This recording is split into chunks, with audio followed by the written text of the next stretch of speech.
Jones therefore, having revolved this matter much in his thoughts, at last came to a resolution, which the reader will find in the next chapter. Chapter 14. A most dreadful chapter indeed. And which few readers ought to venture upon in an evening, especially when alone. Jones swallowed a large mess of chicken, or rather cock, broth, with a very good appetite, as indeed he would have done the cock it was made of, with a pound of bacon into the bargain. And now, finding in himself no deficiency of either health or spirit, he resolved to get up and seek his enemy. But first he sent for the sergeant, who was his first acquaintance among these military gentlemen. Unluckily that worthy officer having, in a literal sense, taken his fill of liquor, had been some time retired to his bolster, where he was snoring so loud that it was not easy to convey a noise in at his ears capable of drowning that which issued from his nostrils. However, as Jones persisted in his desire of seeing him, a vociferous drawer at length found means to disturb his slumbers, and to acquaint him with the message. Of which the sergeant was no sooner made sensible, than he arose from his bed, and having his clothes already on, immediately attended. Jones did not think fit to acquaint the sergeant with his design, though he might have done it with great safety, for the halberdier was himself a man of honor, and had killed his man. He would therefore have faithfully kept this secret, or indeed any other which no reward was published for discovering. But as Jones knew not those virtues in so short an acquaintance, his caution was perhaps prudent and commendable enough. He began therefore by acquainting the sergeant, that as he was now entered into the army, he was ashamed of being without what was perhaps the most necessary implement of a soldier, namely, a sword. Adding, that he should be infinitely obliged to him, if he could procure 1 inch, for which, says he, I will give you any reasonable price, nor do I insist upon its being silver-hilted, only a good blade, and such as may become a soldier's thigh. The sergeant, who well knew what had happened, and had heard that Jones was in a very dangerous condition, immediately concluded, from such a message, at such a time of night, and from a man in such a situation, that he was light-headed.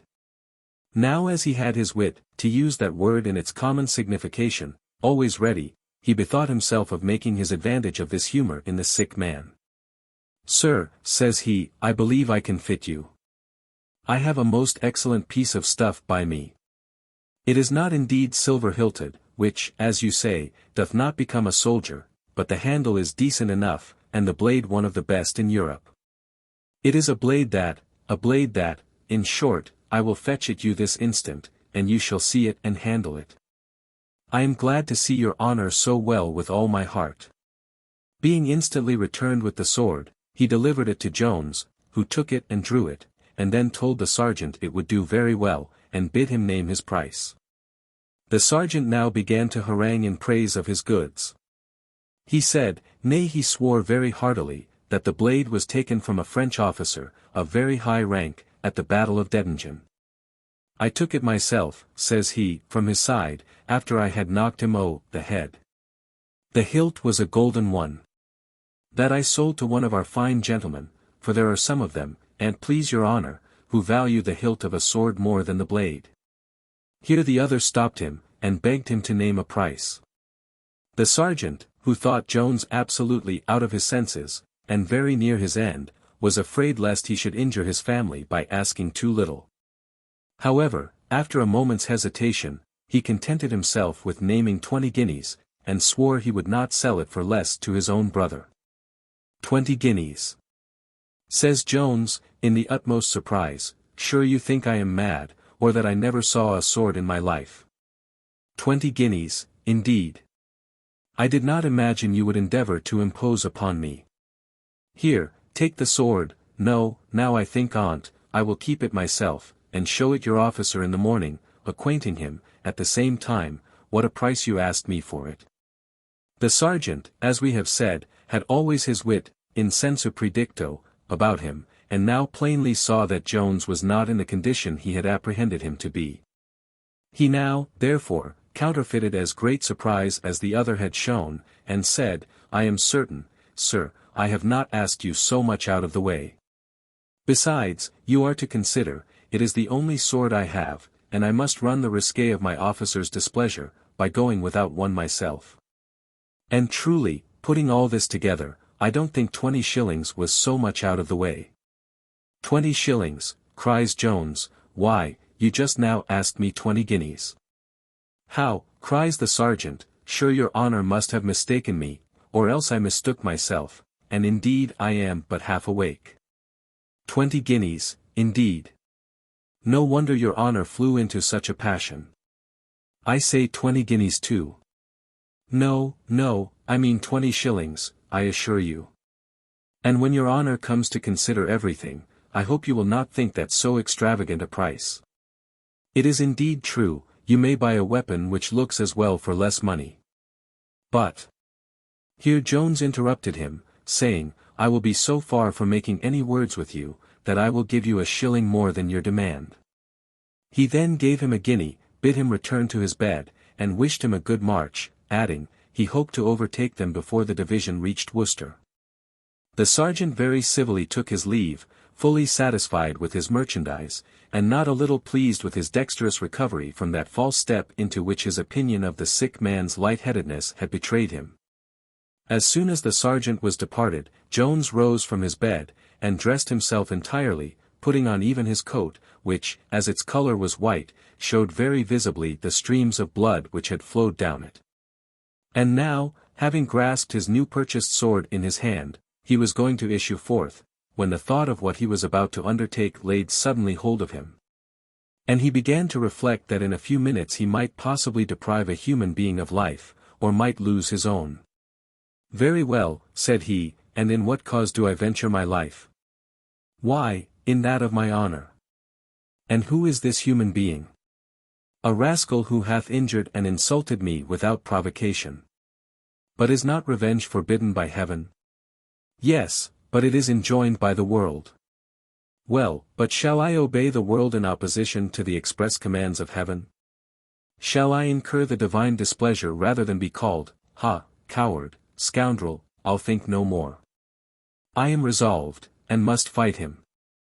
The clock had now struck 12, and every one in the house were in their beds, except the sentinel who stood to guard Northerton, when Jones, softly opening his door, issued forth in pursuit of his enemy, of whose place of confinement he had received a perfect description from the drawer.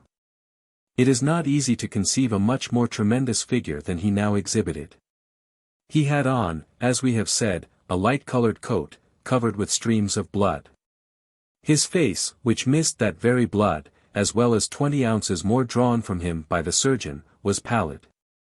Round his head was a quantity of bandage, not unlike a turban. In the right hand he carried a sword, and in the left a candle. So that the bloody Banquo was not worthy to be compared to him. In fact, I believe a more dreadful apparition was never raised in a churchyard, nor in the imagination of any good people met in a winter evening over a Christmas fire in Somersetshire. When the sentinel first saw our hero approach, his hair began gently to lift up his grenadier cap, and in the same instant his knees fell to blows with each other. Presently his whole body was seized with worse than an ague fit. He then fired his piece, and fell flat on his face. Whether fear or courage was the occasion of his firing, or whether he took aim at the object of his terror, I cannot say. If he did, however, he had the good fortune to miss his man. Jones, seeing the fellow fall, guessed the cause of his fright, at which he could not forbear smiling, not in the least reflecting on the danger from which he had just escaped. He then passed by the fellow, who still continued in the posture in which he fell, and entered the room where Northerton, as he had heard, was confined. Here, in a solitary situation, he found an empty quart pot standing on the table, on which some beer being spilt, it looked as if the room had lately been inhabited, but at present it was entirely vacant. Jones then apprehended it might lead to some other apartment, but upon searching all round it, he could perceive no other door than that at which he entered, and where the sentinel had been posted. He then proceeded to call Northerton several times by his name, but no one answered. Nor did this serve to any other purpose than to confirm the sentinel in his terrors, who was now convinced that the volunteer was dead of his wounds, and that his ghost was come in search of the murderer. He now lay in all the agonies of horror. And I wish, with all my heart, some of those actors who are hereafter to represent a man frightened out of his wits had seen him, that they might be taught to copy nature, instead of performing several antic tricks and gestures, for the entertainment and applause of the galleries. Perceiving the bird was flown, at least despairing to find him, and rightly apprehending that the report of the firelock would alarm the whole house, our hero now blew out his candle, and gently stole back again to his chamber, and to his bed, whither he would not have been able to have gotten undiscovered, had any other person been on the same staircase, save only one gentleman who was confined to his bed by the gout.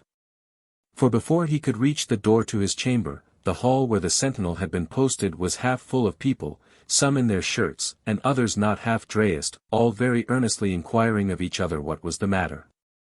The soldier was now found lying in the same place and posture in which we just now left him. Several immediately applied themselves to raise him, and some concluded him dead. But they presently saw their mistake, for he not only struggled with those who laid their hands on him, but fell a-roaring like a bull. In reality, he imagined so many spirits or devils were handling him. For his imagination being possessed with the horror of an apparition, converted every object he saw or felt into nothing but ghosts and spectres. At length he was overpowered by numbers, and got upon his legs. When candles being brought, and seeing 2 or 3 of his comrades present, he came a little to himself, but when they asked him what was the matter, he answered, "I am a dead man, that's all, I am a dead man, I can't recover it, I have seen him." "What hast thou seen, Jack?" says one of the soldiers. "Why, I have seen the young volunteer that was killed yesterday." He then imprecated the most heavy curses on himself, if he had not seen the volunteer, all over blood, vomiting fire out of his mouth and nostrils, pass by him into the chamber where Ensign Northerton was, and then seizing the ensign by the throat, fly away with him in a clap of thunder. This relation met with a gracious reception from the audience. All the women present believed it firmly, and prayed heaven to defend them from murder. Amongst the men too, many had faith in the story, but others turned it into derision and ridicule. And a sergeant who was present answered very coolly, "Young man, you will hear more of this, for going to sleep and dreaming on your post." The soldier replied, "You may punish me if you please, but I was as broad awake as I am now. And the devil carry me away, as he hath the ensign, if I did not see the dead man, as I tell you, with eyes as big and as fiery as 2 large flambeaux." The commander of the forces, and the commander of the house, were now both arrived. For the former being awake at the time, and hearing the sentinel fire his piece, thought it his duty to rise immediately, though he had no great apprehensions of any mischief. Whereas the apprehensions of the latter were much greater, lest her spoons and tankards should be upon the march, without having received any such orders from her. Our poor sentinel, to whom the sight of this officer was not much more welcome than the apparition, as he thought it, which he had seen before, again related the dreadful story, and with many additions of blood and fire. But he had the misfortune to gain no credit with either of the last-mentioned persons, for the officer, though a very religious man, was free from all terrors of this kind. Besides, having so lately left Jones in the condition we have seen, he had no suspicion of his being dead. As for the landlady, though not over-religious, she had no kind of aversion to the doctrine of spirits. But there was a circumstance in the tale which she well knew to be false, as we shall inform the reader presently. But whether Northerton was carried away in thunder or fire, or in whatever other manner he was gone, it was now certain that his body was no longer in custody. Upon this occasion the lieutenant formed a conclusion not very different from what the sergeant is just mentioned to have made before, and immediately ordered the sentinel to be taken prisoner. So that, by a strange reverse of fortune, though not very uncommon in a military life, the guard became the guarded. Chapter 15. The conclusion of the foregoing adventure. Besides the suspicion of sleep, the lieutenant harbored another and worse doubt against the poor sentinel, and this was, that of treachery. For as he believed not one syllable of the apparition, so he imagined the whole to be an invention formed only to impose upon him, and that the fellow had in reality been bribed by Northerton to let him escape. And this he imagined the rather, as the fright appeared to him the more unnatural in one who had the character of as brave and bold a man as any in the regiment, having been in several actions, having received several wounds, and, in a word, having behaved himself always like a good and valiant soldier. That the reader, therefore, may not conceive the least ill opinion of such a person, we shall not delay a moment in rescuing his character from the imputation of this guilt. Mr. Northerton then, as we have before observed, was fully satisfied with the glory which he had obtained from this action. He had perhaps seen, or heard, or guessed, that envy is apt to attend fame. Not that I would here insinuate that he was heathenishly inclined to believe in or to worship the goddess Nemesis, for, in fact, I am convinced he never heard of her name. He was, besides, of an active disposition, and had a great antipathy to those close quarters in the castle of Gloucester, for which a justice of peace might possibly give him a billet. Nor was he moreover free from some uneasy meditations on a certain wooden edifice, which I forbear to name, in conformity to the opinion of mankind, who, I think, rather ought to honor than to be ashamed of this building, as it is. Or at least might be made, of more benefit to society than almost any other public erection. In a word, to hint at no more reasons for his conduct, Mr. Northerton was desirous of departing that evening, and nothing remained for him but to contrive the quomodo, which appeared to be a matter of some difficulty. Now this young gentleman, though somewhat crooked in his morals, was perfectly straight in his person, which was extremely strong and well made. His face too was accounted handsome by the generality of women, for it was broad and ruddy, with tolerably good teeth. Such charms did not fail making an impression on my landlady, who had no little relish for this kind of beauty. She had, indeed, a real compassion for the young man, and hearing from the surgeon that affairs were like to go ill with the volunteer, she suspected they might hereafter wear no benign aspect with the ensign. Having obtained, therefore, leave to make him a visit, and finding him in a very melancholy mood, which she considerably heightened by telling him there were scarce any hopes of the volunteer's life, she proceeded to throw forth some hints, which the other readily and eagerly taking up, they soon came to a right understanding. And it was at length agreed that the ensign should, at a certain signal, ascend the chimney, which communicating very soon with that of the kitchen, he might there again let himself down. For which she would give him an opportunity by keeping the coast clear. But lest our readers, of a different complexion, should take this occasion of too hastily condemning all compassion as a folly, and pernicious to society, we think proper to mention another particular which might possibly have some little share in this action. The ensign happened to be at this time possessed of the sum of £50, which did indeed belong to the whole company, for the captain having quarrelled with his lieutenant, had entrusted the payment of his company to the ensign. This money, however, he thought proper to deposit in my landlady's hand, possibly by way of bail or security that he would hereafter appear and answer to the charge against him. But whatever were the conditions, certain it is, that she had the money and the ensign his liberty. The reader may perhaps expect, from the compassionate temper of this good woman, that when she saw the poor sentinel taken prisoner for a fact of which she knew him innocent, she should immediately have interposed in his behalf. But whether it was that she had already exhausted all her compassion in the above-mentioned instance, or that the features of this fellow, though not very different from those of the ensign, could not raise it, I will not determine. But, far from being an advocate for the present prisoner, she urged his guilt to his officer, declaring, with uplifted eyes and hands, that she would not have had any concern in the escape of a murderer for all the world. Everything was now once more quiet, and most of the company returned again to their beds.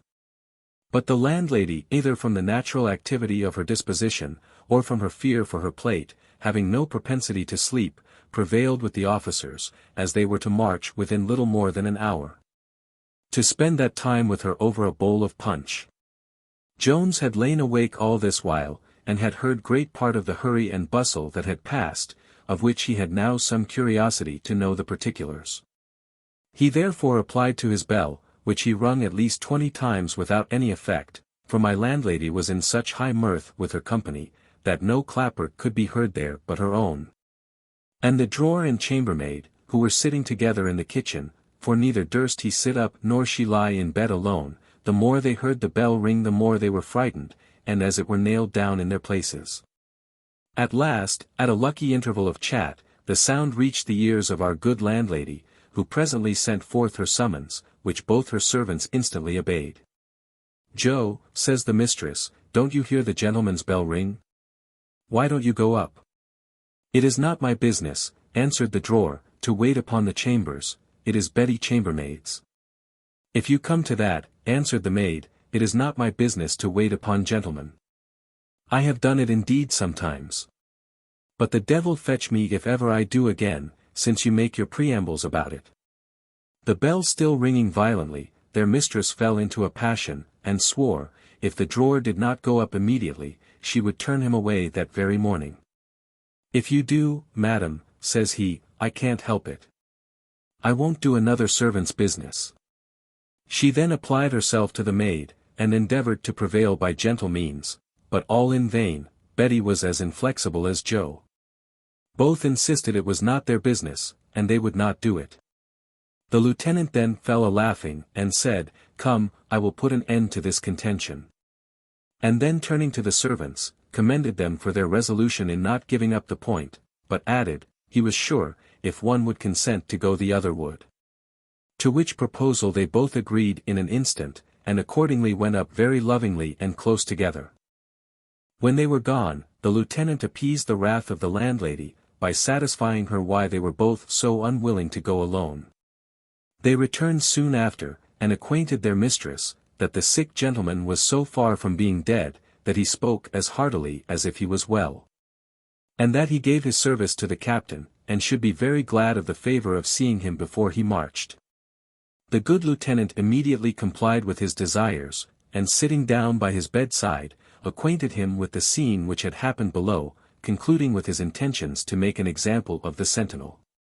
Upon this Jones related to him the whole truth, and earnestly begged him not to punish the poor soldier, who, "I am confident," says he, "is as innocent of the ensign's escape, as he is of forging any lie, or of endeavoring to impose on you." The lieutenant hesitated a few moments, and then answered, "Why, as you have cleared the fellow of one part of the charge, so it will be impossible to prove the other, because he was not the only sentinel.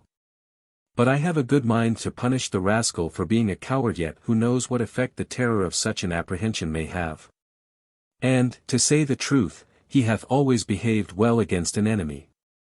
Come, it is a good thing to see any sign of religion in these fellows, so I promise you he shall be set at liberty when we march. But hark, the general beats. My dear boy, give me another bus. Don't discompose nor hurry yourself.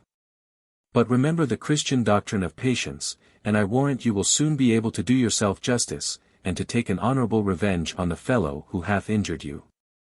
The lieutenant then departed, and Jones endeavored to compose himself to rest. Book VIII. Containing about 2 days.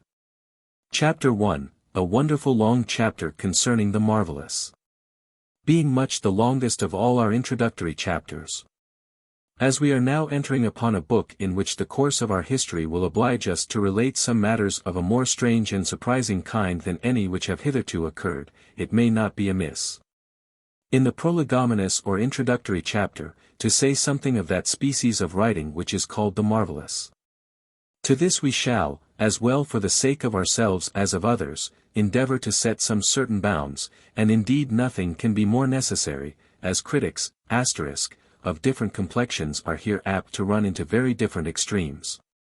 For while some are, with M. Dacier, ready to allow, that the same thing which is impossible may be yet probable, others have so little historic or poetic faith, that they believe nothing to be either possible or probable. The like to which hath not occurred to their own observation. By this word here, and in most other parts of our work, we mean every reader in the world. It is happy for M. Dacier that he was not an Irishman. First, then, I think it may very reasonably be required of every writer, that he keeps within the bounds of possibility, and still remembers that what it is not possible for man to perform, it is scarce possible for man to believe he did perform. This conviction perhaps gave birth to many stories of the antient heathen deities, for most of them are of poetical original. The poet, being desirous to indulge a wanton and extravagant imagination, took refuge in that power, of the extent of which his readers were no judges, or rather which they imagined to be infinite. And consequently they could not be shocked at any prodigies related of it. This hath been strongly urged in defense of Homer's miracles, and it is perhaps a defense, not, as Mr. Pope would have it, because Ulysses told a set of foolish lies to the Phaeacians, who were a very dull nation. But because the poet himself wrote to heathens, to whom poetical fables were articles of faith. For my own part, I must confess, so compassionate is my temper, I wish Polypheme had confined himself to his milk diet and preserved his eye. Nor could Ulysses be much more concerned than myself, when his companions were turned into swine by Circe, who showed, I think, afterwards, too much regard for man's flesh to be supposed capable of converting it into bacon.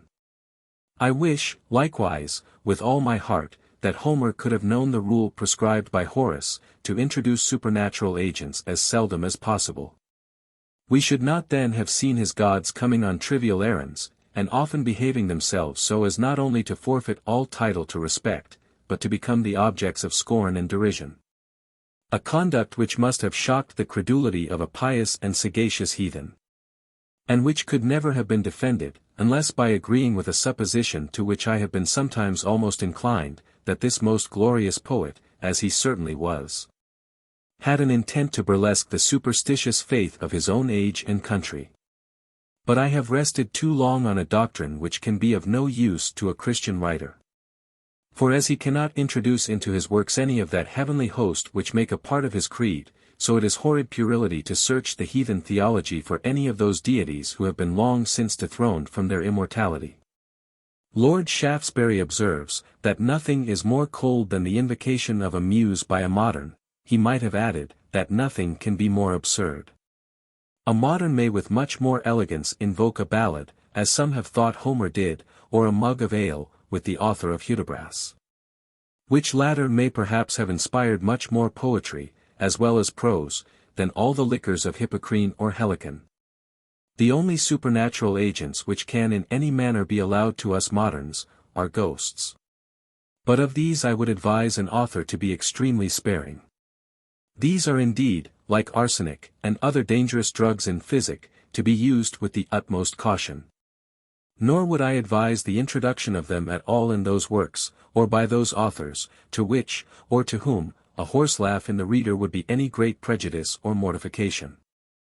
As for elves and fairies, and other such mummery, I purposely omit the mention of them, as I should be very unwilling to confine within any bounds those surprising imaginations, for whose vast capacity the limits of human nature are too narrow.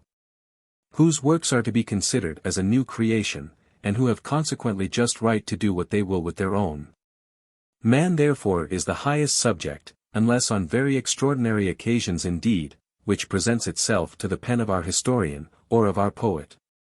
And, in relating his actions, great care is to be taken that we do not exceed the capacity of the agent we describe. Nor is possibility alone sufficient to justify us, we must keep likewise within the rules of probability. It is, I think, the opinion of Aristotle. Or if not, it is the opinion of some wise man, whose authority will be as weighty when it is as old, that it is no excuse for a poet who relates what is incredible, that the thing related is really matter of fact. This may perhaps be allowed true with regard to poetry, but it may be thought impracticable to extend it to the historian. For he is obliged to record matters as he finds them, though they may be of so extraordinary a nature as will require no small degree of historical faith to swallow them. Such was the successless armament of Xerxes described by Herodotus, or the successful expedition of Alexander related by Arrian. Such of later years was the victory of Agincourt obtained by Harry V, or that of Narva won by Charles XII of Sweden. All which instances, the more we reflect on them, appear still the more astonishing. Such facts, however, as they occur in the thread of the story, nay, indeed, as they constitute the essential parts of it, the historian is not only justifiable in recording as they really happened, but indeed would be unpardonable should he omit or alter them. But there are other facts not of such consequence nor so necessary, which, though ever so well attested, may nevertheless be sacrificed to oblivion in complaisance to the skepticism of a reader. Such is that memorable story of the ghost of George Villiers, which might with more propriety have been made a present of to Dr. Drelincourt, to have kept the ghost of Mrs. Veal company, at the head of his discourse upon death, than have been introduced into so solemn a work as the History of the Rebellion. To say the truth, if the historian will confine himself to what really happened, and utterly reject any circumstance, which, though never so well attested, he must be well assured is false, he will sometimes fall into the marvellous, but never into the incredible. He will often raise the wonder and surprise of his reader, but never that incredulous hatred mentioned by Horace. It is by falling into fiction, therefore, that we generally offend against this rule, of deserting probability, which the historian seldom, if ever, quits, till he forsakes his character and commences a writer of romance. In this, however, those historians who relate public transactions, have the advantage of us who confine ourselves to scenes of private life. The credit of the former is by common notoriety supported for a long time. And public records, with the concurrent testimony of many authors, bear evidence to their truth in future ages. Thus a Trajan and an Antoninus, a Nero and a Caligula, have all met with the belief of posterity. And no one doubts but that men so very good, and so very bad, were once the masters of mankind. But we who deal in private character, who search into the most retired recesses, and draw forth examples of virtue and vice from holes and corners of the world, are in a more dangerous situation. As we have no public notoriety, no concurrent testimony, no records to support and corroborate what we deliver, it becomes us to keep within the limits not only of possibility, but of probability too. And this more especially in painting what is greatly good and amiable. Knavery and folly, though never so exorbitant, will more easily meet with assent, for ill nature adds great support and strength to faith. Thus we may, perhaps, with little danger, relate the history of Fisher, who having long owed his bread to the generosity of Mr. Derby, and having one morning received a considerable bounty from his hands, yet, in order to possess himself of what remained in his friend's scrutor, concealed himself in a public office of the Temple, through which there was a passage into Mr. Derby's chambers. Here he overheard Mr. Derby for many hours solacing himself at an entertainment which he that evening gave his friends, and to which Fisher had been invited. During all this time, no tender, no grateful reflections arose to restrain his purpose. But when the poor gentleman had let his company out through the office, Fisher came suddenly from his lurking place, and walking softly behind his friend into his chamber, discharged a pistol ball into his head. This may be believed when the bones of Fisher are as rotten as his heart. Nay, perhaps it will be credited, that the villain went 2 days afterwards with some young ladies to the play of Hamlet. And with an unaltered countenance heard one of the ladies, who little suspected how near she was to the person, cry out, "Good God! If the man that murdered Mr. Derby was now present." Manifesting in this a more seared and callous conscience than even Nero himself, of whom we are told by Suetonius, that the consciousness of his guilt, after the death of his mother, became immediately intolerable, and so continued. Nor could all the congratulations of the soldiers, of the Senate, and the people, allay the horrors of his conscience. But now, on the other hand, should I tell my reader, that I had known a man whose penetrating genius had enabled him to raise a large fortune in a way where no beginning was chalked out to him. That he had done this with the most perfect preservation of his integrity, and not only without the least injustice or injury to any one individual person, but with the highest advantage to trade, and a vast increase of the public revenue. That he had expended one part of the income of this fortune in discovering a taste superior to most, by works where the highest dignity was united with the purest simplicity, and another part in displaying a degree of goodness superior to all men, by acts of charity to objects whose only recommendations were their merits or their wants. That he was most industrious in searching after merit in distress, most eager to relieve it, and then as careful, perhaps too careful, to conceal what he had done. That his house, his furniture, his gardens, his table, his private hospitality, and his public beneficence, all denoted the mind from which they flowed, and were all intrinsically rich and noble, without tinsel, or external ostentation. That he filled every relation in life with the most adequate virtue, that he was most piously religious to his Creator, most zealously loyal to his Sovereign. A most tender husband to his wife, a kind relation, munificent patron, a warm and firm friend, a knowing and a cheerful companion, indulgent to his servants, hospitable to his neighbors, charitable to the poor, and benevolent to all mankind. Should I add to these the epithets of wise, brave, elegant, and indeed every other amiable epithet in our language, I might surely say, Quis credet? Nemo Hercule. Nemo. Vel duo, vel Nemo.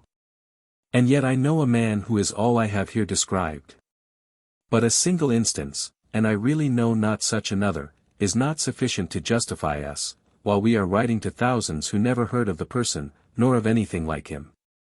Such rari aves should be remitted to the epitaph writer, or to some poet who may condescend to hitch him in a distich, or to slide him into a rhyme with an air of carelessness and neglect, without giving any offense to the reader. In the last place, the actions should be such as may not only be within the compass of human agency, and which human agents may probably be supposed to do, but they should be likely for the very actors and characters themselves to have performed. For what may be only wonderful and surprising in one man, may become improbable, or indeed impossible, when related of another. This last requisite is what the dramatic critics call conversation of character. And it requires a very extraordinary degree of judgment, and a most exact knowledge of human nature.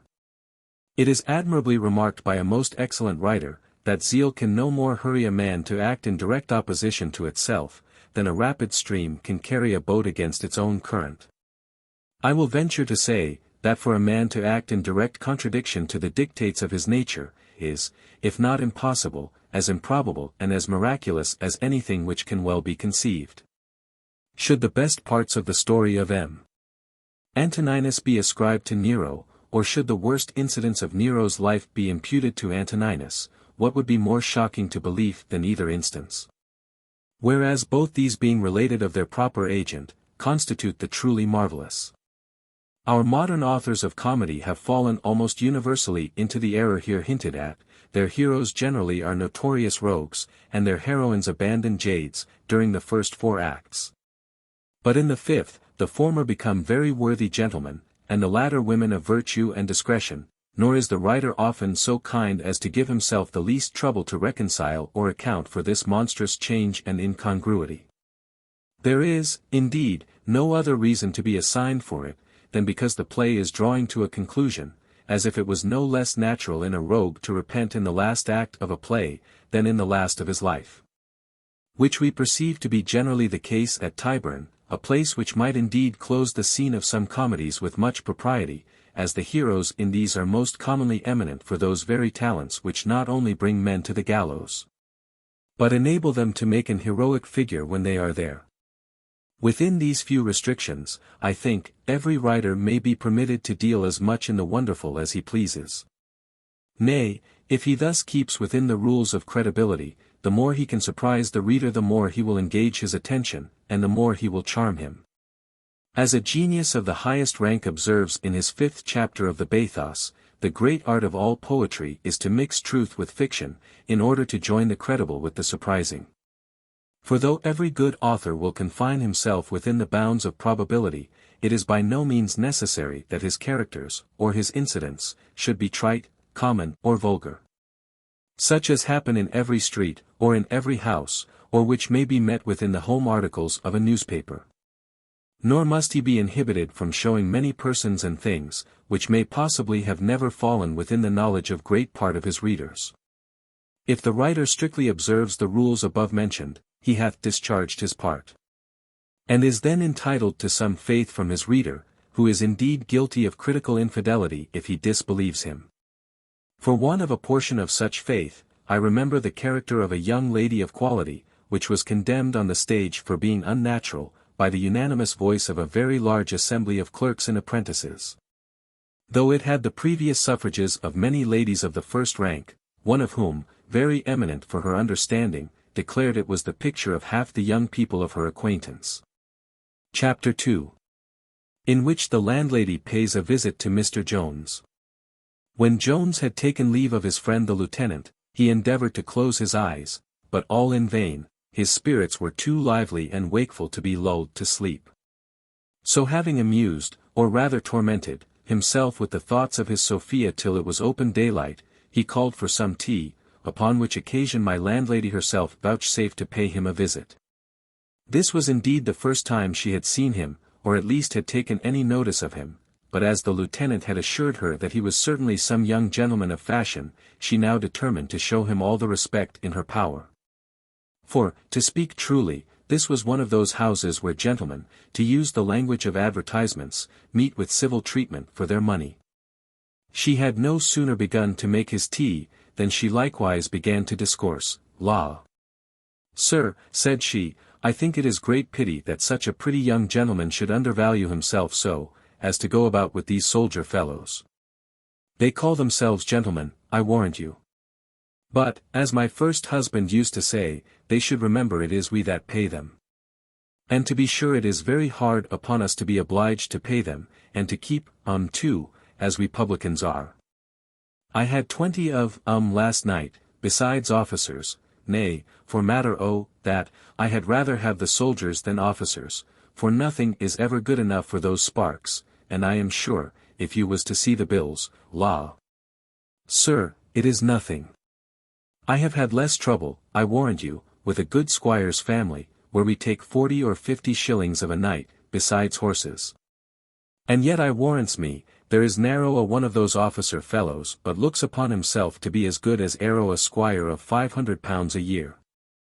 To be sure it doth me good to hear their men run about after, crying your honour, and your honour. Marry come up with such honour, and an ordinary at a shilling a head then there's such swearing among, to be sure it frightens me out my wits, I thinks nothing can ever prosper with such wicked people. And here one of, has used you in so barbarous a manner. I thought indeed how well the rest would secure him, they all hang together. For if you had been in danger of death, which I am glad to see you are not, it would have been all as one to such wicked people. They would have let the murderer go.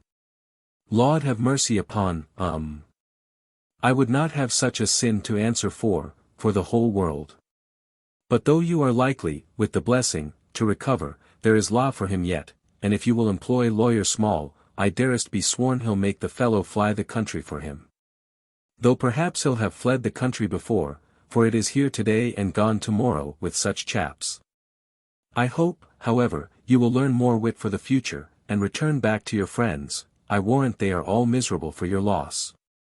And if they was but to know what had happened, my seeming. I would not for the world they should. Come, we know very well what all the matter is, but if one won't, another will, so pretty a gentleman need never want a lady. I am sure, if I was you, I would see the finest she that ever wore a head hanged, before I would go for a soldier for her nay, don't blush so, for indeed he did to a violent degree. Why, you thought, sir, I knew nothing of the matter, I warrant you, about Madam Sophia. How, says Jones, starting up, do you know my Sophia? Do I? I marry, cries the landlady, many's the time hath she lain in this house. With her aunt, I suppose, says Jones. Why, there it is now, cries the landlady. I know the old lady very well. And a sweet young creature is Madam Sophia, that's the truth on't. A sweet creature, cries Jones, oh heavens! Angels are painted fair to look like her. There's in her all that we believe of heathen. Amazing brightness, purity, and truth. Eternal joy and everlasting love. And could I ever have imagined that you had known my Sophia? I wish, says the landlady, you knew half so much of her. What would you have given to have sat by her bedside? What a delicious neck she hath! Her lovely limbs have stretched themselves in that very bed you now lie in. Here! Cries Jones, hath Sophia ever laid here? Here, there, in that very bed, says the landlady, where I wish you had her this moment, and she may wish so too for anything I know to the contrary, for she hath mentioned your name to me. Ha! Cries he, did she ever mention her poor Jones? You flatter me now, I can never believe so much. Why, then, answered she, as I hope to be saved, and may the devil fetch me if I speak a syllable more than the truth, I have heard her mention Mr. Jones, but in a civil and modest way, I confess. Yet I could perceive she thought a great deal more than she said. Oh my dear woman, cries Jones, her thoughts of me I shall never be worthy of. Oh, she is all gentleness, kindness, goodness. Why was such a rascal as I born, ever to give her soft bosom a moment's uneasiness? Why am I cursed? I, who would undergo all the plagues and miseries which any demon ever invented for mankind, to procure her any good. Nay, torture itself could not be misery to me, did I but know that she was happy. Why, look you there now, says the landlady, I told her you was a constant lover. But pray, madam, tell me when or where you knew anything of me. For I never was here before, nor do I remember ever to have seen you. Nor is it possible you should, answered she, for you was a little thing when I had you in my lap at the Squire's. How, the Squire's? Says Jones, what, do you know that great and good Mr. Allworthy then? Yes, marry, do I, says she, who in the country doth not? The fame of his goodness indeed, answered Jones, must have extended farther than this. But heaven only can know him, can know that benevolence which it copied from itself, and sent upon earth as its own pattern. Mankind are as ignorant of such divine goodness, as they are unworthy of it, but none so unworthy of it as myself. I, who was raised by him to such a height, taken in, as you must well know, a poor base-born child, adopted by him, and treated as his own son, to dare by my follies to disoblige him, to draw his vengeance upon me. Yes, I deserve it all. For I will never be so ungrateful as ever to think he hath done an act of injustice by me. No, I deserve to be turned out of doors, as I am. And now, madam, says he, I believe you will not blame me for turning soldier, especially with such a fortune as this in my pocket. At which words he shook a purse, which had but very little in it, and which still appeared to the landlady to have less. My good landlady was, according to vulgar phrase, struck all of a heap by this relation. She answered coldly, that to be sure people were the best judges what was most proper for their circumstances. But hark, says she, I think I hear somebody call. Coming. Coming. The devil's in all our folk, nobody hath any ears. I must go downstairs, if you want any more breakfast the maid will come up. Coming. At which words, without taking any leave, she flung out of the room, for the lower sort of people are very tenacious of respect.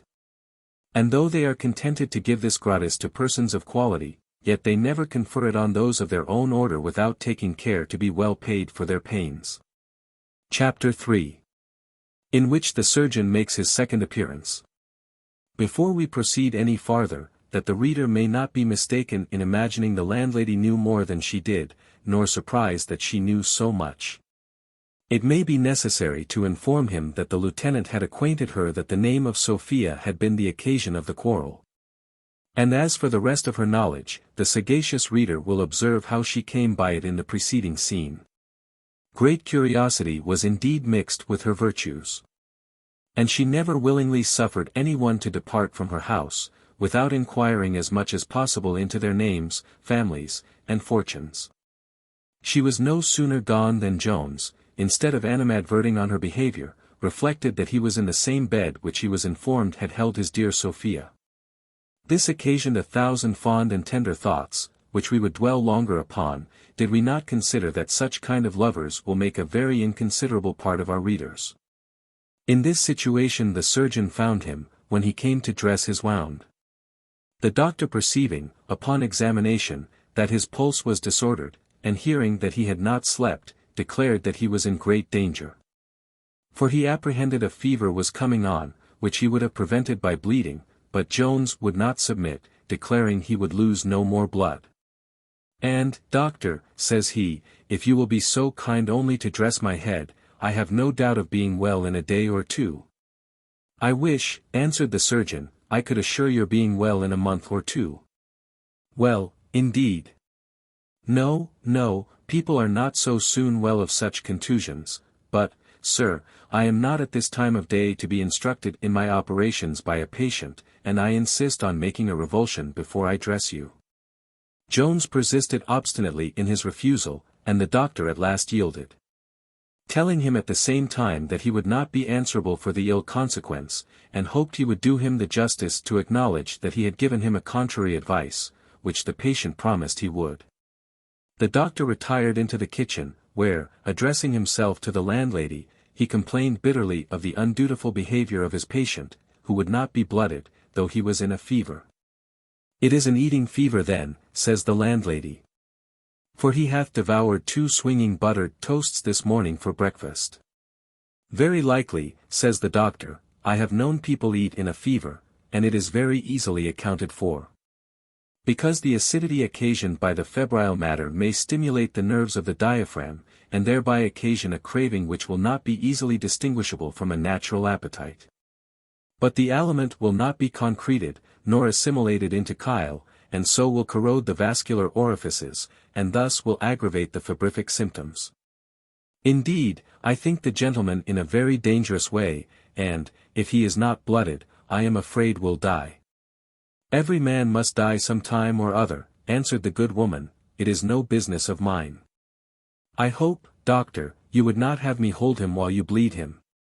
But, hark ye, a word in your ear, I would advise you, before you proceed too far, to take care who is to be your paymaster." "Paymaster," said the doctor, staring. "Why, I've a gentleman under my hands, have I not?" "I imagine so as well as you," said the landlady, "but, as my first husband used to say, everything is not what it looks to be. He is an arrant scrub, I assure you. However, take no notice that I mentioned anything to you of the matter, but I think people in business oft always to let one another know such things. And have I suffered such a fellow as this," cries the doctor, in a passion, "to instruct me? Shall I hear my practice insulted by one who will not pay me? I am glad I have made this discovery in time. I will see now whether he will be blooded or no." He then immediately went upstairs, and flinging open the door of the chamber with much violence, awaked poor Jones from a very sound nap, into which he was fallen, and, what was still worse, from a delicious dream concerning Sophia. "Will you be blooded or no?" cries the doctor, in a rage. "I have told you my resolution already," answered Jones, "and I wish with all my heart you had taken my answer, for you have awaked me out of the sweetest sleep which I ever had in my life." "Ay, ay," cries the doctor, "many a man hath dozed away his life. Sleep is not always good, no more than food, but remember, I demand of you for the last time, will you be blooded?" "I answer you for the last time," said Jones, "I will not." "Then I wash my hands of you," cries the doctor, "and I desire you to pay me for the trouble I have had already. 2 journeys at 5s. Each, 2 dressings at 5s. More, and half a crown for phlebotomy. I hope," said Jones, "you don't intend to leave me in this condition." "Indeed but I shall," said the other. "Then," said Jones, "you have used me rascally, and I will not pay you a farthing." "Very well," cries the doctor. "The first loss is the best. What a pox did my landlady mean by sending for me to such vagabonds?" At which words he flung out of the room, and his patient turning himself about soon recovered his sleep, but his dream was unfortunately gone. Chapter 4. In which is introduced one of the pleasantest barbers that was ever recorded in history, the barber of Baghdad, or he in Don Quixote, not excepted. The clock had now struck 5 when Jones awaked from a nap of 7 hours, so much refreshed, and in such perfect health and spirits, that he resolved to get up and dress himself. For which purpose he unlocked his portmanteau, and took out clean linen, and a suit of clothes, but first he slipped on a frock, and went down into the kitchen to bespeak something that might pacify certain tumults he found rising within his stomach. Meeting the landlady, he accosted her with great civility, and asked, what he could have for dinner. "For dinner," says she, "it is an odd time of day to think about dinner. There is nothing driest in the house, and the fire is almost out." "Well, But, says he, I must have something to eat, and it is almost indifferent to me what, for, to tell you the truth, I was never more hungry in my life. Then, says she, I believe there is a piece of cold buttock and carrot, which will fit you. Nothing better, answered Jones, but I should be obliged to you, if you would let it be fried. To which the landlady consented, and said, smiling, she was glad to see him so well recovered, for the sweetness of our hero's temper was almost irresistible, besides, she was really no ill-humoured woman at the bottom. But she loved money so much, that she hated everything which had the semblance of poverty. Jones now returned in order to dress himself, while his dinner was preparing, and was, according to his orders, attended by the barber. This barber, who went by the name of Little Benjamin, was a fellow of great oddity and humour, which had frequently led him into small inconveniencies, such as slaps in the face, kicks in the breech, broken bones, and for every one doth not understand a jest, and those who do are often displeased with being themselves the subjects of it. This vice was, however, incurable in him. And though he had often smarted for it, yet if ever he conceived a joke, he was certain to be delivered of it, without the least respect of persons, time, or place. He had a great many other particularities in his character, which I shall not mention, as the reader will himself very easily perceive them, on his farther acquaintance with this extraordinary person. Jones, being impatient to be dressed, for a reason which may be easily imagined, thought the shaver was very tedious in preparing his suds, and begged him to make haste. To which the other answered with much gravity, for he never discomposed his muscles on any account, festina lente, is a proverb which I learned long before I ever touched a razor. I find, friend, you are a scholar, replied Jones. A poor one, said the barber, non omnia possumus omnes. Again, said Jones, I fancy you are good at capping verses. Excuse me, sir, said the barber, non tanto mi dignior honore. And then proceeding to his operation, sir, said he, since I have dealt in suds, I could never discover more than 2 reasons for shaving, the one is to get a beard, and the other to get rid of one. I conjecture, sir, it may not be long since you shaved from the former of these motives. Upon my word, you have had good success, for one may say of your beard, that it is tundenti gravier. I conjecture, says Jones, that thou art a very comical fellow. You mistake me widely, sir, said the barber, I am too much addicted to the study of philosophy, hinc illi lacrimi, sir, that's my misfortune. Too much learning hath been my ruin. Indeed, says Jones, I confess, friend, you have more learning than generally belongs to your trade, but I can't see how it can have injured you. Alas! Sir, answered the shaver, my father disinherited me for it.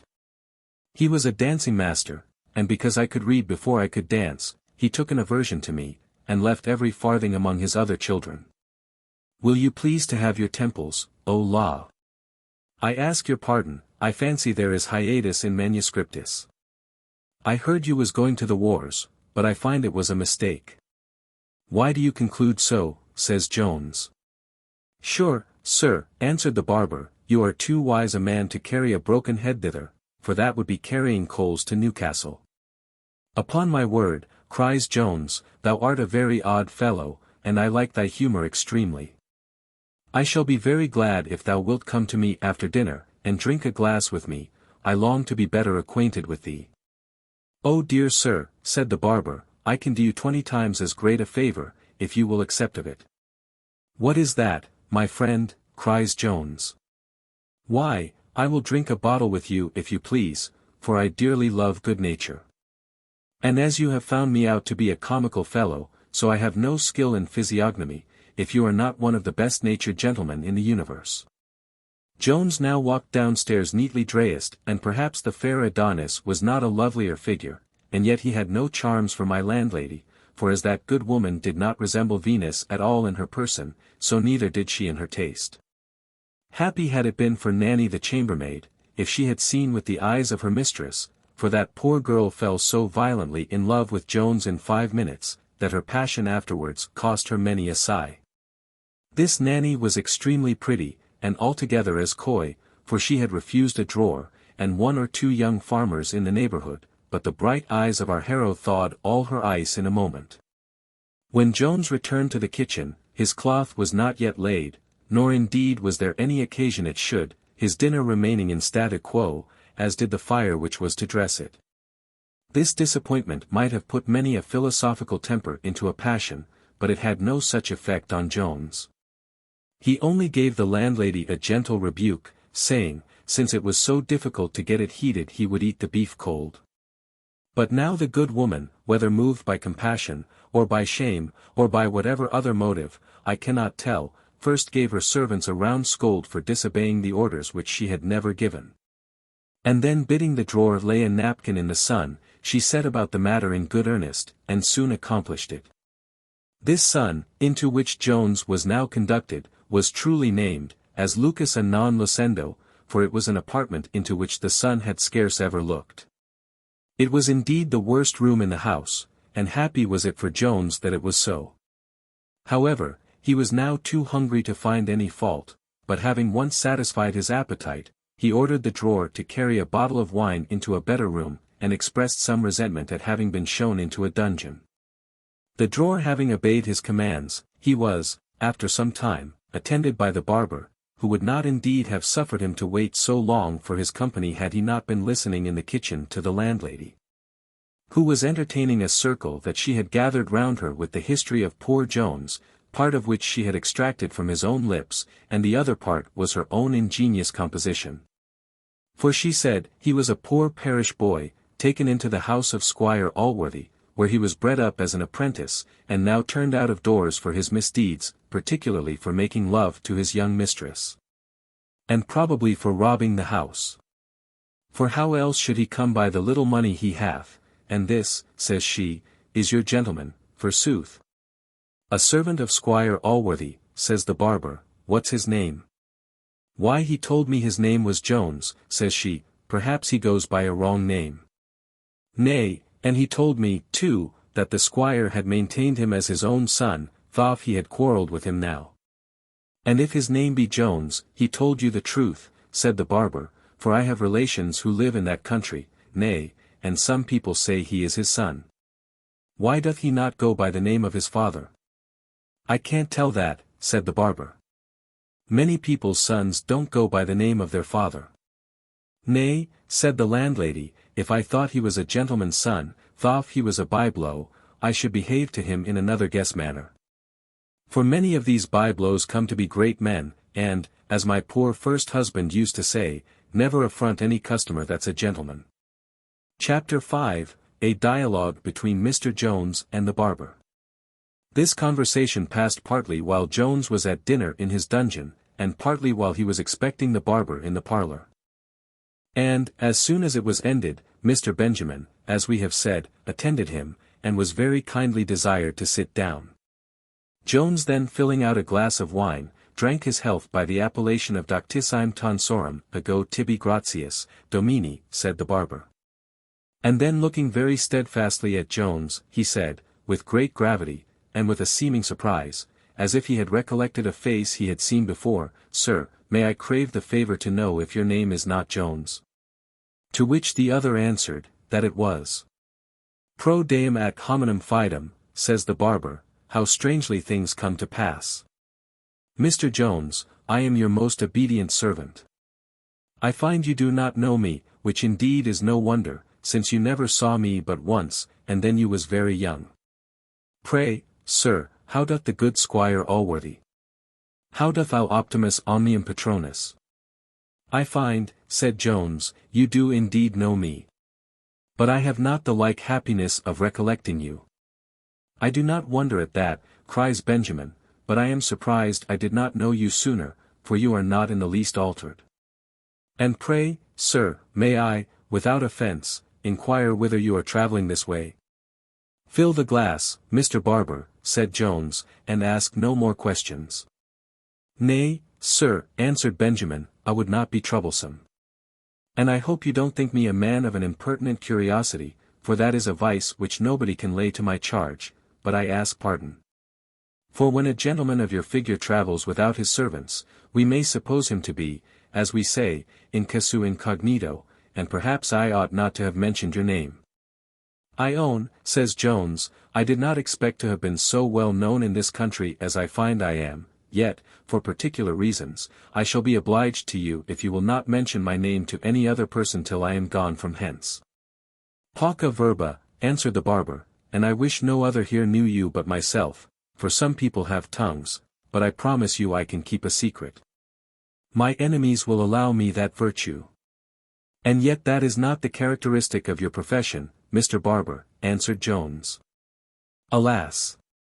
Sir, replied Benjamin, non esse male nunc et olim sic erit. I was not born nor bred a barber, I assure you. I have spent most of my time among gentlemen, and though I say it, I understand something of gentility. And if you had thought me as worthy of your confidence as you have some other people, I should have shown you I could have kept a secret better.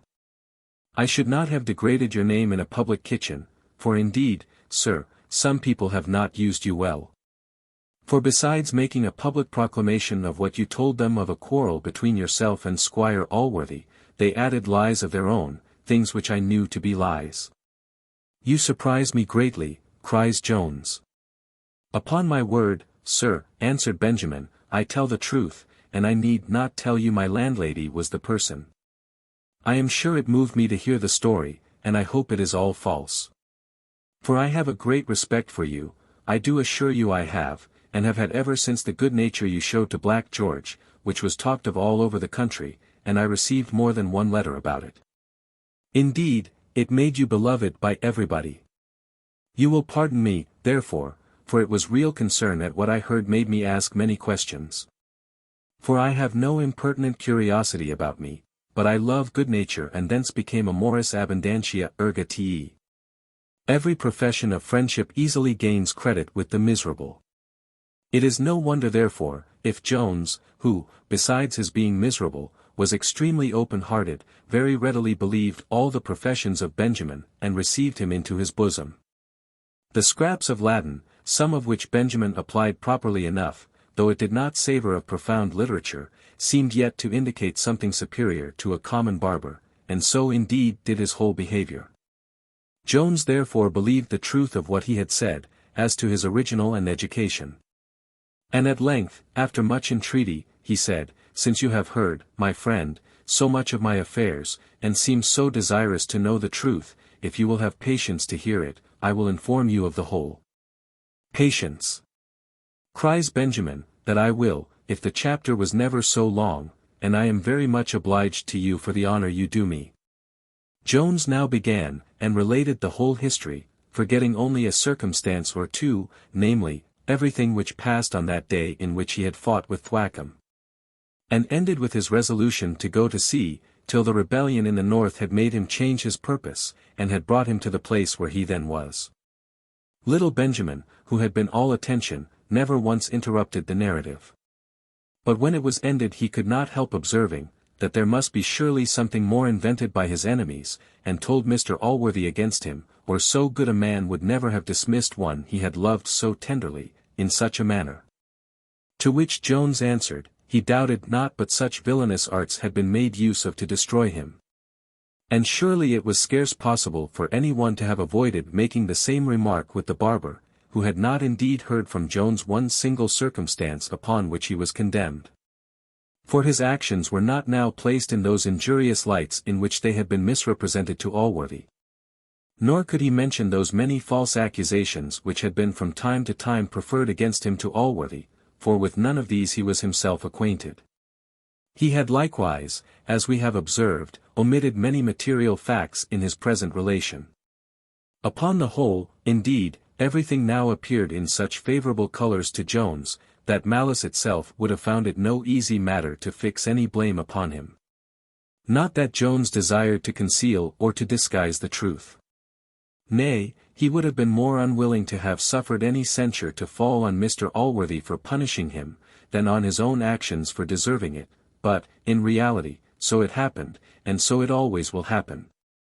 For let a man be never so honest, the account of his own conduct will, in spite of himself, be so very favourable, that his vices will come purified through his lips, and, like foul liquors well strained, will leave all their foulness behind. For though the facts themselves may appear, yet so different will be the motives, circumstances, and consequences, when a man tells his own story, and when his enemy tells it, that we scarce can recognize the facts to be one and the same. Though the barber had drank down this story with greedy ears, he was not yet satisfied. There was a circumstance behind which his curiosity, cold as it was, most eagerly longed for. Jones had mentioned the fact of his amour, and of his being the rival of Blifil, but had cautiously concealed the name of the young lady. The barber, therefore, after some hesitation, and many hums and ha's, at last begged leave to crave the name of the lady, who appeared to be the principal cause of all this mischief. Jones paused a moment, and then said, "Since I have trusted you with so much, and since, I am afraid, her name is become too public already on this occasion, I will not conceal it from you. Her name is Sophia Western. Pro deum ac hominem fidem. Squire Western hath a daughter grown a woman. Ay, and such a woman, cries Jones, that the world cannot match. No I ever saw anything so beautiful, but that is her least excellence. Such sense. Such goodness. Oh, I could praise her for ever, and yet should omit half her virtues. Mr. Western a daughter grown up, cries the barber, I remember the father a boy, well, tempus edax rerum. The wine being now at an end, the barber pressed very eagerly to be his bottle. But Jones absolutely refused, saying, he had already drank more than he ought, and that he now chose to retire to his room, where he wished he could procure himself a book. A book, cries Benjamin, what book would you have? Latin or English?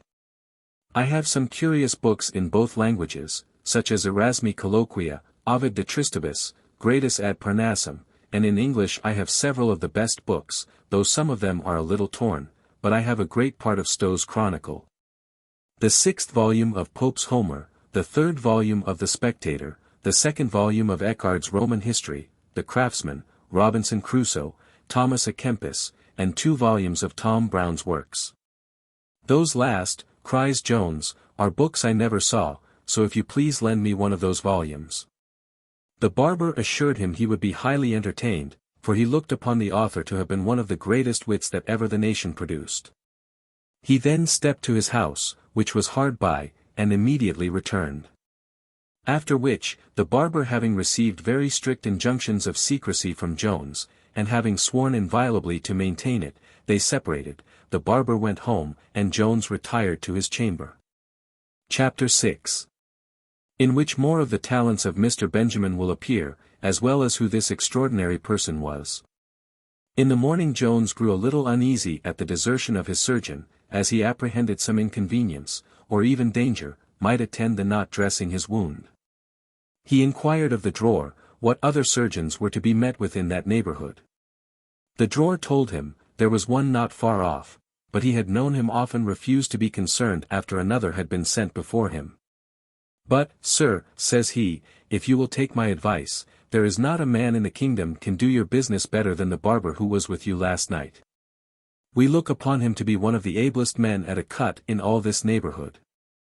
For though he hath not been here above 3 months, he hath done several great cures. The drawer was presently dispatched for little Benjamin, who being acquainted in what capacity he was wanted, prepared himself accordingly, and attended. But with so different an air and aspect from that which he wore when his basin was under his arm, that he could scarce be known to be the same person. So, Tonsor, says Jones, I find you have more trades than one. How came you not to inform me of this last night? A surgeon, answered Benjamin, with great gravity, is a profession, not a trade. The reason why I did not acquaint you last night that I professed this art, was, that I then concluded you was under the hands of another gentleman, and I never loved to interfere with my brethren in their business. Ars omnibus communis. But now, sir, if you please, I will inspect your head, and when I see into your skull, I will give my opinion of your case. Jones had no great faith in this new professor, however, he suffered him to open the bandage and to look at his wound. Which as soon as he had done, Benjamin began to groan and shake his head violently. Upon which Jones, in a peevish manner, bid him not play the fool, but tell him in what condition he found him. Shall I answer you as a surgeon, or a friend? Said Benjamin. As a friend, and seriously, said Jones. Why then, upon my soul, cries Benjamin, it would require a great deal of art to keep you from being well after a very few dressings. And if you will suffer me to apply some salve of mine, I will answer for the success. Jones gave his consent, and the plaister was applied accordingly. There, sir, cries Benjamin, now I will, if you please, resume my former self. But a man is obliged to keep up some dignity in his countenance whilst he is performing these operations, or the world will not submit to be handled by him. You can't imagine, sir, of how much consequence a grave aspect is to a grave character. A barber may make you laugh, but a surgeon ought rather to make you cry. Mr. Barber, or Mr. Surgeon, or Mr. Barber Surgeon, said Jones. Oh dear sir, answered Benjamin, interrupting him, infandum, Regina, ubes renovare dolorem. You recall to my mind that cruel separation of the united fraternities, so much to the prejudice of both bodies, as all separations must be, according to the old adage, vis unita fortior. Which to be sure there are not wanting some of one or of the other fraternity who are able to construe. What a blow was this to me, who unite both in my own person. Well, by whatever name you please to be called, continued Jones, you certainly are one of the oddest, most comical fellows I ever met with, and must have something very surprising in your story, which you must confess I have a right to hear. I do confess it, answered Benjamin, and will very readily acquaint you with it, when you have sufficient leisure, for I promise you it will require a good deal of time. Jones told him, he could never be more at leisure than at present. Well, then, said Benjamin, I will obey you, but first I will fasten the door, that none may interrupt us. He did so, and then advancing with a solemn air to Jones, said, I must begin by telling you, sir, that you yourself have been the greatest enemy I ever had. Jones was a little startled at this sudden declaration. I your enemy, sir? Says he, with much amazement, and some sternness in his look. Nay, be not angry, said Benjamin, for I promise you I am not. You are perfectly innocent of having intended me any wrong. For you was then an infant, but I shall, I believe, unriddle all this the moment I mention my name. Did you never hear, sir, of one Partridge, who had the honor of being reputed your father, and the misfortune of being ruined by that honor? I have, indeed, heard of that Partridge, says Jones, and have always believed myself to be his son. Well, sir, answered Benjamin, I am that Partridge, but I here absolve you from all filial duty, for I do assure you, you are no son of mine. How, replied Jones, and is it possible that a false suspicion should have drawn all the ill consequences upon you, with which I am too well acquainted? It is possible, cries Benjamin, for it is so, but though it is natural enough for men to hate even the innocent causes of their sufferings, yet I am of a different temper. I have loved you ever since I heard of your behavior to Black George, as I told you, and I am convinced, from this extraordinary meeting, that you are born to make me amends for all I have suffered on that account. Besides, I dreamt, the night before I saw you, that I stumbled over a stool without hurting myself. Which plainly showed me something good was towards me, and last night I dreamt again, that I rode behind you on a milk-white mare, which is a very excellent dream, and betokens much good fortune. Which I am resolved to pursue unless you have the cruelty to deny me. I should be very glad, Mr. Partridge, answered Jones, to have it in my power to make you amends for your sufferings on my account, though at present I see no likelihood of it. However, I assure you I will deny you nothing which is in my power to grant. It is in your power sure enough, replied Benjamin, for I desire nothing more than leave to attend you in this expedition. Nay, I have so entirely set my heart upon it, that if you should refuse me, you will kill both a barber and a surgeon in one breath. Jones answered, smiling, that he should be very sorry to be the occasion of so much mischief to the public. He then advanced many prudential reasons, in order to dissuade Benjamin, whom we shall hereafter call Partridge, from his purpose, but all were in vain. Partridge relied strongly on his dream of the milk-white mare. Besides, sir, says he, I promise you I have as good an inclination to the cause as any man can possibly have, and go I will, whether you admit me to go in your company or not. Jones, who was as much pleased with Partridge as Partridge could be with him, and who had not consulted his own inclination but the good of the other in desiring him to stay behind, when he found his friend so resolute, at last gave his consent. But then recollecting himself, he said, "Perhaps, Mr. Partridge, you think I shall be able to support you, but I really am not," and then taking out his purse, he told out 9 guineas, which he declared were his whole fortune. Partridge answered, that his dependence was only on his future favour, for he was thoroughly convinced he would shortly have enough in his power. "At present, sir," said he, "I believe I am rather the richer man of the two. But all I have is at your service, and at your disposal. I insist upon your taking the whole, and I beg only to attend you in the quality of your servant. Nil desperandum est tucro duce eti auspis tucro," but to this generous proposal concerning the money, Jones would by no means submit. It was resolved to set out the next morning, when a difficulty arose concerning the baggage. For the portmanteau of Mr. Jones was too large to be carried without a horse.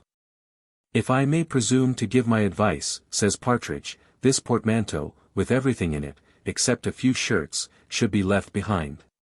Those I shall be easily able to carry for you, and the rest of your clothes will remain very safe locked up in my house." This method was no sooner proposed than agreed to. And then the barber departed, in order to prepare everything for his intended expedition. Chapter 7. Containing better reasons than any which have yet appeared for the conduct of Partridge, an apology for the weakness of Jones. And some further anecdotes concerning my landlady. Though Partridge was one of the most superstitious of men, he would hardly perhaps have desired to accompany Jones on his expedition merely from the omens of the joint stool and white mare. If his prospect had been no better than to have shared the plunder gained in the field of battle. In fact, when Partridge came to ruminate on the relation he had heard from Jones, he could not reconcile to himself that Mr. Allworthy should turn his son, for so he most firmly believed him to be, out of doors, for any reason which he had heard assigned. He concluded, therefore, that the whole was a fiction, and that Jones, of whom he had often from his correspondence heard the wildest character, had in reality run away from his father. It came into his head, therefore, that if he could prevail with the young gentleman to return back to his father, he should by that means render a service to Allworthy, which would obliterate all his former anger. Nay, indeed, he conceived that very anger was counterfeited, and that Allworthy had sacrificed him to his own reputation. And this suspicion indeed he well accounted for, from the tender behaviour of that excellent man to the foundling child. From his great severity to Partridge, who, knowing himself to be innocent, could not conceive that any other should think him guilty. Lastly, from the allowance which he had privately received long after the annuity had been publicly taken from him, and which he looked upon as a kind of smart money, or rather by way of atonement for injustice. For it is very uncommon, I believe, for men to ascribe the benefactions they receive to pure charity, when they can possibly impute them to any other motive. If he could by any means therefore persuade the young gentleman to return home, he doubted not but that he should again be received into the favour of Allworthy, and well rewarded for his pains. Nay, and should be again restored to his native country, a restoration which Ulysses himself never wished more heartily than poor Partridge. As for Jones, he was well satisfied with the truth of what the other had asserted, and believed that Partridge had no other inducements but love to him, and zeal for the cause. A blamable want of caution and diffidence in the veracity of others, in which he was highly worthy of censure to say the truth. There are but 2 ways by which men become possessed of this excellent quality. The one is from long experience, and the other is from nature, which last, I presume, is often meant by genius, or great natural parts. And it is infinitely the better of the two, not only as we are masters of it much earlier in life, but as it is much more infallible and conclusive, for a man who hath been imposed on by ever so many, may still hope to find others more honest. Whereas he who receives certain necessary admonitions from within, that this is impossible, must have very little understanding indeed, if he ever renders himself liable to be once deceived. As Jones had not this gift from nature, he was too young to have gained it by experience, for at the diffident wisdom which is to be acquired this way, we seldom arrive till very late in life.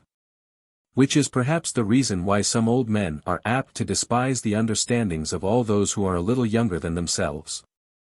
Jones spent most part of the day in the company of a new acquaintance. This was no other than the landlord of the house, or rather the husband of the landlady. He had but lately made his descent downstairs, after a long fit of the gout, in which distemper he was generally confined to his room during 1/2 of the year. And during the rest, he walked about the house, smoked his pipe, and drank his bottle with his friends, without concerning himself in the least with any kind of business. He had been bred, as they call it, a gentleman. That is, bred up to do nothing. And had spent a very small fortune, which he inherited from an industrious farmer his uncle, in hunting, horse racing, and cockfighting, and had been married by my landlady for certain purposes, which he had long since desisted from answering. For which she hated him heartily. But as he was a surly kind of fellow, so she contented herself with frequently upbraiding him by disadvantageous comparisons with her first husband, whose praise she had eternally in her mouth. And as she was for the most part mistress of the prophet, so she was satisfied to take upon herself the care and government of the family, and, after a long successless struggle, to suffer her husband to be master of himself. In the evening, when Jones retired to his room, a small dispute arose between this fond couple concerning him. "What," says the wife, "you have been tippling with the gentleman, I see." "Yes," answered the husband, "we have cracked a bottle together, and a very gentlemanlike man he is, and hath a very pretty notion of horseflesh. Indeed, he is young, and hath not seen much of the world. For I believe he hath been at very few horse races." "Oh ho! He is one of your order, is he?" replies the landlady. "He must be a gentleman to be sure, if he is a horse racer. The devil fetch such gentry. I am sure I wish I had never seen any of them. I have reason to love horse racers truly." "That you have," says the husband, "for I was one, you know." "Yes," answered she, "you are a pure one indeed. As my first husband used to say, I may put all the good I have ever got by you in my eyes, and see never the worse."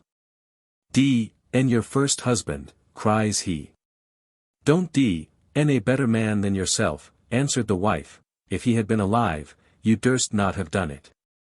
"Then you think," says he, "I have not so much courage as yourself, for you have D—n'd him often in my hearing." "If I did," says she, "I have repented of it many's the good time and oft. And if he was so good to forgive me a word spoken in haste or so, it doth not become such a one as you to twitter me. He was a husband to me, he was. And if ever I did make use of an ill word or so in a passion, I never called him rascal. I should have told a lie, if I had called him rascal." Much more she said, but not in his hearing. For having lighted his pipe, he staggered off as fast as he could. We shall therefore transcribe no more of her speech, as it approached still nearer and nearer to a subject too indelicate to find any place in this history. Early in the morning Partridge appeared at the bedside of Jones, ready equipped for the journey, with his knapsack at his back. This was his own workmanship, for besides his other trades, he was no indifferent tailor. He had already put up his whole stock of linen in it, consisting of 4 shirts, to which he now added 8 for Mr. Jones. And then packing up the portmanteau, he was departing with it towards his own house, but was stopped in his way by the landlady, who refused to suffer any removals till after the payment of the reckoning. The landlady was, as we have said, absolute governess in these regions. It was therefore necessary to comply with her rules. So the bill was presently writ out, which amounted to a much larger sum than might have been expected, from the entertainment which Jones had met with. But here we are obliged to disclose some maxims, which publicans hold to be the grand mysteries of their trade. The first is, if they have anything good in their house, which indeed very seldom happens, to produce it only to persons who travel with great equipages. 2. Delay, to charge the same for the very worst provisions, as if they were the best. And lastly, if any of their guests call but for little, to make them pay a double price for everything they have, so that the amount by the head may be much the same. The bill being made and discharged, Jones set forward with Partridge, carrying his knapsack, nor did the landlady condescend to wish him a good journey, for this was, it seems, an inn frequented by people of fashion. And I know not whence it is, but all those who get their livelihood by people of fashion, contract as much insolence to the rest of mankind, as if they really belonged to that rank themselves. Chapter 8. Jones arrives at Gloucester, and goes to the Bell, the character of that house, and of a pettifogger which he there meets with. Mr. Jones and Partridge, or Little Benjamin, which epithet of little was perhaps given him ironically, he being in reality near 6 feet high, having left their last quarters in the manner before described, travelled on to Gloucester without meeting any adventure worth relating. Being arrived here, they chose for their house of entertainment the Sign of the Bell, an excellent house indeed, and which I do most seriously recommend to every reader who shall visit this ancient city. The master of it is brother to the great preacher Whitefield, but is absolutely untainted with the pernicious principles of Methodism, or of any other heretical sect. He is indeed a very honest plain man, and, in my opinion, not likely to create any disturbance either in church or state. His wife hath, I believe, had much pretension to beauty, and is still a very fine woman. Her person and deportment might have made a shining figure in the politest assemblies. But though she must be conscious of this and many other perfections, she seems perfectly contented with, and resigned to, that state of life to which she is called, and this resignation is entirely owing to the prudence and wisdom of her temper. For she is at present as free from any methodistical notions as her husband, I say at present. For she freely confesses that her brother's documents made at first some impression upon her, and that she had put herself to the expense of a long hood, in order to attend the extraordinary emotions of the spirit. But having found, during an experiment of 3 weeks, no emotions, she says, worth a farthing, she very wisely laid by her hood, and abandoned the sect. To be concise, she is a very friendly good-natured woman. And so industrious to oblige, that the guests must be of a very morose disposition who are not extremely well satisfied in her house. Mrs. Whitefield happened to be in the yard when Jones and his attendant marched in. Her sagacity soon discovered in the air of our hero something which distinguished him from the vulgar. She ordered her servants, therefore, immediately to show him into a room, and presently afterwards invited him to dinner with herself. Which invitation he very thankfully accepted, for indeed much less agreeable company than that of Mrs. Whitefield, and a much worse entertainment than she had provided, would have been welcome after so long fasting and so long a walk. Besides Mr. Jones and the good governess of the mansion, there sat down at table an attorney of Salisbury, indeed the very same who had brought the news of Mrs. Blifil's death to Mr. Allworthy, and whose name, which I think we did not before mention, was Dowling. There was likewise present another person, who styled himself a lawyer, and who lived somewhere near Linlinch, in Somersetshire. This fellow, I say, styled himself a lawyer, but was indeed a most vile pettifogger, without sense or knowledge of any kind, one of those who may be termed train-bearers to the law. A sort of supernumeraries in the profession, who are the hackneys of attorneys, and will ride more miles for half a crown than a post-boy. During the time of dinner, the Somersetshire lawyer recollected the face of Jones, which he had seen at Mr. Allworthy's, for he had often visited in that gentleman's kitchen. He therefore took occasion to inquire after the good family there with that familiarity which would have become an intimate friend or acquaintance of Mr. Allworthy. And indeed he did all in his power to insinuate himself to be such, though he had never had the honour of speaking to any person in that family higher than the butler. Jones answered all his questions with much civility, though he never remembered to have seen the pettifogger before. And though he concluded, from the outward appearance and behaviour of the man, that he usurped a freedom with his betters, to which he was by no means entitled.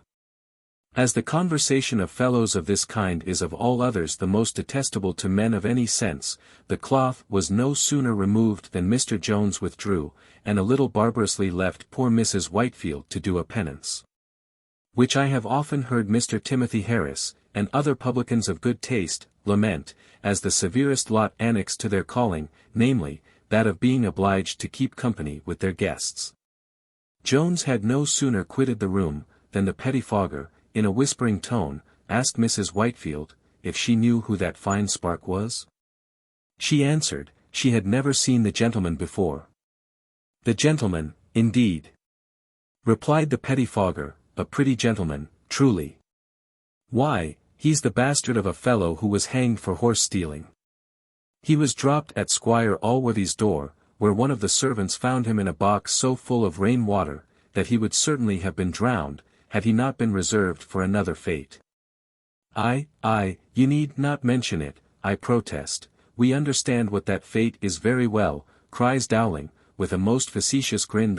Well, continued the other, the squire ordered him to be taken in. For he is a timbersome man everybody knows, and was afraid of drawing himself into a scrape, and there the bastard was bred up, and fed, and clothified all to the world like any gentleman. And there he got one of the servant maids with child, and persuaded her to swear it to the squire himself, and afterwards he broke the arm of one Mr. Thwackum, a clergyman, only because he reprimanded him for following whores. And afterwards he snapped a pistol at Mr. Blifil behind his back, and once, when Squire Allworthy was sick, he got a drum, and beat it all over the house to prevent him from sleeping. And 20 other pranks he hath played, for all which, about 4 or 5 days ago, just before I left the country, the squire stripped him stark naked, and turned him out of doors. And very justly too, I protest, cries Dowling. I would turn my own son out of doors, if he was guilty of half as much. And pray what is the name of this pretty gentleman? The name answered Pettifogger, why, he is called Thomas Jones. Jones, answered Dowling a little eagerly. What, Mr. Jones that lived at Mr. Allworthy's? Was that the gentleman that dined with us? The very same, said the other. I have heard of the gentleman, cries Dowling, often, but I never heard any ill character of him. And I am sure, says Mrs. Whitefield, if half what this gentleman hath said be true, Mr. Jones hath the most deceitful countenance I ever saw, for sure his looks promise something very different. And I must say, for the little I have seen of him, he is as civil a well-bred man as you would wish to converse with. Pettifogger, calling to mind that he had not been sworn, as he usually was, before he gave his evidence, now bound what he had declared with so many oaths and imprecations that the landlady's ears were shocked, and she put a stop to his swearing, by assuring him of her belief. Upon which he said, I hope, madam, you imagine I would scorn to tell such things of any man, unless I knew them to be true. What interest have I in taking away the reputation of a man who never injured me? I promise you every syllable of what I have said is fact, and the whole country knows it. As Mrs. Whitefield had no reason to suspect that the pettifogger had any motive or temptation to abuse Jones, the reader cannot blame her for believing what he so confidently affirmed with many oaths. She accordingly gave up her skill in physiognomy, and henceforwards conceived so ill an opinion of her guest, that she heartily wished him out of her house. This dislike was now farther increased by a report which Mr. Whitefield made from the kitchen, where Partridge had informed the company, that though he carried the knapsack, and contented himself with staying among servants, while Tom Jones, as he called him, was regaling in the parlour, he was not his servant, but only a friend and companion, and as good a gentleman as Mr. Jones himself. Dowling sat all this while silent, biting his fingers, making faces, grinning, and looking wonderfully arch. At last he opened his lips, and protested that the gentleman looked like another sort of man. He then called for his bill with the utmost haste, declared he must be at Hereford that evening, lamented his great hurry of business, and wished he could divide himself into 20 pieces, in order to be at once in 20 places. The pettifogger now likewise departed, and then Jones desired the favour of Mrs. Whitefield's company to drink tea with him. But she refused, and with a manner so different from that with which she had received him at dinner, that it a little surprised him. And now he soon perceived her behaviour totally changed. For instead of that natural affability which we have before celebrated, she wore a constrained severity on her countenance, which was so disagreeable to Mr. Jones, that he resolved, however late, to quit the house that evening. He did indeed account somewhat unfairly for this sudden change, for besides some hard and unjust surmises concerning female fickleness and mutability, he began to suspect that he owed this want of civility to his want of horses. A sort of animals which, as they dirty no sheets, are thought in inns to pay better for their beds than their riders, and are therefore considered as the more desirable company. But Mrs. Whitefield, to do her justice, had a much more liberal way of thinking. She was perfectly well bred, and could be very civil to a gentleman, though he walked on foot. In reality, she looked on our hero as a sorry scoundrel, and therefore treated him as such, for which not even Jones himself, had he known as much as the reader, could have blamed her. Nay, on the contrary, he must have approved her conduct, and have esteemed her the more for the disrespect shown towards himself. This is indeed a most aggravating circumstance, which attends depriving men unjustly of their reputation. For a man who is conscious of having an ill character, cannot justly be angry with those who neglect and slight him, but ought rather to despise such as affect his conversation, unless where a perfect intimacy must have convinced them that their friend's character hath been falsely and injuriously aspersed. This was not, however, the case of Jones. For as he was a perfect stranger to the truth, so he was with good reason offended at the treatment he received.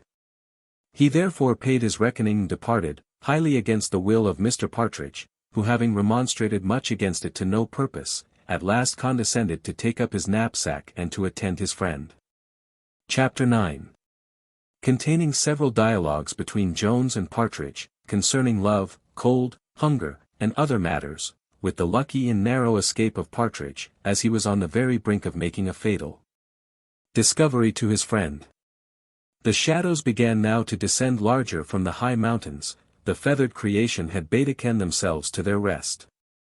Now the highest order of mortals were sitting down to their dinners, and the lowest order to their suppers. In a word, the clock struck 5 just as Mr. Jones took his leave of Gloucester. An hour at which, as it was now midwinter, the dirty fingers of night would have drawn her sable curtain over the universe, had not the moon forbid her, who now, with a face as broad and as red as those of some jolly mortals, who, like her, turn night into day, began to rise from her bed, where she had slumbered away the day, in order to sit up all night. Jones had not travelled far before he paid his compliments to that beautiful planet, and, turning to his companion, asked him if he had ever beheld so delicious an evening. Partridge making no ready answer to his question, he proceeded to comment on the beauty of the moon, and repeated some passages from Milton, who hath certainly excelled all other poets in his description of the heavenly luminaries. He then told Partridge the story from the Spectator, of 2 lovers who had agreed to entertain themselves when they were at a great distance from each other, by repairing, at a certain fixed hour, to look at the moon, thus pleasing themselves with the thought that they were both employed in contemplating the same object at the same time.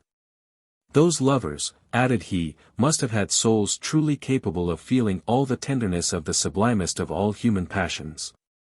Very probably, cries Partridge, but I envy them more, if they had bodies incapable of feeling cold. For I am almost frozen to death, and am very much afraid I shall lose a piece of my nose before we get to another house of entertainment. Nay, truly, we may well expect some judgment should happen to us for our folly in running away so by night from one of the most excellent inns I ever set my foot into. I am sure I never saw more good things in my life, and the greatest lord in the land cannot live better in his own house than he may there. And to forsake such a house, and go a-rambling about the country, the Lord knows whither, per divia rura viarum, I say nothing for my part, but some people might not have charity enough to conclude we were in our sober senses. Fie upon it, Mr. Partridge, says Jones, have a better heart, consider you are going to face an enemy, and are you afraid of facing a little cold? I wish, indeed, we had a guide to advise which of these roads we should take. May I be so bold, says Partridge, to offer my advice? Interdum stultus opportuna loquitur, why, which of them, cries Jones, would you recommend? Truly neither of them, answered Partridge. The only road we can be certain of finding, is the road we came. A good hearty pace will bring us back to Gloucester in an hour, but if we go forward, the Lord Harry knows when we shall arrive at any place. For I see at least 50 miles before me, and no house in all the way. You see, indeed, a very fair prospect, says Jones, which receives great additional beauty from the extreme lustre of the moon. However, I will keep the left-hand track, as that seems to lead directly to those hills, which we were informed lie not far from Worcester. And here, if you are inclined to quit me, you may, and return back again. But for my part, I am resolved to go forward. It is unkind in you, sir, says Partridge, to suspect me of any such intention. What I have advised hath been as much on your account as on my own, but since you are determined to go on, I am as much determined to follow. I pray sequarte. They now travelled some miles without speaking to each other, during which suspense of discourse Jones often sighed, and Benjamin groaned as bitterly, though from a very different reason. At length Jones made a full stop, and turning about, cries, "Who knows, Partridge, but the loveliest creature in the universe may have her eyes now fixed on that very moon which I behold at this instant?" "Very likely, sir," answered Partridge.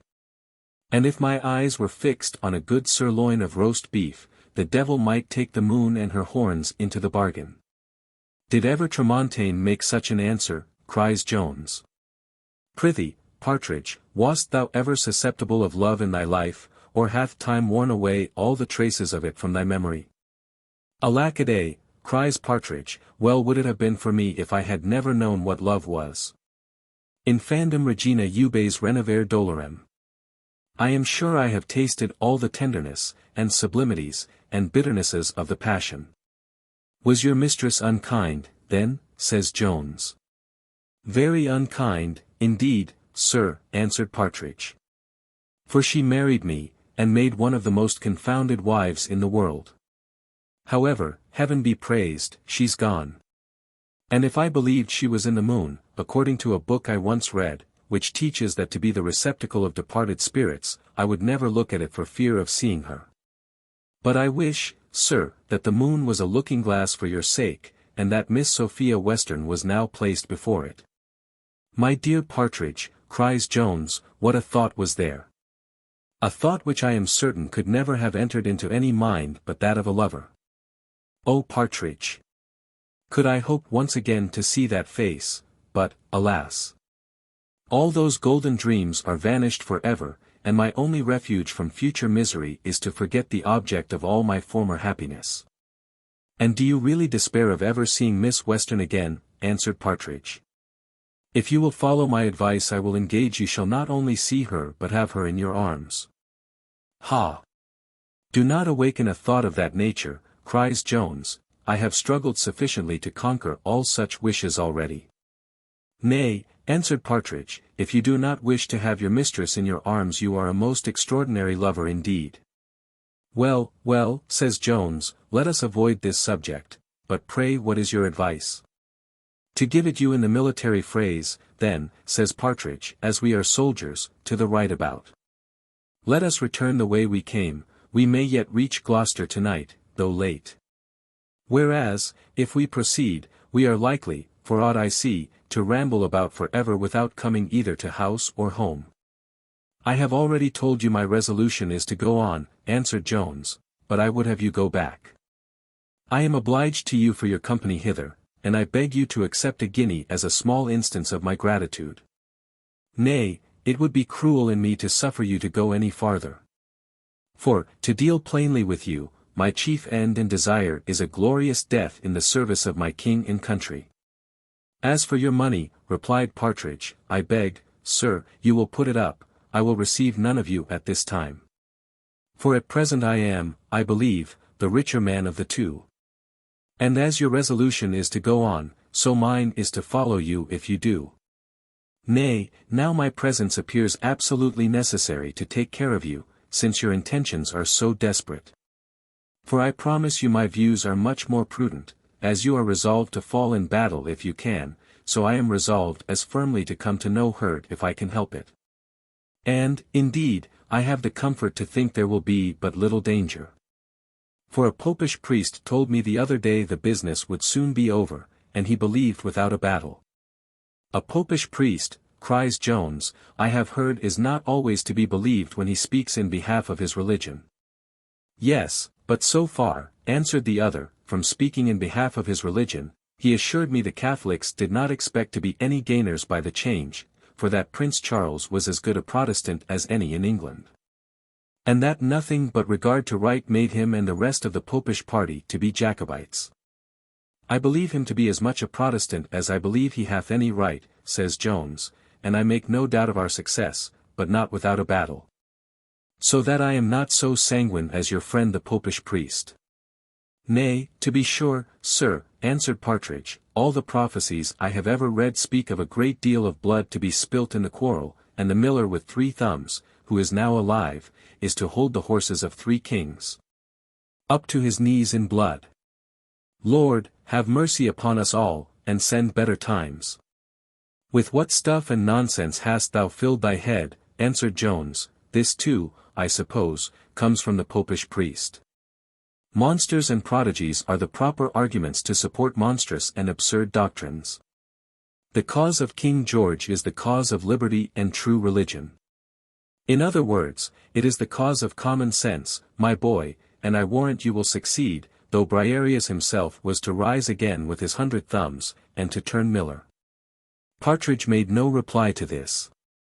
He was, indeed, cast into the utmost confusion by this declaration of Jones. For, to inform the reader of a secret, which he had no proper opportunity of revealing before, Partridge was in truth a Jacobite, and had concluded that Jones was of the same party, and was now proceeding to join the rebels. An opinion which was not without foundation. For the tall, long-sighted dame, mentioned by Hudibras, that many-eyed, many-tongued, many-mouthed, many-eared monster of Virgil, had related the story of the quarrel between Jones and the officer, with the usual regard to truth. She had, indeed, changed the name of Sophia into that of the pretender, and had reported, that drinking his health was the cause for which Jones was knocked down. This Partridge had heard, and most firmly believed.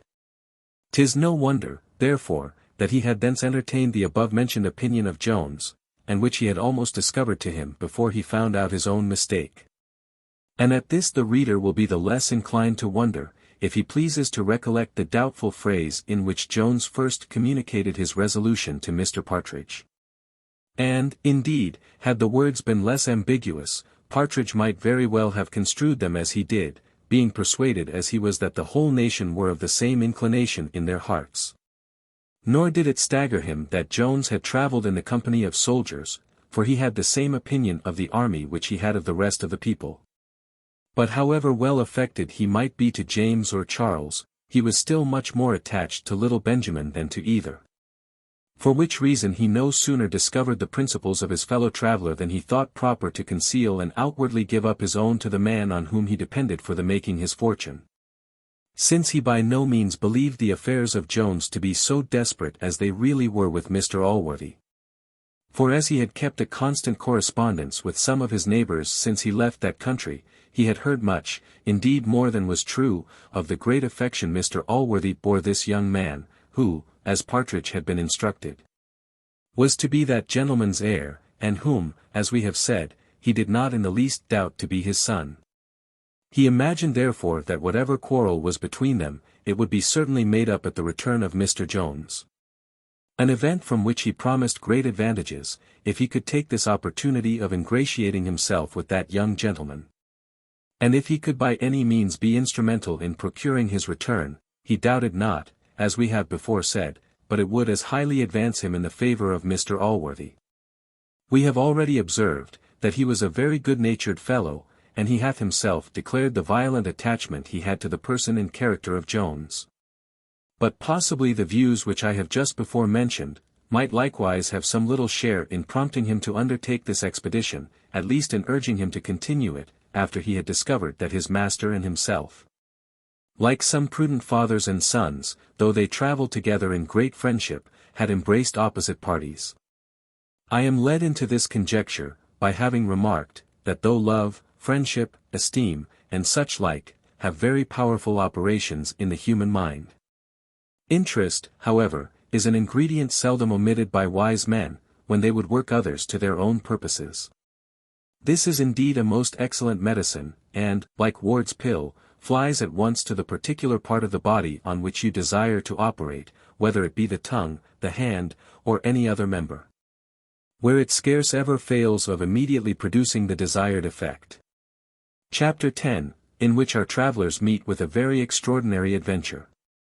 Just as Jones and his friend came to the end of their dialogue in the preceding chapter, they arrived at the bottom of a very steep hill.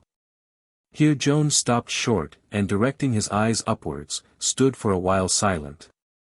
At length he called to his companion, and said, "Partridge, I wish I was at the top of this hill. It must certainly afford a most charming prospect, especially by this light, for the solemn gloom which the moon casts on all objects, is beyond expression beautiful, especially to an imagination which is desirous of cultivating melancholy ideas." "Very probably," answered Partridge, "but if the top of the hill be properest to produce melancholy thoughts, I suppose the bottom is the likeliest to produce merry ones, and these I take to be much the better of the two. I protest you have made my blood run cold with the very mentioning the top of that mountain, which seems to me to be one of the highest in the world. No, no, if we look for anything, let it be for a place underground, to screen ourselves from the frost." "Do so," said Jones, "let it be but within hearing of this place, and I will hallo to you at my return back." "Surely, sir, you are not mad," said Partridge. "Indeed, I am," answered Jones, "if ascending this hill be madness, but as you complain so much of the cold already, I would have you stay below. I will certainly return to you within an hour." "Pardon me, sir," cries Partridge, "I have determined to follow you wherever you go." Indeed he was now afraid to stay behind. For though he was coward enough in all respects, yet his chief fear was that of ghosts, with which the present time of night, and the wildness of the place, extremely well suited. At this instant Partridge espied a glimmering light through some trees, which seemed very near to them. He immediately cried out in a rapture, "Oh, sir! Heaven hath at last heard my prayers, and hath brought us to a house, perhaps it may be an inn. Let me beseech you, sir, if you have any compassion either for me or yourself, do not despise the goodness of Providence, but let us go directly to yon light. Whether it be a public house or no, I am sure if they be Christians that dwell there, they will not refuse a little house room to persons in our miserable condition." Jones at length yielded to the earnest supplications of Partridge, and both together made directly towards the place whence the light issued. They soon arrived at the door of this house, or cottage, for it might be called either, without much impropriety. Here Jones knocked several times without receiving any answer from within. At which Partridge, whose head was full of nothing but of ghosts, devils, witches, and such like, began to tremble, crying, "Lord, have mercy upon us. Surely the people must be all dead. I can see no light neither now, and yet I am certain I saw a candle burning but a moment before. Well, I have heard of such things." "What hast thou heard of?" said Jones. "The people are either fast asleep, or probably, as this is a lonely place, are afraid to open their door." He then began to vociferate pretty loudly, and at last an old woman, opening an upper casement, asked, who they were, and what they wanted. Jones answered, they were travellers who had lost their way, and having seen a light in the window, had been led thither in hopes of finding some fire to warm themselves. "Whoever you are," cries the woman, "you have no business here. Nor shall I open the door to any one at this time of night." Partridge, whom the sound of a human voice had recovered from his fright, fell to the most earnest supplications to be admitted for a few minutes to the fire, saying, he was almost dead with the cold. To which fear had indeed contributed equally with the frost. He assured her that the gentleman who spoke to her was one of the greatest squires in the country, and made use of every argument, save one, which Jones afterwards effectually added. And this was, the promise of £50. A bribe too great to be resisted by such a person, especially as the genteel appearance of Jones, which the light of the moon plainly discovered to her, together with his affable behavior, had entirely subdued those apprehensions of thieves which she had at first conceived. She agreed, therefore, at last, to let them in, where Partridge, to his infinite joy, found a good fire ready for his reception. The poor fellow, however, had no sooner warmed himself, than those thoughts which were always uppermost in his mind, began a little to disturb his brain. There was no article of his creed in which he had a stronger faith than he had in witchcraft, nor can the reader conceive a figure more adapted to inspire this idea, than the old woman who now stood before him. She answered exactly to that picture drawn by Otway in his Orphan.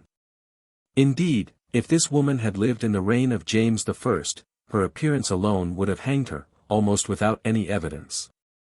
Many circumstances likewise conspired to confirm Partridge in his opinion. Her living, as he then imagined, by herself in so lonely a place. And in a house, the outside of which seemed much too good for her, but its inside was furnished in the most neat and elegant manner. To say the truth, Jones himself was not a little surprised at what he saw. For, besides the extraordinary neatness of the room, it was adorned with a great number of knickknacks and curiosities, which might have engaged the attention of a virtuoso. While Jones was admiring these things, and Partridge sat trembling with the firm belief that he was in the house of a witch, the old woman said, "I hope, gentlemen, you will make what haste you can. For I expect my master presently, and I would not for double the money he should find you here." "Then you have a master," cried Jones. "Indeed, you will excuse me, good woman, but I was surprised to see all those fine things in your house." "Ah, sir," said she, "if the 20th part of these things were mine, should think myself a rich woman. But pray, sir, do not stay much longer, for I look for him in every minute." "Why, sure he would not be angry with you," said Jones, "for doing a common act of charity." "Alack a day, sir," said she, "he is a strange man, not at all like other people. He keeps no company with anybody, and seldom walks out but by night, for he doth not care to be seen, and all the country people are as much afraid of meeting him, for his dress is enough to frighten those who are not used to it. They call him, the man of the hill, for there he walks by night, and the country people are not, I believe, more afraid of the devil himself. He would be terribly angry if he found you here." "Pray, sir," says Partridge, "don't let us offend the gentleman, I am ready to walk, and was never warmer in my life. Do pray, sir, let us go. Here are pistols over the chimney, who knows whether they be charged or no, or what he may do with them." "Fear nothing, Partridge," cries Jones, "I will secure thee from danger." "Nay, for matter o' that, he never doth any mischief," said the woman, "but to be sure it is necessary he should keep some arms for his own safety. For his house hath been beset more than once, and it is not many nights ago that we thought we heard thieves about it. For my own part, I have often wondered that he is not murdered by some villain or other, as he walks out by himself at such hours. But then, as I said, the people are afraid of him, and besides, they think, I suppose, he hath nothing about him worth taking. I should imagine, by this collection of rarities," cries Jones, "that your master had been a traveller." "Yes, sir," answered she, "he hath been a very great one. There be few gentlemen that know more of all matters than he fancy he hath been crossed in love, or whatever it is I know not. But I have lived with him above these 30 years, and in all that time he hath hardly spoke to 6 living people." She then again solicited their departure, in which she was backed by Partridge. But Jones purposely protracted the time, for his curiosity was greatly raised to see this extraordinary person. Though the old woman, therefore, concluded every one of her answers with desiring him to be gone, and Partridge proceeded so far as to pull him by the sleeve, he still continued to invent new questions, till the old woman, with an affrighted countenance, declared she heard her master's signal. And at the same instant more than one voice was heard without the door, crying, "D—n your blood, show us your money this instant. Your money, you villain, or we will blow your brains about your ears." "Oh, good heaven!" cries the old woman, "some villains, to be sure, have attacked my master. Oh la! What shall I do? What shall I do?" "How," cries Jones, "how, are these pistols loaded?" "Oh, good sir, there is nothing in them, indeed." "Oh, pray don't murder us, gentlemen." For in reality she now had the same opinion of those within as she had of those without. Jones made her no answer. But snatching an old broadsword which hung in the room, he instantly sallied out, where he found the old gentleman struggling with 2 ruffians, and begging for mercy. Jones asked no questions, but fell so briskly to work with his broad sword, that the fellows immediately quitted their hold, and without offering to attack our hero, betook themselves to their heels and made their escape. For he did not attempt to pursue them, being contented with having delivered the old gentleman, and indeed he concluded he had pretty well done their business, for both of them, as they ran off, cried out with bitter oaths that they were dead men. Jones presently ran to lift up the old gentleman, who had been thrown down in the scuffle, expressing at the same time great concern lest he should have received any harm from the villains. The old man stared a moment at Jones, and then cried, "No, sir, no, I have very little harm, I thank you. Lord have mercy upon me." "I see, sir," said Jones, "you are not free from apprehensions even of those who have had the happiness to be your deliverers, nor can I blame any suspicions which you may have, but indeed you have no real occasion for any. Here are none but your friends present. Having missed our way this cold night, we took the liberty of warming ourselves at your fire, whence we were just departing when we heard you call for assistance, which, I must say, Providence alone seems to have sent you." "Providence, indeed," cries the old gentleman, "if it be so." "So it is, I assure you," cries Jones. "Here is your own sword, sir, I have used it in your defense, and I now return it into your hand." The old man having received the sword, which was stained with the blood of his enemies, looked steadfastly at Jones during some moments, and then with a sigh cried out, "You will pardon me, young gentleman. I was not always of a suspicious temper, nor am I a friend to ingratitude." "Be thankful then," cries Jones, "to that Providence to which you owe your deliverance. As to my part, I have only discharged the common duties of humanity, and what I would have done for any fellow creature in your situation." "Let me look at you a little longer," cries the old gentleman. "You are a human creature then? Well, perhaps you are. Come, pray walk into my little hut. You have been my deliverer indeed." The old woman was distracted between the fears which she had of her master, and for him, and Partridge was, if possible, in a greater fright. The former of these, however, when she heard her master speak kindly to Jones, and perceived what had happened, came again to herself.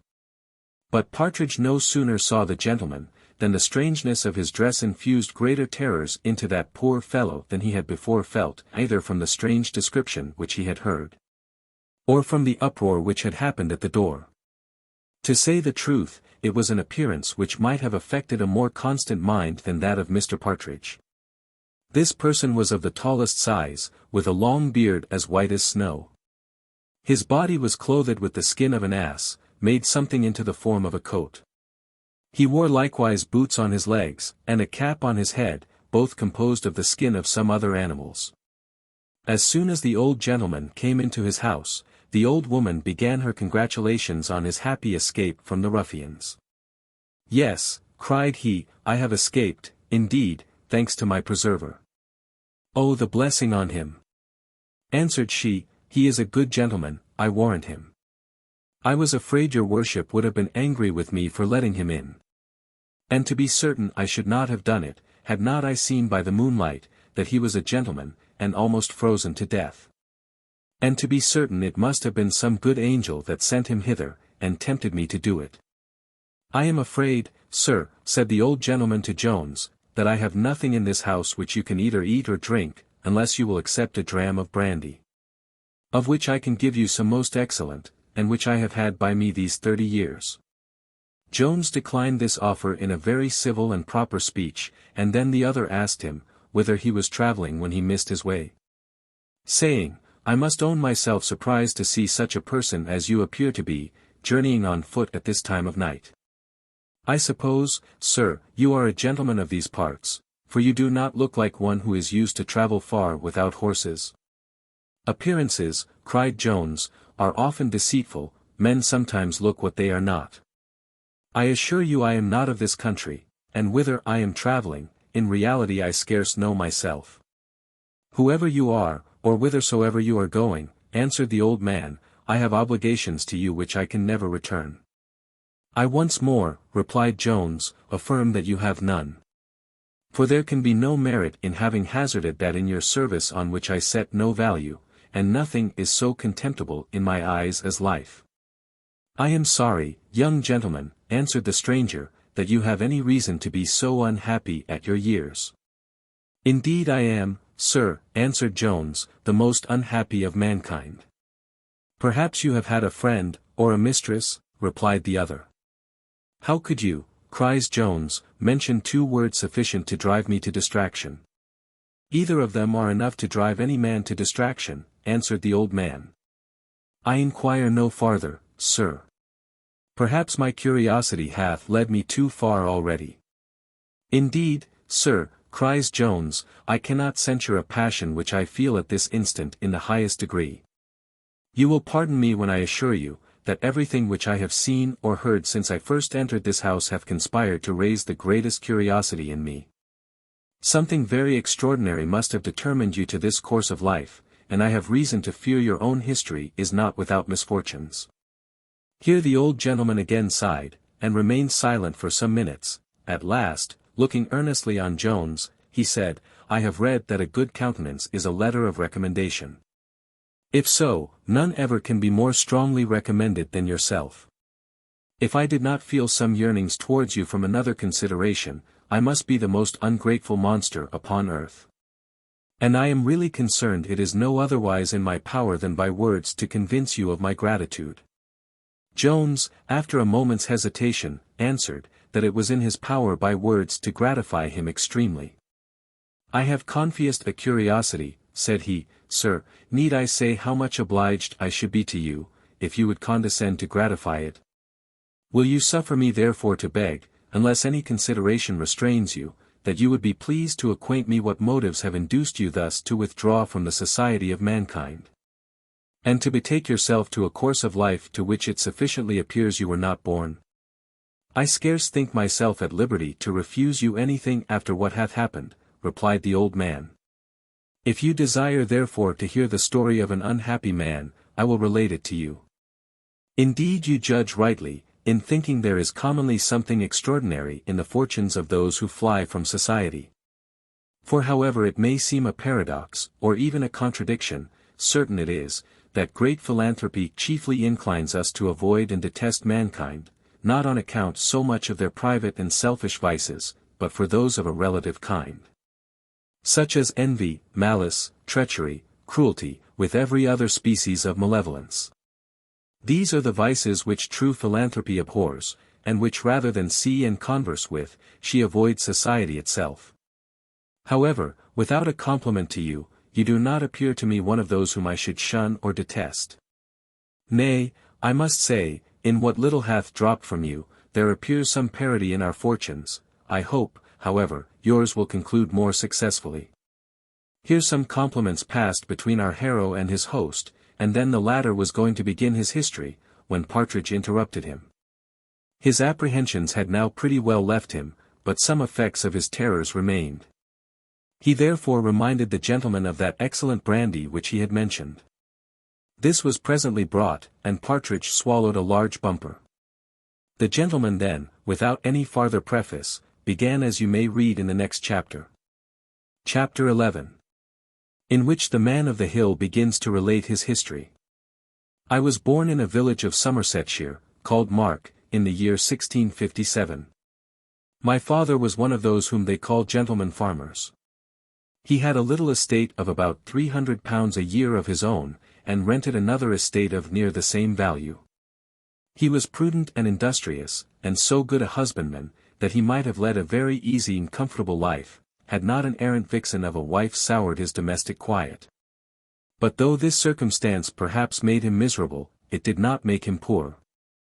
For he confined her almost entirely at home, and rather chose to bear eternal upbraidings in his own house, than to injure his fortune by indulging her in the extravagancies she desired abroad. By this Xantippe, so was the wife of Socrates called, said Partridge, by this Xantippe he had 2 sons, of which I was the younger. He designed to give us both good education. But my elder brother, who, unhappily for him, was the favorite of my mother, utterly neglected his learning. Insomuch that, after having been 5 or 6 years at school with little or no improvement, my father, being told by his master that it would be to no purpose to keep him longer there, At last complied with my mother in taking him home from the hands of that tyrant, as she called his master.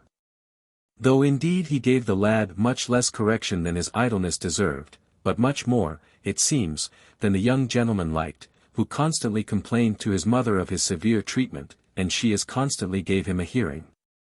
Yes, yes, cries Partridge, I have seen such mothers, I have been abused myself by them, and very unjustly. Such parents deserve correction as much as their children. Jones chid the pedagogue for his interruption, and then the stranger proceeded. My brother now, at the age of 15, bade adieu to all learning, and to everything else but to his dog and gun.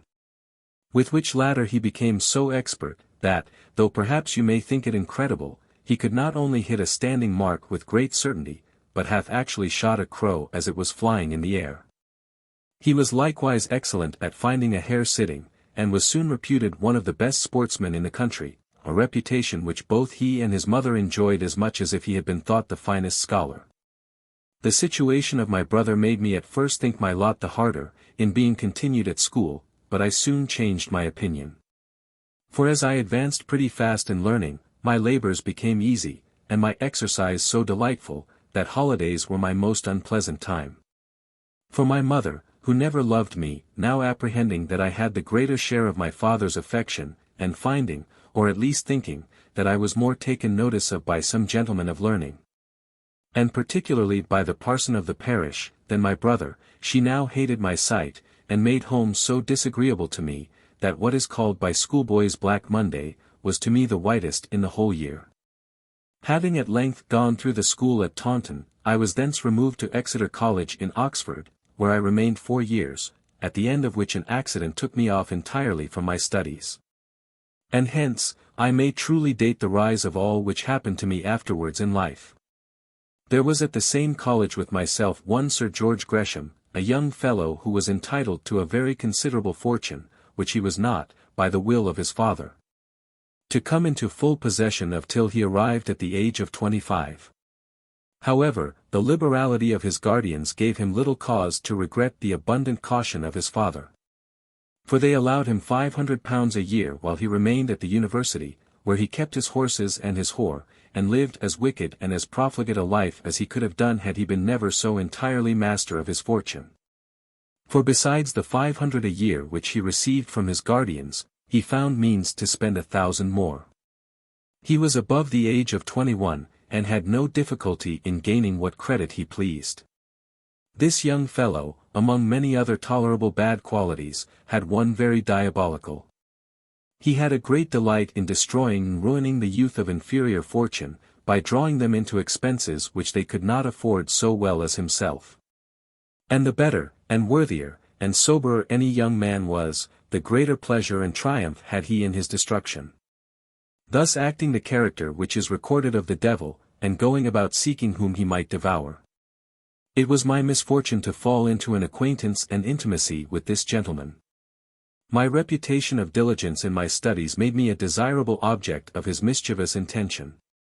And my own inclination made it sufficiently easy for him to effect his purpose, for though I had applied myself with much industry to books, in which I took great delight, there were other pleasures in which I was capable of taking much greater. For I was high-mettled, had a violent flow of animal spirits, was a little ambitious, and extremely amorous. I had not long contracted an intimacy with Sir George before I became a partaker of all his pleasures. And when I was once entered on that scene, neither my inclination nor my spirit would suffer me to play an under part. I was second to none of the company in any acts of debauchery. Nay, I soon distinguished myself so notably in all riots and disorders, that my name generally stood first in the roll of delinquents. And instead of being lamented as the unfortunate pupil of Sir George, I was now accused as the person who had misled and debauched that hopeful young gentleman. For though he was the ringleader and promoter of all the mischief, he was never so considered. I fell at last under the censure of the Vice-Chancellor, and very narrowly escaped expulsion. You will easily believe, sir, that such a life as I am now describing must be incompatible with my further progress in learning. And that in proportion as I addicted myself more and more to loose pleasure, I must grow more and more remiss in application to my studies. This was truly the consequence, but this was not all. My expenses now greatly exceeded not only my former income, but those additions which I extorted from my poor generous father, on pretenses of sums being necessary for preparing for my approaching degree of Bachelor of Arts. These demands, however, grew at last so frequent and exorbitant, that my father by slow degrees opened his ears to the accounts which he received from many quarters of my present behavior, and which my mother failed not to echo very faithfully and loudly. Adding, this is the fine gentleman, the scholar who doth so much honor to his family, and is to be the making of it. I thought what all this learning would come to. He is to be the ruin of us all, I find, after his elder brother hath been denied necessaries for his sake, to perfect his education forsooth, for which he was to pay us such interest. I thought what the interest would come to. With much more of the same kind. But I have, I believe, satisfied you with this taste. My father, therefore, began now to return remonstrances instead of money to my demands, which brought my affairs perhaps a little sooner to a crisis. But had he remitted me his whole income, you will imagine it could have sufficed a very short time to support one who kept pace with the expenses of Sir George Gresham. It is more than possible that the distress I was now in for money, and the impracticability of going on in this manner, might have restored me at once to my senses and to my studies. Had I opened my eyes before I became involved in debts from which I saw no hopes of ever extricating myself. This was indeed the great art of Sir George, and by which he accomplished the ruin of many, whom he afterwards laughed at as fools and coxcombs, for vying, as he called it, with a man of his fortune.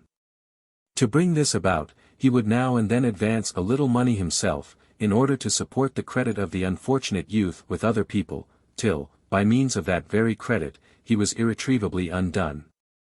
My mind being by these means grown as desperate as my fortune, there was scarce a wickedness which I did not meditate, in order for my relief. Self-murder itself became the subject of my serious deliberation. And I had certainly resolved on it, had not a more shameful, though perhaps less sinful, thought expelled it from my head. Here he hesitated a moment, and then cried out, I protest, so many years have not washed away the shame of this act, and I shall blush while I relate it. Jones desired him to pass over anything that might give him pain in the relation. But Partridge eagerly cried out, Oh, pray, sir, let us hear this. I had rather hear this than all the rest. As I hope to be saved, I will never mention a word of it. Jones was going to rebuke him, but the stranger prevented it by proceeding thus. I had a chum, a very prudent, frugal young lad, who, though he had no very large allowance, had by his parsimony heaped up upwards of 40 guineas. Which I knew he kept in his escritoire. I took therefore an opportunity of purloining his key from his breeches pocket, while he was asleep, and thus made myself master of all his riches, after which I again conveyed his key into his pocket. And counterfeiting sleep, though I never once closed my eyes, lay in bed till after he arose and went to prayers, an exercise to which I had long been unaccustomed. Timorous thieves, by extreme caution, often subject themselves to discoveries, which those of a bolder kind escape. Thus it happened to me, for had I boldly broke open his escritoire, I had, perhaps, escaped even his suspicion. But as it was plain that the person who robbed him had possessed himself of his key, he had no doubt, when he first missed his money, but that his chum was certainly the thief.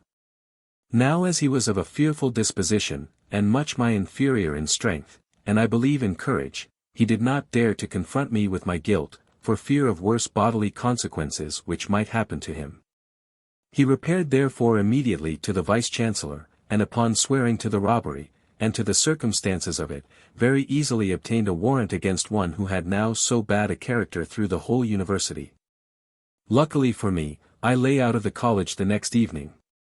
For that day I attended a young lady in a chaise to Whitney, where we stayed all night, and in our return, the next morning, to Oxford, I met one of my cronies, who acquainted me with sufficient news concerning myself to make me turn my horse another way. Pray, sir, did he mention anything of the warrant? Said Partridge. But Jones begged the gentleman to proceed without regarding any impertinent questions. Which he did as follows. Having now abandoned all thoughts of returning to Oxford, the next thing which offered itself was a journey to London. I imparted this intention to my female companion, who at first remonstrated against it. But upon producing my wealth, she immediately consented. We then struck across the country, into the great Cirencester road, and made such haste, that we spent the next evening, save one, in London. When you consider the place where I now was, and the company with whom I was, you will, I fancy, conceive that a very short time brought me to an end of that sum of which I had so iniquitously possessed myself. I was now reduced to a much higher degree of distress than before. The necessaries of life began to be numbered among my wants. And what made my case still the more grievous was, that my paramour, of whom I was now grown immoderately fond, shared the same distresses with myself. To see a woman you love in distress, to be unable to relieve her, and at the same time to reflect that you have brought her into this situation, is perhaps a curse of which no imagination can represent the horrors to those who have not felt it. I believe it from my soul, cries Jones, and I pity you from the bottom of my heart. He then took 2 or 3 disorderly turns about the room, and at last begged pardon, and flung himself into his chair, crying, I thank heaven, I have escaped that.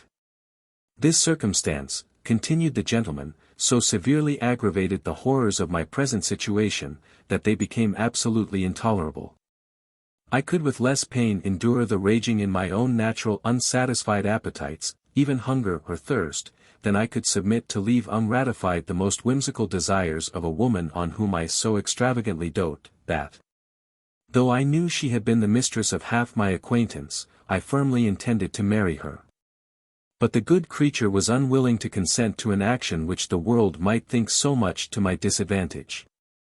And as, possibly, she compassionated the daily anxieties which she must have perceived me suffer on her account, she resolved to put an end to my distress. She soon, indeed, found means to relieve me from my troublesome and perplexed situation. For while I was distracted with various inventions to supply her with pleasures, she very kindly betrayed me to one of her former lovers at Oxford, by whose care and diligence I was immediately apprehended and committed to jail. Here I first began seriously to reflect on the miscarriages of my former life, on the errors I had been guilty of, on the misfortunes which I had brought on myself, and on the grief which I must have occasioned to one of the best of fathers. When I added to all these the perfidy of my mistress, such was the horror of my mind, that life, instead of being longer desirable, grew the object of my abhorrence. And I could have gladly embraced death as my dearest friend, if it had offered itself to my choice unattended by shame. The time of the assizes soon came, and I was removed by habeas corpus to Oxford, where I expected certain conviction and condemnation. But, to my great surprise, none appeared against me, and I was, at the end of the sessions, discharged for want of prosecution. In short, my chum had left Oxford, and whether from indolence, or from what other motive I am ignorant, had declined concerning himself any farther in the affair. Perhaps, cries Partridge, he did not care to have your blood upon his hands. And he was in the right on't. If any person was to be hanged upon my evidence, I should never be able to lie alone afterwards, for fear of seeing his ghost. I shall shortly doubt, Partridge, says Jones, whether thou art more brave or wise. You may laugh at me, sir, if you please, answered Partridge, but if you will hear a very short story which I can tell, and which is most certainly true, perhaps you may change your opinion. In the parish where I was born, here Jones would have silenced him, but the stranger interceded that he might be permitted to tell his story, and in the meantime promised to recollect the remainder of his own. Partridge then proceeded thus: in the parish where I was born, there lived a farmer whose name was Bridle, and he had a son named Francis, a good hopeful young fellow. I was at the grammar school with him, where I remember he was got into Ovid's epistles, and he could construe you 3 lines together sometimes without looking into a dictionary. Besides all this, he was a very good lad, never missed church o' Sundays, and was reckoned one of the best psalm singers in the whole parish. He would indeed now and then take a cup too much, and that was the only fault he had. Well, but come to the ghost, cries Jones. Never fear, sir, I shall come to him soon enough, answered Partridge. You must know, then, that Farmer Bridle lost a mare, a sorrel one, to the best of my remembrance. And so it fell out that this young Francis shortly afterward being at a fair at Hindon, and as I think it was on, I can't remember the day, and being as he was, what should he happen to meet but a man upon his father's mare. Frank called out presently, "Stop thief," and it being in the middle of the fair, it was impossible, you know, for the man to make his escape. So they apprehended him and carried him before the justice. I remember it was Justice Willoughby, of Noyle, a very worthy good gentleman. And he committed him to prison, and bound Frank in a recognizance, I think they call it, a hard word compounded of re and cognosco, but it differs in its meaning from the use of the simple, as many other compounds do. Well, at last down came my Lord Justice Page to hold the assizes, and so the fellow was had up, and Frank was had up for a witness. To be sure, I shall never forget the face of the judge, when he began to ask him what he had to say against the prisoner. He made poor Frank tremble and shake in his shoes. "Well, you fellow," says my lord, "what have you to say? Don't stand humming and hawing, but speak out." But, however, he soon turned altogether as civil to Frank, and began to thunder at the fellow, and when he asked him if he had anything to say for himself, the fellow said, he had found the horse. "I," answered the judge, "thou art a lucky fellow, I have travelled the circuit these 40 years, and never found a horse in my life, but I'll tell thee what, friend, thou wast more lucky than thou didst know of. For thou didst not only find a horse, but a halter too, I promise thee. To be sure, I shall never forget the word."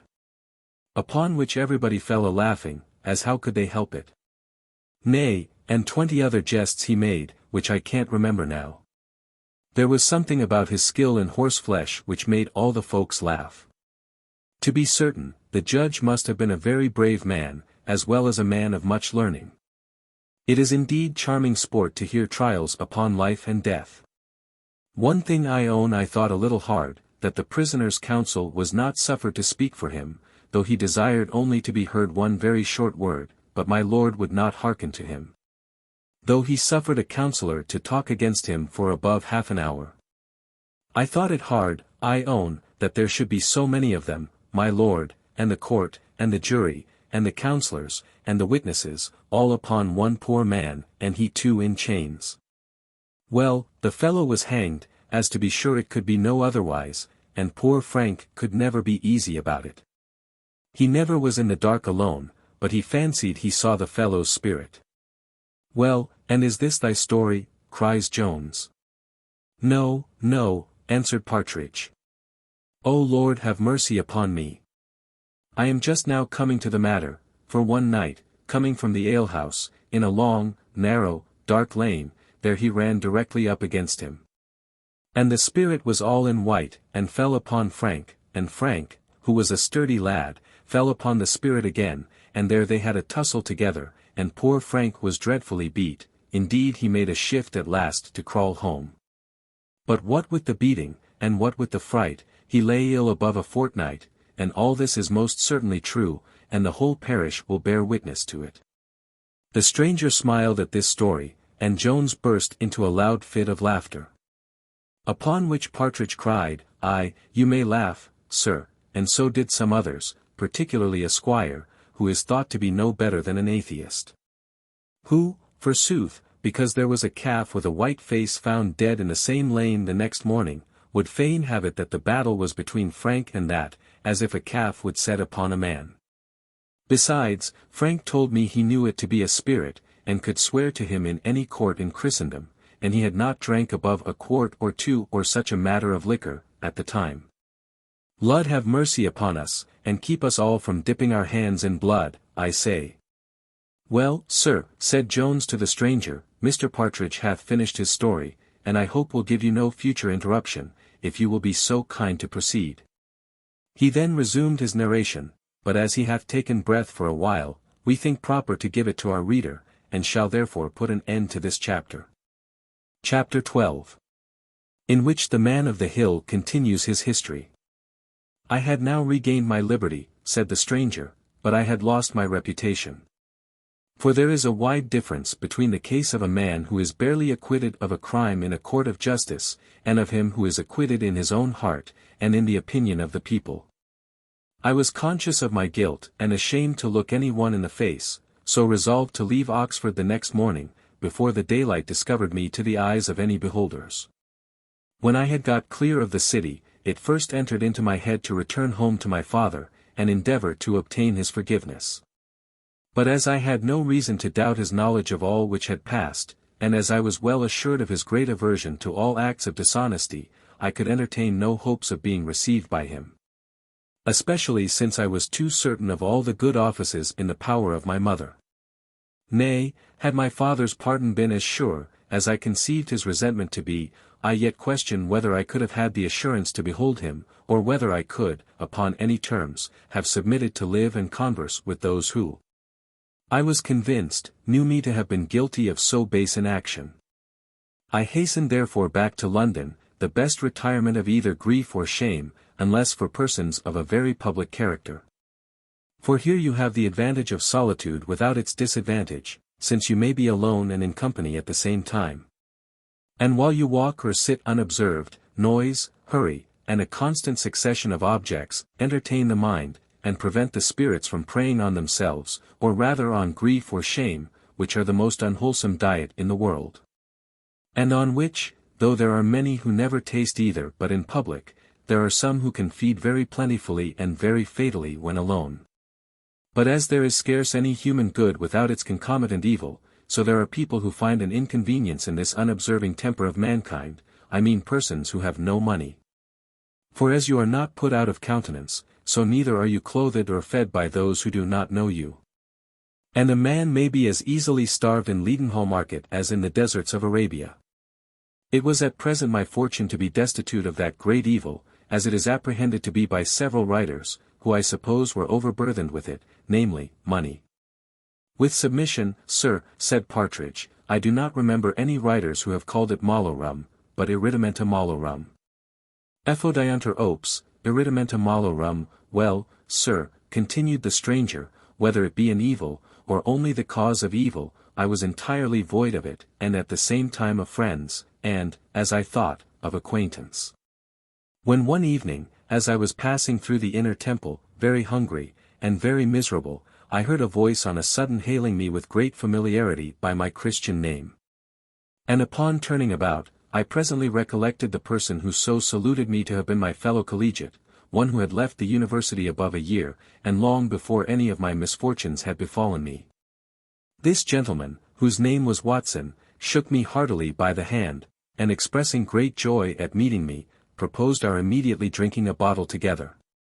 I first declined the proposal, and pretended business, but as he was very earnest and pressing, hunger at last overcame my pride, and I fairly confessed to him I had no money in my pocket. Yet not without framing a lie for an excuse, and imputing it to my having changed my breeches that morning. Mr. Watson answered, I thought, Jack, you and I had been too old acquaintance for you to mention such a matter. He then took me by the arm, and was pulling me along, but I gave him very little trouble, for my own inclinations pulled me much stronger than he could do. We then went into the Friars, which you know is the scene of all mirth and jollity.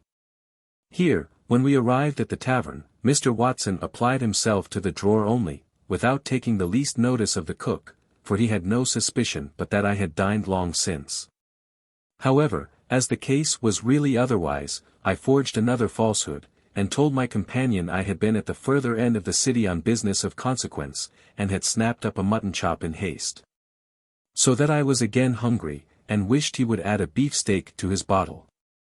Some people, cries Partridge, ought to have good memories, or did you find just money enough in your breeches to pay for the mutton chop? Your observation is right, answered the stranger, and I believe such blunders are inseparable from all dealing in untruth. But to proceed, I began now to feel myself extremely happy. The meat and wine soon revived my spirits to a high pitch, and I enjoyed much pleasure in the conversation of my old acquaintance, the rather as I thought him entirely ignorant of what had happened at the university since his leaving it. But he did not suffer me to remain long in this agreeable delusion. For taking a bumper in one hand, and holding me by the other, Here, my boy, cries he, here's wishing you joy of your being so honorably acquitted of that affair laid to your charge. I was thunderstruck with confusion at those words, which Watson observing, proceeded thus: Nay, never be ashamed, man, thou hast been acquitted, and no one now dares call thee guilty. But, prithee, do tell me, who am thy friend? I hope thou didst really rob him. For rat me if it was not a meritorious action to strip such a sneaking, pitiful rascal, and instead of the 200 guineas, I wish you had taken as many thousand. Come, come, my boy, don't be shy of confessing to me, you are not now brought before one of the pimps. D.N. me if I don't honor you for it, for, as I hope for salvation, would have made no manner of scruple of doing the same thing. This declaration a little relieved my abashment. And as wine had now somewhat opened my heart, I very freely acknowledged the robbery, but acquainted him that he had been misinformed as to the sum taken, which was little more than a fifth part of what he had mentioned. I am sorry for it with all my heart, quoth he, and I wish thee better success another time. Though, if you will take my advice, you shall have no occasion to run any such risque. Here, said he, taking some dice out of his pocket, here's the stuff. Here are the implements, here are the little doctors which cure the distempers of the purse. Follow but my counsel, and I will show you a way to empty the pocket of a queer cull without any danger of the nubbing cheat. Nubbing cheat, cries Partridge, pray, sir, what is that? Why that, sir, says the stranger, is a cant phrase for the gallows, for as gamesters differ little from highwaymen in their morals, so do they very much resemble them in their language. We had now each drank our bottle, when Mr. Watson said, the board was sitting, and that he must attend, earnestly pressing me at the same time to go with him and try my fortune. I answered he knew that was at present out of my power, as I had informed him of the emptiness of my pocket. To say the truth, I doubted not from his many strong expressions of friendship, but that he would offer to lend me a small sum for that purpose, but he answered, never mind that, man. Ian boldly run a levant. Partridge was going to inquire the meaning of that word, but Jones stopped his mouth, but be circumspect as to the man. I will tip you the proper person, which may be necessary, as you do not know the town, nor can distinguish a rum cull from a queer one. The bill was now brought, when Watson paid his share, and was departing. I reminded him, not without blushing, of my having no money. He answered, that signifies nothing, score it behind the door, or make a bold brush and take no notice. Or, stay, says he. I will go downstairs first, and then do you take up my money, and score the whole reckoning at the bar, and I will wait for you at the corner. I expressed some dislike at this, and hinted my expectations that he would have deposited the whole. But he swore he had not another sixpence in his pocket. He then went down, and I was prevailed on to take up the money and follow him, which I did close enough to hear him tell the drawer the reckoning was upon the table. The drawer passed by me upstairs, but I made such haste into the street, that I heard nothing of his disappointment, nor did I mention a syllable at the bar, according to my instructions. We now went directly to the gaming table, where Mr. Watson, to my surprise, pulled out a large sum of money and placed it before him, as did many others. All of them, no doubt, considering their own heaps as so many decoy birds, which were to entice and draw over the heaps of their neighbors. Here it would be tedious to relate all the freaks which fortune, or rather the dice, played in this her temple. Mountains of gold were in a few moments reduced to nothing at one part of the table, and rose as suddenly in another. The rich grew in a moment poor, and the poor as suddenly became rich. So that it seemed a philosopher could nowhere have so well instructed his pupils in the contempt of riches, at least he could nowhere have better inculcated the uncertainty of their duration. For my own part, after having considerably improved my small estate, I at last entirely demolished it.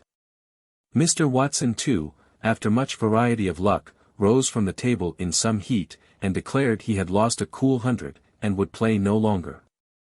Then coming up to me, he asked me to return with him to the tavern, but I positively refused, saying, I would not bring myself a second time into such a dilemma, and especially as he had lost all his money and was now in my own condition. Pooh! Says he, I have just borrowed a couple of guineas of a friend, and one of them is at your service. He immediately put one of them into my hand, and I no longer resisted his inclination. I was at first a little shocked at returning to the same house whence we had departed in so unhandsome a manner. But when the drawer, with very civil address, told us, he believed we had forgot to pay our reckoning, I became perfectly easy, and very readily gave him a guinea, bid him pay himself, and acquiesced in the unjust charge which had been laid on my memory. Mr. Watson now bespoke the most extravagant supper he could well think of, and though he had contented himself with simple claret before, nothing now but the most precious Burgundy would serve his purpose. Our company was soon increased by the addition of several gentlemen from the gaming table, most of whom, as I afterwards found, came not to the tavern to drink, but in the way of business. For the true gamesters pretended to be ill, and refused their glass, while they plied heartily two young fellows, who were to be afterwards pillaged, as indeed they were without mercy. Of this plunder I had the good fortune to be a sharer, though I was not yet let into the secret. There was one remarkable accident attended this tavern play, for the money by degrees totally disappeared. So that though at the beginning the table was half covered with gold, yet before the play ended, which it did not till the next day, being Sunday, at noon, there was scarce a single guinea to be seen on the table. And this was the stranger, as every person present, except myself, declared he had lost, and what was become of the money, unless the devil himself carried it away, is difficult to determine. Most certainly he did, says Partridge, for evil spirits can carry away anything without being seen, though there were never so many folk in the room. And I should not have been surprised if he had carried away all the company of a set of wicked wretches, who were at play in sermon time. And I could tell you a true story, if I would, where the devil took a man out of bed from another man's wife, and carried him away through the keyhole of the door. I've seen the very house where it was done, and nobody hath lived in it these 30 years. Though Jones was a little offended by the impertinence of Partridge, he could not however avoid smiling at his simplicity. The stranger did the same, and then proceeded with his story, as will be seen in the next chapter.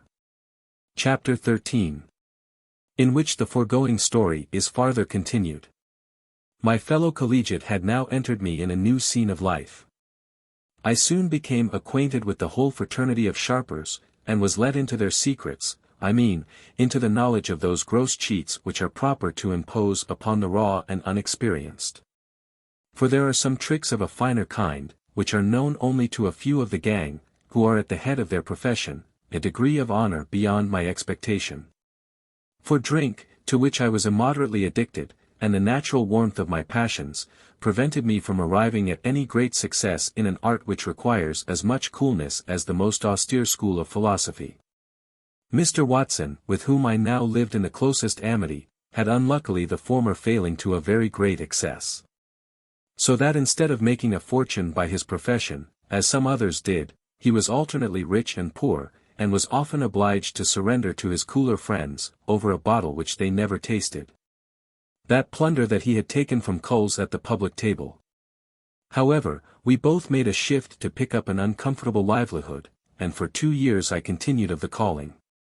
During which time I tasted all the varieties of fortune, sometimes flourishing in affluence, and at others being obliged to struggle with almost incredible difficulties. Today wallowing in luxury, and tomorrow reduced to the coarsest and most homely fare.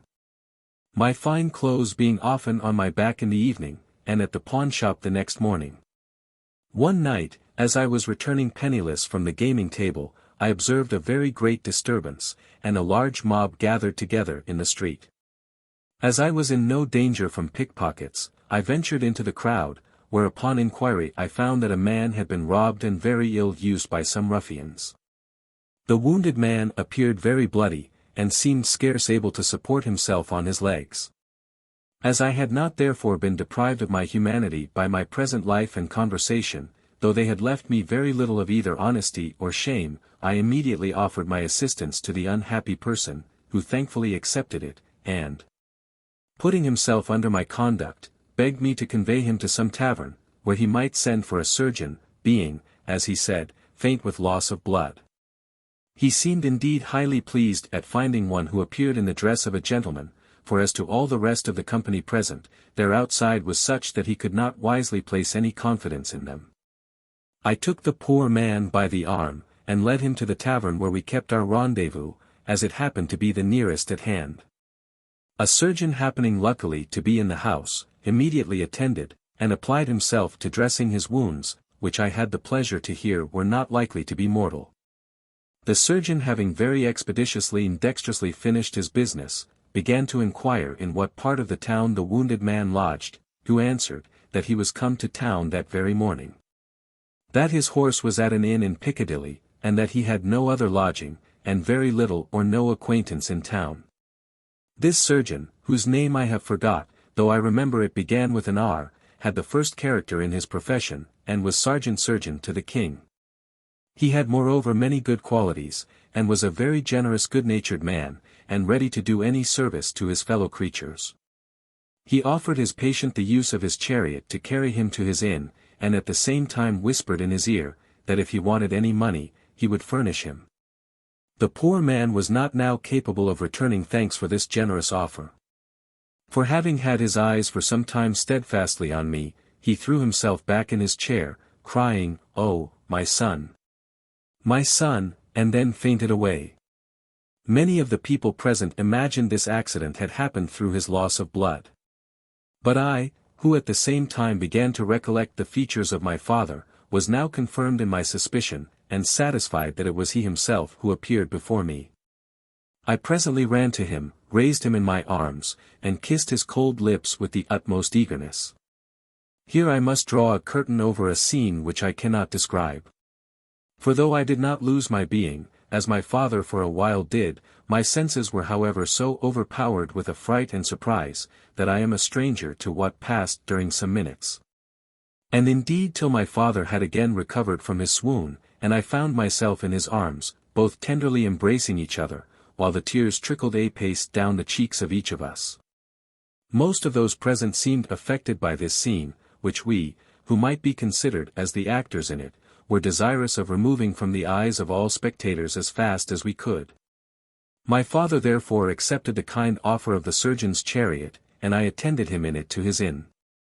When we were alone together, he gently upbraided me with having neglected to write to him during so long a time, but entirely omitted the mention of that crime which had occasioned it. He then informed me of my mother's death, and insisted on my returning home with him, saying, that he had long suffered the greatest anxiety on my account. That he knew not whether he had most feared my death or wished it, since he had so many more dreadful apprehensions for me. At last, he said, a neighboring gentleman, who had just recovered a son from the same place, informed him where I was. And that to reclaim me from this course of life was the sole cause of his journey to London. He thanked heaven he had succeeded so far as to find me out by means of an accident which had like to have proved fatal to him. And had the pleasure to think he partly owed his preservation to my humanity, with which he professed himself to be more delighted than he should have been with my filial piety, if I had known that the object of all my care was my own father. Vice had not so depraved my heart as to excite in it an insensibility of so much paternal affection, though so unworthily bestowed. I presently promised to obey his commands in my return home with him, as soon as he was able to travel, which indeed he was in a very few days, by the assistance of that excellent surgeon who had undertaken his cure. The day preceding my father's journey, before which time I scarce ever left him, I went to take my leave of some of my most intimate acquaintance, particularly of Mr. Watson, who dissuaded me from burying myself, as he called it, out of a simple compliance with the fond desires of a foolish old fellow. Such solicitations, however, had no effect, and I once more saw my own home.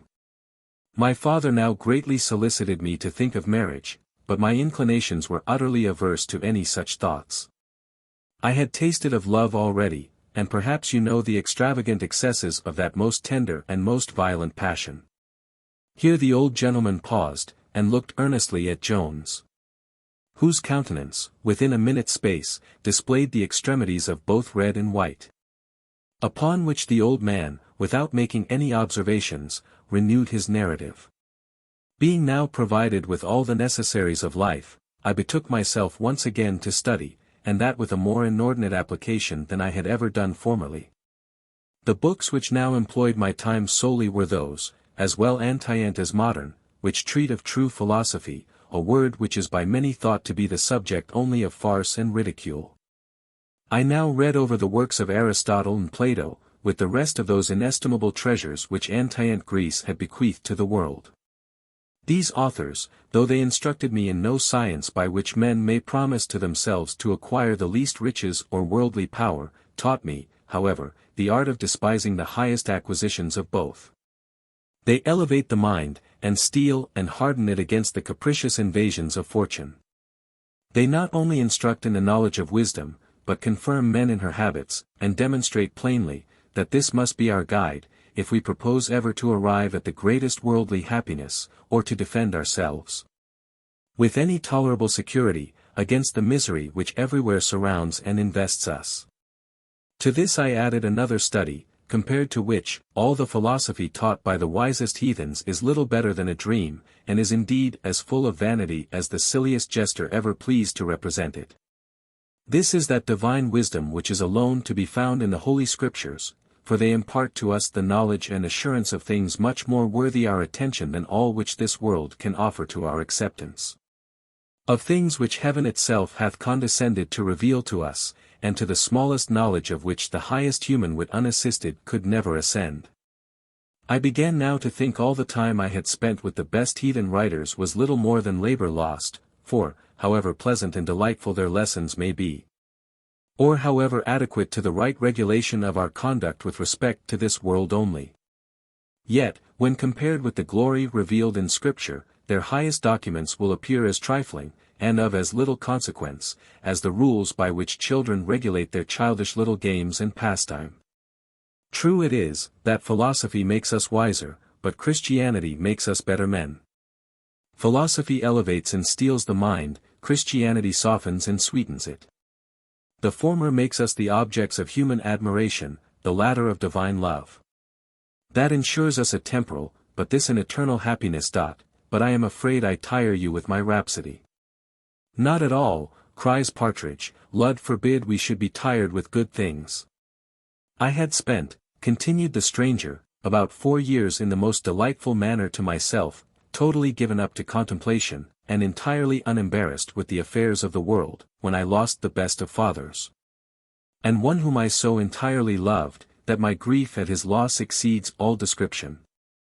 I now abandoned my books, and gave myself up for a whole month to the effects of melancholy and despair. Time, however, the best physician of the mind, at length brought me relief. Tempus edax rerum, said Partridge. I then, continued the stranger, betook myself again to my former studies, which I may say perfected my cure. For philosophy and religion may be called the exercises of the mind, and when this is disordered, they are as wholesome as exercise can be to a distempered body. They do indeed produce similar effects with exercise. For they strengthen and confirm the mind, till man becomes, in the noble strain of Horace, Fortis, etiam saipso totus teres ac rotundus. Externi quid valit per leve morari. In quem manca rut semper fortuna. Asterisk. Firm in himself, who on himself relies. Polished and round, who runs his proper course, and breaks misfortunes with superior force. Mr. Francis. Here Jones smiled at some conceit which intruded itself into his imagination. But the stranger, I believe, perceived it not, and proceeded thus. My circumstances were now greatly altered by the death of that best of men.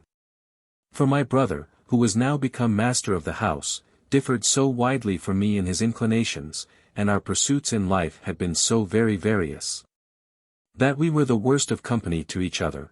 But what made our living together still more disagreeable, was the little harmony which could subsist between the few who resorted to me, and the numerous train of sportsmen who often attended my brother from the field to the table. For such fellows, besides the noise and nonsense with which they persecute the ears of sober men, endeavor always to attack them with affront and contempt. This was so much the case, that neither I myself, nor my friends, could ever sit down to a meal with them without being treated with derision, because we were unacquainted with the phrases of sportsmen. For men of true learning, and almost universal knowledge, always compassionate the ignorance of others, but fellows who excel in some little, low, contemptible art, are always certain to despise those who are unacquainted with that art. In short, we soon separated, and I went, by the advice of a physician, to drink the Bath waters. For my violent affliction, added to a sedentary life, had thrown me into a kind of paralytic disorder, for which those waters are accounted an almost certain cure. The second day after my arrival, as I was walking by the river, the sun shone so intensely hot, though it was early in the year, that I retired to the shelter of some willows, and sat down by the river side. Here I had not been seated long before I heard a person on the other side of the willows sighing and bemoaning himself bitterly. On a sudden, having uttered a most impious oath, he cried, "I am resolved to bear it no longer," and directly threw himself into the water. I immediately started, and ran towards the place, calling at the same time as loudly as I could for assistance. An angler happened luckily to be fishing a little below me, though some very high sedge had hid him from my sight. He immediately came up, and both of us together, not without some hazard of our lives, drew the body to the shore. At first we perceived no sign of life remaining. But having held the body up by the heels, for we soon had assistance enough, it discharged a vast quantity of water at the mouth, and at length began to discover some symptoms of breathing. And a little afterwards to move both its hands and its legs.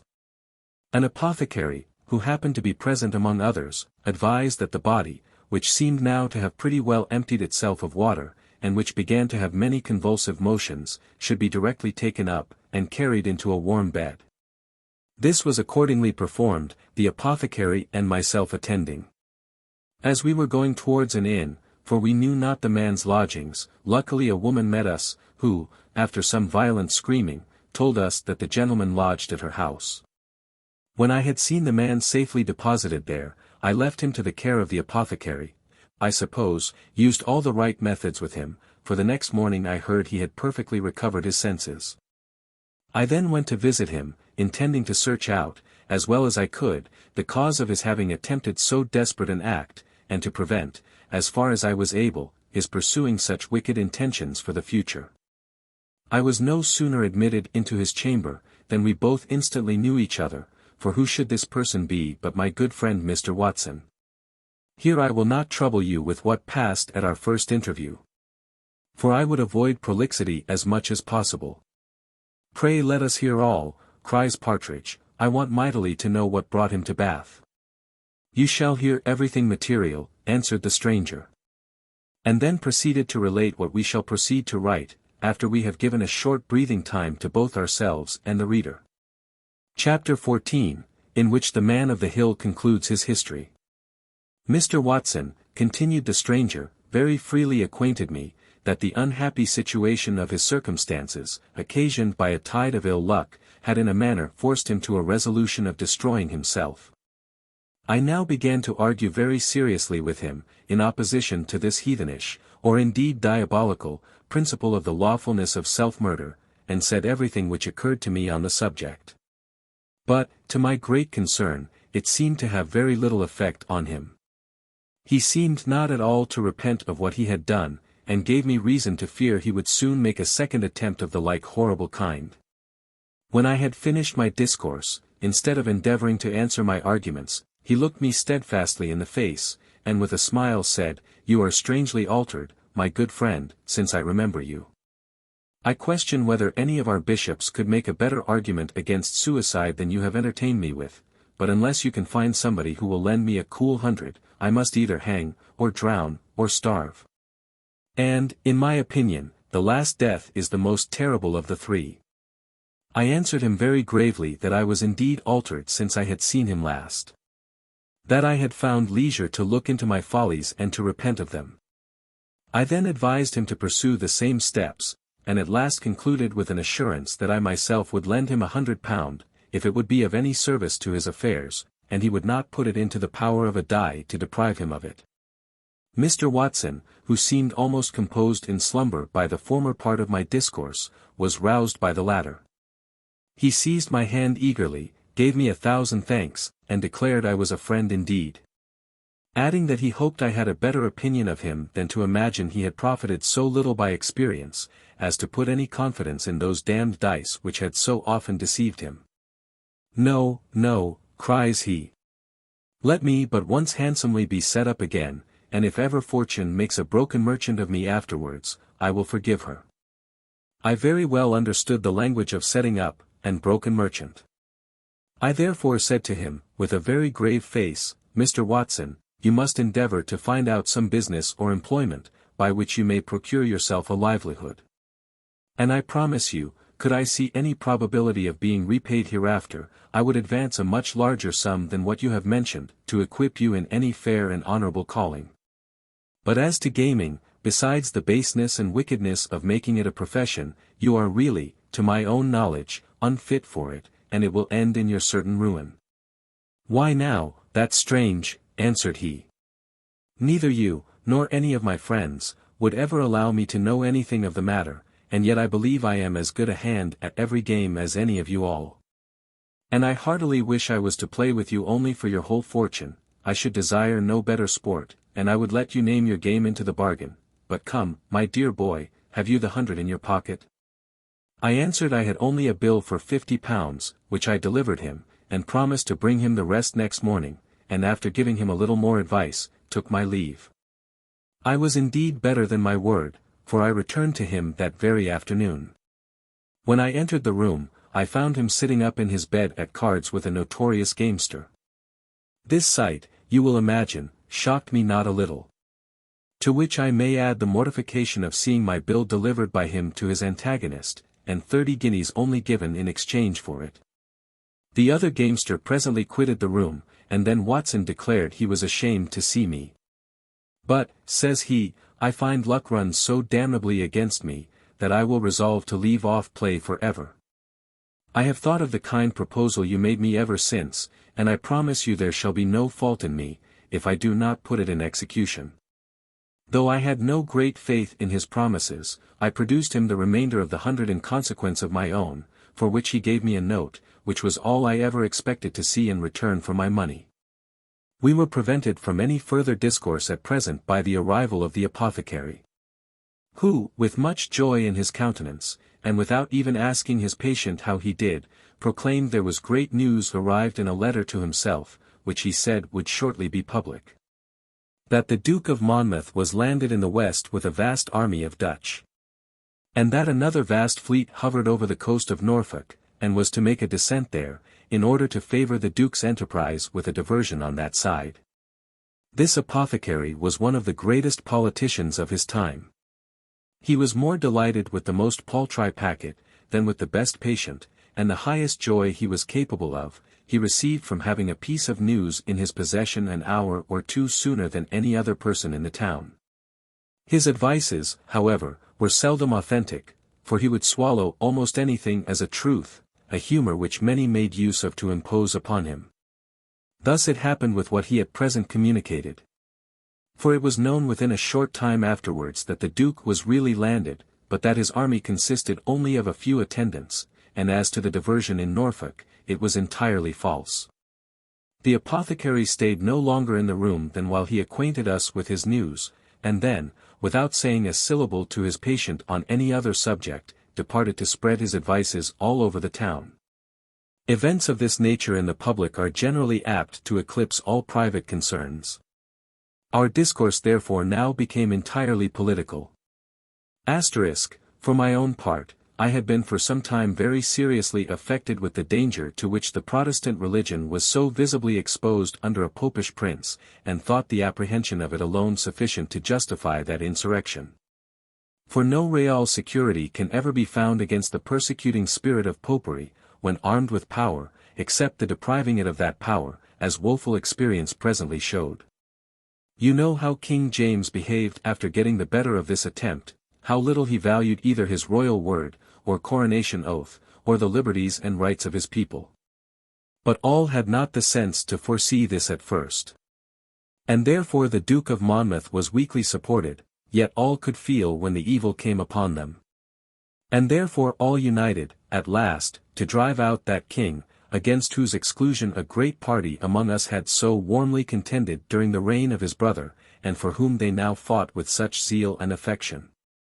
What you say, interrupted Jones, is very true. And it has often struck me, as the most wonderful thing I ever read of in history, that so soon after this convincing experience which brought our whole nation to join so unanimously in expelling King James, for the preservation of our religion and liberties, there should be a party among us mad enough to desire the placing his family again on the throne. You are not in earnest, answered the old man, there can be no such party. As bad an opinion as I have of mankind, I cannot believe them infatuated to such a degree. There may be some hot-headed papists led by their priests to engage in this desperate cause, and think it a holy war, but that Protestants, that are members of the Church of England, should be such apostates, such fellows d'esse, I cannot believe it. No, no, young man, unacquainted as I am with what has passed in the world for these last 30 years, I cannot be so imposed upon as to credit so foolish a tale, but I see you have a mind to sport with my ignorance. Can it be possible, replied Jones, that you have lived so much out of the world as not to know that during that time there have been 2 rebellions in favor of the son of King James, one of which is now actually raging in the very heart of the kingdom? At these words the old gentleman started up, and in a most solemn tone of voice, conjured Jones by his Maker to tell him if what he said was really true. Which the other as solemnly affirming, he walked several turns about the room in a profound silence, then cried, then laughed, and at last fell down on his knees, and blessed God, in a loud thanksgiving prayer, for having delivered him from all society with human nature, which could be capable of such monstrous extravagances. After which, being reminded by Jones that he had broke off his story, he resumed it again in this manner. As mankind, in the days I was speaking of, was not yet arrived at that pitch of madness which I find they are capable of now, and which, to be sure, I have only escaped by living alone, and at a distance from the contagion, there was a considerable rising in favor of Monmouth. And my principles strongly inclining me to take the same part, I determined to join him. And Mr. Watson, from different motives concurring in the same resolution, for the spirit of a gamester will carry a man as far upon such an occasion as the spirit of patriotism, we soon provided ourselves with all necessaries, and went to the Duke at Bridgewater. The unfortunate event of this enterprise, you are, I conclude, as well acquainted with as myself. I escaped, together with Mr. Watson, from the battle at Sedgemoor, in which action I received a slight wound. We rode near 40 miles together on the Exeter road, and then abandoning our horses, scrambled as well as we could through the fields and by-roads, till we arrived at a little wild hut on a common, where a poor old woman took all the care of us she could, and dressed my wound with salve, which quickly healed it. Pray, sir, where was the wound? Says Partridge. The stranger satisfied him it was in his arm, and then continued his narrative. Here, sir, said he, Mr. Watson left me the next morning, in order, as he pretended, to get us some provision from the town of Columpton, but, can I relate it, or can you believe it? This Mr. Watson, this friend, this base, barbarous, treacherous villain, betrayed me to a party of horse belonging to King James, and at his return delivered me into their hands. The soldiers, being 6 in number, had now seized me, and were conducting me to Taunton jail. But neither my present situation, nor the apprehensions of what might happen to me, were half so irksome to my mind as the company of my false friend, who, having surrendered himself, was likewise considered as a prisoner, though he was better treated, as being to make his peace at my expense. He at first endeavored to excuse his treachery, but when he received nothing but scorn and upbraiding from me, he soon changed his note, abused me as the most atrocious and malicious rebel, and laid all his own guilt to my charge, who, as he declared, had solicited, and even threatened him, to make him take up arms against his gracious as well as lawful sovereign. This false evidence, for in reality he had been much the forwarder of the two, stung me to the quick, and raised an indignation scarce conceivable by those who have not felt it. However, fortune at length took pity on me. For as we were got a little beyond Wellington, in a narrow lane, my guards received a false alarm, that near 50 of the enemy were at hand, upon which they shifted for themselves, and left me and my betrayer to do the same. That villain immediately ran from me, and I am glad he did, or I should have certainly endeavored, though I had no arms, to have executed vengeance on his baseness. I was now once more at liberty. And immediately withdrawing from the highway into the fields, I travelled on, scarce knowing which way I went, and making it my chief care to avoid all public roads and all towns, nay, even the most homely houses. For I imagined every human creature whom I saw desirous of betraying me. At last, after rambling several days about the country, during which the fields afforded me the same bed and the same food which nature bestows on our savage brothers of the creation, I at length arrived at this place, where the solitude and wildness of the country invited me to fix my abode. The first person with whom I took up my habitation was the mother of this old woman, with whom I remained concealed till the news of the glorious revolution put an end to all my apprehensions of danger, and gave me an opportunity of once more visiting my own home, and of inquiring a little into my affairs, which I soon settled as agreeably to my brother as to myself. Having resigned everything to him, for which he paid me the sum of £1,000, and settled on me an annuity for life. His behaviour in this last instance, as in all others, was selfish and ungenerous. I could not look on him as my friend, nor indeed did he desire that I should, so I presently took my leave of him, as well as of my other acquaintance, and from that day to this, my history is little better than a blank. And is it possible, sir, said Jones, that you can have resided here from that day to this? Oh no, sir, answered the gentleman, I have been a great traveller, and there are few parts of Europe with which I am not acquainted. I have not, sir, cried Jones, the assurance to ask it of you now. Indeed it would be cruel, after so much breath as you have already spent, but you will give me leave to wish for some further opportunity of hearing the excellent observations which a man of your sense and knowledge of the world must have made in so long a course of travels. Indeed, young gentleman, answered the stranger, I will endeavour to satisfy your curiosity on this head likewise, as far as I am able. Jones attempted fresh apologies, but was prevented. And while he and Partridge sat with greedy and impatient ears, the stranger proceeded as in the next chapter. The rest of this paragraph and the 2 following paragraphs in the first edition were as follows. For my own part, I had been for some time very seriously affected with the danger to which the Protestant religion was so visibly exposed, that nothing but the immediate interposition of Providence seemed capable of preserving it. For King James had indeed declared war against the Protestant cause. He had brought known papists into the army and attempted to bring them into the church and into the university. Popish priests swarmed through the nation, appeared publicly in their habits, and boasted that they should shortly walk in procession through the streets. Our own clergy were forbid to preach against popery, and bishops were ordered to suppend those who did, and to do the business at once an illegal ecclesiastical commission was erected, little inferior to an inquisition, of which probably it was intended to be the ringleader.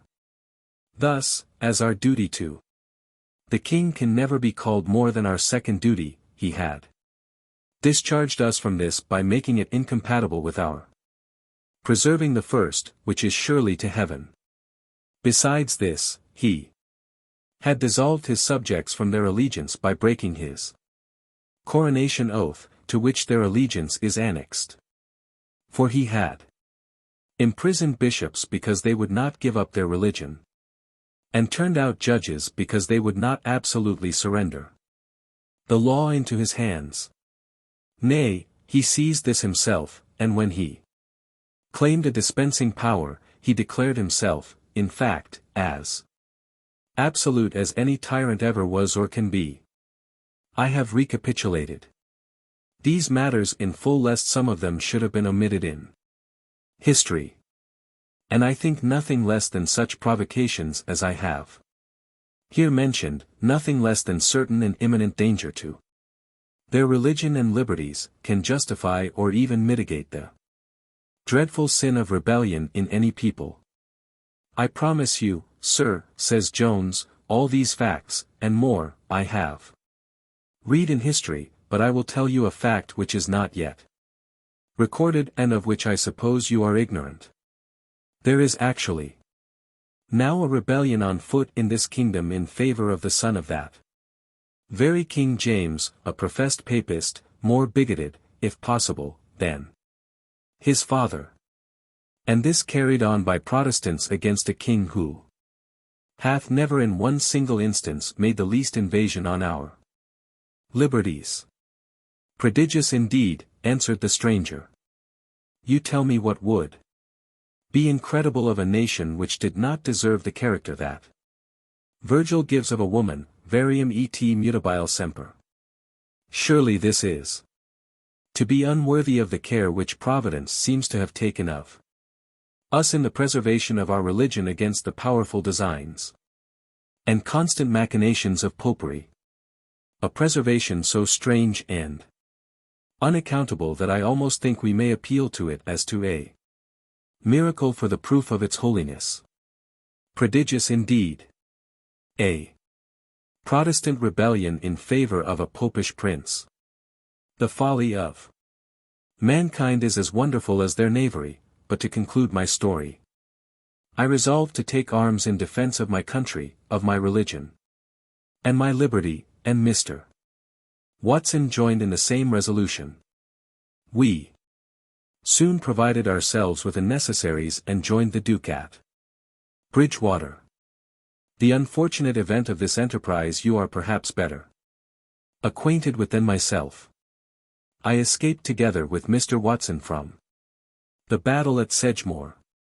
Chapter 15. A brief history of Europe, and a curious discourse between Mr. Jones and the man of the hill. In Italy the landlords are very silent. In France they are more talkative, but yet civil. In Germany and Holland they are generally very impertinent. And as for their honesty, I believe it is pretty equal in all those countries. The laquais à louange are sure to lose no opportunity of cheating you, and as for the postilions, I think they are pretty much alike all the world over. These, sir, are the observations on men which I made in my travels. For these were the only men I ever conversed with. My design, when I went abroad, was to divert myself by seeing the wondrous variety of prospects, beasts, birds, fishes, insects, and vegetables, with which God has been pleased to enrich the several parts of this globe. A variety which, as it must give great pleasure to a contemplative beholder, so doth it admirably display the power, and wisdom, and goodness of the Creator. Indeed, to say the truth, there is but one work in his whole creation that doth him any dishonour, and with that I have long since avoided holding any conversation. You will pardon me, cries Jones. But I have always imagined that there is in this very work you mention as great variety as in all the rest, for, besides the difference of inclination, customs and climates have, I am told, introduced the utmost diversity into human nature. Very little indeed, answered the other. Those who travel in order to acquaint themselves with the different manners of men might spare themselves much pains by going to a carnival at Venice. For there they will see at once all which they can discover in the several courts of Europe. The same hypocrisy, the same fraud, in short, the same follies and vices dressed in different habits. In Spain, these are equipped with much gravity. And in Italy, with vast splendor. In France, a knave is dressed like a fop, and in the northern countries, like a sloven. But human nature is everywhere the same, everywhere the object of detestation and scorn. As for my own part, I passed through all these nations as you perhaps may have done through a crowd at a shoe-jostling to get by them, holding my nose with one hand, and defending my pockets with the other, without speaking a word to any of them. While I was pressing on to see what I wanted to see. Which, however entertaining it might be in itself, scarce made me amends for the trouble the company gave me. Did not you find some of the nations among which you travelled less troublesome to you than others? Said Jones. Oh yes, replied the old man, the Turks were much more tolerable to me than the Christians, for they are men of profound taciturnity, and never disturb a stranger with questions. Now and then indeed they bestow a short curse upon him, or spit in his face as he walks the streets, but then they have done with him, and a man may live an age in their country without hearing a dozen words from them. But of all the people I ever saw, heaven defend me from the French. With their damned prate and civilities, and doing the honor of their nation to strangers, as they are pleased to call it, but indeed setting forth their own vanity. They are so troublesome, that I had infinitely rather pass my life with the Hottentots than set my foot in Paris again. They are a nasty people, but their nastiness is mostly without. Whereas, in France, and some other nations that I won't name, it is all within, and makes them stink much more to my reason than that of Hottentots does to my nose. Thus, sir, I have ended the history of my life. For as to all that series of years during which I have lived retired here, it affords no variety to entertain you, and may be almost considered as one day. The retirement has been so complete, that I could hardly have enjoyed a more absolute solitude in the deserts of the Thebais than here in the midst of this populous kingdom. As I have no estate, I am plagued with no tenants or stewards, my annuity is paid me pretty regularly, as indeed it ought to be, for it is much less than what I might have expected in return for what I gave up. Visits I admit none. And the old woman who keeps my house knows that her place entirely depends upon her saving me all the trouble of buying the things that I want, keeping off all solicitation or business from me, and holding her tongue whenever I am within hearing. As my walks are all by night, I am pretty secure in this wild unfrequented place from meeting any company. Some few persons I have met by chance, and sent them home heartily fright, as from the oddness of my dress and figure they took me for a ghost or a hobgoblin. But what has happened tonight shows that even here I cannot be safe from the villainy of men, for without your assistance I had not only been robbed, but very probably murdered. The rest of this paragraph is omitted in the third edition. Jones thanked the stranger for the trouble he had taken in relating his story, and then expressed some wonder how he could possibly endure a life of such solitude. In which, says he, you may well complain of the want of variety. Indeed I am astonished how you have filled up, or rather killed, so much of your time. I am not at all surprised, answered the other, that to one whose affections and thoughts are fixed on the world my hours should appear to have wanted employment in this place, but there is one single act, for which the whole life of man is infinitely too short.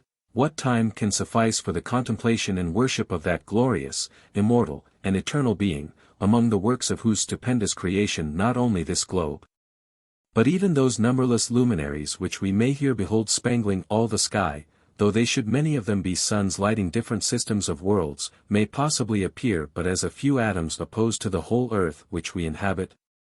Can a man who by divine meditations is admitted as it were into the conversation of this ineffable, incomprehensible majesty, think days, or years, or ages, too long for the continuance of so ravishing an honor? Shall the trifling amusements, the palling pleasures, the silly business of the world, roll away our hours too swiftly from us, and shall the pace of time seem sluggish to a mind exercised in studies so high, so important, and so glorious? As no time is sufficient, so no place is improper, for this great concern. On what object can we cast our eyes which may not inspire us with ideas of his power, of his wisdom, and of his goodness?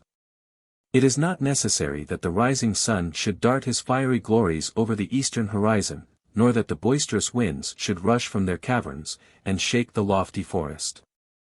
Nor that the opening clouds should pour their deluges on the plains. It is not necessary, I say, that any of these should proclaim his majesty. There is not an insect, not a vegetable, of so low an order in the creation as not to be honored with bearing marks of the attributes of its great Creator.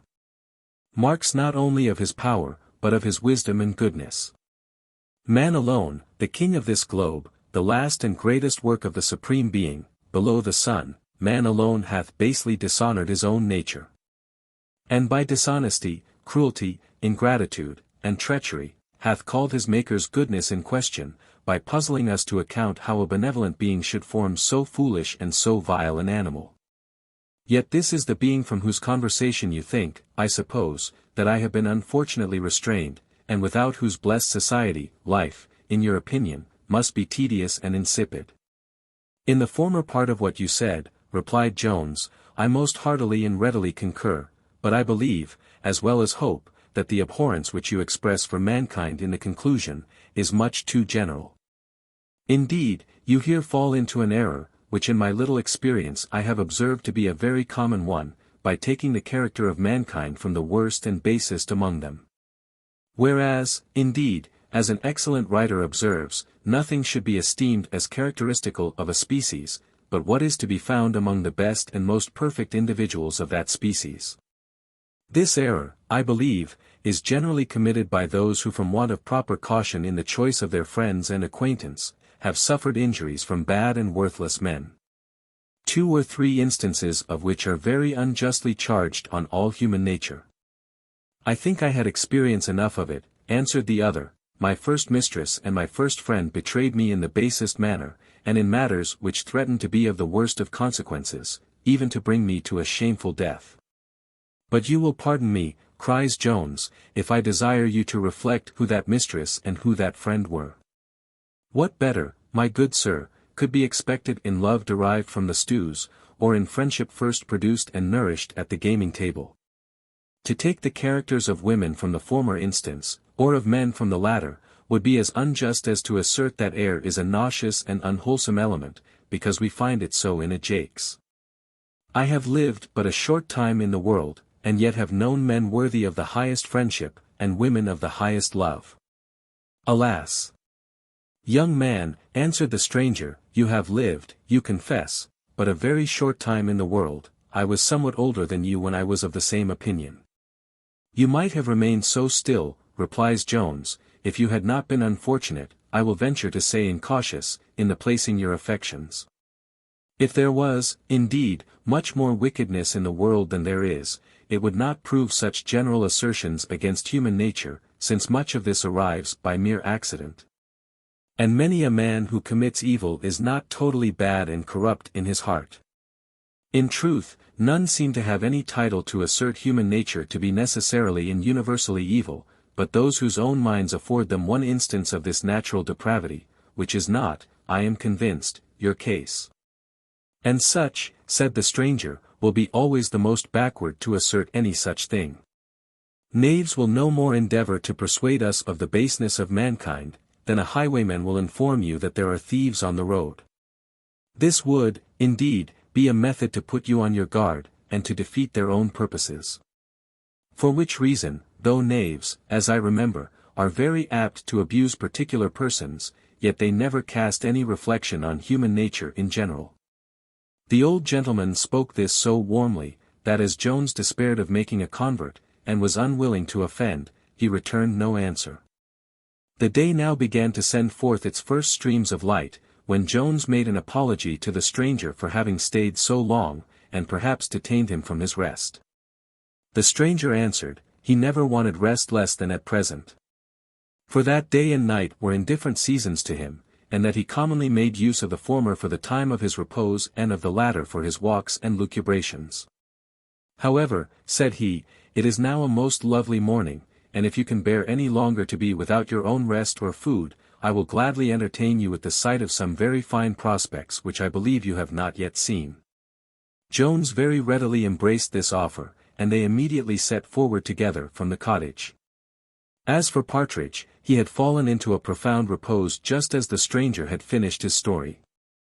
For his curiosity was satisfied, and the subsequent discourse was not forcible enough in its operation to conjure down the charms of sleep.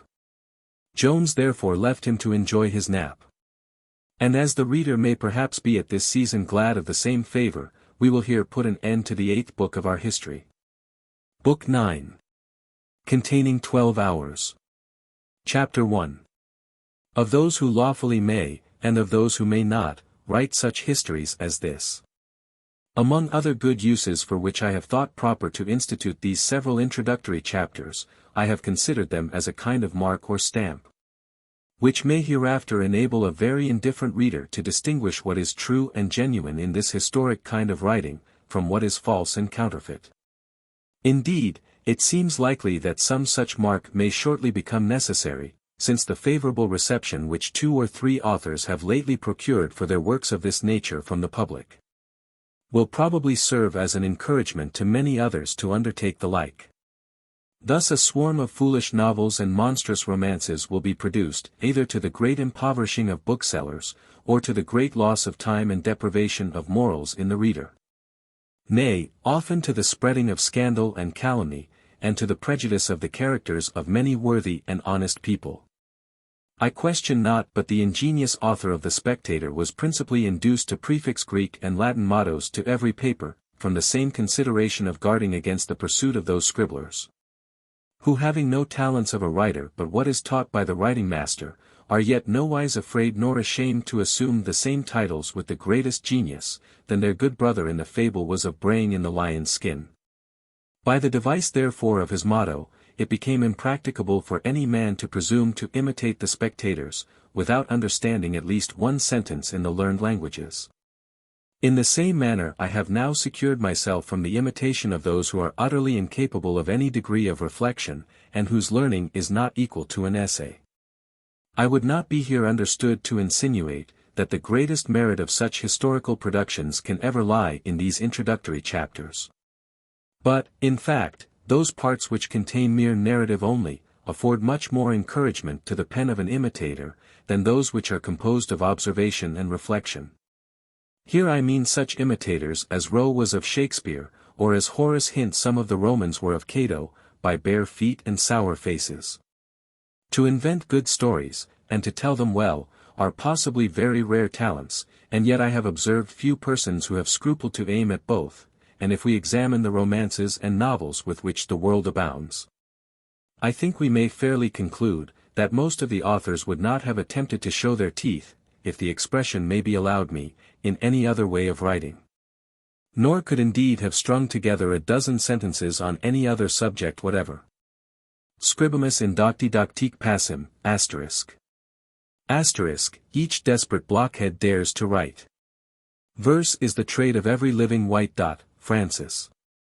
May be more truly said of the historian and biographer, than of any other species of writing, for all the arts and sciences, even criticism itself, require some little degree of learning and knowledge. Poetry, indeed, may perhaps be thought an exception, but then it demands numbers, or something like numbers, whereas, to the composition of novels and romances, nothing is necessary but paper, pens, and ink, with the manual capacity of using them. This, I conceive, their productions show to be the opinion of the authors themselves, and this must be the opinion of their readers, if indeed there be any such. Hence we are to derive that universal contempt which the world, who always denominate the whole from the majority, have cast on all historical writers who do not draw their materials from records. And it is the apprehension of this contempt that hath made us so cautiously avoid the term romance, a name with which we might otherwise have been well enough contented. Though, as we have good authority for all our characters, no less indeed than the vast authentic doomsday book of nature, as is elsewhere hinted, our labors have sufficient title to the name of history. Certainly they deserve some distinction from those works, which one of the wittiest of men regarded only as proceeding from a pruritus, or indeed rather from a looseness of the brain. But besides the dishonor which is thus cast on one of the most useful as well as entertaining of all kinds of writing, there is just reason to apprehend, that by encouraging such authors we shall propagate much dishonor of another kind. I mean to the characters of many good and valuable members of society, for the dullest writers, no more than the dullest companions, are always inoffensive. They have both enough of language to be indecent and abusive. And surely if the opinion just above cited be true, we cannot wonder that works so nastily derived should be nasty themselves, or have a tendency to make others so. To prevent therefore, for the future, such intemperate abuses of leisure, of letters, and of the liberty of the press, especially as the world seems at present to be more than usually threatened with them, I shall here venture to mention some qualifications, every one of which are in a pretty high degree necessary to this order of historians. The first is, genius, without a full vein of which no study, says Horace, can avail us. By genius I would understand that power or rather those powers of the mind, which are capable of penetrating into all things within our reach and knowledge, and of distinguishing their essential differences. These are no other than invention and judgment, and they are both called by the collective name of genius, as they are of those gifts of nature which we bring with us into the world. Concerning each of which many seem to have fallen into very great errors, for by invention, I believe, is generally understood a creative faculty, which would indeed prove most romance writers to have the highest pretensions to it. Whereas by invention is really meant no more, and so the word signifies, than discovery, or finding out, or to explain it at large, a quick and sagacious penetration into the true essence of all the objects of our contemplation. This, I think, can rarely exist without the concomitancy of judgment, for how we can be said to have discovered the true essence of two things, without discerning their difference, seems to me hard to conceive.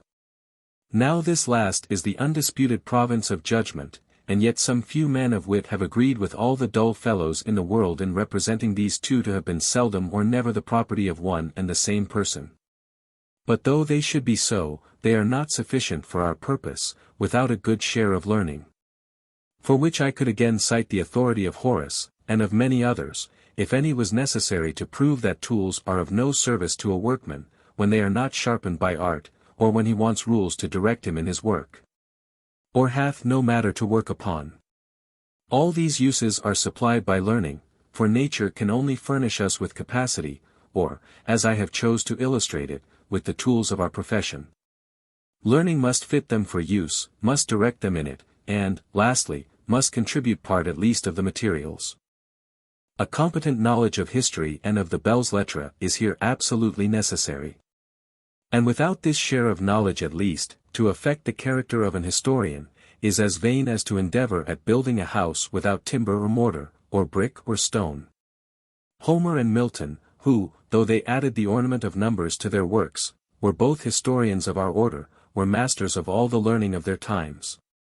Again, there is another sort of knowledge, beyond the power of learning to bestow, and this is to be had by conversation. So necessary is this to the understanding the characters of men, that none are more ignorant of them than those learned pedants whose lives have been entirely consumed in colleges, and among books. For however exquisitely human nature may have been described by writers, the true practical system can be learnt only in the world. Indeed the like happens in every other kind of knowledge. Neither physic nor law are to be practically known from books. Nay, the farmer, the planter, the gardener, must perfect by experience what he hath acquired the rudiments of by reading. How accurately soever the ingenious Mr. Miller may have described the plant, he himself would advise his disciple to see it in the garden. As we must perceive, that after the nicest strokes of a Shakespeare or a Johnson, of a Wycherley or an Otway, some touches of nature will escape the reader, which the judicious action of a Garrick, of a Cibber, or a Clive, can convey to him. So, on the real stage, the character shows himself in a stronger and bolder light than he can be described. And if this be the case in those fine and nervous descriptions which great authors themselves have taken from life, how much more strongly will it hold when the writer himself takes his lines not from nature, but from books? Such characters are only the faint copy of a copy, and can have neither the justness nor spirit of an original. There is a peculiar propriety in mentioning this great actor, and these two most justly celebrated actresses, in this place, as they have all formed themselves on the study of nature only, and not on the imitation of their predecessors. Hence they have been able to excel all who have gone before them, a degree of merit which the servile herd of imitators can never possibly arrive at. Now this conversation in our historian must be universal, that is, with all ranks and degrees of men, for the knowledge of what is called high life will not instruct him in low. Nor, e converso, will his being acquainted with the inferior part of mankind teach him the manners of the superior. And though it may be thought that the knowledge of either may sufficiently enable him to describe at least that in which he hath been conversant, yet he will even here fall greatly short of perfection. For the follies of either rank do in reality illustrate each other. For instance, the affectation of high life appears more glaring and ridiculous from the simplicity of the low. And again, the rudeness and barbarity of this latter, strikes with much stronger ideas of absurdity, when contrasted with, and opposed to, the politeness which controls the former. Besides, to say the truth, the manners of our historian will be improved by both these conversations, for in the one he will easily find examples of plainness, honesty, and sincerity, in the other of refinement, elegance, and a liberality of spirit. Which last quality I myself have scarce ever seen in men of low birth and education. Nor will all the qualities I have hitherto given my historian avail him, unless he have what is generally meant by a good heart and be capable of feeling. The author who will make me weep, says Horace, must first weep himself. In reality, no man can paint a distress well which he doth not feel while he is painting it. Nor do I doubt but that the most pathetic and affecting scenes have been writ with tears. In the same manner it is with the ridiculous. I am convinced I never make my reader laugh heartily but where I have laughed before him. Unless it should happen at any time, that instead of laughing with me he should be inclined to laugh at me. Perhaps this may have been the case at some passages in this chapter, from which apprehension I will here put an end to it. Chapter 2. Containing a very surprising adventure indeed, which Mr. Jones met with in his walk with the man of the hill. Aurora now first opened her casement, unless the day began to break, when Jones walked forth in company with the stranger, and mounted Mazard Hill. Of which they had no sooner gained the summit than one of the most noble prospects in the world presented itself to their view, and which we would likewise present to the reader, but for two reasons. First, we despair of making those who have seen this prospect admire our description. Secondly, we very much doubt whether those who have not seen it would understand it. Jones stood for some minutes fixed in one posture, and directing his eyes towards the south. Upon which the old gentleman asked, what he was looking at with so much attention. Alas! Sir, answered he with a sigh, I was endeavoring to trace out my own journey hither. Good heavens! What a distance is Gloucester from us! What a vast tract of land must be between me and my own home! Ay, young gentleman, cries the other, and by your sighing, from what you love better than your own home, or I am mistaken. I perceive now the object of your contemplation is not within your sight, and yet I fancy you have a pleasure in looking that way. Jones answered with a smile, I find, old friend, you have not yet forgot the sensations of your youth. I own my thoughts were employed as you have guessed. They now walked to that part of the hill which looks to the northwest, and which hangs over a vast and extensive wood. Here they were no sooner arrived than they heard at a distance the most violent screams of a woman, proceeding from the wood below them. Jones listened a moment, and then, without saying a word to his companion, for indeed the occasion seemed sufficiently pressing, ran, or rather slid, down the hill, and, without the least apprehension or concern for his own safety, made directly to the thicket, whence the sound had issued. He had not entered far into the wood before he beheld a most shocking sight indeed, a woman stripped half naked, under the hands of a ruffian, who had put his garter round her neck, and was endeavoring to draw her up to a tree. Jones asked no questions at this interval, but fell instantly upon the villain, and made such good use of his trusty oaken stick that he laid him sprawling on the ground before he could defend himself, indeed almost before he knew he was attacked. Nor did he cease the prosecution of his blows till the woman herself begged him to forbear, saying, she believed he had sufficiently done his business. The poor wretch then fell upon her knees to Jones, and gave him 1,000 thanks for her deliverance. He presently lifted her up, and told her he was highly pleased with the extraordinary accident which had sent him thither for her relief, where it was so improbable she should find any. Adding, that heaven seemed to have designed him as the happy instrument of her protection. Nay, answered she, I could almost conceive you to be some good angel, and, to say the truth, you look more like an angel than a man in my eye. Indeed he was a charming figure, and if a very fine person, and a most comely set of features, adorned with youth, health, strength, freshness, spirit, and good nature, can make a man resemble an angel, he certainly had that resemblance. The redeemed captive had not altogether so much of the human angelic species, she seemed to be at least of the middle age, nor had her face much appearance of beauty. But her clothes being torn from all the upper part of her body, her breasts, which were well formed and extremely white, attracted the eyes of her deliverer, and for a few moments they stood silent, and gazing at each other.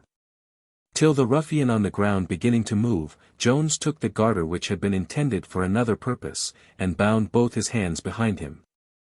And now, on contemplating his face, he discovered, greatly to his surprise, and perhaps not a little to his satisfaction, this very person to be no other than Ensign Northerton. Nor had the ensign forgotten his former antagonist, whom he knew the moment he came to himself. His surprise was equal to that of Jones, but I conceive his pleasure was rather less on this occasion. Jones helped Northerton upon his legs, and then looking him steadfastly in the face, "I fancy, sir," said he, "you did not expect to meet me any more in this world, and I confess I had as little expectation to find you here. However, fortune, I see, hath brought us once more together, and hath given me satisfaction for the injury I have received, even without my own knowledge." "It is very much like a man of honor, indeed," answered Northerton, "to take satisfaction by knocking a man down behind his back. Neither am I capable of giving you satisfaction here, as I have no sword. But if you dare behave like a gentleman, let us go where I can furnish myself with one, and I will do by you as a man of honor ought." "Doth it become such a villain as you are," cries Jones, "to contaminate the name of honor by assuming it? But I shall waste no time in discourse with you. Justice requires satisfaction of you now, and shall have it." Then turning to the woman, he asked her, if she was near her home. Or if not, whether she was acquainted with any house in the neighborhood, where she might procure herself some decent clothes, in order to proceed to a justice of the peace. She answered she was an entire stranger in that part of the world. Jones then recollecting himself, said, he had a friend near who would direct them. Indeed, he wondered at his not following. But, in fact, the good man of the hill, when our hero departed, sat himself down on the brow, where, though he had a gun in his hand, he with great patience and unconcern had attended the issue. Jones then stepping without the wood, perceived the old man sitting as we have just described him. He presently exerted his utmost agility, and with surprising expedition ascended the hill. The old man advised him to carry the woman to Upton, which, he said, was the nearest town, and there he would be sure of furnishing her with all manner of conveniencies. Jones having received his direction to the place, took his leave of the man of the hill, and, desiring him to direct Partridge the same way, returned hastily to the wood. Our hero, at his departure to make this inquiry of his friend, had considered, that as the ruffian's hands were tied behind him, he was incapable of executing any wicked purposes on the poor woman. Besides, he knew he should not be beyond the reach of her voice, and could return soon enough to prevent any mischief. He had moreover declared to the villain, that if he attempted the least insult, he would be himself immediately the executioner of vengeance on him. But Jones unluckily forgot, that though the hands of Northerton were tied, his legs were at liberty. Nor did he lay the least injunction on the prisoner that he should not make what use of these he pleased. Northerton therefore having given no parole of that kind, thought he might without any breach of honor depart. Not being obliged, as he imagined, by any rules, to wait for a formal discharge. He therefore took up his legs, which were at liberty, and walked off through the wood, which favored his retreat. Nor did the woman, whose eyes were perhaps rather turned toward her deliverer, once think of his escape, or give herself any concern or trouble to prevent it. Jones therefore, at his return, found the woman alone.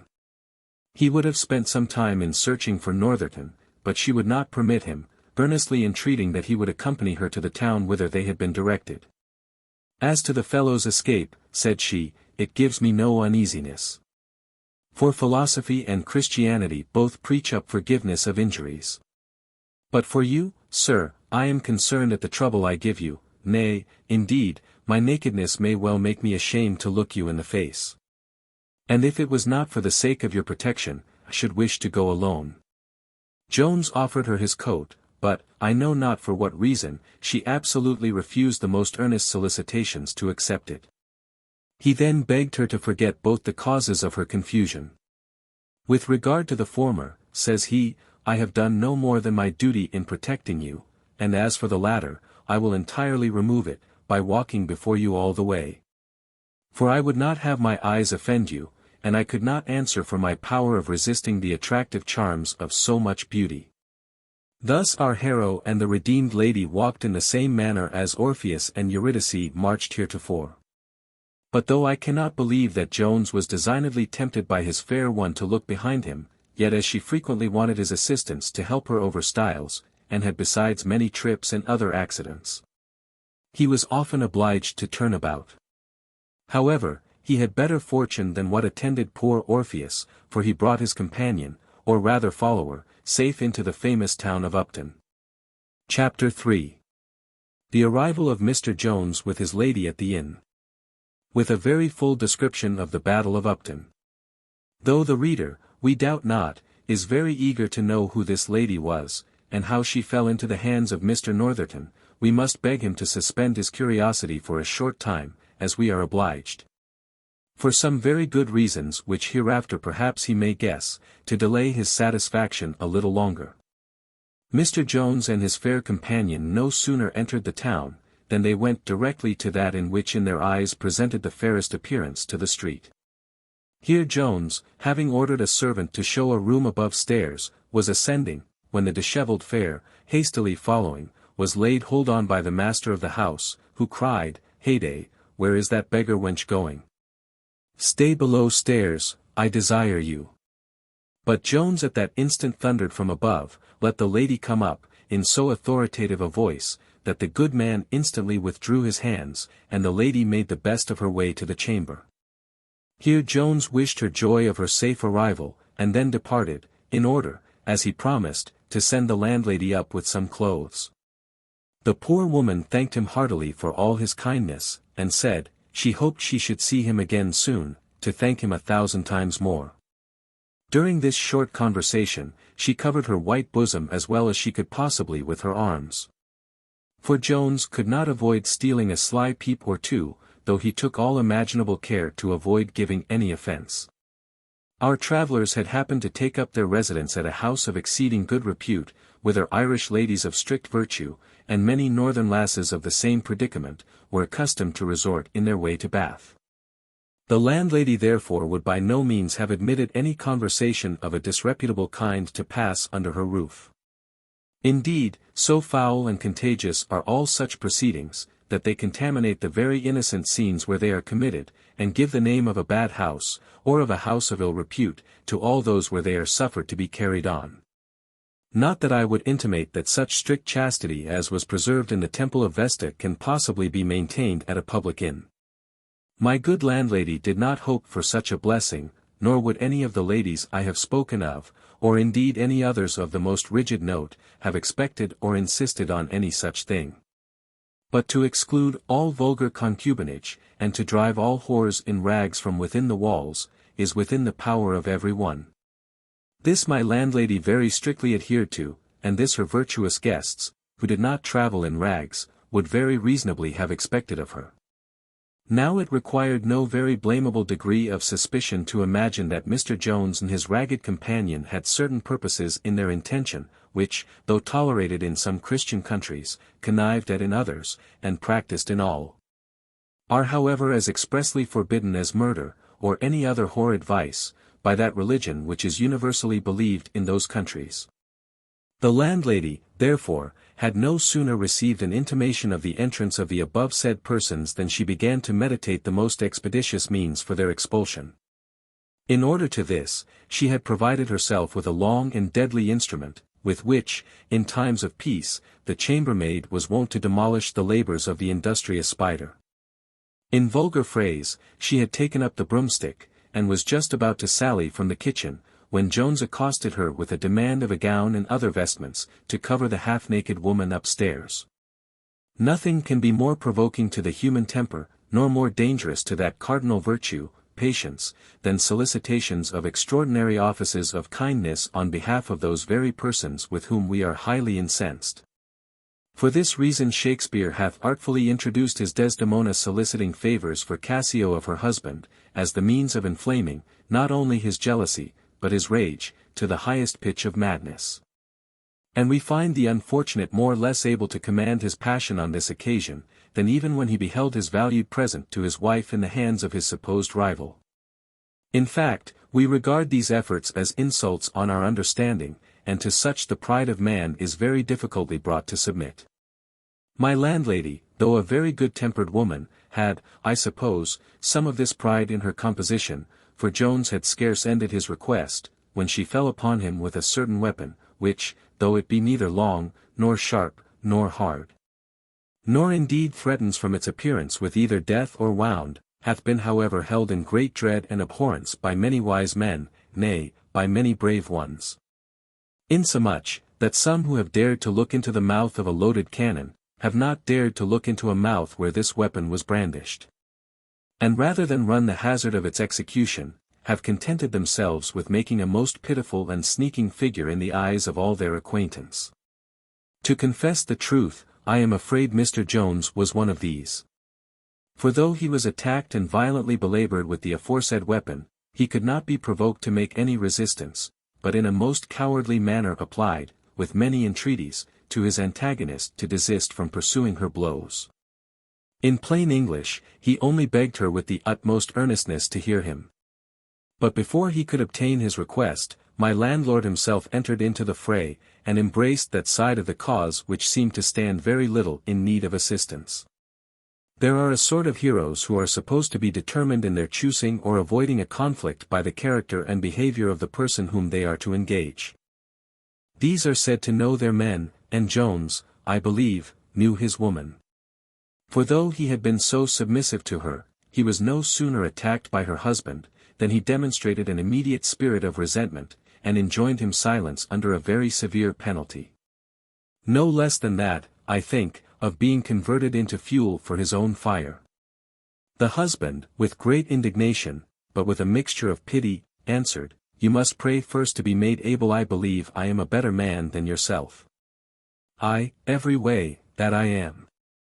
And presently proceeded to discharge half a dozen whores at the lady above stairs, the last of which had scarce issued from his lips, when a swinging blow from the cudgel that Jones carried in his hand assaulted him over the shoulders. It is a question whether the landlord or the landlady was the most expeditious in returning this blow. My landlord, whose hands were empty, fell to with his fist, and the good wife, uplifting her broom and aiming at the head of Jones, had probably put an immediate end to the fray, and to Jones likewise. Had not the descent of this broom been prevented, not by the miraculous intervention of any heathen deity, but by a very natural though fortunate accident, viz. By the arrival of Partridge, who entered the house at that instant, for fear had caused him to run every step from the hill, and who, seeing the danger which threatened his master or companion, which you chose to call him, prevented so sad a catastrophe, by catching hold of the landlady's arm, as it was brandished aloft in the air.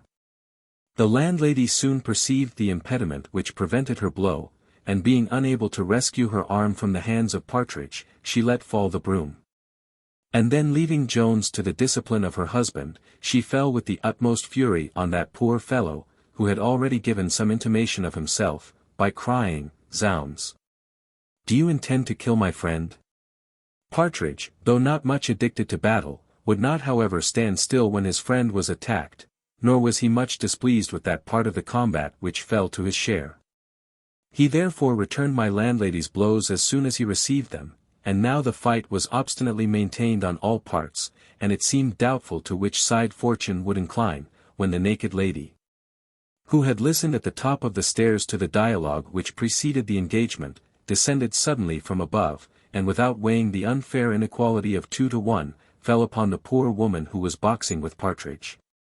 Nor did that great champion desist, but rather redoubled his fury, when he found fresh succors were arrived to his assistance. Victory must now have fallen to the side of the travellers, for the bravest troops must yield to numbers, had not Susan the chambermaid come luckily to support her mistress. This Susan was as two-handed a wench, according to the phrase, as any in the country, and would, I believe, have beat the famed Thalestris herself, or any of her subject Amazons. For her form was robust and manlike, and every way made for such encounters. As her hands and arms were formed to give blows with great mischief to an enemy, so was her face as well contrived to receive blows without any great injury to herself, her nose being already flat to her face. Her lips were so large, that no swelling could be perceived in them, and moreover they were so hard, that a fist could hardly make any impression on them. Lastly, her cheekbones stood out, as if nature had intended them for two bastions to defend her eyes in those encounters for which she seemed so well calculated, and to which she was most wonderfully well inclined. This fair creature entering the field of battle, immediately filed to that wing where her mistress maintained so unequal a fight with one of either sex. Here she presently challenged Partridge to single combat. He accepted the challenge, and a most desperate fight began between them. Now the dogs of war being let loose, began to lick their bloody lips. Now Victory, with golden wings, hung hovering in the air. Now Fortune, taking her scales from her shelf, began to weigh the fates of Tom Jones, his female companion, and Partridge, against the landlord, his wife, and maid, all which hung in exact balance before her. When a good-natured accident put suddenly an end to the bloody fray, with which half of the combatants had already sufficiently feasted. This accident was the arrival of a coach and four. Upon which my landlord and landlady immediately desisted from fighting, and at their entreaty obtained the same favour of their antagonists, but Susan was not so kind to Partridge. For that Amazonian fair having overthrown and bestrid her enemy, was now cuffing him lustily with both her hands, without any regard to his request of a cessation of arms, or to those loud exclamations of murder which he roared forth. No sooner, however, had Jones quitted the landlord, than he flew to the rescue of his defeated companion, from whom he with much difficulty drew off the enraged chambermaid, but Partridge was not immediately sensible of his deliverance. For he still lay flat on the floor, guarding his face with his hands. Nor did he cease roaring till Jones had forced him to look up, and to perceive that the battle was at an end. The landlord, who had no visible hurt, and the landlady, hiding her well-scratched face with her handkerchief, ran both hastily to the door to attend the coach, from which a young lady and her maid now alighted. These the landlady presently ushered into that room where Mr. Jones had at first deposited his fair prize, as it was the best apartment in the house. Hither they were obliged to pass through the field of battle, which they did with the utmost haste, covering their faces with their handkerchiefs, as desirous to avoid the notice of any one. Indeed their caution was quite unnecessary. For the poor unfortunate Helen, the fatal cause of all the bloodshed, was entirely taken up in endeavouring to conceal her own face, and Jones was no less occupied in rescuing Partridge from the fury of Susan. Which being happily effected, the poor fellow immediately departed to the pump to wash his face, and to stop that bloody torrent which Susan had plentifully set flowing from his nostrils. Chapter 4. In which the arrival of a man of war puts a final end to hostilities, and causes the conclusion of a firm and lasting peace between all parties. A sergeant and a file of musketeers, with a deserter in their custody, arrived about this time. The sergeant presently inquired for the principal magistrate of the town, and was informed by my landlord, that he himself was vested in that office. He then demanded his billets, together with a mug of beer, and complaining it was cold, spread himself before the kitchen fire. Mr. Jones was at this time comforting the poor distressed lady, who sat down at a table in the kitchen, and leaning her head upon her arm, was bemoaning her misfortunes. But lest my fair readers should be in pain concerning a particular circumstance, I think proper here to acquaint them, that before she had quitted the room above stairs, she had so well covered herself with a pillow beer which she there found, that her regard to decency was not in the least violated by the presence of so many men as were now in the room. One of the soldiers now went up to the sergeant, and whispered something in his ear, upon which he steadfastly fixed his eyes on the lady, and having looked at her for near a minute, he came up to her, saying, "I ask pardon, madam. But I am certain I am not deceived, you can be no other person than Captain Waters's lady?"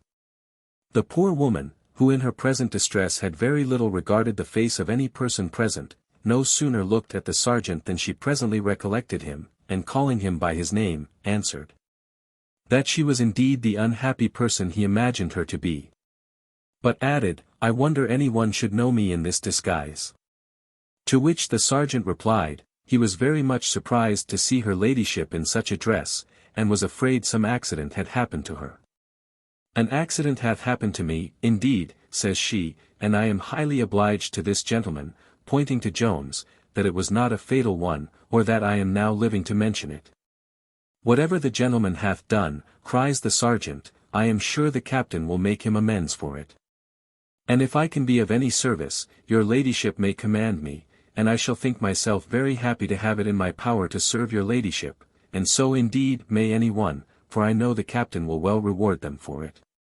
The landlady, who heard from the stairs all that passed between the sergeant and Mrs. Waters, came hastily down, and running directly up to her, began to ask pardon for the offences she had committed. Begging that all might be imputed to ignorance of her quality, for, lud. Madam, says she, how should I have imagined that a lady of your fashion would appear in such a dress? I am sure, madam, if I had once suspected that your ladyship was your ladyship, I would sooner have burnt my tongue out, than have said what I have said, and I hope your ladyship will accept of a gown, till you can get your own clothes. Prithee, woman, says Mrs. Waters, cease your impertinence. How can you imagine I should concern myself about anything which comes from the lips of such low creatures as yourself? But I am surprised at your assurance in thinking, after what is past, that I will condescend to put on any of your dirty things.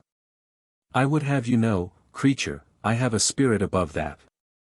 Here Jones interfered, and begged Mrs. Waters to forgive the landlady, and to accept her gown, for I must confess, cries he, our appearance was a little suspicious when first we came in. And I am well assured all this good woman did was, as she professed, out of regard to the reputation of her house. Yes, upon my truly was it, says she, the gentleman speaks very much like a gentleman, and I see very plainly is so. And to be certain the house is well known to be a house of as good reputation as any on the road, and though I say it, is frequented by gentry of the best quality, both Irish and English. I defy anybody to say black is my eye, for that matter. And, as I was saying, if I had known your ladyship to be your ladyship, I would as soon have burnt my fingers as have affronted your ladyship. But truly where gentry come and spend their money, I am not willing that they should be scandalized by a set of poor shabby vermin, that, wherever they go, leave more lice than money behind them. Such folks never raise my compassion, for to be certain it is foolish to have any for them, and if our justices did as they ought, they would be all whipped out of the kingdom, for to be certain it is what is most fitting for them. But as for your ladyship, I am heartily sorry your ladyship hath had a misfortune, and if your ladyship will do me the honour to wear my clothes till you can get some of your ladyship's own. To be certain the best I have is at your ladyship's service.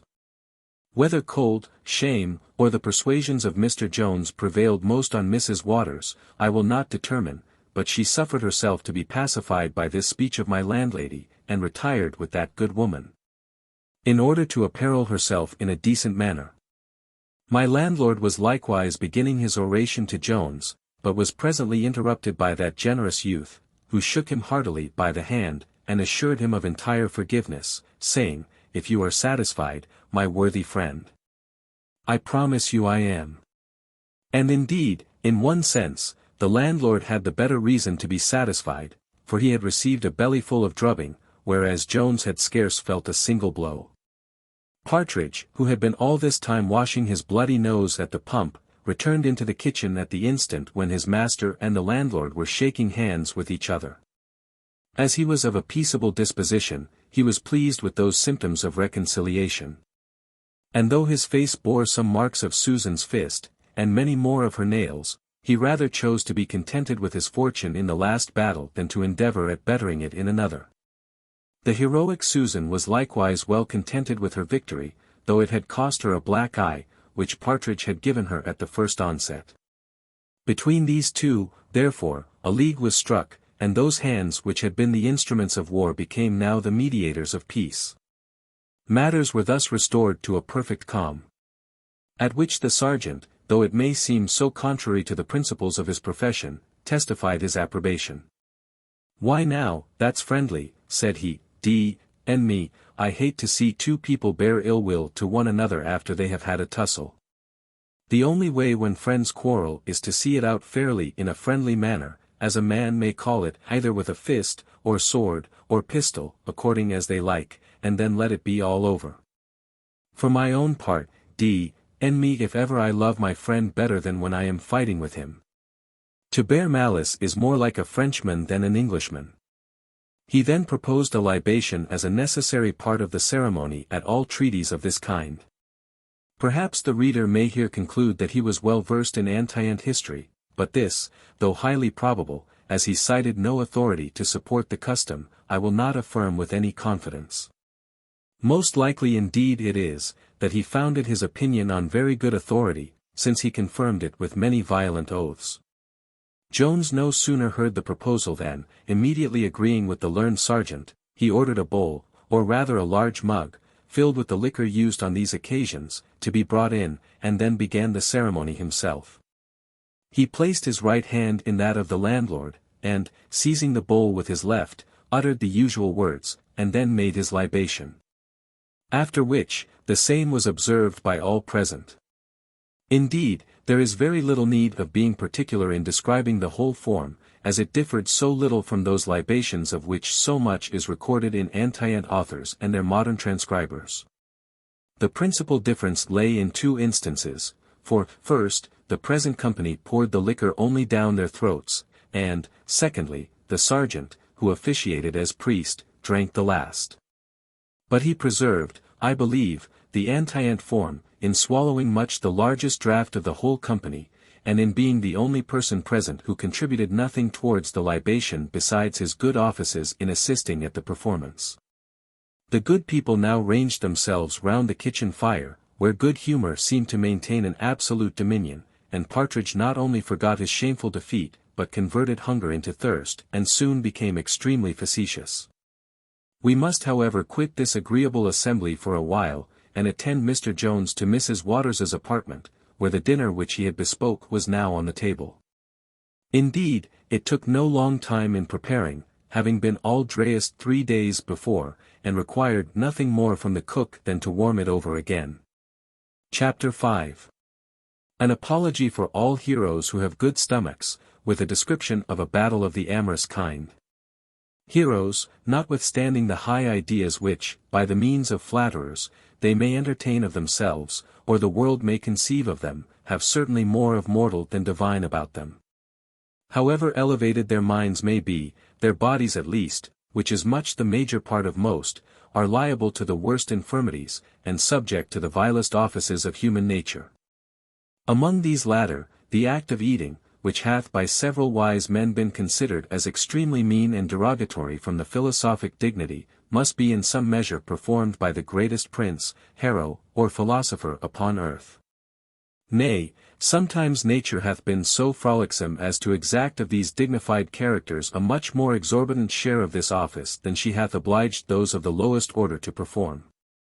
To say the truth, as no known inhabitant of this globe is really more than man, so none need be ashamed of submitting to what the necessities of man demand.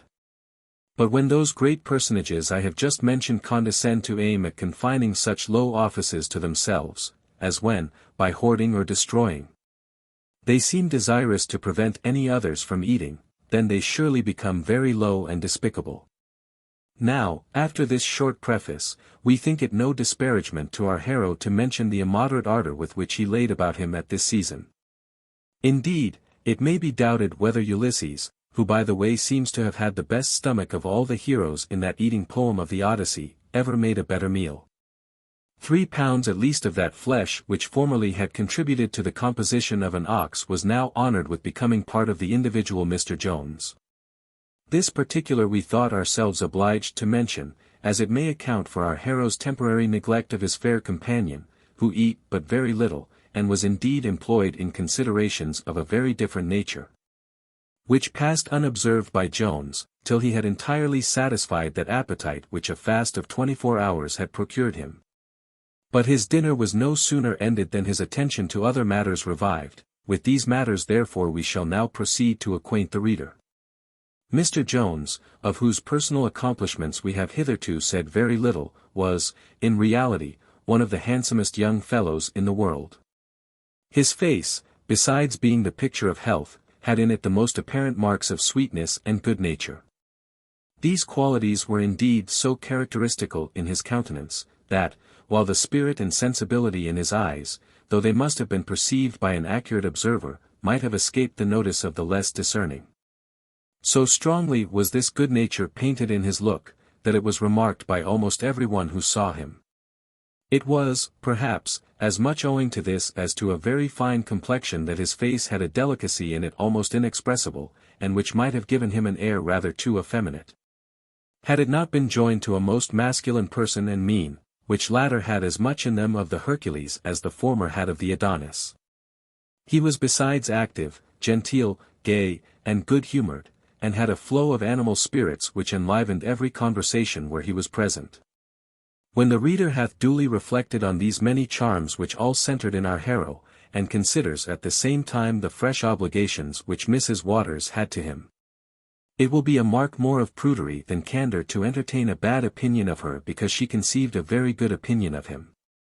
But, whatever censures may be passed upon her, it is my business to relate matters of fact with veracity. Mrs. Waters had, in truth, not only a good opinion of our hero, but a very great affection for him. To speak out boldly at once, she was in love, according to the present universally received sense of that phrase, by which love is applied indiscriminately to the desirable objects of all our passions, appetites, and senses, and is understood to be that preference which we give to one kind of food rather than to another. But though the love to these several objects may possibly be one and the same in all cases, its operations however must be allowed to be different, for, how much soever we may be in love with an excellent sirloin of beef, or bottle of Burgundy, with a damask rose, or Cremona fiddle, yet do we never smile, nor ogle, nor dress, nor flatter, nor endeavor by any other arts or tricks to gain the affection of the said beef, and XIII indeed we sometimes may. But it is generally in the absence, not in the presence, of the beloved object. For otherwise we might possibly complain of their ingratitude and deafness, with the same reason as Pasiphae doth of her bull, whom she endeavoured to engage by all the coquetry practised with good success in the drawing-room on the much more sensible as well as tender hearts of the fine gentlemen there. The contrary happens in that love which operates between persons of the same species, but of different sexes. Here we are no sooner in love than it becomes our principal care to engage the affection of the object beloved. For what other purpose indeed are our youth instructed in all the arts of rendering themselves agreeable? If it was not with a view to this love, I question whether any of those trades which deal in setting off and adorning the human person would procure a livelihood. Nay, those great polishers of our manners, who are by some thought to teach what principally distinguishes us from the brute creation, even dancing masters themselves, might possibly find no place in society. In short, all the graces which young ladies and young gentlemen too learn from others, and the many improvements which, by the help of a looking-glass, they add of their own, are in reality those very spicula et faces amoris so often mentioned by Ovid. Or, as they are sometimes called in our own language, the whole artillery of love. Now Mrs. Waters and our hero had no sooner sat down together than the former began to play this artillery upon the latter.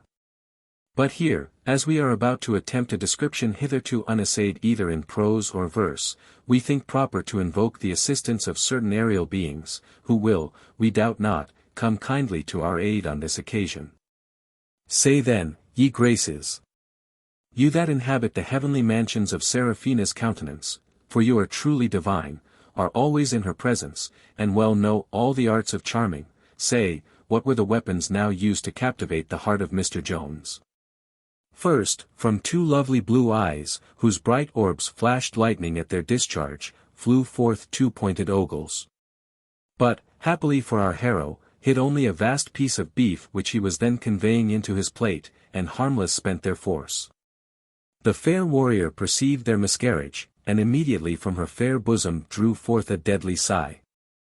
A sigh which none could have heard unmoved, and which was sufficient at once to have swept off a dozen bows. So soft, so sweet, so tender, that the insinuating air must have found its subtle way to the heart of our hero, had it not luckily been driven from his ears by the coarse bubbling of some bottled ale, which at that time he was pouring forth. Many other weapons did she essay, but the god of eating, if there be any such deity, for I do not confidently assert it, preserved his votary.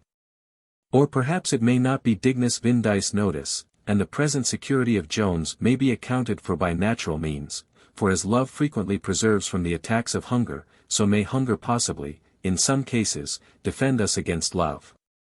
The fair one, enraged at her frequent disappointments, determined on a short cessation of arms, which interval she employed in making ready every engine of amorous warfare for the renewing of the attack when dinner should be over. No sooner then was the cloth removed than she again began her operations. First, having planted her right eye sidewise against Mr. Jones, she shot from its corner a most penetrating glance, which, though great part of its force was spent before it reached our hero, did not vent itself absolutely without effect. This the fair one perceiving, hastily withdrew her eyes, and levelled them downwards, as if she was concerned for what she had done. Though by this means she designed only to draw him from his guard, and indeed to open his eyes, through which she intended to surprise his heart. And now, gently lifting up those two bright orbs which had already begun to make an impression on poor Jones, she discharged a volley of small charms at once from her whole countenance in a smile. Not a smile of mirth, nor of joy, but a smile of affection, which most ladies have always ready at their command, and which serves them to show at once their good humor, their pretty dimples, and their white teeth.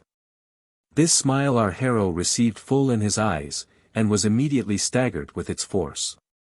He then began to see the designs of the enemy, and indeed to feel their success. A parley now was set on foot between the parties, during which the artful fair so slyly and imperceptibly carried on her attack, that she had almost subdued the heart of our hero before she again repaired to acts of hostility. To confess the truth, I am afraid Mr. Jones maintained a kind of Dutch defence, and treacherously delivered up the garrison, without duly weighing his allegiance to the fair Sophia. In short, no sooner had the amorous parley ended and the lady had unmasked the royal battery, by carelessly letting her handkerchief drop from her neck, than the heart of Mr. Jones was entirely taken, and the fair conqueror enjoyed the usual fruits of her victory. Here the Graces think proper to end their description, and here we think proper to end the chapter. Chapter 6. A friendly conversation in the kitchen, which had a very common, though not very friendly, conclusion. While our lovers were entertaining themselves in the manner which is partly described in the foregoing chapter, they were likewise furnishing out an entertainment for their good friends in the kitchen. And this in a double sense, by affording them matter for their conversation, and, at the same time, drink to enliven their spirits. There were now assembled round the kitchen fire, besides my landlord and landlady, who occasionally went backward and forward, Mr. Partridge, the sergeant, and the coachman who drove the young lady and her maid. Partridge having acquainted the company with what he had learnt from the man of the hill concerning the situation in which Mrs. Waters had been found by Jones, the sergeant proceeded to that part of her history which was known to him. He said she was the wife of Mr. Waters, who was a captain in their regiment, and had often been with him at quarters. Some folks, says he, used indeed to doubt whether they were lawfully married in a church or no. But, for my part, that's no business of mine. I must own, if I was put to my corporal oath, I believe she is little better than one of us, and I fancy the captain may go to heaven when the sun shines upon a rainy day. But if he does, that is neither here nor there, for he won't want company. And the lady, to give the devil his due, is a very good sort of lady, and loves the cloth, and is always desirous to do strict justice to it. For she hath begged off many a poor soldier, and, by her good will, would never have any of them punished. But yet, to be sure, Ensign Northerton and she were very well acquainted together at our last quarters. That is the very right and truth of the matter. But the captain he knows nothing about it, and as long as there is enough for him too, what does it signify? He loves her not a bit the worse, and I am certain would run any man through the body that was to abuse her, therefore I won't abuse her, for my part. I only repeat what other folks say. And, to be certain, what everybody says, there must be some truth in. Aye, a great deal of truth, I warrant you, cries Partridge. Veritas odium perit, all a parcel of scandalous stuff, answered the mistress of the house. I am sure, now she is drayest, she looks like a very good sort of lady, and she behaves herself like one, for she gave me a guinea for the use of my clothes. A very good lady indeed, cries the landlord.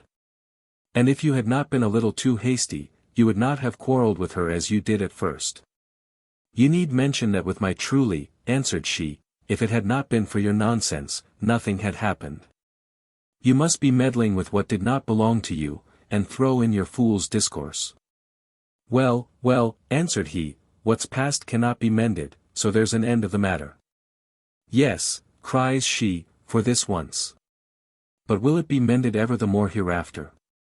This is not the first time I have suffered for your numbskulls, pate. I wish you would always hold your tongue in the house, and meddle only in matters without doors, which concern you. Don't you remember what happened about 7 years ago? Nay, my dear, returned he, don't rip up old stories. Come, come, all's well, and I am sorry for what I have done. The landlady was going to reply, but was prevented by the peacemaking sergeant, sorely to the displeasure of Partridge, who was a great lover of what is called fun, and a great promoter of those harmless quarrels which tend rather to the production of comical than tragical incidents. The sergeant asked Partridge whither he and his master were travelling. None of your magisters, answered Partridge, I am no man's servant, I assure you, for, though I have had misfortunes in the world, I write gentleman after my name. And, as poor and simple as I may appear now, I have taught grammar school in my time, said Hay mihi. Non sum quot fui. No offence, I hope, sir, said the sergeant. Where, then, if I may venture to be so bold, may you and your friend be travelling? You have now denominated us right, says Partridge. Amici sumus. And I promise you my friend is one of the greatest gentlemen in the kingdom, at which words both landlord and landlady pricked up their ears. He is the heir of Squire Allworthy. What, the squire who doth so much good all over the country? Cries my landlady.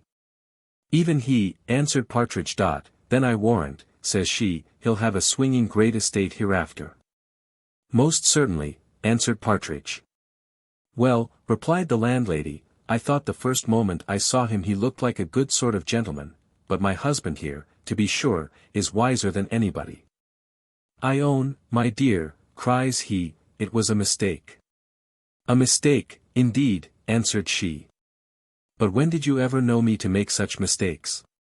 But how comes it, sir, cries the landlord, that such a great gentleman walks about the country afoot?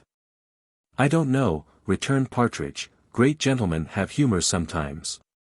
He hath now a dozen horses and servants at Gloucester, and nothing would serve him, but last night, it being very hot weather, he must cool himself with a walk to yon high hill, whither I likewise walked with him to bear him company.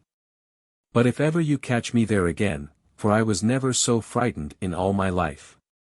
We met with the strangest man there. I'll be hanged, cries the landlord, if it was not the man of the hill, as they call him, if indeed he be a man. But I know several people who believe it is the devil that lives there. Nay, nay, like enough, says Partridge. And now you put me in the head of it, I verily and sincerely believe it was the devil, though I could not perceive his cloven foot, but perhaps he might have the power given him to hide that. Since evil spirits can appear in what shapes they please. And pray, sir, says the sergeant, no offence, I hope, but pray what sort of a gentleman is the devil? For I have heard some of our officers say there is no such person, and that it is only a trick of the parsons, to prevent their being broke. For, if it was publicly known that there was no devil, the parsons would be of no more use than we are in time of peace. Those officers, says Partridge, are very great scholars, I suppose. Not much of scholars neither, answered the sergeant, they have not half your learning, sir, I believe, and, to be sure, I thought there must be a devil, notwithstanding what they said, though one of them was a captain. For methought, thinks I to myself, if there be no devil, how can wicked people be sent to him? And I have read all that upon a book. Some of your officers, quoth the landlord, will find there is a devil, to their shame, I believe. I don't question but he'll pay off some old scores upon my account. Here was one quartered upon me half a year, who had the conscience to take up one of my best beds, though he hardly spent a shilling a day in the house, and suffered his men to roast cabbages at the kitchen fire. Because I would not give them a dinner on a Sunday. Every good Christian must desire there should be a devil for the punishment of such wretches. Hark ye, landlord, said the sergeant, don't abuse the cloth, for I won't take it. D.N. the cloth. Answered the landlord, I have suffered enough by them. Bear witness, gentlemen, says the sergeant, he curses the king, and that's high treason. I curse the king. You villain, said the landlord. Yes, you did, cries the sergeant. You cursed the cloth, and that's cursing the king. It's all one and the same, for every man who curses the cloth would curse the king if he durst, so for matter that, it's all one and the same thing. Excuse me there, Mr. Sergeant, quoth Partridge, that's a non sequitur. None of your outlandish linguo, answered the sergeant, leaping from his seat, I will not sit still and hear the cloth abused. You mistake me, friend, cries Partridge. I did not mean to abuse the cloth, I only said your conclusion was a non sequitur, asterisk, you are another, cries the sergeant, and you come to that. No more a sequitur than yourself. You are a pack of rascals, and I'll prove it. For I will fight the best man of you all for £20. This challenge effectually silenced Partridge, whose stomach for drubbing did not so soon return after the hearty meal which he had lately been treated with. But the coachman, whose bones were less sore, and whose appetite for fighting was somewhat sharper, did not so easily brook the affront, of which he conceived some part at least fell to his share. He started therefore from his seat, and, advancing to the sergeant, swore he looked on himself to be as good a man as any in the army, and offered to box for a guinea. The military man accepted the combat, but refused the wager. Upon which both immediately stripped and engaged, till the driver of horses was so well mauled by the leader of men, that he was obliged to exhaust his small remainder of breath in begging for quarter. Asterisk, this word, which the sergeant unhappily mistook for an affront, is a term in logic, and means that the conclusion does not follow from the premises. The young lady was now desirous to depart, and had given orders for her coach to be prepared, but all in vain, for the coachman was disabled from performing his office for that evening. An antient heathen would perhaps have imputed this disability to the god of drink, no less than to the god of war, for, in reality, both the combatants had sacrificed as well to the former deity as to the latter. To speak plainly, they were both dead drunk, nor was Partridge in a much better situation. As for my landlord, drinking was his trade, and the liquor had no more effect on him than it had on any other vessel in his house. The mistress of the inn, being summoned to attend Mr. Jones and his companion at their tea, gave a full relation of the latter part of the foregoing scene. And at the same time expressed great concern for the young lady, who, she said, was under the utmost uneasiness at being prevented from pursuing her journey. She is a sweet pretty creature, added she, and I am certain I have seen her face before. I fancy she is in love, and running away from her friends. Who knows but some young gentleman or other may be expecting her, with a heart as heavy as her own. Jones fetched a heavy sigh at those words, of which, though Mrs. Waters observed it, she took no notice while the landlady continued in the room. But, after the departure of that good woman, she could not forbear giving our hero certain hints on her suspecting some very dangerous rival in his affections. The awkward behavior of Mr. Jones on this occasion convinced her of the truth, without his giving her a direct answer to any of her questions, but she was not nice enough in her amours to be greatly concerned at the discovery. The beauty of Jones highly charmed her eye, but as she could not see his heart, she gave herself no concern about it. She could feast heartily at the table of love, without reflecting that some other already had been, or hereafter might be, feasted with the same repast. A sentiment which, if it deals but little in refinement, deals, however, much in substance. And is less capricious, and perhaps less ill-natured and selfish, than the desires of those females who can be contented enough to abstain from the possession of their lovers, provided they are sufficiently satisfied that no one else possesses them. Chapter 7. Containing a fuller account of Mrs. Waters, and by what means she came into that distressful situation from which she was rescued by Jones.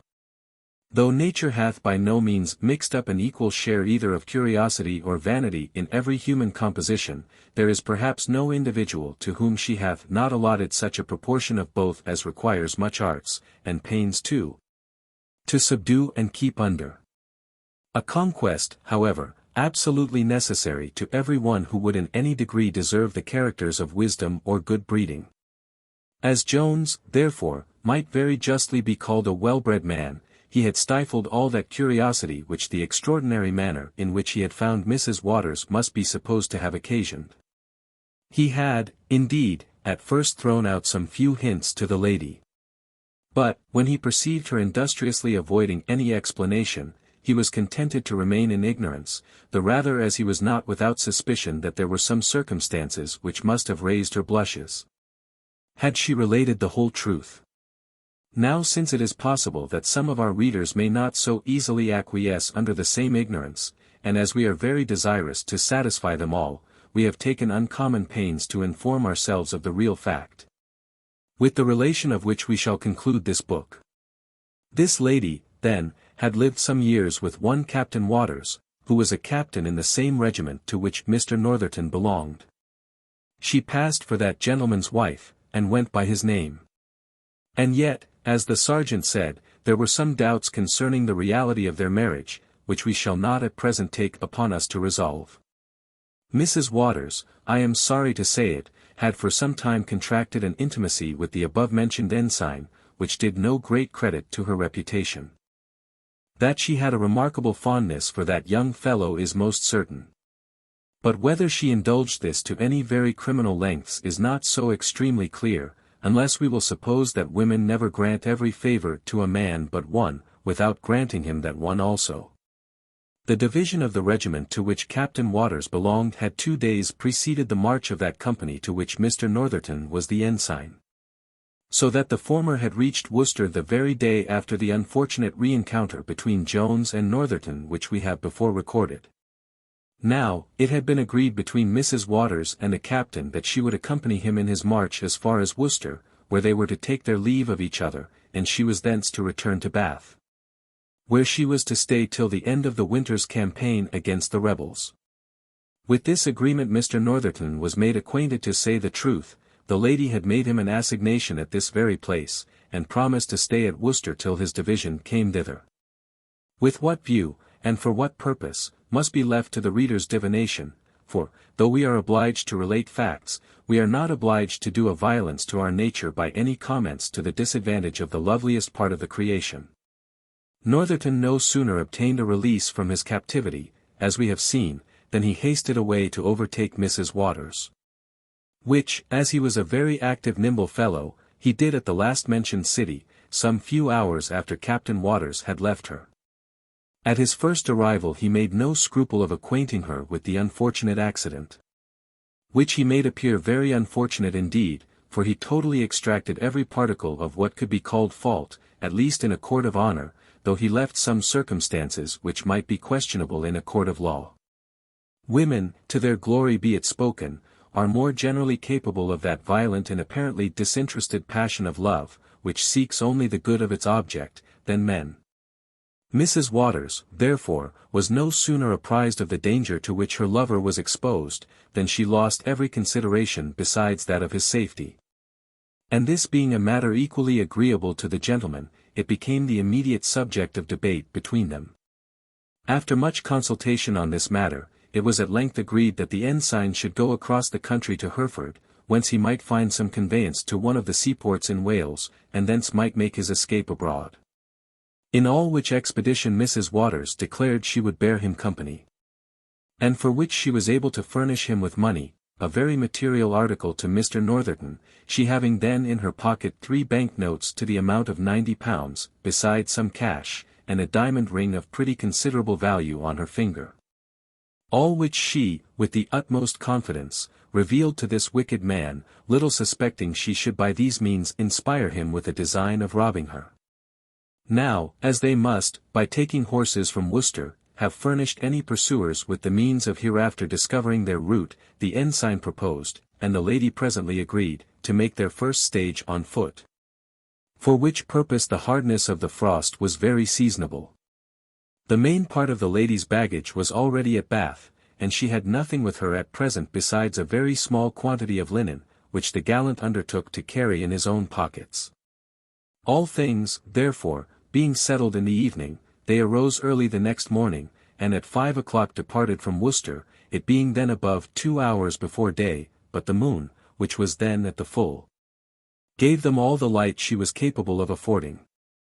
Mrs. Waters was not of that delicate race of women who are obliged to the invention of vehicles for the capacity of removing themselves from one place to another, and with whom consequently a coach is reckoned among the necessaries of life. Her limbs were indeed full of strength and agility, and, as her mind was no less animated with spirit, she was perfectly able to keep pace with her nimble lover. Having travelled on for some miles in a high road, which Northerton said he was informed led to Hereford, they came at the break of day to the side of a large wood, where he suddenly stopped, and, affecting to meditate a moment with himself, expressed some apprehensions from travelling any longer in so public a way. Upon which he easily persuaded his fair companion to strike with him into a path which seemed to lead directly through the wood, and which at length brought them both to the bottom of Mazard Hill. Whether the execrable scheme which he now attempted to execute was the effect of previous deliberation, or whether it now first came into his head, I cannot determine. But being arrived in this lonely place, where it was very improbable he should meet with any interruption, he suddenly slipped his garter from his leg, and, laying violent hands on the poor woman, endeavored to perpetrate that dreadful and detestable fact which we have before commemorated, and which the providential appearance of Jones did so fortunately prevent. Happy was it for Mrs. Waters that she was not of the weakest order of females. For no sooner did she perceive, by his tying a knot in his garter, and by his declarations, what his hellish intentions were, than she stood stoutly to her defence, and so strongly struggled with her enemy, screaming all the while for assistance, that she delayed the execution of the villain's purpose several minutes, by which means Mr. Jones came to her relief at that very instant when her strength failed and she was totally overpowered, and delivered her from the ruffian's hands, with no other loss than that of her clothes, which were torn from her back, and of the diamond ring, which during the contention either dropped from her finger, or was wrenched from it by Northerton. Thus, reader, we have given thee the fruits of a very painful inquiry which for thy satisfaction we have made into this matter.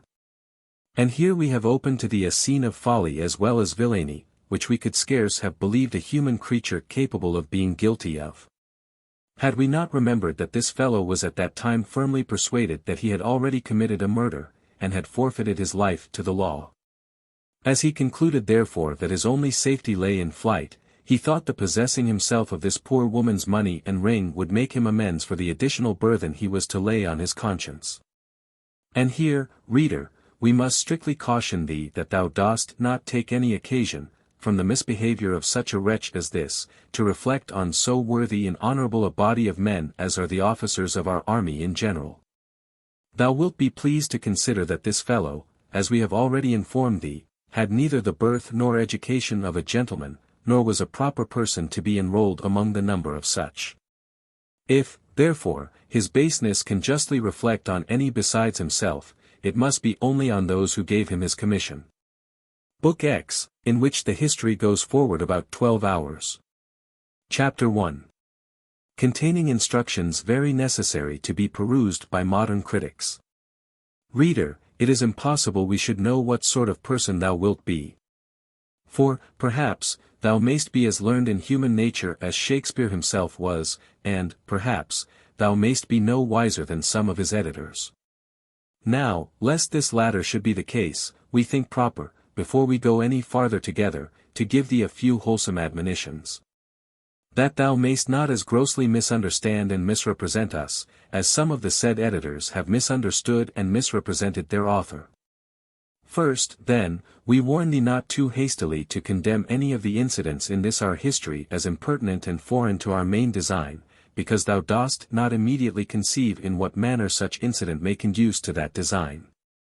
This work may, indeed, be considered as a great creation of our own. And for a little reptile of a critic to presume to find fault with any of its parts, without knowing the manner in which the whole is connected, and before he comes to the final catastrophe, is a most presumptuous absurdity. The allusion and metaphor we have here made use of, we must acknowledge to be infinitely too great for our occasion. But there is, indeed, no other, which is at all adequate to express the difference between an author of the first rate and a critic of the lowest.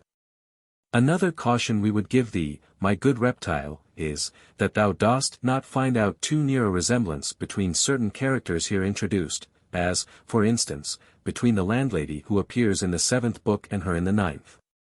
Thou art to know, friend, that there are certain characteristics in which most individuals of every profession and occupation agree.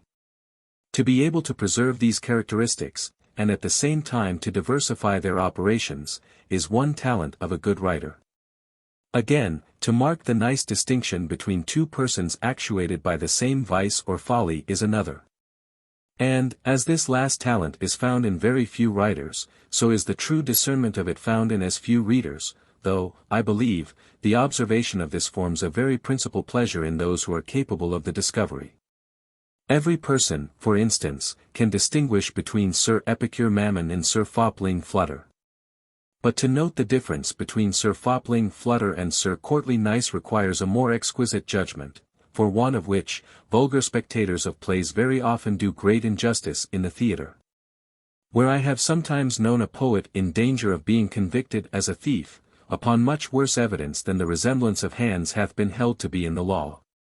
In reality, I apprehend every amorous widow on the stage would run the hazard of being condemned as a servile imitation of Dido, but that happily very few of our playhouse critics understand enough of Latin to read Virgil.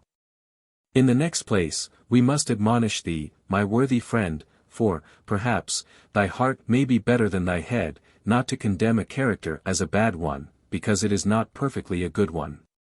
If thou dost delight in these models of perfection, there are books enow written to gratify thy taste, but, as we have not, in the course of our conversation, ever happened to meet with any such person, we have not chosen to introduce any such here. To say the truth, I a little question whether mere man ever arrived at this consummate degree of excellence.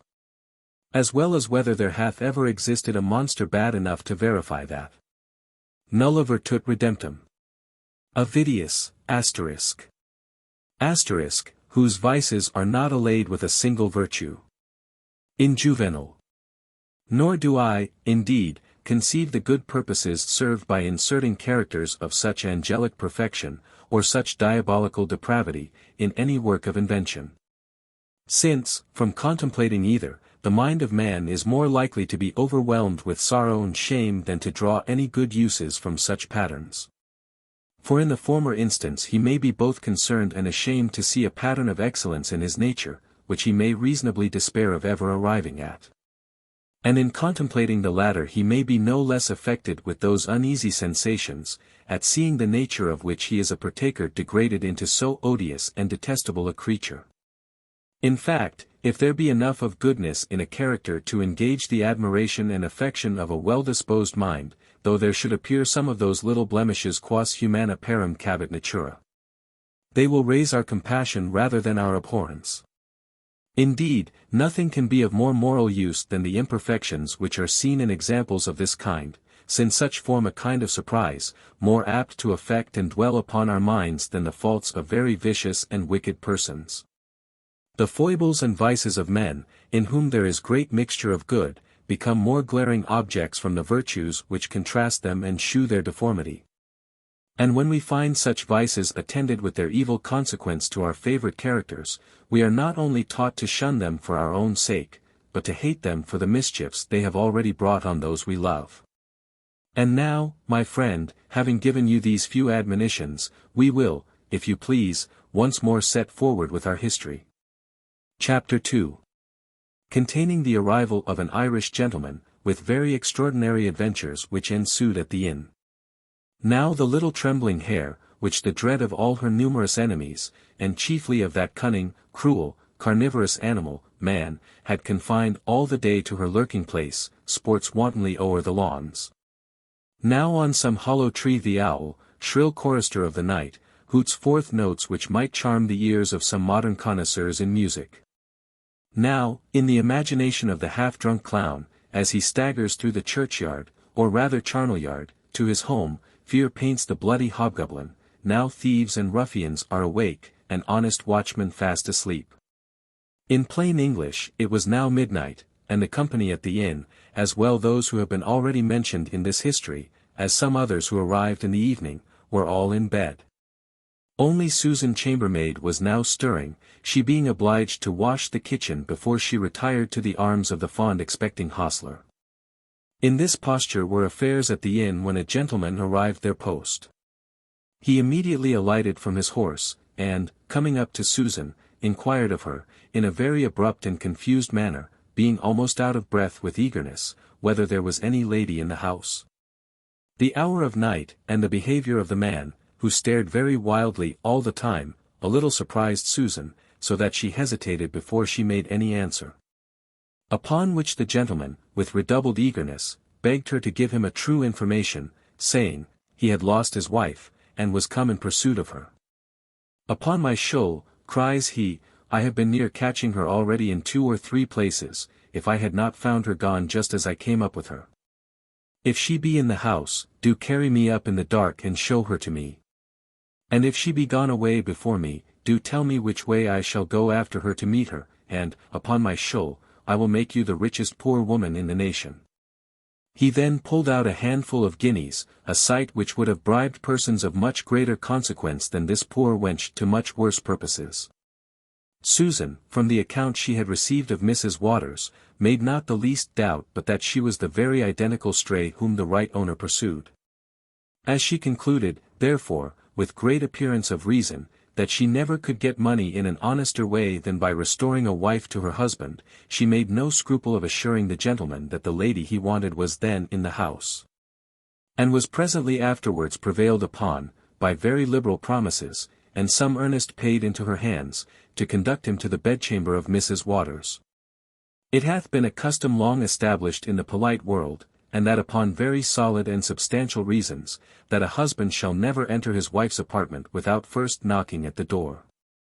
The many excellent uses of this custom need scarce be hinted to a reader who hath any knowledge of the world, for by this means the lady hath time to adjust herself, or to remove any disagreeable object out of the way. For there are some situations in which nice and delicate women would not be discovered by their husbands. To say the truth, there are several ceremonies instituted among the polished part of mankind, which, though they may, to coarser judgments, appear as matters of mere form, are found to have much of substance in them, by the more discerning. And lucky would it have been had the custom above mentioned been observed by our gentleman in the present instance. Knock, indeed, he did at the door, but not with one of those gentle raps which is usual on such occasions. On the contrary, when he found the door locked, he flew at it with such violence, that the lock immediately gave way, the door burst open, and he fell headlong into the room. He had no sooner recovered his legs than forth from the bed, upon his legs likewise, appeared, with shame and sorrow are we obliged to proceed, our hero himself, who, with a menacing voice, demanded of the gentleman who he was, and what he meant by daring to burst open his chamber in that outrageous manner. The gentleman at first thought he had committed a mistake, and was going to ask pardon and retreat, when, on a sudden, as the moon shone very bright, he cast his eyes on stays, gowns, petticoats, caps, ribbons, stockings, garters, shoes, clogs, and all which lay in a disordered manner on the floor. All these, operating on the natural jealousy of his temper, so enraged him, that he lost all power of speech, and, without returning any answer to Jones, he endeavoured to approach the bed. Jones immediately interposing, a fierce contention arose, which soon proceeded to blows on both sides. And now Mrs. Waters, for we must confess she was in the same bed, being, I suppose, awakened from her sleep, and seeing 2 men fighting in her bedchamber, began to scream in the most violent manner, crying out murder, robbery, and more frequently rape. Which last, some, perhaps, may wonder she should mention, who do not consider that these words of exclamation are used by ladies in a fright, as fa, la, ra, de, and k, are in music, only as the vehicles of sound, and without any fixed ideas. Next to the lady's chamber was deposited the body of an Irish gentleman who arrived too late at the inn to have been mentioned before. This gentleman was one of those whom the Irish call a calabolaro, or cavalier. He was a younger brother of a good family, and, having no fortune at home, was obliged to look abroad in order to get one. For which purpose he was proceeding to the bath, to try his luck with cards and the women. This young fellow lay in bed reading one of Mrs. Ben's novels. For he had been instructed by a friend that he would find no more effectual method of recommending himself to the ladies than the improving his understanding, and filling his mind with good literature. He no sooner, therefore, heard the violent uproar in the next room, than he leapt from his bolster, and, taking his sword in one hand, and the candle which burnt by him in the other, he went directly to Mrs. Waters's chamber. If the sight of another man in his shirt at first added some shock to the decency of the lady, it made her presently amends by considerably abating her fears. For no sooner had the calabolaro entered the room than he cried out, "Mr. Fitzpatrick, what the devil is the meaning of this?" Upon which the other immediately answered, "Oh, Mr. MacLachlan, I am rejoiced you are here. This villain hath debauched my wife, and is got into bed with her." "What wife?" cries MacLachlan. "Do not I know Mrs. Fitzpatrick very well, and don't I see that the lady, whom the gentleman who stands here in his shirt is lying in bed with, is none of her?" Fitzpatrick, now perceiving, as well by the glimpse he had of the lady, as by her voice, which might have been distinguished at a greater distance than he now stood from her, that he had made a very unfortunate mistake, began to ask many pardons of the lady. And then, turning to Jones, he said, "I would have you take notice I do not ask your pardon, for you have bait me, for which I am resolved to have your blood in the morning." Jones treated this menace with much contempt. And Mr. MacLachlan answered, "Indeed, Mr. Fitzpatrick, you may be ashamed of your own self, to disturb people at this time of night. If all the people in the inn were not asleep, you would have awakened them as you have me. The gentleman has served you very rightly upon my conscience, though I have no wife. If you had treated her so, I would have cut your throat." Jones was so confounded with his fears for his lady's reputation, that he knew neither what to say or do. But the invention of women is, as hath been observed, much readier than that of men. She recollected that there was a communication between her chamber and that of Mr. Jones. Relying, therefore, on his honor and her own assurance, she answered, "I know not what you mean, villains. I am wife to none of you. Help! Rape! Murder! Rape!" And now, the landlady coming into the room, Mrs. Waters fell upon her with the utmost virulence, saying, she thought herself in a sober inn, and not in a bawdy house. But that a set of villains had broke into her room, with an intent upon her honor, if not upon her life, and both, she said, were equally dear to her. The landlady now began to roar as loudly as the poor woman in bed had done before. She cried, she was undone, and that the reputation of her house, which was never blown upon before, was utterly destroyed. Then, turning to the men, she cried, "What, in the devil's name, is the reason of all this disturbance in the lady's room?" Fitzpatrick, hanging down his head, repeated, that he had committed a mistake, for which he heartily asked pardon, and then retired with his countrymen. Jones, who was too ingenious to have missed the hint given him by his fair one, boldly asserted, that he had run to her assistance upon hearing the door broke open, with what design he could not conceive, unless of robbing the lady. Which, if they intended, he said, he had the good fortune to prevent. "I never had a robbery committed in my house since I have kept it," cries the landlady. "I would have you to know, sir, I harbor no highwayman here. I scorn the word, thof I say it. None but honest, good gentlefolks, are welcome to my house, and, I thank good luck, I have always had enow of such customers, indeed as many as I could entertain. Here hath been my lord," and then she repeated over a catalogue of names and titles, many of which we might, perhaps, be guilty of a breach of privilege by inserting. Jones, after much patience, at length interrupted her, by making an apology to Mrs. Waters, for having appeared before her in his shirt, assuring her that nothing but a concern for her safety could have prevailed on him to do it. The reader may inform himself of her answer, and, indeed, of her whole behavior to the end of the scene, by considering the situation which she affected, it being that of a modest lady, who was awakened out of her sleep by 3 strange men in her chamber. This was the part which she undertook to perform, and, indeed, she executed it so well, that none of our theatrical actresses could exceed her, in any of their performances, either on or off the stage. And hence, I think, we may very fairly draw an argument, to prove how extremely natural virtue is to the fair sex. For, though there is not, perhaps, 1 in 10,000 who is capable of making a good actress, and even among these we rarely see 2 who are equally able to personate the same character, yet this a virtue they can all admirably well put on. And as well those individuals who have it not, as those who possess it, can all act it to the utmost degree of perfection. When the men were all departed, Mrs. Waters, recovering from her fear, recovered likewise from her anger, and spoke in much gentler accents to the landlady, who did not so readily quit her concern for the reputation of the house, in favor of which she began again to number the many great persons who had slept under her roof. But the lady stopped her short, and having absolutely acquitted her of having had any share in the past disturbance, begged to be left to her repose, which, she said, she hoped to enjoy unmolested during the remainder of the night. Upon which the landlady, after much civility in many courtesies, took her leave. Chapter 3. A dialogue between the landlady and Susan the chambermaid, proper to be read by all innkeepers and their servants.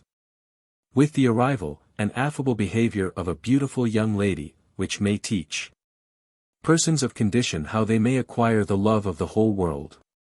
The landlady, remembering that Susan had been the only person out of bed when the door was burst open, resorted presently to her, to inquire into the first occasion of the disturbance, as well as who the strange gentleman was, and when and how he arrived. Susan related the whole story which the reader knows already, varying the truth only in some circumstances, as she saw convenient, and totally concealing the money which she had received. But whereas her mistress had, in the preface to her inquiry, spoken much in compassion for the fright which the lady had been in concerning any intended depredations on her virtue, Susan could not help endeavoring to quiet the concern which her mistress seemed to be under on that account, by swearing heartily she saw Jones leap out from her bed. The landlady fell into a violent rage at these words. "A likely story, truly," cried she, "that a woman should cry out, and endeavor to expose herself, if that was the case. I desire to know what better proof any lady can give of her virtue than her crying out, which, I believe, 20 people can witness for her she did. I beg, madam, you would spread no such scandal of any of my guests. For it will not only reflect on them, but upon the house, and I am sure no vagabonds, nor wicked beggarly people, come here." "Well," says Susan, "then I must not believe my own eyes." "No, indeed, must you not always," answered her mistress. "I would not have believed my own eyes against such good gentlefolks. I have not had a better supper ordered this half-year than they ordered last night. And so easy and good-humoured were they, that they found no fault with my Worcestershire perry, which I sold them for champagne. And to be sure it is as well tasted and as wholesome as the best champagne in the kingdom, otherwise I would scorn to give it, and they drank me 2 bottles. No, no, I will never believe any harm of such sober good sort of people." Susan being thus silenced, her mistress proceeded to other matters. "And so you tell me," continued she, "that the strange gentleman came post, and there is a footman without with the horses. Why, then, he is certainly some of your great gentlefolks too. Why did not you ask him whether he'd have any supper? I think he is in the other gentleman's room, go up and ask whether he called. Perhaps he'll order something when he finds anybody stirring in the house to dress it. Now don't commit any of your usual blunders, by telling him the fire's out, and the fowls alive. And if he should order mutton, don't blab out that we have none. The butcher, I know, killed a sheep just before I went to bed, and he never refuses to cut it up warm when I desire it. Go, remember there's all sorts of mutton and fowls, go, open the door with, 'Gentlemen, d'ye call?' And if they say nothing, ask what his honour will be pleased to have for supper. Don't forget his honour." Go, if you don't mind all these matters better, you'll never come to anything. Susan departed, and soon returned with an account that the two gentlemen were got both into the same bed. Two gentlemen, says the landlady, in the same bed. That's impossible, they are two arrant scrubs, I warrant them. And I believe young Squire Allworthy guessed right, that the fellow intended to rob her ladyship. For, if he had broke open the lady's door with any of the wicked designs of a gentleman, he would never have sneaked away to another room to save the expense of a supper and a bed to himself. They are certainly thieves, and their searching after a wife is nothing but a pretence. In these censures my landlady did Mr. Fitzpatrick great injustice, for he was really born a gentleman, though not worth a groat. And though, perhaps, he had some few blemishes in his heart as well as in his head, yet being a sneaking or a niggardly fellow was not one of them. In reality, he was so generous a man, that, whereas he had received a very handsome fortune with his wife, he had now spent every penny of it, except some little pittance which was settled upon her. And, in order to possess himself of this, he had used her with such cruelty, that, together with his jealousy, which was of the bitterest kind, it had forced the poor woman to run away from him.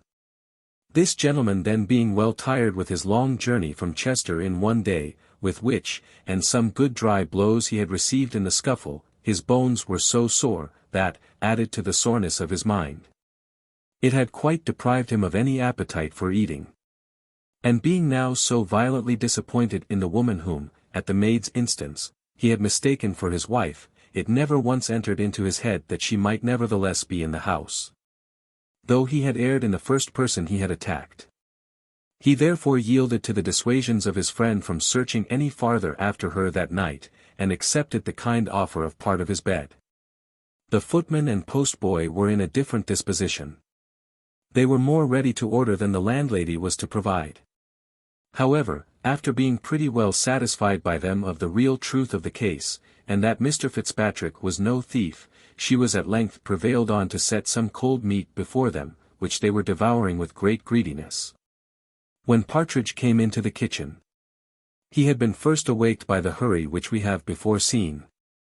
And while he was endeavoring to compose himself again on his pillow, a screech owl had given him such a serenade at his window, that he leapt in a most horrible affright from his bed, and, huddling on his clothes with great expedition, ran down to the protection of the company, whom he heard talking below in the kitchen. His arrival detained my landlady from returning to her rest, for she was just about to leave the other two guests to the care of Susan. But the friend of young Squire Allworthy was not to be so neglected, especially as he called for a pint of wine to be mulled. She immediately obeyed, by putting the same quantity of perry to the fire. For this readily answered to the name of every kind of wine. The Irish footman was retired to bed, and the postboy was going to follow, but Partridge invited him to stay and partake of his wine, which the lad very thankfully accepted. The schoolmaster was indeed afraid to return to bed by himself. And as he did not know how soon he might lose the company of my landlady, he was resolved to secure that of the boy, in whose presence he apprehended no danger from the devil or any of his adherents. And now arrived another postboy at the gate. Upon which Susan, being ordered out, returned, introducing two young women in riding habits, one of which was so very richly laced, that Partridge and the postboy instantly started from their chairs, and my landlady fell to her courtesies. And her ladyship's, with great eagerness. The lady in the rich habit said, with a smile of great condescension, "If you will give me leave, madam, I will warm myself a few minutes at your kitchen fire, for it is really very cold, but I must insist on disturbing no one from his seat." This was spoken on account of Partridge, who had retreated to the other end of the room, struck with the utmost awe and astonishment at the splendor of the lady's dress. Indeed, she had a much better title to respect than this. For she was one of the most beautiful creatures in the world. The lady earnestly desired Partridge to return to his seat, but could not prevail. She then pulled off her gloves, and displayed to the fire two hands, which had every property of snow in them, except that of melting. Her companion, who was indeed her maid, likewise pulled off her gloves, and discovered what bore an exact resemblance, in cold and color, to a piece of frozen beef. I wish, madam, quoth the latter, your ladyship would not think of going any farther tonight. I am terribly afraid your ladyship will not be able to bear the fatigue. Why sure, cries the landlady, her ladyship's honour can never intend it. Oh, bless me! Farther tonight, indeed. Let me beseech your ladyship not to think on't, but, to be sure, your ladyship can't. What will your honour be pleased to have for supper? I have mutton of all kinds, and some nice chicken. I think, madam, said the lady, it would be rather breakfast than supper, but I can't eat anything, and, if I stay, shall only lie down for an hour or two. However, if you please, madam, you may get me a little sack whey, made very small and thin. Yes, madam, cries the mistress of the house, I have some excellent white wine. You have no sack, then, says the lady. Yes, and please your honour, I have. I may challenge the country for that, but let me beg your ladyship to eat something. Upon my word, I can't eat a morsel, answered the lady. And I shall be much obliged to you if you will please to get my apartment ready as soon as possible, for I am resolved to be on horseback again in 3 hours. Why, Susan, cries the landlady, is there a fire lit yet in the Wild Goose? I am sorry, madam, all my best rooms are full. Several people of the first quality are now in bed. Here's a great young squire, and many other great gentlefolks of quality. Susan answered, that the Irish gentlemen were got into the Wild Goose.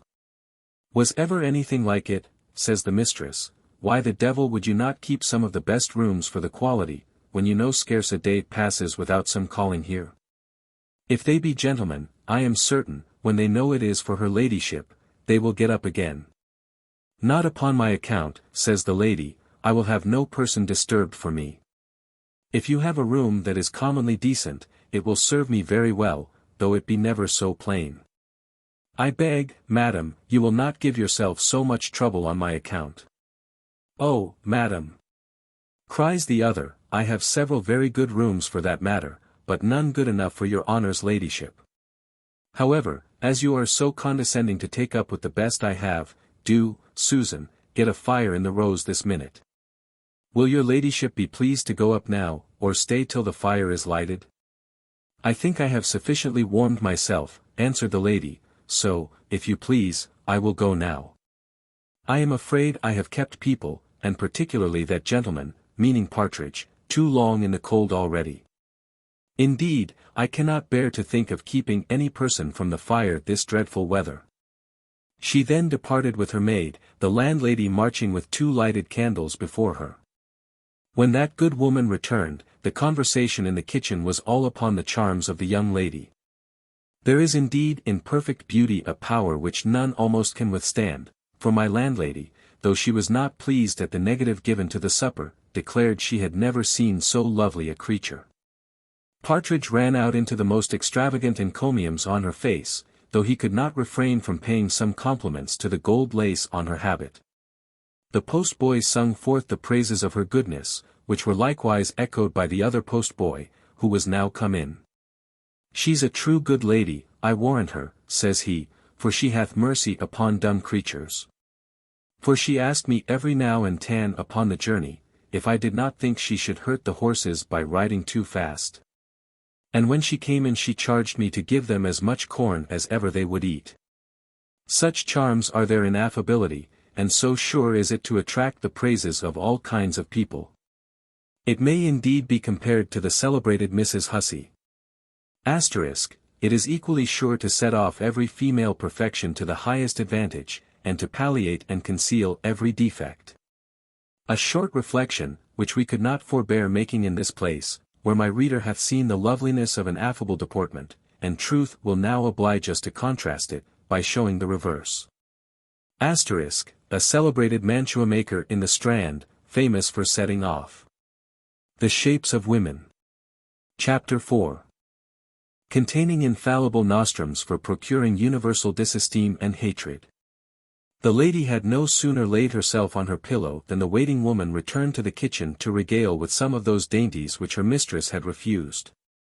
The company, at her entrance, shewed her the same respect which they had before paid to her mistress, by rising, but she forgot to imitate her, by desiring them to sit down again.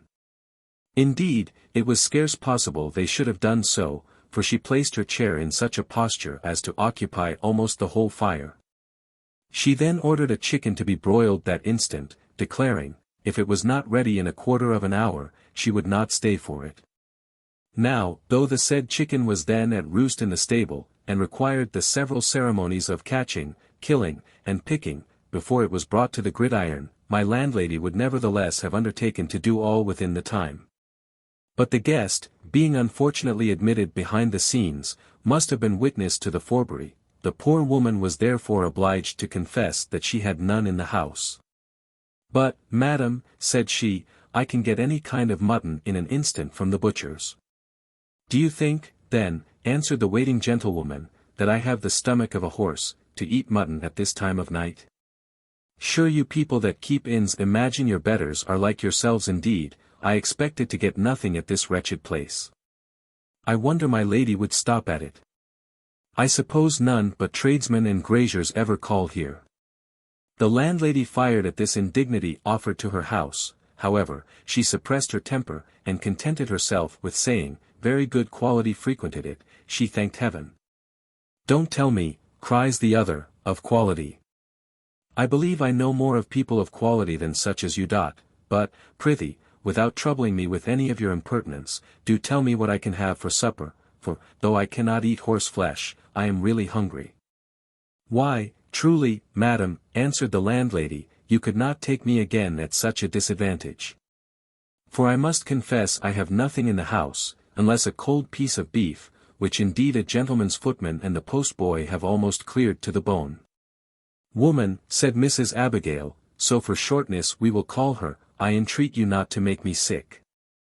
If I had fasted a month, I could not eat what had been touched by the fingers of such fellows. Is there nothing neat or decent to be had in this horrid place? What think you of some eggs and bacon, madam, said the landlady. Are your eggs new laid? Are you certain they were laid today? And let me have the bacon cut very nice and thin. For I can't endure anything that's gross. Prithee try if you can do a little tolerably for once, and don't think you have a farmer's wife, or some of those creatures, in the house. The landlady began then to handle her knife. But the other stopped her, saying, Good woman, I must insist upon your first washing your hands, for I am extremely nice, and have been always used from my cradle to have everything in the most elegant manner. The landlady, who governed herself with much difficulty, began now the necessary preparations. For as to Susan, she was utterly rejected, and with such disdain, that the poor wench was as hard put to it to restrain her hands from violence as her mistress had been to hold her tongue. This indeed Susan did not entirely. For, though she literally kept it within her teeth, yet there it muttered many, Marry come ups, as good flesh and blood as yourself, with other such indignant phrases. While the supper was preparing, Mrs. Abigail began to lament she had not ordered a fire in the parlor, but, she said, that was now too late.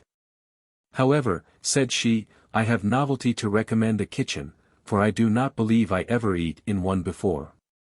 Then, turning to the postboys, she asked them, why they were not in the stable with their horses. If I must eat my hard fare here, madam, cries she to the landlady, I beg the kitchen may be kept clear, that I may not be surrounded with all the blackguards in town. As for you, sir, says she to Partridge, you look somewhat like a gentleman. And may sit still if you please. I don't desire to disturb anybody but Mob. Yes, yes, madam, cries Partridge, I am a gentleman, I do assure you, and I am not so easily to be disturbed. Non semper vox casualis est verbo nominativus. This Latin she took to be some affront, and answered, You may be a gentleman, sir, but you don't show yourself as one to talk Latin to a woman. Partridge made a gentle reply, and concluded with more Latin. Upon which she tossed up her nose, and contented herself by abusing him with the name of a great scholar. The supper being now on the table, Mrs. Abigail eat very heartily for so delicate a person. And, while a second course of the same was by her order preparing, she said, And so, madam, you tell me your house is frequented by people of great quality?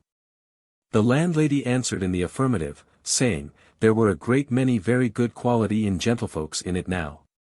There's young Squire Allworthy, as that gentleman there knows. And pray who is this young gentleman of quality, this young Squire Allworthy, said Abigail. Who should he be, answered Partridge, but the son and heir of the great Squire Allworthy, of Somersetshire. Upon my word, said she, you tell me strange news, for I know Mr. Allworthy of Somersetshire very well, and I know he hath no son alive. The landlady pricked up her ears at this, and Partridge looked a little confounded. However, after a short hesitation, he answered, indeed, madam, it is true, everybody doth not know him to be Squire Allworthy's son, for he was never married to his mother. But his son he certainly is, and will be his heir too, as certainly as his name is Jones. At that word, Abigail let drop the bacon which she was conveying to her mouth, and cried out, you surprise me, sir. Is it possible Mr. Jones should be now in the house? Quare non, answered Partridge, it is possible, and it is certain. Abigail now made haste to finish the remainder of her meal, and then repaired back to her mistress, when the conversation passed which may be read in the next chapter. Chapter 5, showing who the amiable lady, and her unamiable maid, were. As in the month of June, the damask rose, which chance hath planted among the lilies, with their candid hue mixes his vermilion, or as some placem heifer in the pleasant month of May diffuses her odoriferous breath over the flowery meadows. Or as, in the blooming month of April, the gentle, constant dove, perched on some fair bough, sits meditating on her mate. So, looking 100 charms and breathing as many sweets, her thoughts being fixed on her Tommy, with a heart as good and innocent as her face was beautiful, Sophia, for it was she herself, lay reclining her lovely head on her hand. When her maid entered the room, and, running directly to the bed, cried, Madam, madam, who doth your ladyship think is in the house? Sophia, starting up, cried, I hope my father hath not overtaken us. No, madam, it is one worth 100 fathers, Mr. Jones himself is here at this very instant. Mr. Jones, says Sophia, it is impossible. I cannot be so fortunate. Her maid averred the fact, and was presently detached by her mistress to order him to be called, for she said she was resolved to see him immediately. Mrs. Honor had no sooner left the kitchen in the manner we have before seen than the landlady fell severely upon her. The poor woman had indeed been loading her heart with foul language for some time, and now it scoured out of her mouth, as filth doth from a mud-cart, when the board which confines it is removed. Partridge likewise shovelled in his share of calumny, and, what may surprise the reader, not only bespattered the maid, but attempted to sully the lily-white character of Sophia herself. Never a barrel the better herring, cries he, nociter assotio, is a true saying. It must be confessed, indeed, that the lady in the fine garments is the civiller of the two, but I warrant neither of them are a bit better than they should be. A couple of Bath trulls, I'll answer for them, your quality don't ride about at this time o' night without servants. Spodlikins, and that's true, cries the landlady, you have certainly hit upon the very matter. For quality don't come into a house without bespeaking a supper, whether they eat or no.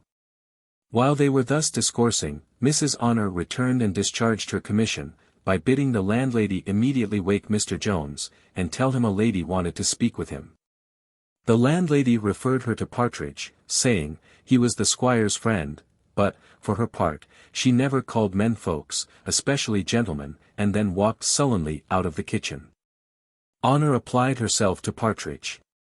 But he refused, for my friend, cries he, went to bed very late, and he would be very angry to be disturbed so soon. Mrs. Honor insisted still to have him called, saying, she was sure, instead of being angry, that he would be to the highest degree delighted when he knew the occasion. Another time, perhaps, he might, cries Partridge. But non omnia possumus omnes. One woman is enough at once for a reasonable man. What do you mean by one woman, fellow, cries Honor. None of your fellow, answered Partridge. He then proceeded to inform her plainly that Jones was in bed with a wench, and made use of an expression too indelicate to be here inserted. Which so enraged Mrs. Honor, that she called him jackanapes, and returned in a violent hurry to her mistress, whom she acquainted with the success of her errand, and with the account she had received. Which, if possible, she exaggerated, being as angry with Jones as if he had pronounced all the words that came from the mouth of Partridge. She discharged a torrent of abuse on the master, and advised her mistress to quit all thoughts of a man who had never shown himself deserving of her. She then ripped up the story of Molly Seagrim, and gave the most malicious turn to his formerly quitting Sophia herself, which, I must confess, the present incident not a little countenanced. The spirits of Sophia were too much dissipated by concern to enable her to stop the torrent of her maid. At last, however, she interrupted her, saying, I never can believe this, some villain hath belied him. You say you had it from his friend. But surely it is not the office of a friend to betray such secrets. I suppose, cries Honor, the fellow is his pimp, for I never saw so ill-looked a villain. Besides, such profligate rakes as Mr. Jones are never ashamed of these matters. To say the truth, this behavior of Partridge was a little inexcusable, but he had not slept off the effect of the dose which he swallowed the evening before. Which had, in the morning, received the addition of above a pint of wine, or indeed rather of malt spirits, for the perry was by no means pure. Now, that part of his head which nature designed for the reservoir of drink being very shallow, a small quantity of liquor overflowed it, and opened the sluices of his heart, so that all the secrets there deposited run out. These sluices were indeed, naturally, very ill secured. To give the best-natured turn we can to his disposition, he was a very honest man. For, as he was the most inquisitive of mortals, and eternally prying into the secrets of others, so he very faithfully paid them by communicating, in return, everything within his knowledge. While Sophia, tormented with anxiety, knew not what to believe, nor what resolution to take, Susan arrived with the sackway. Mrs. Honor immediately advised her mistress, in a whisper, to pump this wench, who probably could inform her of the truth. Sophia approved it, and began as follows, Come hither, child, now answer me truly what I am going to ask you, and I promise you I will very well reward you. Is there a young gentleman in this house, a handsome young gentleman, that? Here Sophia blushed and was confounded. A young gentleman, cries Honor, that came hither in company with that saucy rascal who is now in the kitchen. Susan answered, there was. Do you know anything of any lady, continues Sophia, any lady? I don't ask you whether she is handsome or no, perhaps she is not, that's nothing to the purpose, but do you know of any lady? La, madam, cries Honor, you will make a very bad examiner. Hark ye, child, says she, is not that very young gentleman now in bed with some nasty troll or other? Here Susan smiled, and was silent. Answer the question, child, says Sophia, and here's a guinea for you. A guinea. Madam, cries Susan. La, what's a guinea? If my mistress should know it I shall certainly lose my place that very instant. Here's another for you, says Sophia, and I promise you faithfully your mistress shall never know it. Susan, after a very short hesitation, took the money, and told the whole story, concluding with saying, if you have any great curiosity, madam, I can steal softly into his room, and see whether he be in his own bed or no. She accordingly did this by Sophia's desire, and returned with an answer in the negative. Sophia now trembled and turned pale.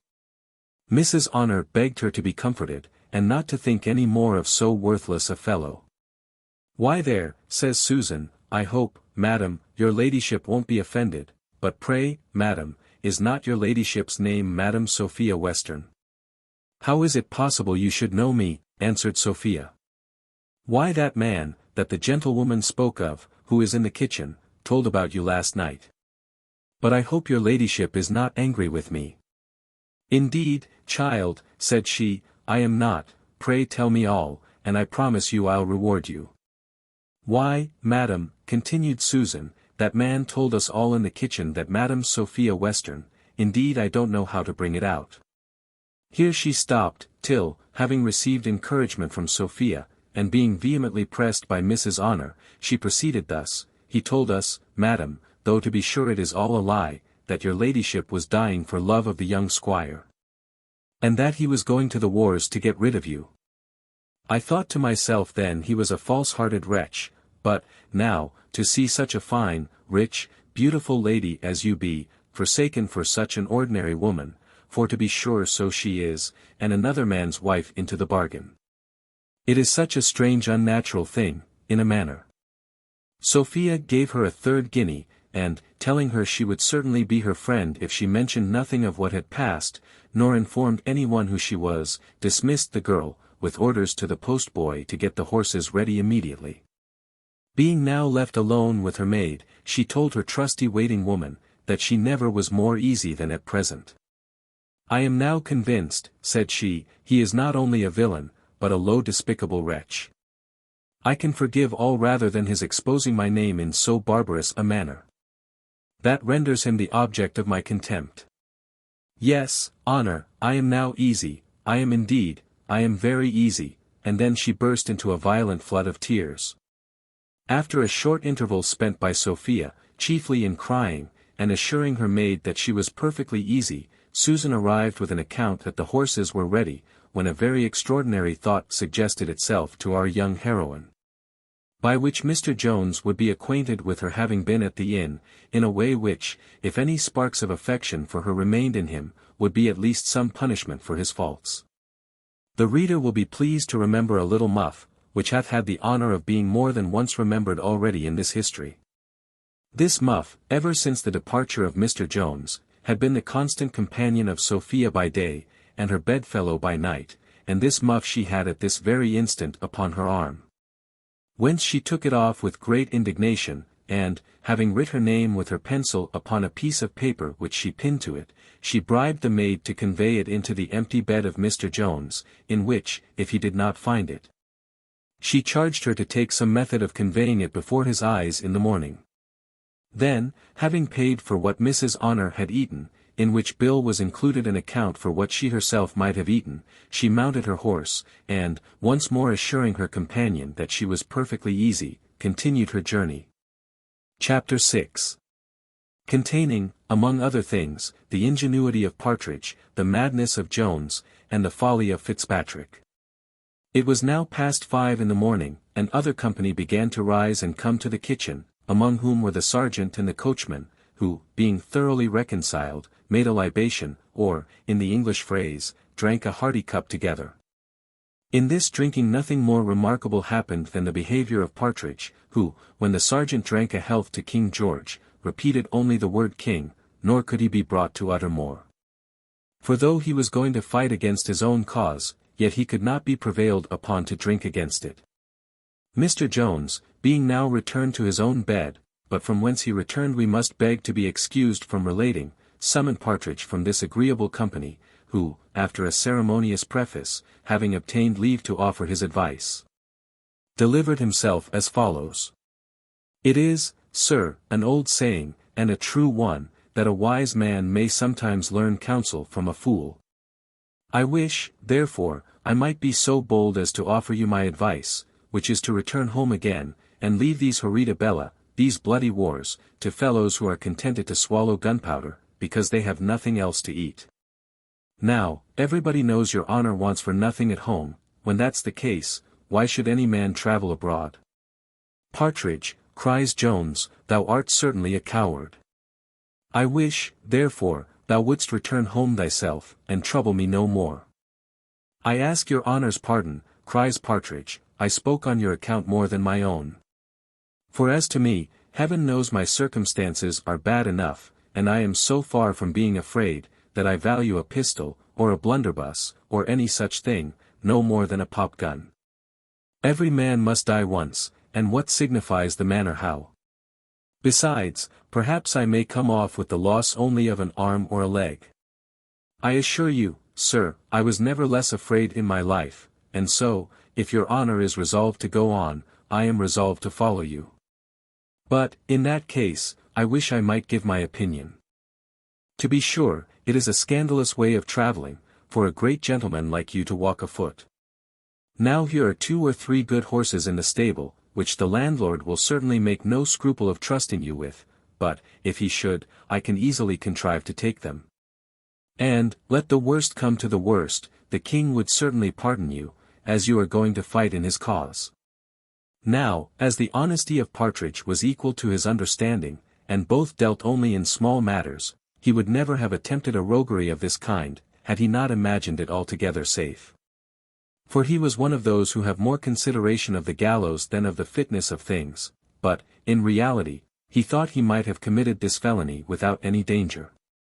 For, besides that he doubted not but the name of Mr. Allworthy would sufficiently quiet the landlord, he conceived they should be altogether safe, whatever turn affairs might take.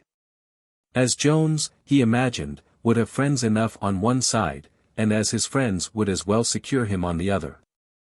When Mr. Jones found that Partridge was in earnest in this proposal, he very severely rebuked him, and that in such bitter terms, that the other attempted to laugh it off, and presently turned the discourse to other matters.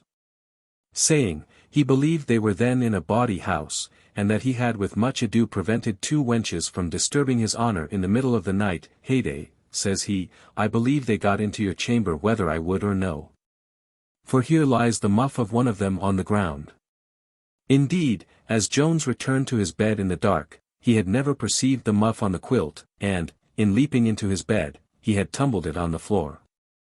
This Partridge now took up, and was going to put into his pocket, when Jones desired to see it. The muff was so very remarkable, that our hero might possibly have recollected it without the information annexed. But his memory was not put to that hard office, for at the same instant he saw and read the word Sophia Western upon the paper which was pinned to it. His looks now grew frantic in a moment, and he eagerly cried out, "Oh heavens! How came this muff here?" "I know no more than your honour," cried Partridge, "but I saw it upon the arm of one of the women who would have disturbed you, if I would have suffered them." "Where are they?" cries Jones, jumping out of bed, and laying hold of his clothes. "Many miles off, I believe, by this time," said Partridge. And now Jones, upon further inquiry, was sufficiently assured that the bearer of this muff was no other than the lovely Sophia herself. The behaviour of Jones on this occasion, his thoughts, his looks, his words, his actions, were such as beggar all description. After many bitter execrations on Partridge, and not fewer on himself, he ordered the poor fellow, who was frightened out of his wits, to run down and hire him horses at any rate. And a very few minutes afterwards, having shuffled on his clothes, he hastened downstairs to execute the orders himself, which he had just before given. But before we proceed to what passed on his arrival in the kitchen, it will be necessary to recur to what had there happened since Partridge had first left it on his master's summons. The sergeant was just marched off with his party, when the 2 Irish gentlemen arose, and came downstairs, both complaining that they had been so often waked by the noises in the inn, that they had never once been able to close their eyes all night. The coach which had brought the young lady and her maid, and which, perhaps, the reader may have hitherto concluded was her own, was, indeed, a returned coach belonging to Mr. King, of Bath. One of the worthiest and honestest men that ever dealt in horseflesh, and whose coaches we heartily recommend to all our readers who travel that road. By which means they may, perhaps, have the pleasure of riding in the very coach, and being driven by the very coachman, that is recorded in this history. The coachman, having but 2 passengers, and hearing Mr. McLaughlan was going to Bath, offered to carry him thither at a very moderate price. He was induced to this by the report of the hostler, who said that the horse which Mr. McLaughlan had hired from Worcester would be much more pleased with returning to his friends there than to prosecute a long journey. For that the said horse was rather a 2-legged than a 4-legged animal. Mr. McLaughlan immediately closed with the proposal of the coachman, and, at the same time, persuaded his friend Fitzpatrick to accept of the 4th place in the coach. This conveyance the soreness of his bones made more agreeable to him than a horse, and, being well assured of meeting with his wife at Bath, he thought a little delay would be of no consequence. McLaughlan, who was much the sharper man of the 2, no sooner heard that this lady came from Chester, with the other circumstances which he learned from the hostler, than it came into his head that she might possibly be his friend's wife. And presently acquainted him with this suspicion, which had never once occurred to Fitzpatrick himself. To say the truth, He was one of those compositions which nature makes up in too great a hurry, and forgets to put any brains into their head. Now it happens to this sort of men, as to bad hounds, who never hit off a fault themselves. But no sooner doth a dog of sagacity open his mouth than they immediately do the same, and, without the guidance of any scent, run directly forwards as fast as they are able. In the same manner, the very moment Mr. Maclaughlan had mentioned his apprehension, Mr. Fitzpatrick instantly concurred, and flew directly upstairs, to surprise his wife, before he knew where she was. And unluckily, as fortune loves to play tricks with those gentlemen who put themselves entirely under her conduct, ran his head against several doors and posts to no purpose. Much kinder was she to me, when she suggested that simile of the hounds, just before inserted, since the poor wife may, on these occasions, be so justly compared to a hunted hare. Like that little wretched animal, she pricks up her ears to listen after the voice of her pursuer, like her, flies away trembling when she hears it, and, like her, is generally overtaken and destroyed in the end. This was not however the case at present, for after a long fruitless search, Mr. Fitzpatrick returned to the kitchen, where, as if this had been a real chase, entered a gentleman hallooing as hunters do when the hounds are at a fault. He was just alighted from his horse, and had many attendants at his heels. Here, reader, it may be necessary to acquaint thee with some matters, which, if thou dost know already, thou art wiser than I take thee to be. And this information thou shalt receive in the next chapter. Chapter VII. In which are concluded the adventures that happened at the inn at Upton. In the first place, then, this gentleman just arrived was no other person than Squire Western himself, who was come hither in pursuit of his daughter. And, had he fortunately been 2 hours earlier, he had not only found her, but his niece into the bargain, for such was the wife of Mr. Fitzpatrick, who had run away with her 5 years before, out of the custody of that sage lady, Madam Western. Now this lady had departed from the inn much about the same time with Sophia. For, having been waked by the voice of her husband, she had sent up for the landlady, and being by her apprised of the matter, had bribed the good woman, at an extravagant price, to furnish her with horses for her escape.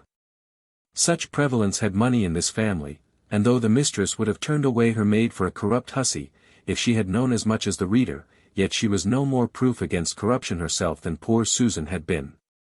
Mr. Western and his nephew were not known to one another, nor indeed would the former have taken any notice of the latter if he had known him.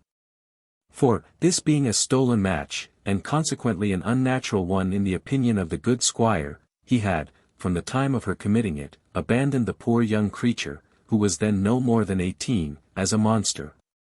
And had never since suffered her to be named in his presence. The kitchen was now a scene of universal confusion, Western inquiring after his daughter, and Fitzpatrick as eagerly after his wife, when Jones entered the room, unfortunately having Sophia's muff in his hand. As soon as Western saw Jones, he set up the same holla as is used by sportsmen when their game is in view. He then immediately run up and laid hold of Jones, crying, "We have got the dog fox, I warrant the bitch is not far off." The jargon which followed for some minutes, where many spoke different things at the same time, as it would be very difficult to describe, so would it be no less unpleasant to read. Jones having, at length, shaken Mr. Western off, and some of the company having interfered between them, our hero protested his innocence as to knowing anything of the lady, when Parson Supple stepped up, and said, "It is folly to deny it. For why, the marks of guilt are in thy hands. I will myself asseverate and bind it by an oath, that the muff thou bearest in thy hand belongeth unto Madam Sophia, for I have frequently observed her, of later days, to bear it about her." "My daughter's muff," cries the squire in a rage. "Hath he got my daughter's muff? Bear witness the goods are found upon him. I'll have him before a justice of peace this instant. Where is my daughter, villain?" "Sir," said Jones, "I beg you would be pacified.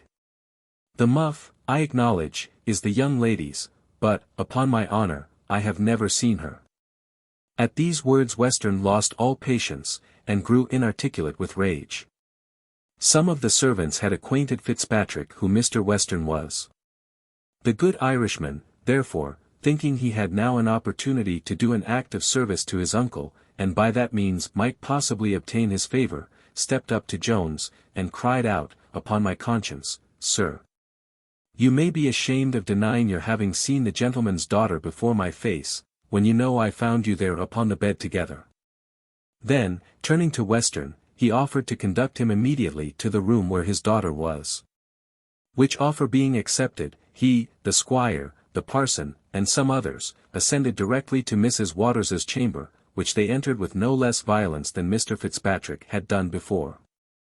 The poor lady started from her sleep with as much amazement as terror, and beheld at her bedside a figure which might very well be supposed to have escaped out of Bedlam.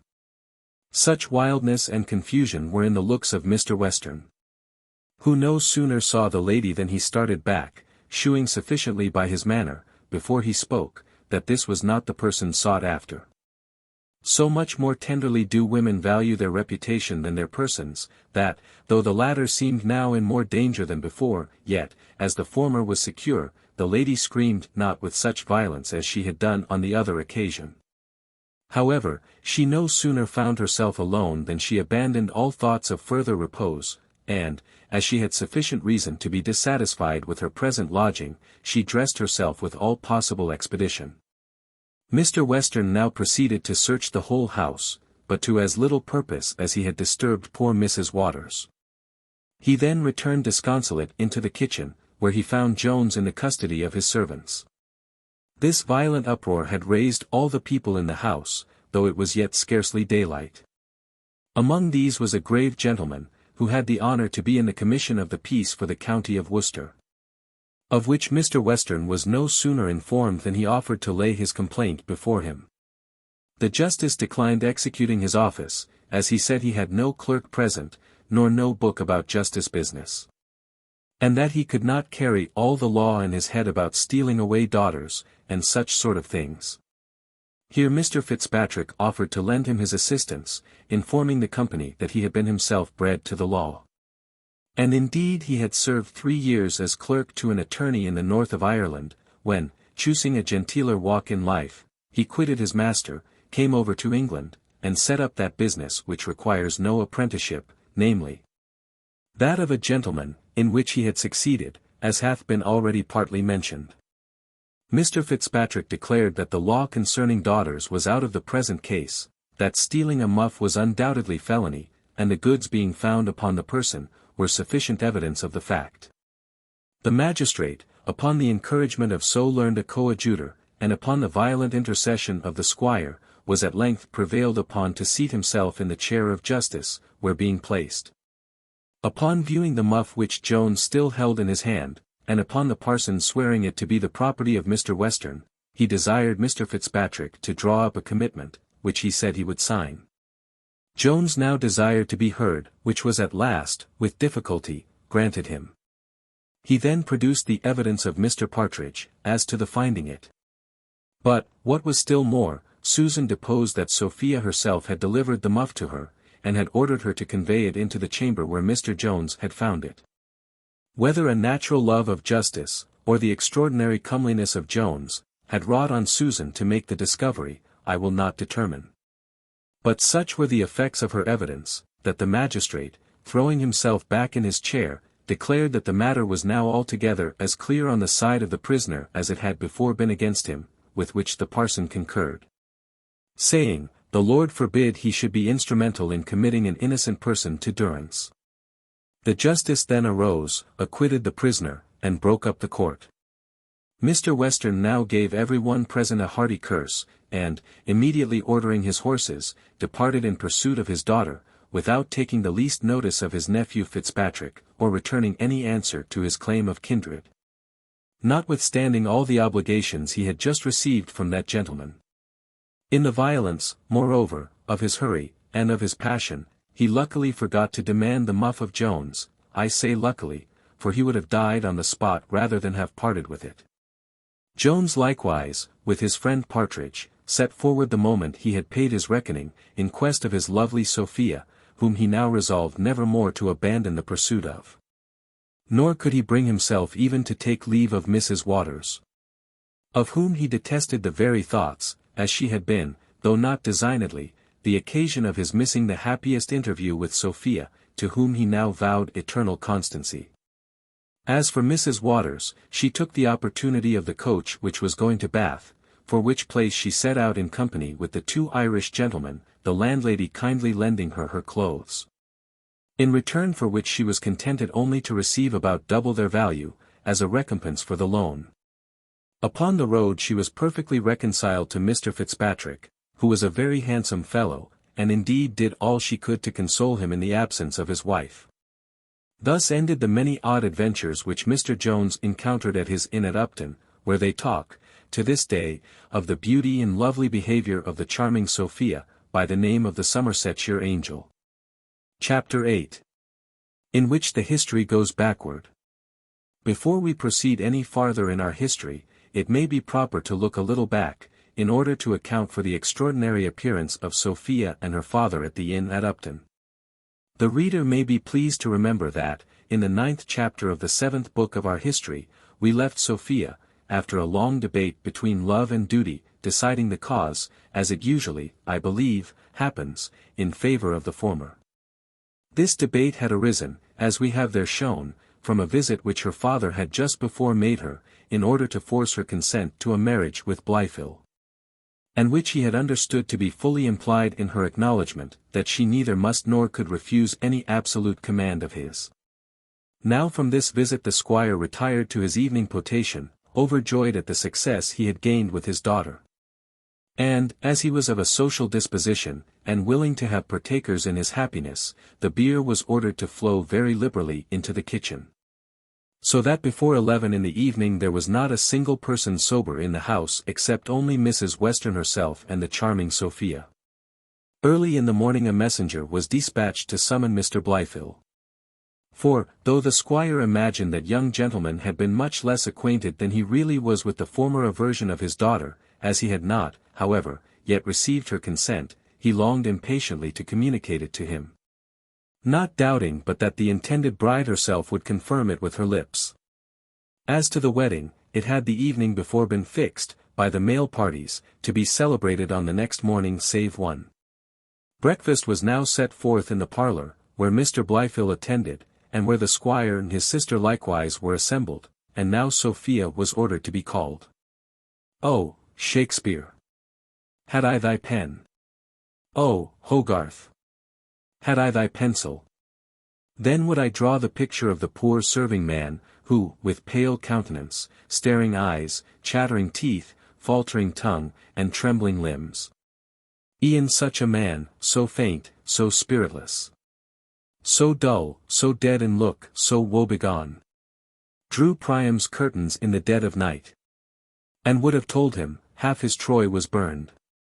Entered the room, and declared, that Madam Sophia was not to be found. Not to be found, cries the squire, starting from his chair, zounds and nation.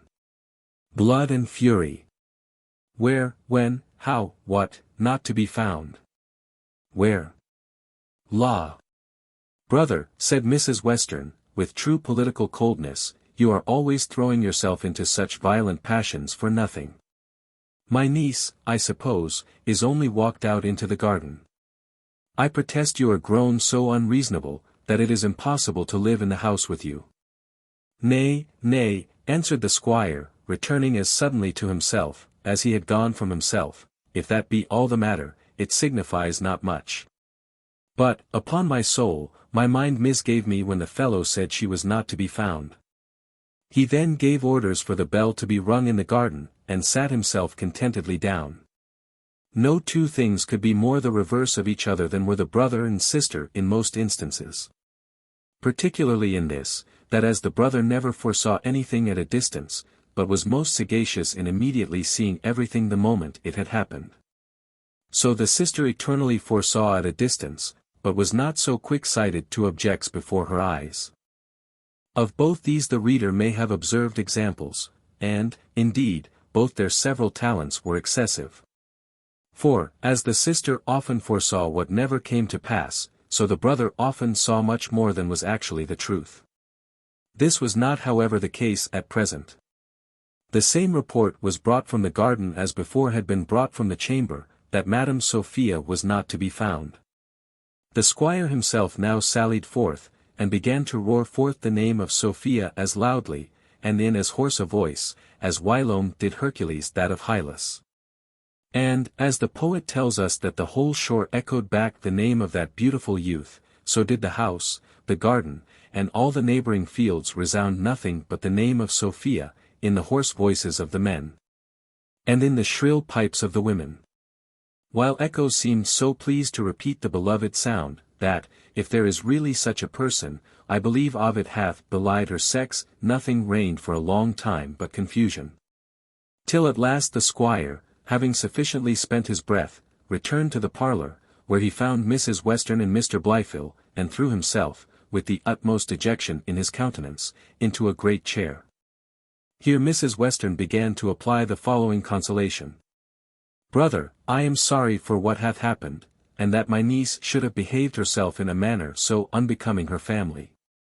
But it is all your own doings, and you have nobody to thank but yourself.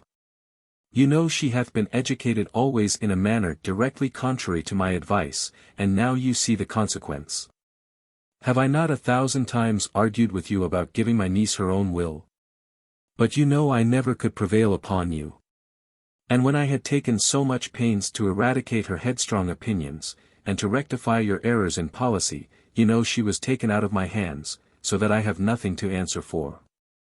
Had I been trusted entirely with the care of her education, no such accident as this had ever befallen you, so that you must comfort yourself by thinking it was all your own doing, and, indeed, what else could be expected from such indulgence?" "Zounds! Sister," answered he, "you are enough to make one mad. Have I indulged her? Have I given her her will? It was no longer ago than last night that I threatened, if she disobeyed me, to confine her to her chamber upon bread and water as long as she lived. You would provoke the patience of Job." "Did ever mortal hear the like?" replied she. "Brother, if I had not the patience of 50 Jobs, you would make me forget all decency and decorum. Why would you interfere? Did I not beg you, did I not entreat you, to leave the whole conduct to me? You have defeated all the operations of the campaign by one false step. Would any man in his senses have provoked a daughter by such threats as these? How often have I told you that English women are not to be treated like surrecession, slaves? We have the protection of the world, we are to be won by gentle means only, and not to be hectored, and bullied, and beat into compliance. I thank heaven no Salique law governs here. Brother, you have a roughness in your manner which no woman but myself would bear. I do not wonder my niece was frightened and terrified into taking this measure. And, to speak honestly, I think my niece will be justified to the world for what she hath done. I repeat it to you again, brother, you must comfort yourself by remembering that it is all your own fault. How often have I advised—" Here Western rose hastily from his chair, and, venting 2 or 3 horrid imprecations, ran out of the room. Possibly Circassian. When he was departed, his sister expressed more bitterness, if possible, against him than she had done while he was present, for the truth of which she appealed to Mr. Blifil, who, with great complaisance, acquiesced entirely in all she said. But excused all the faults of Mr. Western, as they must be considered, he said, to have proceeded from the too inordinate fondness of a father, which must be allowed the name of an amiable weakness. "So much the more inexcusable," answered the lady, "for whom doth he ruin by his fondness but his own child?" To which Blifil immediately agreed. Mrs. Western then began to express great confusion on the account of Mr. Blifil, and of the usage which he had received from a family to which he intended so much honor. On this subject she treated the folly of her niece with great severity, but concluded with throwing the whole on her brother, who, she said, was inexcusable to have proceeded so far without better assurances of his daughter's consent, but he was, says she, always of a violent, headstrong temper. And I can scarce forgive myself for all the advice I have thrown away upon him. After much of this kind of conversation, which, perhaps, would not greatly entertain the reader, was it here particularly related, Mr. Blifil took his leave and returned home, not highly pleased with his disappointment, which, however, The philosophy which he had acquired from Squire, and the religion infused into him by VIII, together with somewhat else, taught him to bear rather better than more passionate lovers bear these kinds of evils. Chapter 9. The Escape of Sophia. It is now time to look after Sophia, whom the reader, if he loves her half so well as I do, will rejoice to find escaped from the clutches of her passionate father, and from those of her dispassionate lover. 12 times did the iron register of time beat on the sonorous bell-metal, summoning the ghosts to rise and walk their nightly round. In plainer language, it was 12 o'clock, and all the family, as we have said, lay buried in drink and sleep, except only Mrs. Western, who was deeply engaged in reading a political pamphlet, and except our heroine, who now softly stole downstairs, and, having unbarred and unlocked one of the house doors, sallied forth, and hastened to the place of appointment. Notwithstanding the many pretty arts which ladies sometimes practice, to display their fears on every little occasion, almost as many as the other sex uses to conceal theirs, certainly there is a degree of courage which not only becomes a woman, but is often necessary to enable her to discharge her duty. It is, indeed, the idea of fierceness, and not of bravery, which destroys the female character, for who can read the story of the justly celebrated Arria without conceiving as high an opinion of her gentleness and tenderness as of her fortitude? At the same time, perhaps, many a woman who shrieks at a mouse, or a rat, may be capable of poisoning a husband, or, what is worse, of driving him to poison himself. Sophia, with all the gentleness which a woman can have, had all the spirit which she ought to have. When, therefore, she came to the place of appointment, and, instead of meeting her maid, as was agreed, saw a man ride directly up to her, she neither screamed out nor fainted away, not that her pulse then beat with its usual regularity. For she was, at first, under some surprise and apprehension, but these were relieved almost as soon as raised, when the man, pulling off his hat, asked her, in a very submissive manner, if her ladyship did not expect to meet another lady? And then proceeded to inform her that he was sent to conduct her to that lady. Sophia could have no possible suspicion of any falsehood in this account, she therefore mounted resolutely behind the fellow, who conveyed her safe to a town about 5 miles distant, where she had the satisfaction of finding the good Mrs. Honor, for, as the soul of the waiting woman was wrapped up in those very habiliments which used to enwrap her body, she could by no means bring herself to trust them out of her sight. Upon these, therefore, she kept guard in person, while she detached the aforesaid fellow after her mistress, having given him all proper instructions. They now debated what course to take, in order to avoid the pursuit of Mr. Western, who they knew would send after them in a few hours.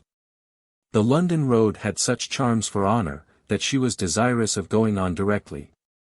Alleging that, as Sophia could not be missed till 8 or 9 the next morning, her pursuers would not be able to overtake her, even though they knew which way she had gone. But Sophia had too much at stake to venture anything to chance.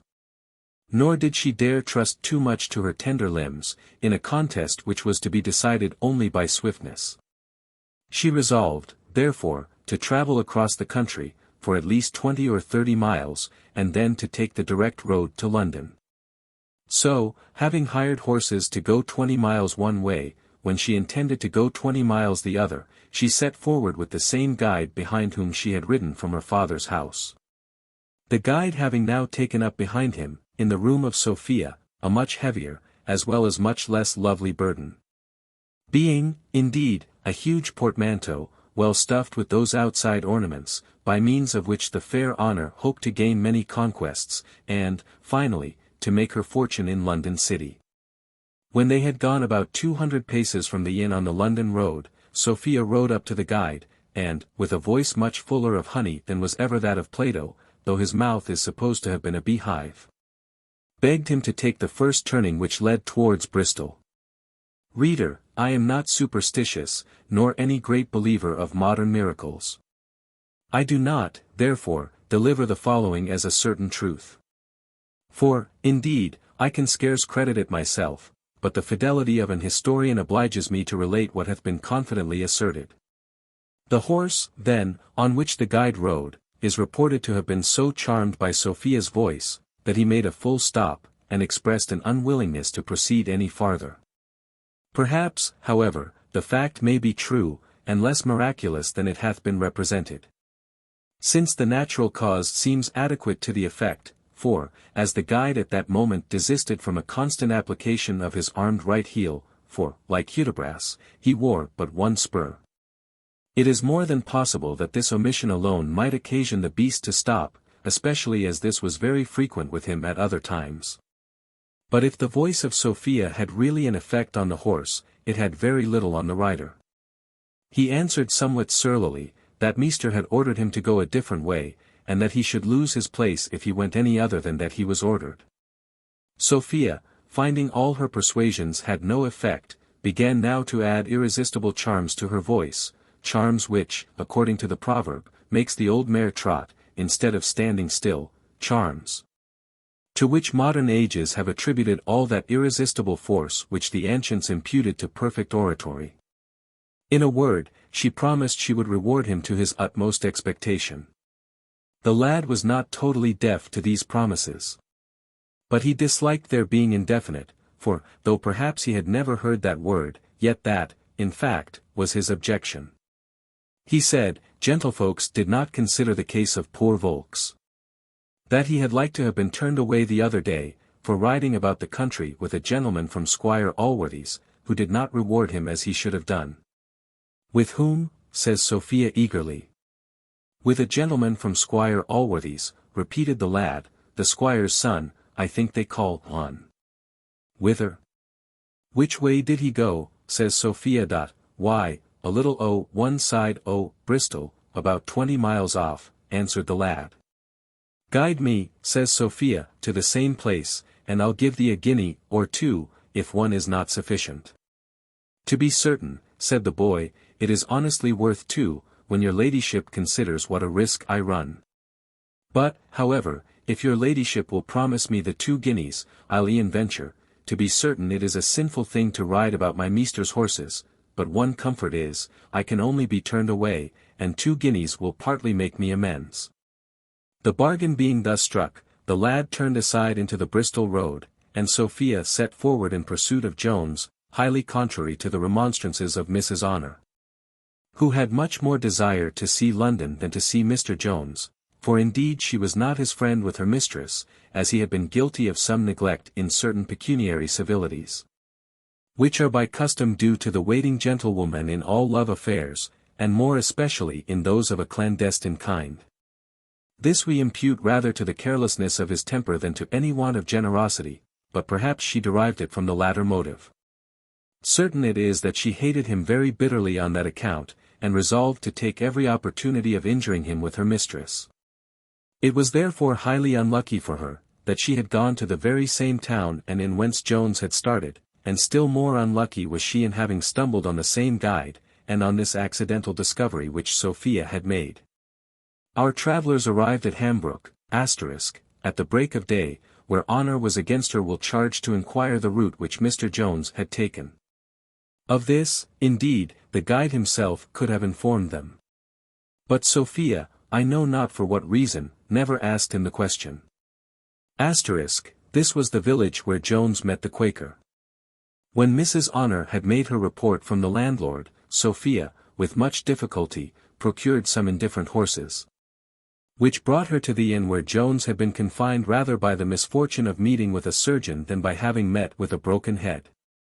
Here Honour, being again charged with a commission of inquiry, had no sooner applied herself to the landlady, and had described the person of Mr. Jones, than that sagacious woman began, in the vulgar phrase, to smell a rat.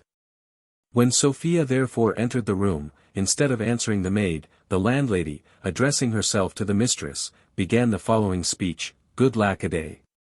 Why there now, who would have thought it? I protest the loveliest couple that ever I beheld. I fackins, madam, it is no wonder the squire run on so about your ladyship. He told me indeed you was the finest lady in the world, and to be sure so you be. Mercy on him, poor heart. I bepitied him, so I did, when he used to hug his pillow, and call it his dear Madam Sophia. I did all I could to dissuade him from going to the wars, I told him there were men enow that were good for nothing else but to be killed, that had not the love of such fine ladies. Sure, says Sophia, the good woman is distracted. No, no, cries the landlady, I am not distracted. What, doth your ladyship think I don't know then? I assure you he told me all. What saucy fellow, cries Honor, told you anything of my lady? No saucy fellow, answered the landlady, but the young gentleman you inquired after, and a very pretty young gentleman he is, and he loves Madam Sophia Western to the bottom of his soul. He love my lady. I'd have you to know, woman, she is meat for his master. Nay, Honor, said Sophia, interrupting her, don't be angry with the good woman, she intends no harm. No, Mary, don't I, answered the landlady, emboldened by the soft accents of Sophia. And then launched into a long narrative too tedious to be here set down, in which some passages dropped that gave a little offence to Sophia, and much more to her waiting woman. Who hence took occasion to abuse poor Jones to her mistress the moment they were alone together, saying, that he must be a very pitiful fellow, and could have no love for a lady, whose name he would thus prostitute in an alehouse. Sophia did not see his behaviour in so very disadvantageous a light, and was perhaps more pleased with the violent raptures of his love, which the landlady exaggerated as much as she had done every other circumstance, than she was offended with the rest. And indeed she imputed the whole to the extravagance, or rather ebullience, of his passion, and to the openness of his heart.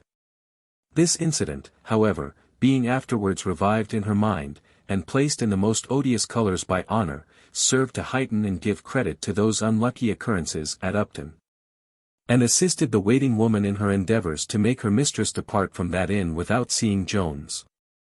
The landlady, finding Sophia intended to stay no longer than till her horses were ready, and that without either eating or drinking, soon withdrew.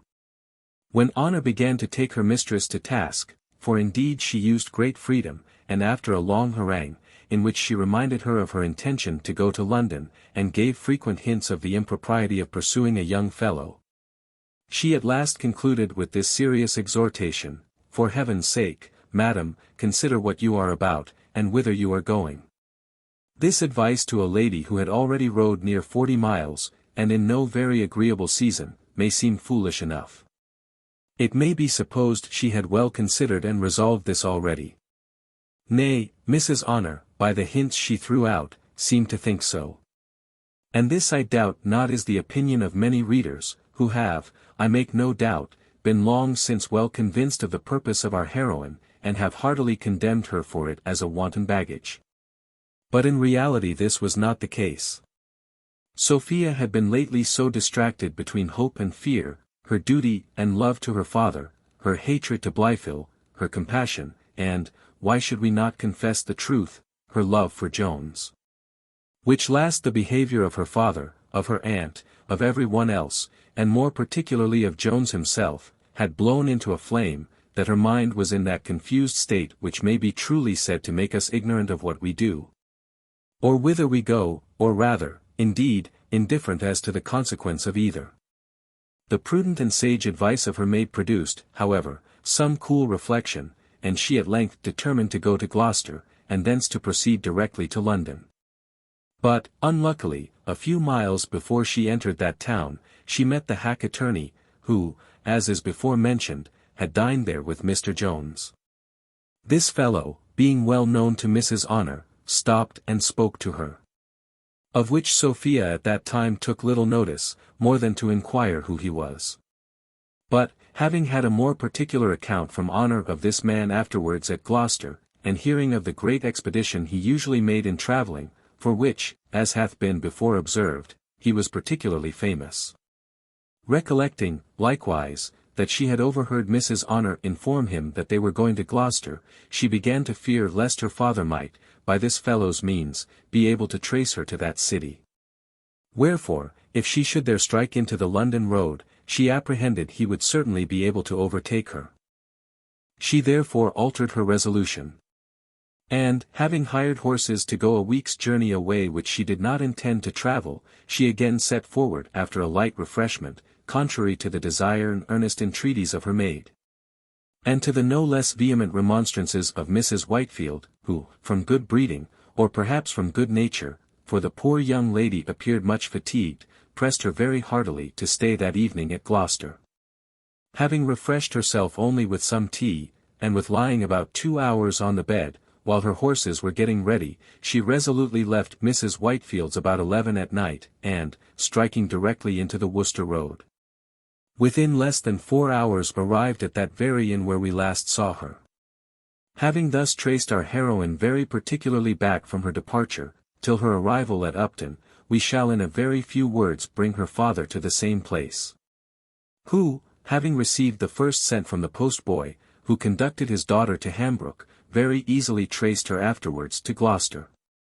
Whence he pursued her to Upton, as he had learned Mr. Jones had taken that route, for Partridge, to use the squire's expression, left everywhere a strong scent behind him, and he doubted not in the least but Sophia travelled, or, as he phrased it, ran, the same way. He used indeed a very coarse expression, which need not be here inserted, as fox hunters, who alone will understand it, will easily suggest it to themselves. Book 11, containing about 3 days. Chapter 1. A Crust for the Critics. In our last initial chapter we may be supposed to have treated that formidable set of men who are called critics with more freedom than becomes us. Since they exact, and indeed generally receive, great condescension from authors. We shall in this, therefore, give the reasons of our conduct to this august body. And here we shall, perhaps, place them in a light in which they have not hitherto been seen. This word critic is of Greek derivation, and signifies judgment. Hence I presume some persons who have not understood the original, and have seen the English translation of the primitive, have concluded that it meant judgment in the legal sense, in which it is frequently used as equivalent to condemnation. I am the rather inclined to be of that opinion, as the greatest number of critics hath of late years been found amongst the lawyers. Many of these gentlemen, from despair, perhaps, of ever rising to the bench in Westminster Hall, have placed themselves on the benches at the playhouse, where they have exerted their judicial capacity, and have given judgment, i.e., condemned without mercy. The gentlemen would, perhaps, be well enough pleased, if we were to leave them thus compared to one of the most important and honourable offices in the Commonwealth, and, if we intended to apply to their favour, we would do so. But, as we design to deal very sincerely and plainly too with them, we must remind them of another officer of justice of a much lower rank, to whom, as they not only pronounce, but execute, their own judgment, they bear likewise some remote resemblance. But in reality there is another light, in which these modern critics may, with great justice and propriety, be seen. And this is that of a common slanderer.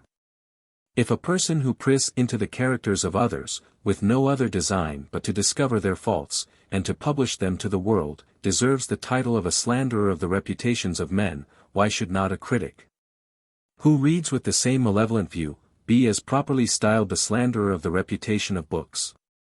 Vice hath not, I believe, a more abject slave, society produces not a more odious vermin, nor can the devil receive a guest more worthy of him, nor possibly more welcome to him, than a slanderer. The world, I am afraid, regards not this monster with half the abhorrence which he deserves, and I am more afraid to assign the reason of this criminal lenity shown towards him, yet it is certain that the thief looks innocent in the comparison. Nay, the murderer himself can seldom stand in competition with his guilt, for slander is a more cruel weapon than a sword, as the wounds which the former gives are always incurable. One method, indeed, there is of killing, and that the basest and most execrable of all, which bears an exact analogy to the vice here disclaimed against, and that is poison, a means of revenge so base, and yet so horrible, that it was once wisely distinguished by our laws from all other murders, in the peculiar severity of the punishment. Besides the dreadful mischiefs done by slander, and the baseness of the means by which they are effected, there are other circumstances that highly aggravate its atrocious quality. For it often proceeds from no provocation, and seldom promises itself any reward, unless some black and infernal mind may propose a reward in the thoughts of having procured the ruin and misery of another. Shakespeare hath nobly touched this vice, when he says, Who steals my purse steals trash, is something, nothing. 'Twas mine, 'tis his, and hath been slave to thousands. But he that filches from me my good name robs me of that which not enriches him, but makes me poor indeed. With all this my good reader will doubtless agree. But much of it will probably seem too severe, when applied to the slanderer of books. But let it here be considered that both proceed from the same wicked disposition of mind, and are alike void of the excuse of temptation. Nor shall we conclude the injury done this way to be very slight, when we consider a book as the author's offspring, and indeed as the child of his brain. The reader who hath suffered his muse to continue hitherto in a virgin state can have but a very inadequate idea of this kind of paternal fondness. To such we may parody the tender exclamation of Macduff, "Alas! Thou hast written no book." But the author whose muse hath brought forth will feel the pathetic strain, perhaps will accompany me with tears, especially if his darling be already no more, while I mention the uneasiness with which the big muse bears about her burden, the painful labor with which she produces it, and, lastly, the care, the fondness, with which the tender father nourishes his favorite, till it be brought to maturity, and produced into the world. Nor is there any paternal fondness which seems less to savor of absolute instinct, and which may so well be reconciled to worldly wisdom, as this. These children may most truly be called the riches of their father. And many of them have with true filial piety fed their parent in his old age, so that not only the affection, but the interest, of the author may be highly injured by these slanderers, whose poisonous breath brings his book to an untimely end.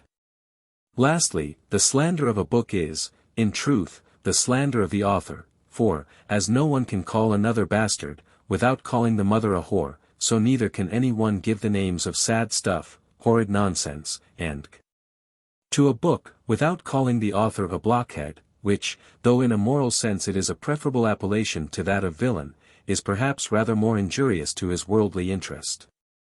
Now, however ludicrous all this may appear to some, others, I doubt not, will feel and acknowledge the truth of it, nay, may, perhaps, think I have not treated the subject with decent solemnity.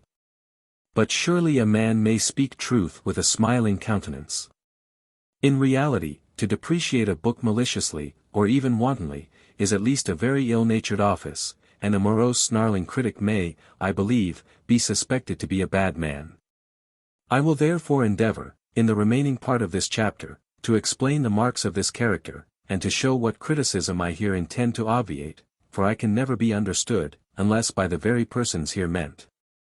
To insinuate that there are no proper judges of writing, or to endeavor to exclude from the commonwealth of literature any of those noble critics to whose labors the learned world are so greatly indebted. Such were Aristotle, Horace, and Longinus, among the ancients, Dacier and Bossu among the French, and some perhaps among us, who have certainly been duly authorized to execute at least a judicial authority in foro literario.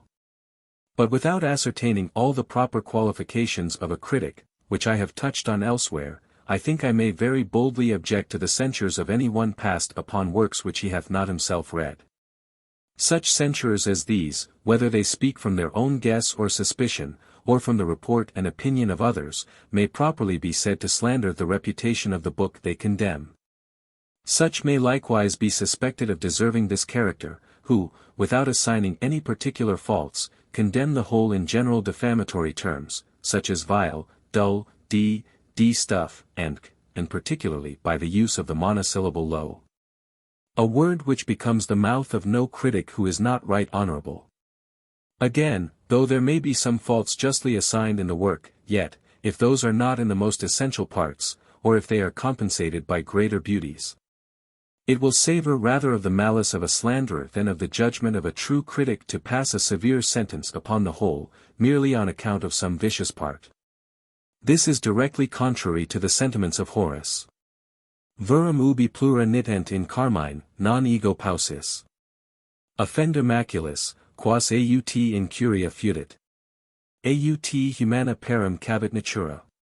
But where the beauties, more in number, shine, I am not angry, when a casual line, that with some trivial faults unequal flows, A careless hand or human frailty shows. Mr. Francis. For, as Marshall says, a litter non fit, avite, liber. No book can be otherwise composed. All beauty of character, as well as of countenance, and indeed of everything human, is to be tried in this manner.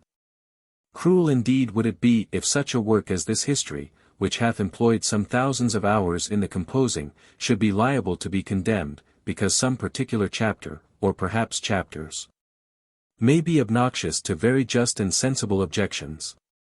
And yet nothing is more common than the most rigorous sentence upon books supported by such objections, which, if they were rightly taken, and that they are not always, do by no means go to the merit of the whole. In the theatre especially, a single expression which doth not coincide with the taste of the audience, or with any individual critic of that audience, is sure to be hissed, and one scene which should be disapproved would hazard the whole piece. To write within such severe rules as these is as impossible as to live up to some splenetic opinions, and if we judge according to the sentiments of some critics, and of some Christians, no author will be saved in this world, and no man in the next. Chapter 2. The adventures which Sophia met with after her leaving Upton. Our history, just before it was obliged to turn about and travel backwards, had mentioned the departure of Sophia and her maid from the inn. We shall now therefore pursue the steps of that lovely creature, and leave her unworthy lover a little longer to bemoan his ill luck, or rather his ill conduct. Sophia having directed her guide to travel through by-roads, across the country, they now passed the Severn, and had scarce got a mile from the inn, when the young lady, looking behind her, saw several horses coming after on full speed. This greatly alarmed her fears, and she called to the guide to put on as fast as possible. He immediately obeyed her, and away they rode a full gallop. But the faster they went, the faster were they followed.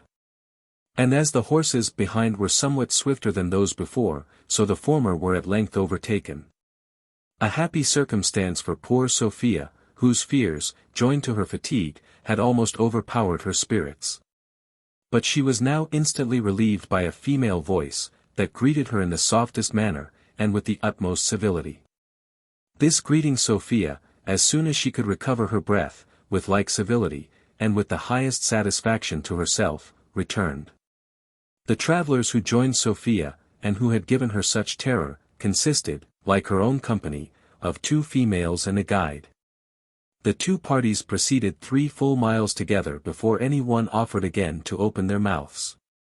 When our heroine, having pretty well got the better of her fear, but yet being somewhat surprised that the other still continued to attend her, as she pursued no great road, and had already passed through several turnings, accosted the strange lady in a most obliging tone, and said, she was very happy to find they were both travelling the same way.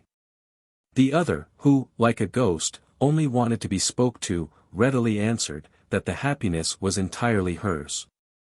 That she was a perfect stranger in that country, and was so overjoyed at meeting a companion of her own sex, that she had perhaps been guilty of an impertinence, which required great apology, in keeping pace with her.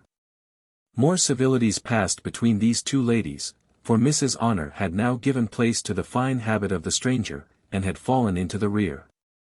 But, though Sophia had great curiosity to know why the other lady continued to travel on through the same by-roads with herself, nay, though this gave her some uneasiness, yet fear, or modesty, or some other consideration, restrained her from asking the question. The strange lady now laboured under a difficulty which appears almost below the dignity of history to mention. Her bonnet had been blown from her head not less than 5 times within the last mile. Nor could she come at any ribbon or handkerchief to tie it under her chin. When Sophia was informed of this, she immediately supplied her with a handkerchief for this purpose, which while she was pulling from her pocket, she perhaps too much neglected the management of her horse, for the beast, now unluckily making a false step, fell upon his forelegs, and threw his fair rider from his back. Though Sophia came head foremost to the ground, she happily received not the least damage, and the same circumstances which had perhaps contributed to her fall now preserved her from confusion. For the lane which they were then passing was narrow, and very much overgrown with trees, so that the moon could here afford very little light, and was moreover, at present, so obscured in a cloud, that it was almost perfectly dark. By these means the young lady's modesty, which was extremely delicate, escaped as free from injury as her limbs, and she was once more reinstated in her saddle, having received no other harm than a little fright by her fall. Daylight at length appeared in its full lustre, and now the two ladies, who were riding over a common side by side, looking steadfastly at each other, at the same moment both their eyes became fixed. Both their horses stopped, and, both speaking together, with equal joy pronounced, the one the name of Sophia, the other that of Harriet. This unexpected encounter surprised the ladies much more than I believe it will the sagacious reader, who must have imagined that the strange lady could be no other than Mrs. Fitzpatrick, the cousin of Miss Western, whom we before mentioned to have sallied from the inn a few minutes after her. So great was the surprise and joy which these two cousins conceived at this meeting, for they had formerly been most intimate acquaintance and friends, and had long lived together with their Aunt Western, that it is impossible to recount half the congratulations which passed between them, before either asked a very natural question of the other, namely, whither she was going. This at last, however, came first from Mrs. Fitzpatrick, but, easy and natural as the question may seem, Sophia found it difficult to give it a very ready and certain answer. She begged her cousin therefore to suspend all curiosity till they arrived at some inn, which I suppose, says she, can hardly be far distant, and, believe me, Harriet, I suspend as much curiosity on my side. For, indeed, I believe our astonishment is pretty equal. The conversation which passed between these ladies on the road was, I apprehend, little worth relating, and less certainly was that between the two waiting women. For they likewise began to pay their compliments to each other. As for the guides, they were debarred from the pleasure of discourse, the one being placed in the van, and the other obliged to bring up the rear. In this posture they travelled many hours, till they came into a wide and well-beaten road, which, as they turned to the right, soon brought them to a very fair promising inn, where they all alighted, but so fatigued was Sophia, that as she had sat her horse during the last 5 or 6 miles with great difficulty, so was she now incapable of dismounting from him without assistance. This the landlord, who had hold of her horse, presently perceiving, offered to lift her in his arms from her saddle, and she too readily accepted the tender of his service. Indeed fortune seems to have resolved to put Sophia to the blush that day, and the second malicious attempt succeeded better than the first. For my landlord had no sooner received the young lady in his arms, than his feet, which the gout had lately very severely handled, gave way, and down he tumbled. But, at the same time, with no less dexterity than gallantry, contrived to throw himself under his charming burden, so that he alone received any bruise from the fall. For the great injury which happened to Sophia was a violent shock given to her modesty by an immoderate grin, which, at her rising from the ground, she observed in the countenances of most of the bystanders. This made her suspect what had really happened, and what we shall not here relate for the indulgence of those readers who are capable of laughing at the offence given to a young lady's delicacy. Accidents of this kind we have never regarded in a comical light. Nor will we scruple to say that he must have a very inadequate idea of the modesty of a beautiful young woman, who would wish to sacrifice it to so paltry a satisfaction as can arise from laughter. This fright and shock, joined to the violent fatigue which both her mind and body had undergone, almost overcame the excellent constitution of Sophia, and she had scarce strength sufficient to totter into the inn, leaning on the arm of her maid. Here she was no sooner seated than she called for a glass of water, but Mrs. Honor, very judiciously, in my opinion, changed it into a glass of wine. Mrs. Fitzpatrick, hearing from Mrs. Honor that Sophia had not been in bed during the 2 last nights, and observing her to look very pale and wan with her fatigue, earnestly entreated her to refresh herself with some sleep. She was yet a stranger to her history, or her apprehensions, but, had she known both, she would have given the same advice, for rest was visibly necessary for her. And their long journey through byroads so entirely removed all danger of pursuit, that she was herself perfectly easy on that account. Sophia was easily prevailed on to follow the counsel of her friend, which was heartily seconded by her maid. Mrs. Fitzpatrick likewise offered to bear her cousin company, which Sophia, with much complaisance, accepted. The mistress was no sooner in bed than the maid prepared to follow her example. She began to make many apologies to her sister Abigail for leaving her alone in so horrid a place as an inn, but the other stopped her short, being as well inclined to a nap as herself and desired the honor of being her bedfellow.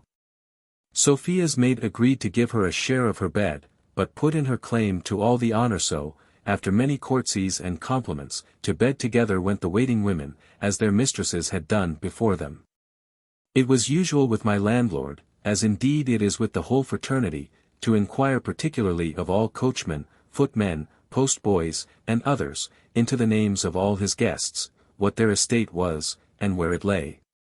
It cannot therefore be wondered at that the many particular circumstances which attended our travellers, and especially their retiring all to sleep at so extraordinary and unusual an hour as 10 in the morning, should excite his curiosity. As soon, therefore, as the guides entered the kitchen, he began to examine who the ladies were, and whence they came, but the guides, though they faithfully related all they knew, gave him very little satisfaction. On the contrary, they rather inflamed his curiosity than extinguished it.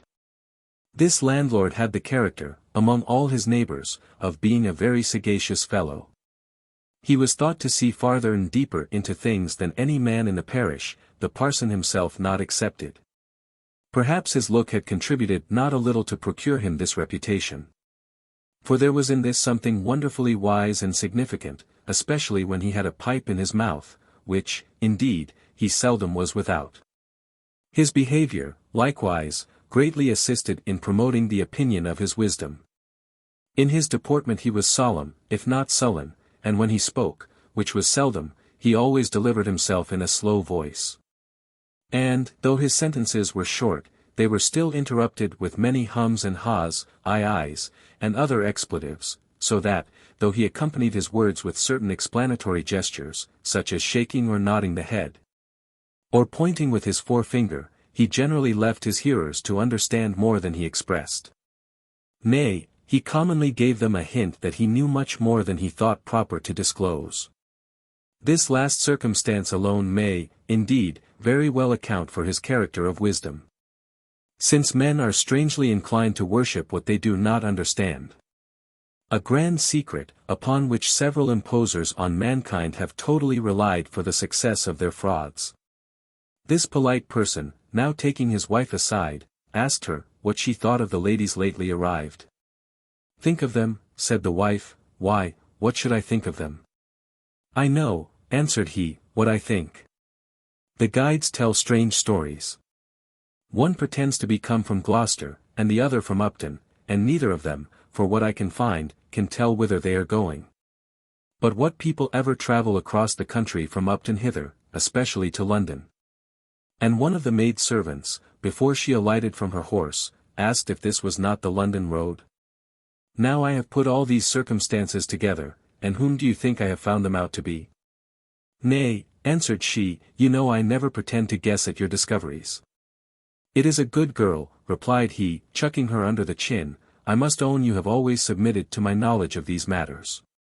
"Why, then, depend upon it. Mind what I say, depend upon it, they are certainly some of the rebel ladies, who, they say, travel with the young chevalier, and have taken a roundabout way to escape the Duke's army." "Husband," quoth the wife, "you have certainly hit it. For one of them is dressed as fine as any princess, and, to be sure, she looks for all the world like one doth, but yet, when I consider one thing, when you consider, cries the landlord contemptuously, "Come, pray let's hear what you consider." "Why, it is," answered the wife, "that she is too humble to be any very great lady, for, while our Betty was warming the bed, she called her nothing but child, and my dear, and sweetheart. And, when Betty offered to pull off her shoes and stockings, she would not suffer her, saying, she would not give her the trouble." "Pew," answered the husband, "that is nothing. Dost think, because you have seen some great ladies rude and uncivil to persons below them, that none of them know how to behave themselves when they come before their inferiors? I think I know people of fashion when I see them, I think I do. Did not she call for a glass of water when she came in? Another sort of women would have called for a dram, you know they would. If she be not a woman of very great quality, sell me for a fool. And, I believe, those who buy me will have a bad bargain. Now, would a woman of her quality travel without a footman, unless upon some such extraordinary occasion? Nay, to be sure, husband, cries she, you know these matters better than I, or most folk. I think I do know something, said he. To be sure, answered the wife, the poor little heart looked so piteous, when she sat down in the chair, I protest I could not help having a compassion for her almost as much as if she had been a poor body. But what's to be done, husband? If and she be a rebel, I suppose you intend to betray her up to the court. Well, she's a sweet-tempered, good-humoured lady, be she what she will, and I shall hardly refrain from crying when I hear she is hanged or beheaded. Pooh! Answered the husband. But, as to what's to be done, it is not so easy a matter to determine. I hope, before she goes away, we shall have the news of a battle. For, if the chevalier should get the better, she may gain us interest at court, and make our fortunes without betraying her. Why, that's true, replied the wife, and I heartily hope she will have it in her power. Certainly she's a sweet good lady, it would go horribly against me to have her come to any harm. Pooh, cries the landlord, women are always so tender-hearted. Why, you would not harbour rebels, would you? No, certainly, answered the wife. And as for betraying her, come what will on't, nobody can blame us. It is what anybody would do in our case. While our politic landlord, who had not, we see, undeservedly the reputation of great wisdom among his neighbours, was engaged in debating this matter with himself, for he paid little attention to the opinion of his wife. News arrived that the rebels had given the Duke the slip, and had got a day's march towards London. And soon after arrived a famous Jacobite squire, who, with great joy in his countenance, shook the landlord by the hand, saying, All's our own, boy, 10,000 honest Frenchmen are landed in Suffolk. Old England for ever. 10,000 French, my brave lad. I am going to tap away directly. This news determined the opinion of the wise man, and he resolved to make his court to the young lady when she arose. For he had now, he said, discovered that she was no other than Madame Jenny Cameron herself. Chapter 3. A very short chapter, in which however is a sun, a moon, a star, and an angel. The sun, for he keeps very good hours at this time of the year, had been some time retired to rest when Sophia arose greatly refreshed by her sleep, which, short as it was, nothing but her extreme fatigue could have occasioned. For, though she had told her maid, and perhaps herself too, that she was perfectly easy when she left Upton, yet it is certain her mind was a little affected with that malady which is attended with all the restless symptoms of a fever. And is perhaps the very distemper which physicians mean, if they mean anything, by the fever on the spirits. Mrs. Fitzpatrick likewise left her bed at the same time, and, having summoned her maid, immediately dressed herself. She was really a very pretty woman, and, had she been in any other company but that of Sophia, might have been thought beautiful. But when Mrs. Honour of her own accord attended, for her mistress would not suffer her to be waked, and had equipped our heroine, the charms of Mrs. Fitzpatrick, who had performed the office of the morning star, and had preceded greater glories, shared the fate of that star, and were totally eclipsed the moment those glories shone forth. Perhaps Sophia never looked more beautiful than she did at this instant. We ought not, therefore, to condemn the maid of the inn for her hyperbole, who, when she descended, after having lighted the fire, declared, and ratified it with an oath, that if ever there was an angel upon earth, she was now above stairs. Sophia had acquainted her cousin with her design to go to London, and Mrs. Fitzpatrick had agreed to accompany her, for the arrival of her husband at Upton had put an end to her design of going to Bath, or to her Aunt Western. They had therefore no sooner finished their tea than Sophia proposed to set out, the moon then shining extremely bright, and as for the frost she defied it. Nor had she any of those apprehensions which many young ladies would have felt at travelling by night, for she had, as we have before observed, some little degree of natural courage. And this, her present sensations, which bordered somewhat on despair, greatly increased. Besides, as she had already travelled twice with safety by the light of the moon, she was the better emboldened to trust to it a third time. The disposition of Mrs. Fitzpatrick was more timorous. For, though the greater terrors had conquered the less, and the presence of her husband had driven her away at so unseasonable an hour from Upton, yet, being now arrived at a place where she thought herself safe from his pursuit, these lesser terrors of I know not what operated so strongly, that she earnestly entreated her cousin to stay till the next morning, and not expose herself to the dangers of travelling by night. Sophia, who was yielding to an excess, when she could neither laugh nor reason her cousin out of these apprehensions, at last gave way to them. Perhaps, indeed, had she known of her father's arrival at Upton, it might have been more difficult to have persuaded her, for as to Jones, she had, I am afraid, no great horror at the thoughts of being overtaken by him. Nay, to confess the truth, I believe she rather wished than feared it, though I might honestly enough have concealed this wish from the reader, as it was one of those secret spontaneous emotions of the soul to which the reason is often a stranger. When our young ladies had determined to remain all that evening in their inn, they were attended by the landlady, who desired to know what their ladyships would be pleased to eat.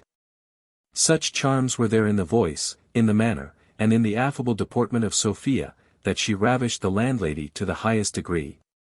And that good woman, concluding that she had attended Jenny Cameron, became in a moment a stanch Jacobite, and wished heartily well to the young pretender's cause. From the great sweetness and affability with which she had been treated by his supposed mistress, the two cousins began now to impart to each other their reciprocal curiosity to know what extraordinary accidents on both sides occasioned this so strange and unexpected meeting. At last Mrs. Fitzpatrick, having obtained of Sophia a promise of communicating likewise in her turn, began to relate what the reader, if he is desirous to know her history, may read in the ensuing chapter. Chapter 4. The History of Mrs. Fitzpatrick. Mrs. Fitzpatrick, after a silence of a few moments, fetching a deep sigh, thus began. It is natural to the unhappy to feel a secret concern in recollecting those periods of their lives which have been most delightful to them. The remembrance of past pleasures affects us with a kind of tender grief, like what we suffer for departed friends, and the ideas of both may be said to haunt our imaginations.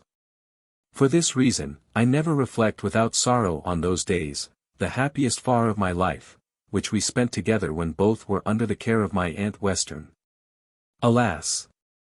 Why are Miss Graveairs and Miss Giddy no more? You remember, I am sure, when we knew each other by no other names. Indeed, you gave the latter appellation with too much cause. I have since experienced how much I deserved it. You, my Sophia, was always my superior in everything, and I heartily hope you will be so in your fortune. I shall never forget the wise and matronly advice you once gave me, when I lamented being disappointed of a ball, though you could not be then 14 years old.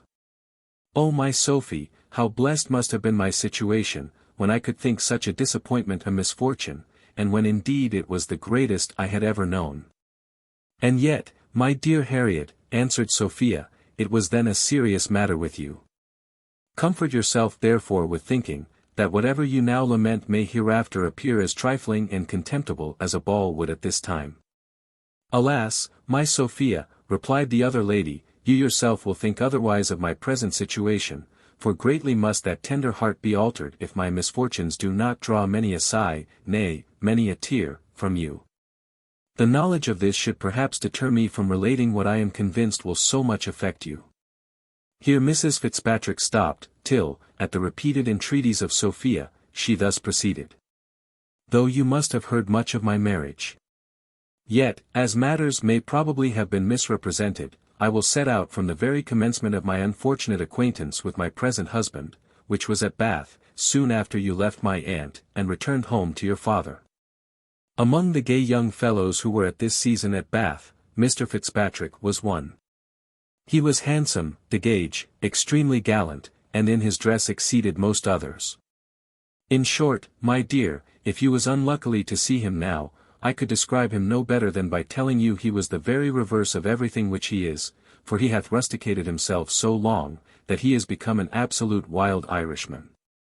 But to proceed in my story, the qualifications which he then possessed so well recommended him, that, though the people of quality at that time lived separate from the rest of the company, and excluded them from all their parties, Mr. Fitzpatrick found means to gain admittance.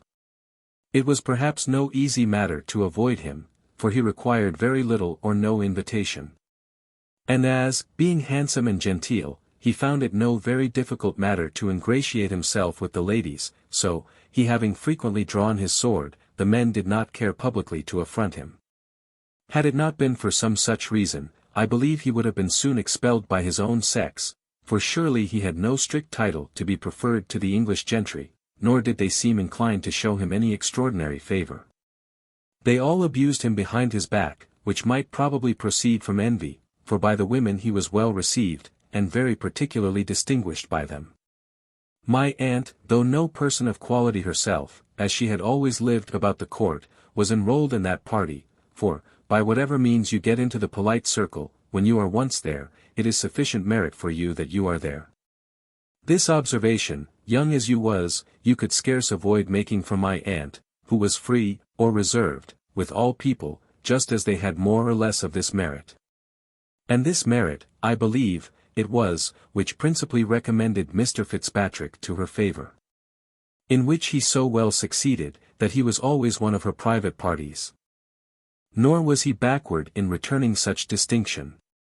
For he soon grew so very particular in his behaviour to her, that the Scandal Club first began to take notice of it, and the better disposed persons made a match between them. For my own part, I confess, I made no doubt but that his designs were strictly honourable, as the phrase is, that is, to rob a lady of her fortune by way of marriage. My aunt was, I conceived, neither young enough nor handsome enough to attract much wicked inclination, but she had matrimonial charms in great abundance. I was the more confirmed in this opinion from the extraordinary respect which he showed to myself from the first moment of our acquaintance. This I understood as an attempt to lessen, if possible, that disinclination which my interest might be supposed to give me towards the match, and I know not but in some measure it had that effect. For, as I was well contented with my own fortune, and of all people the least a slave to interested views, so I could not be violently the enemy of a man with whose behaviour to me I was greatly pleased. And the more so, as I was the only object of such respect, for he behaved at the same time to many women of quality without any respect at all. Agreeable as this was to me, he soon changed it into another kind of behaviour, which was perhaps more so. He now put on much softness and tenderness, and languished and sighed abundantly. At times, indeed, whether from art or nature I will not determine, he gave his usual loose to gaiety and mirth, but this was always in general company, and with other women. For even in a country dance, when he was not my partner, he became grave, and put on the softest look imaginable the moment he approached me. Indeed he was in all things so very particular towards me, that I must have been blind not to have discovered it.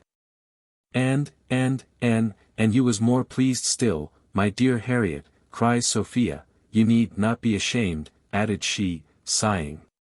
For sure there are irresistible charms in tenderness, which too many men are able to affect. True, answered her cousin, men, who in all other instances want common sense, are very Machiavels in the art of loving. I wish I did not know an instance. Well, scandal now began to be as busy with me as it had before been with my aunt, and some good ladies did not scruple to affirm that Mr. Fitzpatrick had an intrigue with us both. But, what may seem astonishing, my aunt never saw, nor in the least seemed to suspect, that which was visible enough, I believe, from both our behaviours. One would indeed think that love quite puts out the eyes of an old woman. In fact, they so greedily swallow the addresses which are made to them, that, like an outrageous glutton, they are not at leisure to observe what passes amongst others at the same table. This I have observed in more cases than my own. And this was so strongly verified by my aunt, that, though she often found us together at her return from the pump, the least canting word of his, pretending impatience at her absence, effectually smothered all suspicion. One artifice succeeded with her to admiration. This was his treating me like a little child, and never calling me by any other name in her presence but that of pretty miss. This indeed did him some disservice with your humble servant. But I soon saw through it, especially as in her absence he behaved to me, as I have said, in a different manner.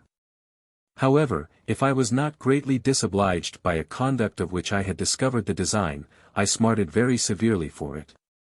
For my aunt really conceived me to be what her lover, as she thought him, called me, and treated me in all respects as a perfect infant. To say the truth, I wonder she had not insisted on my again wearing leading strings.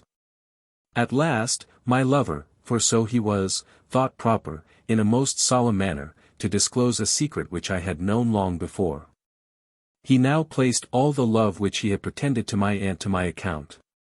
He lamented, in very pathetic terms, the encouragement she had given him, and made a high merit of the tedious hours in which he had undergone her conversation. What shall I tell you, my dear Sophia? Then I will confess the truth. I was pleased with my man. I was pleased with my conquest. To rival my aunt delighted me, to rival so many other women charmed me. In short, I am afraid I did not behave as I should do, even upon the very first declaration. I wish I did not almost give him positive encouragement before we parted. The Bath now talked loudly, I might almost say, roared against me.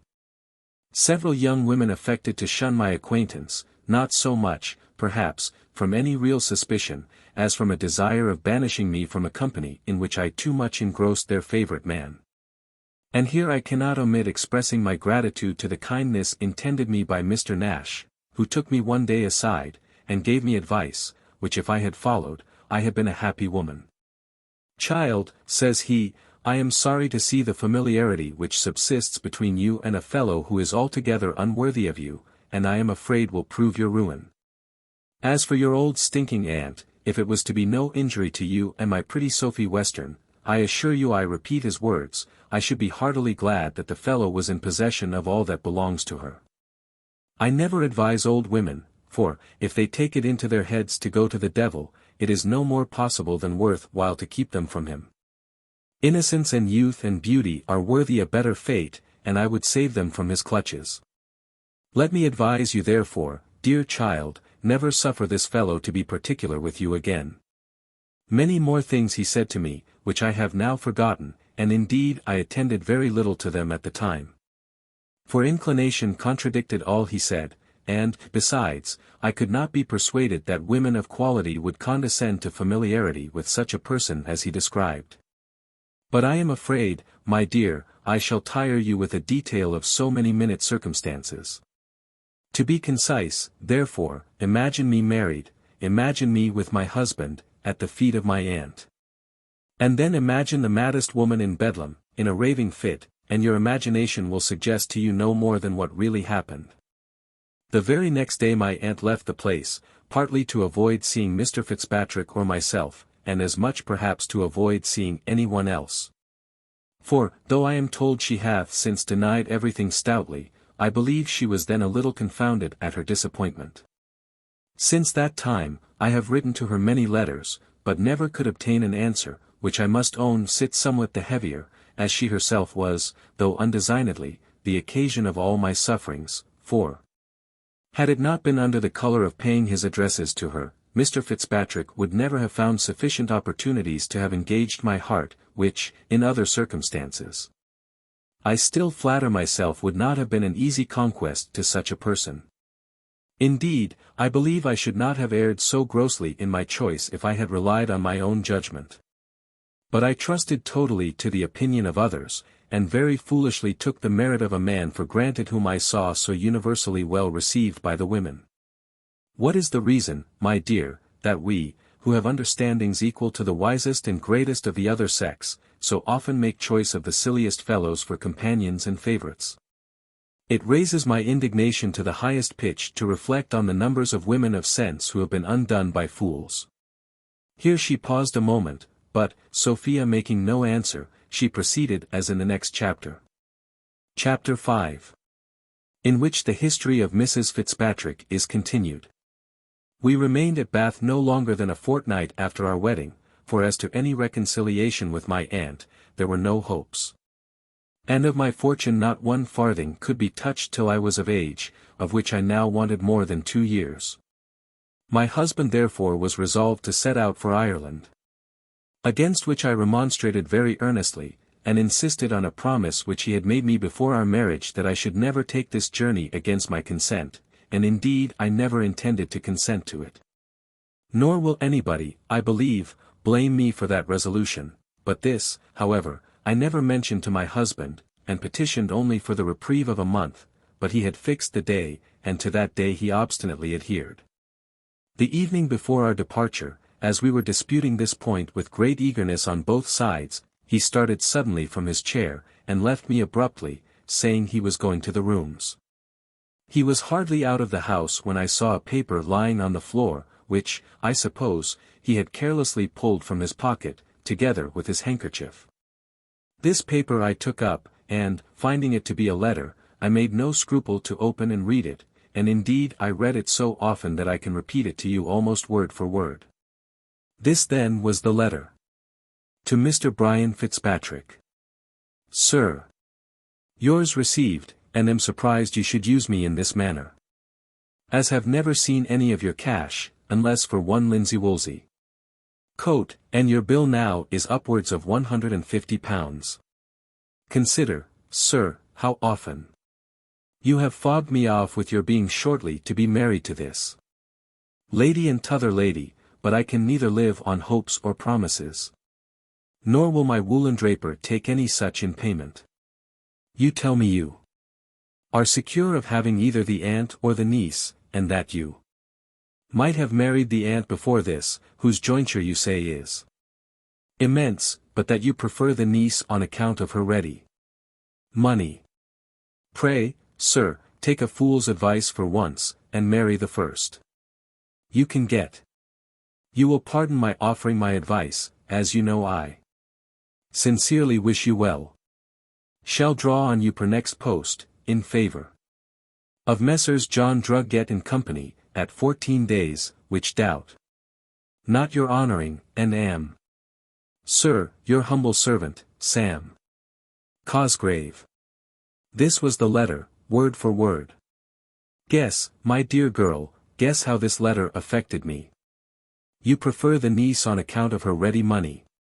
If every one of these words had been a dagger, I could with pleasure have stabbed them into his heart. But I will not recount my frantic behaviour on the occasion.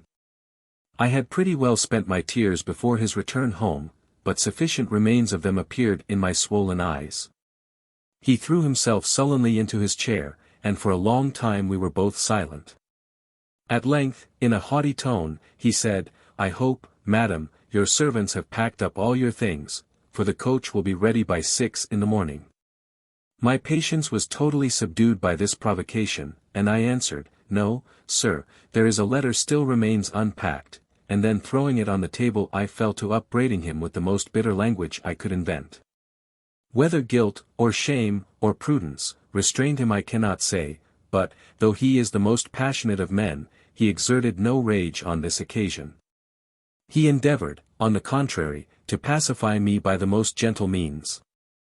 He swore the phrase in the letter to which I principally objected was not his, nor had he ever written any such.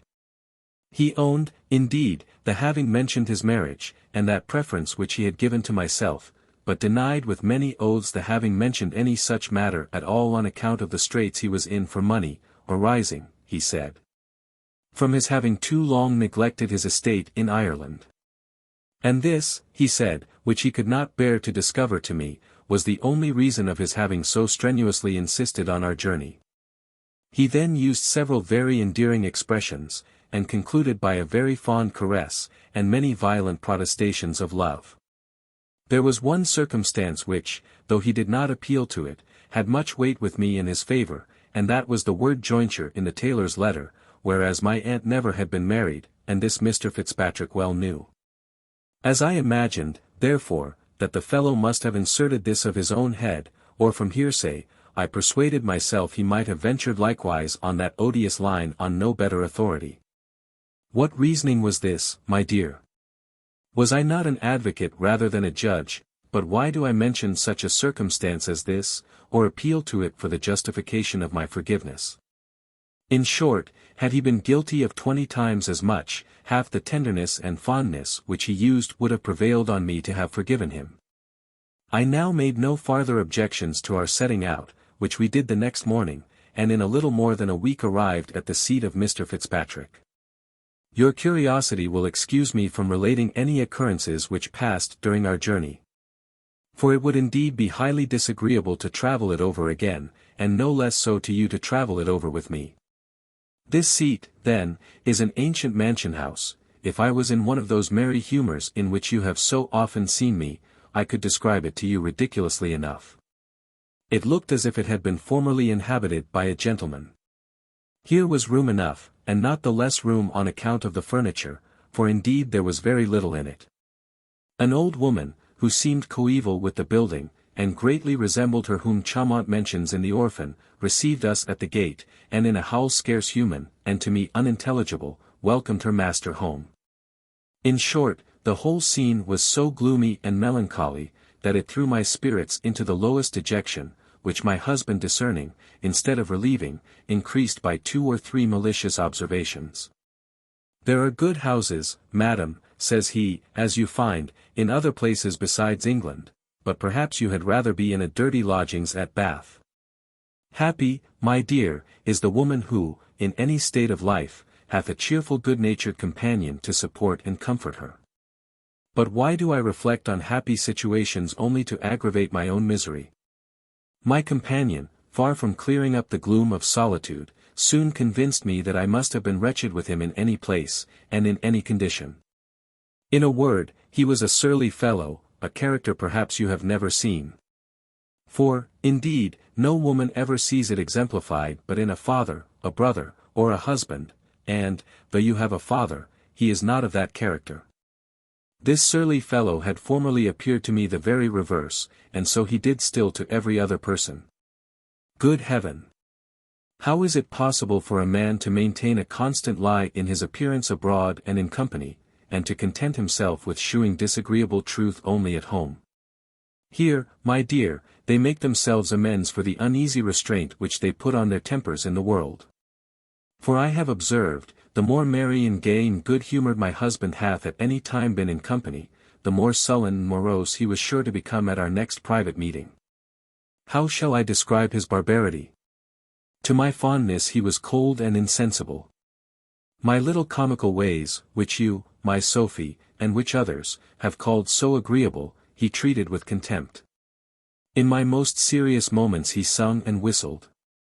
And whenever I was thoroughly dejected and miserable he was angry, and abused me, for, though he was never pleased with my good humour, nor ascribed it to my satisfaction in him, yet my low spirits always offended him.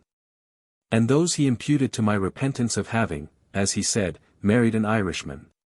You will easily conceive, my dear Graveairs, I ask your pardon, I really forgot myself, that, when a woman makes an imprudent match in the sense of the world, that is, when she is not an errant prostitute to pecuniary interest, she must necessarily have some inclination and affection for her man. You will as easily believe that this affection may possibly be lessened, nay, I do assure you, contempt will wholly eradicate it. This contempt I now began to entertain for my husband, whom I now discovered to be, I must use the expression, an arrant blockhead. Perhaps you will wonder I did not make this discovery long before. But women will suggest 1,000 excuses to themselves for the folly of those they like. Besides, give me leave to tell you, it requires a most penetrating eye to discern a fool through the disguises of gaiety and good breeding. It will be easily imagined that, when I once despised my husband, as I confess to you I soon did, I must consequently dislike his company, and indeed I had the happiness of being very little troubled with it. For our house was now most elegantly furnished, our cellars well stocked, and dogs and horses provided in great abundance. As my gentleman therefore entertained his neighbours with great hospitality, so his neighbours resorted to him with great alacrity. And sports and drinking consumed so much of his time, that a small part of his conversation, that is to say, of his ill humours, fell to my share. Happy would it have been for me if I could as easily have avoided all other disagreeable company. But, alas! I was confined to some which constantly tormented me, and the more, as I saw no prospect of being relieved from them. These companions were my own racking thoughts, which plagued and in a manner haunted me night and day. In this situation I passed through a scene, the horrors of which can neither be painted nor imagined. Think, my dear, figure, if you can, to yourself, what I must have undergone. I became a mother by the man I scorned, hated, and detested.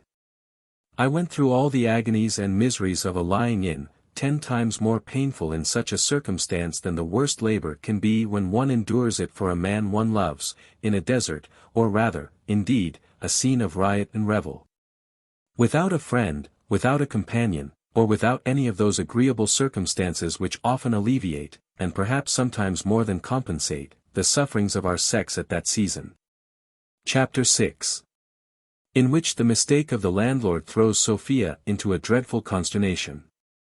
Mrs. Fitzpatrick was proceeding in her narrative when she was interrupted by the entrance of dinner, greatly to the concern of Sophia.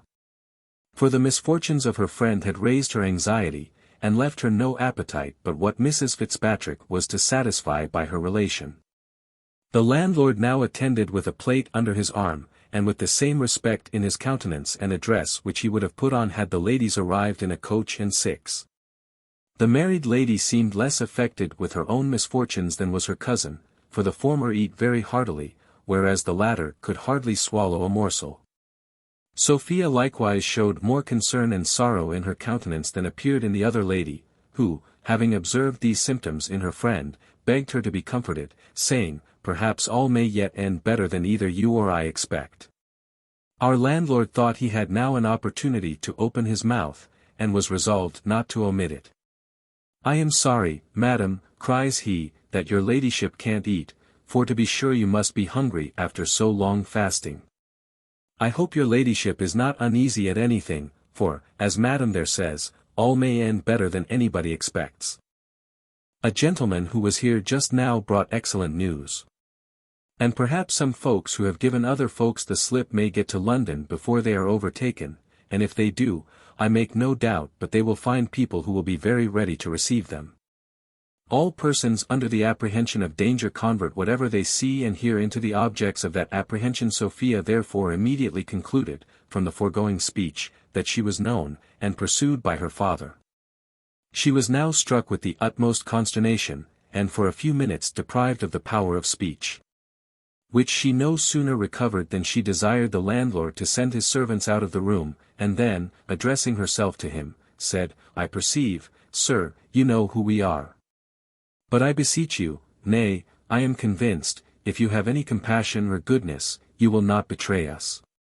"I betray your ladyship," quoth the landlord, "no," and then he swore several very hearty oaths, "I would sooner be cut into 10,000 pieces. I hate all treachery. I never betrayed any one in my life yet, and I am sure I shall not begin with so sweet a lady as your ladyship. All the world would very much blame me if I should, since it will be in your ladyship's power so shortly to reward me. My wife can witness for me, I knew your ladyship the moment you came into the house, I said it was your honor, before I lifted you from your horse, and I shall carry the bruises I got in your ladyship's service to the grave. But what signified that, as long as I saved your ladyship? To be sure some people this morning would have thought of getting a reward, but no such thought ever entered into my head. I would sooner starve than take any reward for betraying your ladyship. I promise you, sir, says Sophia, if it be ever in my power to reward you, you shall not lose by your generosity." "Alack a day, madam," answered the landlord.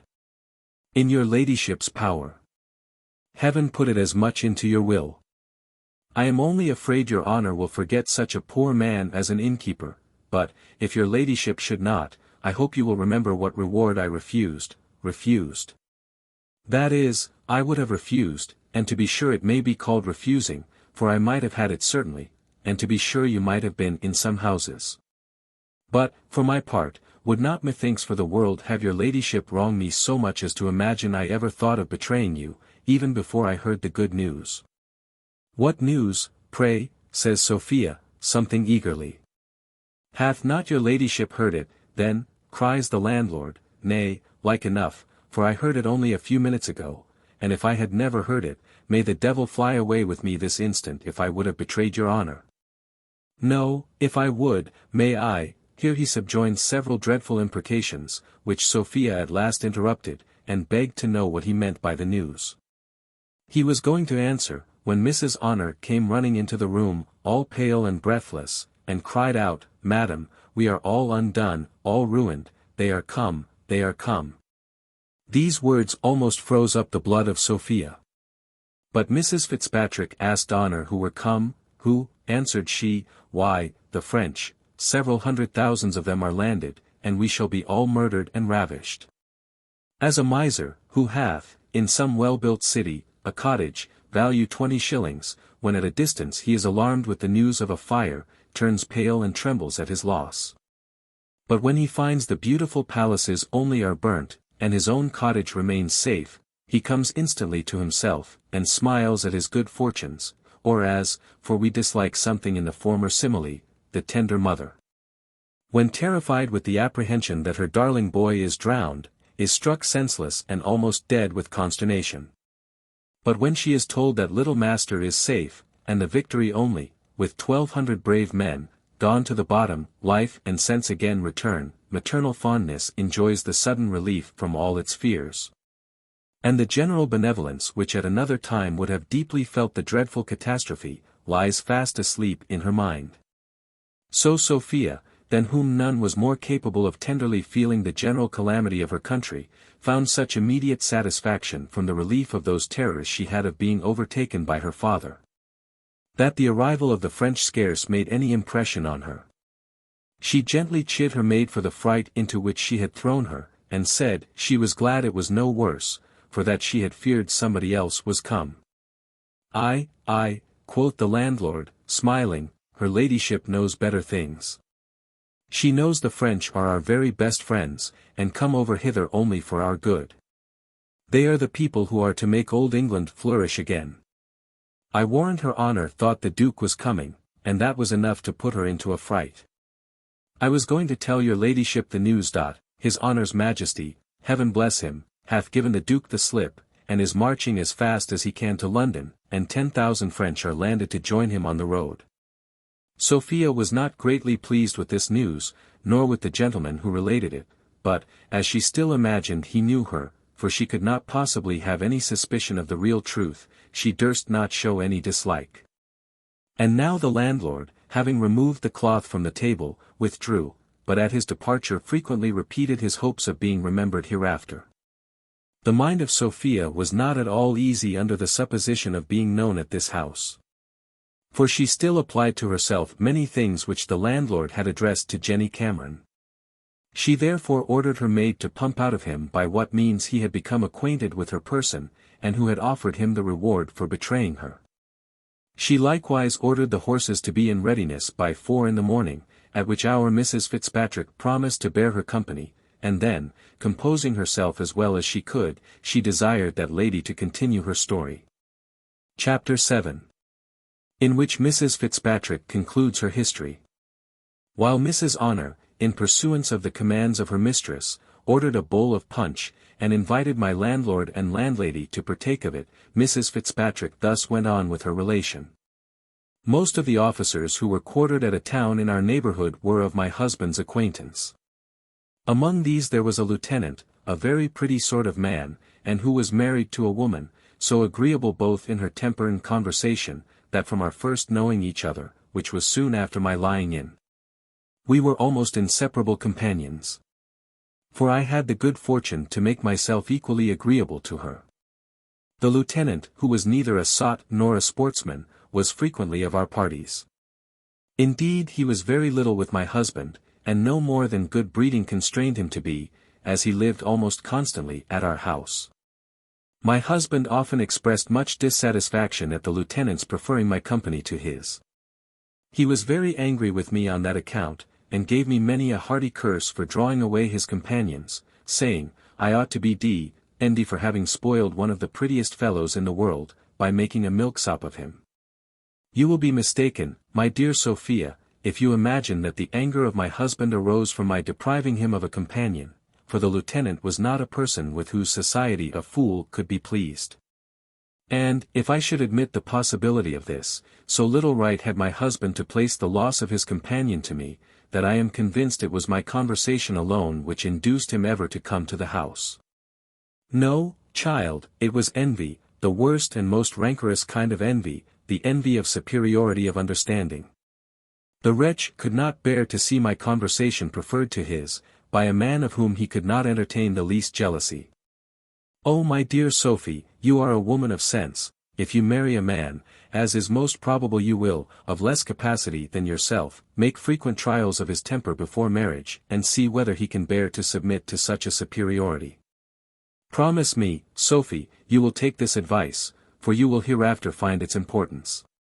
It is very likely I shall never marry at all, answered Sophia. I think, at least, I shall never marry a man in whose understanding I see any defects before marriage, and I promise you I would rather give up my own than see any such afterwards. Give up your understanding, replied Mrs. Fitzpatrick. Oh, fie, child. I will not believe so meanly of you. Everything else I might myself be brought to give up, but never this. Nature would not have allotted this superiority to the wife in so many instances. If she had intended we should all of us have surrendered it to the husband. This, indeed, men of sense never expect of us. Of which the lieutenant I have just mentioned was one notable example, for though he had a very good understanding, he always acknowledged, as was really true, that his wife had a better. And this, perhaps, was one reason of the hatred my tyrant bore her. Before he would be so governed by a wife, he said, especially such an ugly bee, for, indeed, she was not a regular beauty, but very agreeable and extremely genteel, he would see all the women upon earth at the devil. Which was a very usual phrase with him. He said, he wondered what I could see in her to be so charmed with her company. Since this woman, says he, hath come among us, there is an end of your beloved reading, which you pretended to like so much, that you could not afford time to return the visits of the ladies in this country. And I must confess I had been guilty of a little rudeness this way, for the ladies there are at least no better than the mere country ladies here, and I think I need make no other excuse to you for declining any intimacy with them. This correspondence, however, continued a whole year, even all the while the lieutenant was quartered in that town, for which I was contented to pay the tax of being constantly abused in the manner above mentioned by my husband. I mean when he was at home, for he was frequently absent a month at a time at Dublin, and once made a journey of 2 months to London, in all which journeys I thought it a very singular happiness that he never once desired my company. Nay, by his frequent censures on men who could not travel, as he phrased it, without a wife tied up to their tail, he sufficiently intimated that, had I been never so desirous of accompanying him, my wishes would have been in vain. But, heaven knows, such wishes were very far from my thoughts. At length my friend was removed from me, and I was again left to my solitude, to the tormenting conversation with my own reflections, and to apply to books for my only comfort. I now read almost all day long. How many books do you think I read in 3 months? I can't guess, indeed, cousin, answered Sophia. Perhaps half a score. Half a score. Half 1,000, child, answered the other. I read a good deal in Daniel's English History of France, a great deal in Plutarch's Lives, the Atalantis, Pope's Homer, Dryden's Plays, Chillingworth, the Countess d'Aulnoy's, and Locke's Human Understanding. During this interval I wrote 3 very supplicating, and, I thought, moving letters to my aunt, but, as I received no answer to any of them, my disdain would not suffer me to continue my application. Here she stopped, and, looking earnestly at Sophia, said, Methinks, my dear, I read something in your eyes which reproaches me of a neglect in another place, where I should have met with a kinder return. Indeed, dear Harriet, answered Sophia, your story is an apology for any neglect, but, indeed, I feel that I have been guilty of a remissness, without so good an excuse. Yet pray proceed, for I long, though I tremble, to hear the end. Thus, then, Mrs. Fitzpatrick resumed her narrative. My husband now took a second journey to England, where he continued upwards of 3 months. During the greater part of this time I led a life which nothing but having led a worse could make me think tolerable. For perfect solitude can never be reconciled to a social mind, like mine, but when it relieves you from the company of those you hate. What added to my wretchedness was the loss of my little infant, not that I pretend to have had for it that extravagant tenderness of which I believe I might have been capable under other circumstances. But I resolved, in every instance, to discharge the duty of the tenderest mother, and this care prevented me from feeling the weight of that heaviest of all things, when it can be at all said to lie heavy on our hands. I had spent full 10 weeks almost entirely by myself, having seen nobody all that time, except my servants and a very few visitors, when a young lady, a relation to my husband, came from a distant part of Ireland to visit me. She had stayed once before a week at my house, and then I gave her a pressing invitation to return, for she was a very agreeable woman, and had improved good natural parts by a proper education. Indeed, she was to me a welcome guest. A few days after her arrival, perceiving me in very low spirits, without inquiring the cause, which, indeed, she very well knew, the young lady fell to compassionating my case. She said, though politeness had prevented me from complaining to my husband's relations of his behavior, yet they all were very sensible of it, and felt great concern upon that account, but none more than herself. And after some more general discourse on this head, which I own I could not forbear countenancing, at last, after much previous precaution and enjoined concealment, she communicated to me, as a profound secret, that my husband kept a mistress. You will certainly imagine I heard this news with the utmost insensibility. Upon my word, if you do, your imagination will mislead you. Contempt had not so kept down my anger to my husband, but that hatred rose again on this occasion. What can be the reason of this? Are we so abominably selfish, that we can be concerned at others having possession even of what we despise? Or are we not rather abominably vain, and is not this the greatest injury done to our vanity? What think you, Sophia? I don't know, indeed, answered Sophia.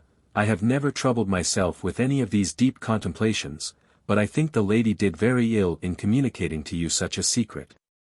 And yet, my dear, this conduct is natural, replied Mrs. Fitzpatrick, and, when you have seen and read as much as myself, you will acknowledge it to be so. I am sorry to hear it is natural, returned Sophia. For I want neither reading or experience to convince me that it is very dishonorable and very ill-natured, nay, it is surely as ill-bred to tell a husband or wife of the faults of each other as to tell them of their own. Well, continued Mrs. Fitzpatrick, my husband at last returned, and, if I am thoroughly acquainted with my own thoughts, I hated him now more than ever. But I despised him rather less, for certainly nothing so much weakens our contempt, as an injury done to our pride or our vanity. He now assumed a carriage to me so very different from what he had lately worn, and so nearly resembling his behavior the first week of our marriage, that, had I now had any spark of love remaining, he might, possibly, have rekindled my fondness for him. But, though hatred may succeed to contempt, and may perhaps get the better of it, love, I believe, cannot. The truth is, the passion of love is too restless to remain contented without the gratification which it receives from its object. And one can no more be inclined to love without loving than we can have eyes without seeing. When a husband, therefore, ceases to be the object of this passion, it is most probable some other man, I say, my dear, if your husband grows indifferent to you, if you once come to despise him, I say, that is, if you have the passion of love in you, lud.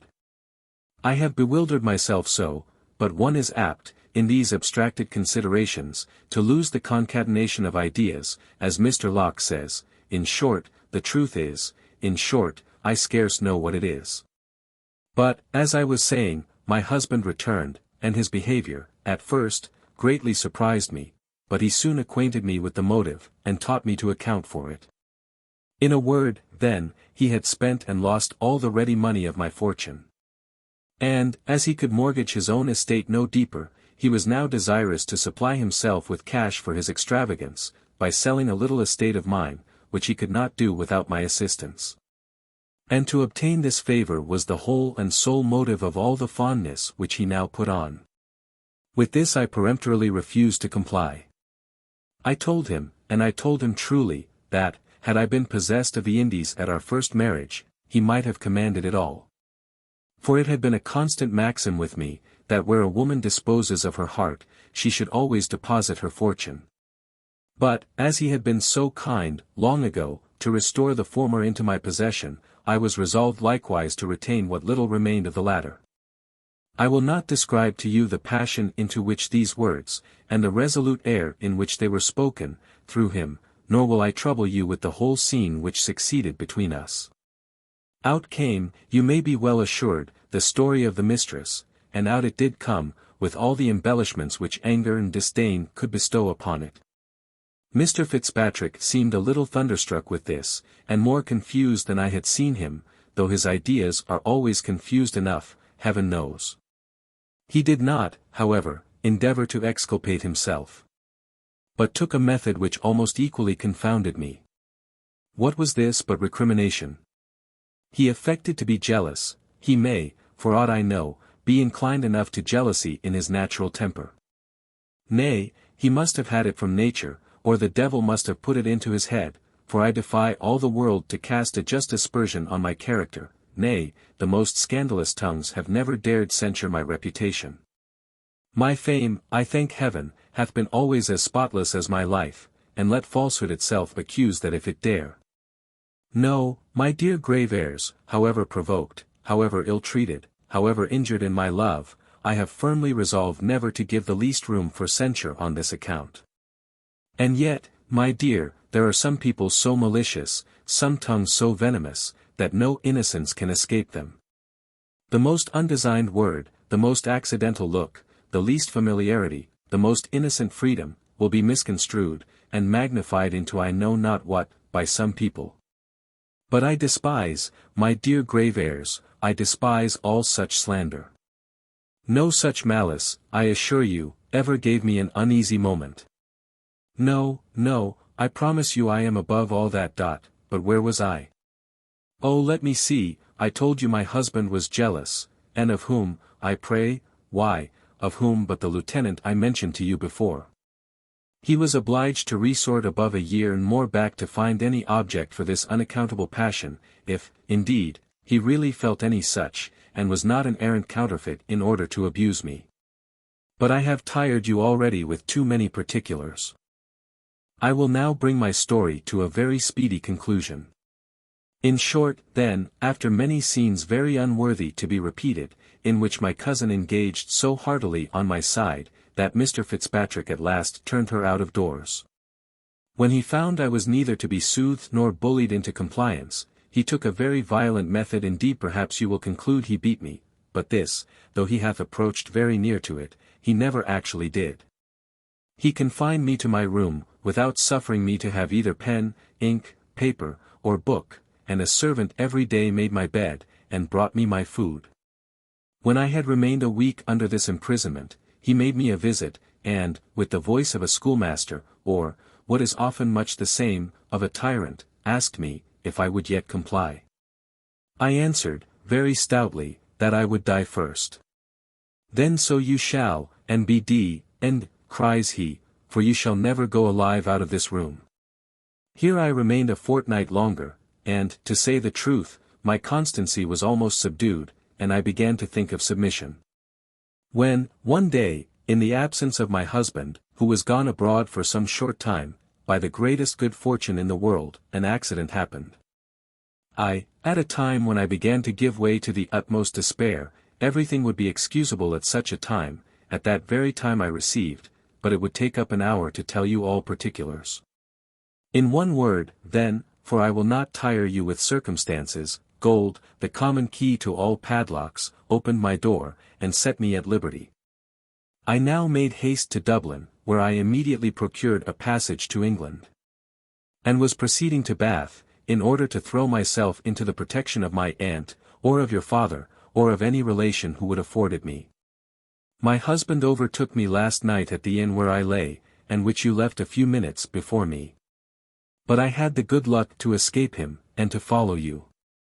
And thus, my dear, ends my history, a tragical one, I am sure, it is to myself, but, perhaps, I ought rather to apologize to you for its dullness. Sophia heaved a deep sigh, and answered, indeed, Harriet, I pity you from my soul, but what could you expect? Why, would you marry an Irishman? Upon my word, replied her cousin, your censure is unjust. There are, among the Irish, men of as much worth and honour as any among the English, nay, to speak the truth, generosity of spirit is rather more common among them. I have known some examples there, too, of good husbands. And I believe these are not very plenty in England. Ask me, rather, what I could expect when I married a fool, and I will tell you a solemn truth, I did not know him to be so. Can no man, said Sophia, in a very low and altered voice, do you think, make a bad husband, who is not a fool? That, answered the other, is too general a negative, but none, I believe, is so likely as a fool to prove so.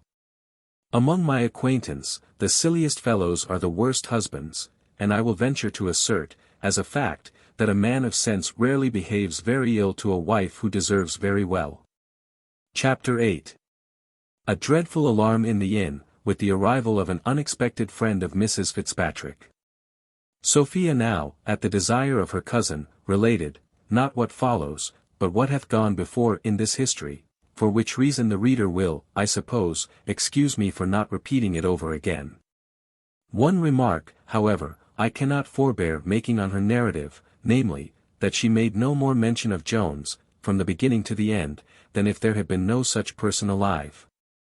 This I will neither endeavour to account for nor to excuse.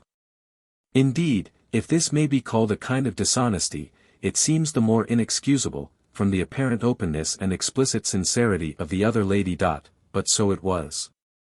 Just as Sophia arrived at the conclusion of her story, there arrived in the room where the two ladies were sitting a noise, not unlike, in loudness, to that of a pack of hounds just let out from their kennel. Nor, in shrillness, to cats, when caterwauling, or to screech owls, or, indeed, more like, for what animal can resemble a human voice? To those sounds which, in the pleasant mansions of that gate which seems to derive its name from a duplicity of tongues, issue from the mouths, and sometimes from the nostrils, of those fair river nymphs, yclept of old the naiads. In the vulgar tongue translated oyster wenches. For when, instead of the antient libations of milk and honey and oil, the rich distillation from the juniper berry, or, perhaps, from malt, hath, by the early devotion of their votaries, been poured forth in great abundance. Should any daring tongue with unhallowed license profane, i.e. depreciate, the delicate fat Milton oyster, the plaice sound and firm, the flounder as much alive as when in the water, the shrimp as big as a prawn, the fine cod alive but a few hours ago, or any other of the various treasures which those water deities who fish the sea and rivers have committed to the care of the nymphs, the angry naiads lift up their immortal voices, and the profane wretch is struck deaf for his impiety. Such was the noise which now burst from one of the rooms below. And soon the thunder, which long had rattled at a distance, began to approach nearer and nearer, till, having ascended by degrees upstairs, it at last entered the apartment where the ladies were. In short, to drop all metaphor and figure, Mrs. Honor, having scolded violently below stairs, and continued the same all the way up, came in to her mistress in a most outrageous passion, crying out, What doth your ladyship think? Would you imagine that this impudent villain, the master of this house, hath had the impudence to tell me, nay, to stand it out to my face, that your ladyship is that nasty, stinking Jenny Cameron they call her? That runs about the country with the Pretender? Nay, the lying, saucy villain had the assurance to tell me that your ladyship had owned yourself to be so, but I have clawed the rascal, I have left the marks of my nails in his impudent face. My lady, says I, you saucy scoundrel. My lady is meet for no pretenders. She is a young lady of as good fashion, and family, and fortune, as any in Somersetshire. Did you never hear of the great Squire Western, sirrah? She is his only daughter. She is, an heiress to all his great estate. My lady to be called a nasty Scotch re by such a varlet, to be sure I wish I had knocked his brains out with the punch bowl. The principal uneasiness with which Sophia was affected on this occasion Honor had herself caused, by having in her passion discovered who she was. However, as this mistake of the landlord sufficiently accounted for those passages which Sophia had before mistaken, she acquired some ease on that account, nor could she, upon the whole, forbear smiling. This enraged Honor, and she cried, "Indeed, madam, I did not think your ladyship would have made a laughing matter of it. To be called whore by such an impudent low rascal. Your ladyship may be angry with me, for aught I know, for taking your part, since proffered service, they say, stinks, but to be sure I could never bear to hear a lady of mine called whore. Nor will I bear it. I am sure your ladyship is as virtuous a lady as ever sat foot on English ground, and I will claw any villain's eyes out who dares for to offer to presume for to say the least word to the contrary. Nobody ever could say the least ill of the character of any lady that ever I waited upon. Hinc illi lacrimae. In plain truth, Honor had as much love for her mistress as most servants have, that is to say, but besides this, her pride obliged her to support the character of the lady she waited on. For she thought her own was in a very close manner connected with it. In proportion as the character of her mistress was raised, hers likewise, as she conceived, was raised with it. And, on the contrary, she thought the one could not be lowered without the other. On this subject, reader, I must stop a moment, to tell thee a story. The famous Nell Gwynn, stepping one day, from a house where she had made a short visit, into her coach, saw a great mob assembled, and her footman all bloody and dirty. The fellow, being asked by his mistress the reason of his being in that condition, answered, "I have been fighting, madam, with an impudent rascal who called your ladyship a wh. You blockhead," replied Mrs. Gwynn, "at this rate you must fight every day of your life. Why, you fool, all the world knows it." "Do they?" cries the fellow, in a muttering voice, after he had shut the coach door, "they shan't call me a whore's footman for all that."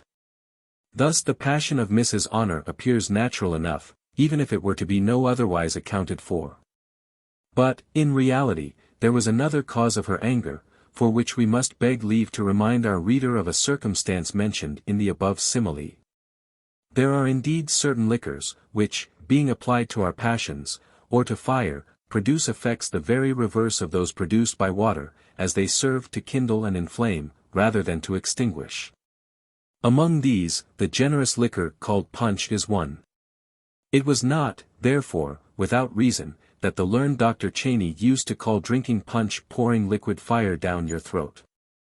Now, Mrs. Honor had unluckily poured so much of this liquid fire down her throat, that the smoke of it began to ascend into her pericranium and blinded the eyes of reason, which is there supposed to keep her residence. While the fire itself from the stomach easily reached the heart, and there inflamed the noble passion of pride. So that, upon the whole, we shall cease to wonder at the violent rage of the waiting woman, though at first sight we must confess the cause seems inadequate to the effect. Sophia and her cousin both did all in their power to extinguish these flames which had roared so loudly all over the house. They at length prevailed. Or, to carry the metaphor one step farther, the fire, having consumed all the fuel which the language affords, to wit, every reproachful term in it, at last went out of its own accord. But, though tranquillity was restored above stairs, it was not so below, where my landlady, highly resenting the injury done to the beauty of her husband by the flesh spades of Mrs. Honor, called aloud for revenge and justice. As to the poor man, who had principally suffered in the engagement, he was perfectly quiet. Perhaps the blood which he lost might have cooled his anger, for the enemy had not only applied her nails to his cheeks, but likewise her fist to his nostrils, which lamented the blow with tears of blood in great abundance. To this we may add reflections on his mistake, but indeed nothing so effectually silenced his resentment as the manner in which he now discovered his error, for as to the behavior of Mrs. Honor, it had the more confirmed him in his opinion. But he was now assured by a person of great figure, and who was attended by a great equipage, that one of the ladies was a woman of fashion, and his intimate acquaintance. By the orders of this person, the landlord now ascended, and acquainted our fair travellers that a great gentleman below desired to do them the honour of waiting on them. Sophia turned pale and trembled at this message, though the reader will conclude it was too civil, notwithstanding the landlord's blunder, to have come from her father. But fear hath the common fault of a justice of peace, and is apt to conclude hastily from every slight circumstance, without examining the evidence on both sides. To ease the reader's curiosity, therefore, rather than his apprehensions, we proceed to inform him that an Irish peer had arrived very late that evening at the inn, in his way to London. This nobleman, having sallied from his supper at the Hurricane before commemorated, had seen the attendant of Mrs. Fitzpatrick, and upon a short inquiry, was informed that her lady, with whom he was very particularly acquainted, was above. This information he had no sooner received than he addressed himself to the landlord, pacified him, and sent him upstairs with compliments rather civiller than those which were delivered. It may perhaps be wondered at that the waiting woman herself was not the messenger employed on this occasion, but we are sorry to say she was not at present qualified for that, or indeed for any other office. The rum, for so the landlord chose to call the distillation from malt, had basely taken the advantage of the fatigue which the poor woman had undergone, and had made terrible depredations on her noble faculties, at a time when they were very unable to resist the attack. We shall not describe this tragical scene too fully, but we thought ourselves obliged, by that historic integrity which we profess, shortly to hint a matter which we would otherwise have been glad to have spared. Many historians, indeed, for want of this integrity, or of diligence, to say no worse, often leave the reader to find out these little circumstances in the dark, and sometimes to his great confusion and perplexity. Sophia was very soon eased of her causeless fright by the entry of the noble peer, who was not only an intimate acquaintance of Mrs. Fitzpatrick, but in reality a very particular friend of that lady. To say truth, it was by his assistance that she had been enabled to escape from her husband. For this nobleman had the same gallant disposition with those renowned knights of whom we read in heroic story, and had delivered many an imprisoned nymph from durance. He was indeed as bitter an enemy to the savage authority too often exercised by husbands and fathers, over the young and lovely of the other sex, as ever knight-errant was to the barbarous power of enchanters. Nay, to say truth, I have often suspected that those very enchanters with which romance everywhere abounds were in reality no other than the husbands of those days. And matrimony itself was, perhaps, the enchanted castle in which the nymphs were said to be confined. This nobleman had an estate in the neighbourhood of Fitzpatrick, and had been for some time acquainted with the lady. No sooner, therefore, did he hear of her confinement, than he earnestly applied himself to procure her liberty. Which he presently effected, not by storming the castle, according to the example of antient heroes, but by corrupting the governor, in conformity with the modern art of war, in which craft is held to be preferable to valor. And gold is found to be more irresistible than either lead or steel. This circumstance, however, as the lady did not think it material enough to relate to her friend, we would not at that time impart it to the reader. We rather chose to leave him a while under a supposition that she had found, or coined, or by some very extraordinary, perhaps supernatural means, had possessed herself of the money with which she had bribed her keeper, than to interrupt her narrative by giving a hint of what seemed to her of too little importance to be mentioned. The peer, after a short conversation, could not forbear expressing some surprise at meeting the lady in that place, nor could he refrain from telling her he imagined she had been gone to Bath. Mrs. Fitzpatrick very freely answered, that she had been prevented in her purpose by the arrival of a person she need not mention. In short, says she, I was overtaken by my husband, for I need not affect to conceal what the world knows too well already. I had the good fortune to escape in a most surprising manner, and am now going to London with this young lady, who is a near relation of mine, and who hath escaped from as great a tyrant as my own. His lordship, concluding that this tyrant was likewise a husband, made a speech full of compliments to both the ladies, and as full of invectives against his own sex. Nor indeed did he avoid some oblique glances at the matrimonial institution itself, and at the unjust powers given by it to man over the more sensible and more meritorious part of the species. He ended his oration with an offer of his protection, and of his coach and six, which was instantly accepted by Mrs. Fitzpatrick, and at last, upon her persuasions, by Sophia. Matters being thus adjusted, his lordship took his leave, and the ladies retired to rest, where Mrs. Fitzpatrick entertained her cousin with many high encomiums on the character of the noble peer, and enlarged very particularly on his great fondness for his wife, saying, she believed he was almost the only person of high rank who was entirely constant to the marriage bed. Indeed, added she, my dear Sophie, that is a very rare virtue amongst men of condition. Never expect it when you marry. For, believe me, if you do, you will certainly be deceived.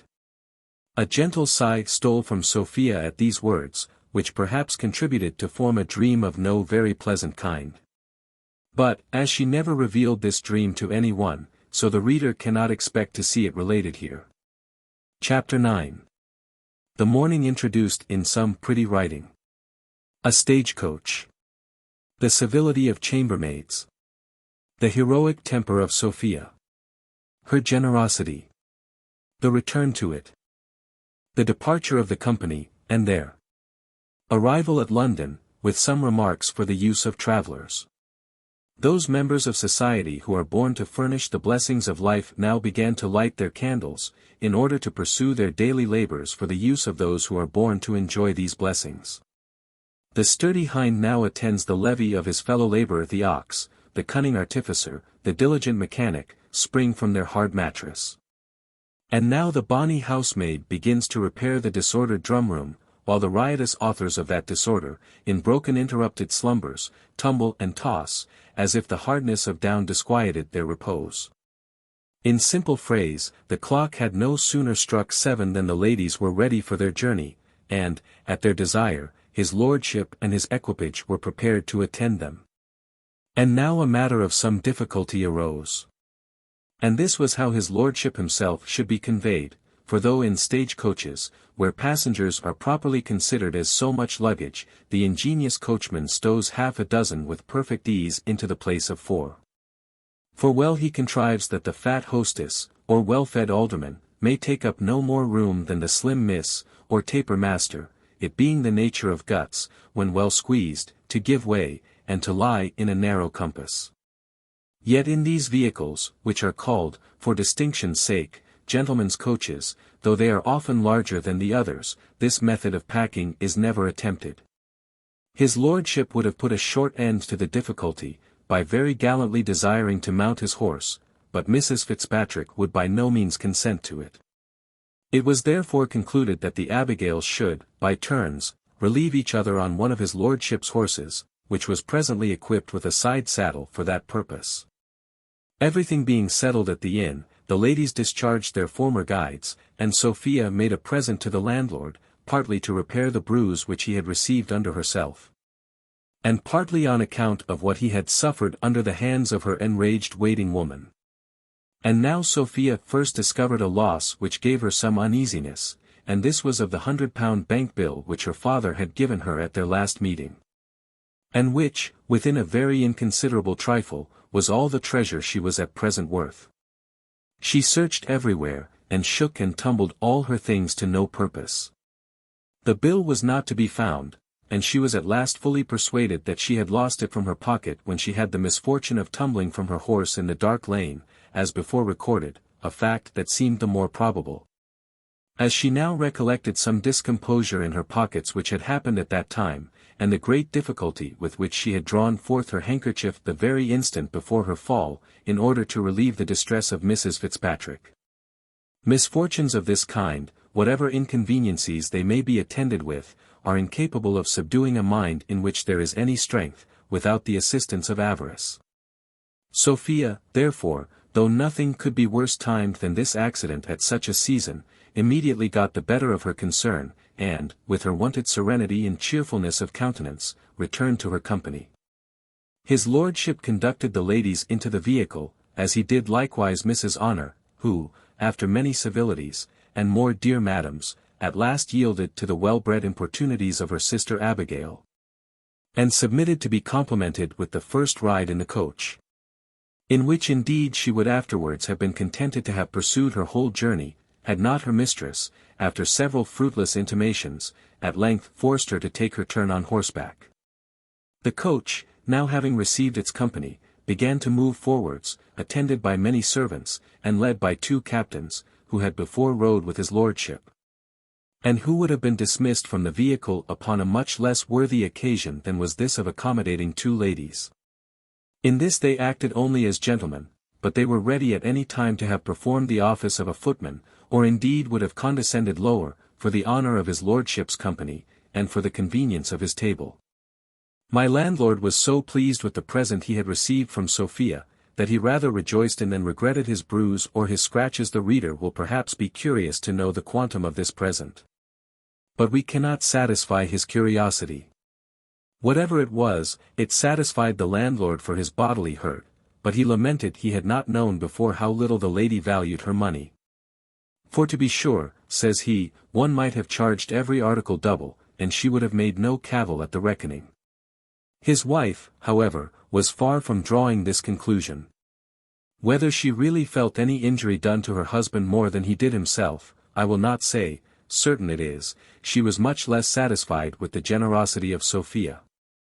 Indeed, cries she, my dear, the lady knows better how to dispose of her money than you imagine.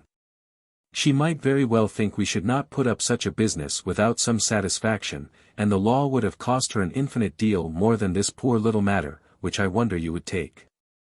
You are always so bloodily wise, quoth the husband, it would have cost her more, would it? Dost fancy I don't know that as well as thee? But would any of that more, or so much, have come into our pockets? Indeed, if son Tom the lawyer had been alive, I could have been glad to have put such a pretty business into his hands. He would have got a good picking out of it. But I have no relation now who is a lawyer, and why should I go to law for the benefit of strangers? Nay, to be sure, answered she, you must know best. I believe I do, replied he. I fancy, when money is to be got, I can smell it out as well as another. Everybody, let me tell you, would not have talked people out of this. Mind that, I say, everybody would not have cajoled this out of her, mind that. The wife then joined in the applause of her husband's sagacity, and thus ended the short dialogue between them on this occasion.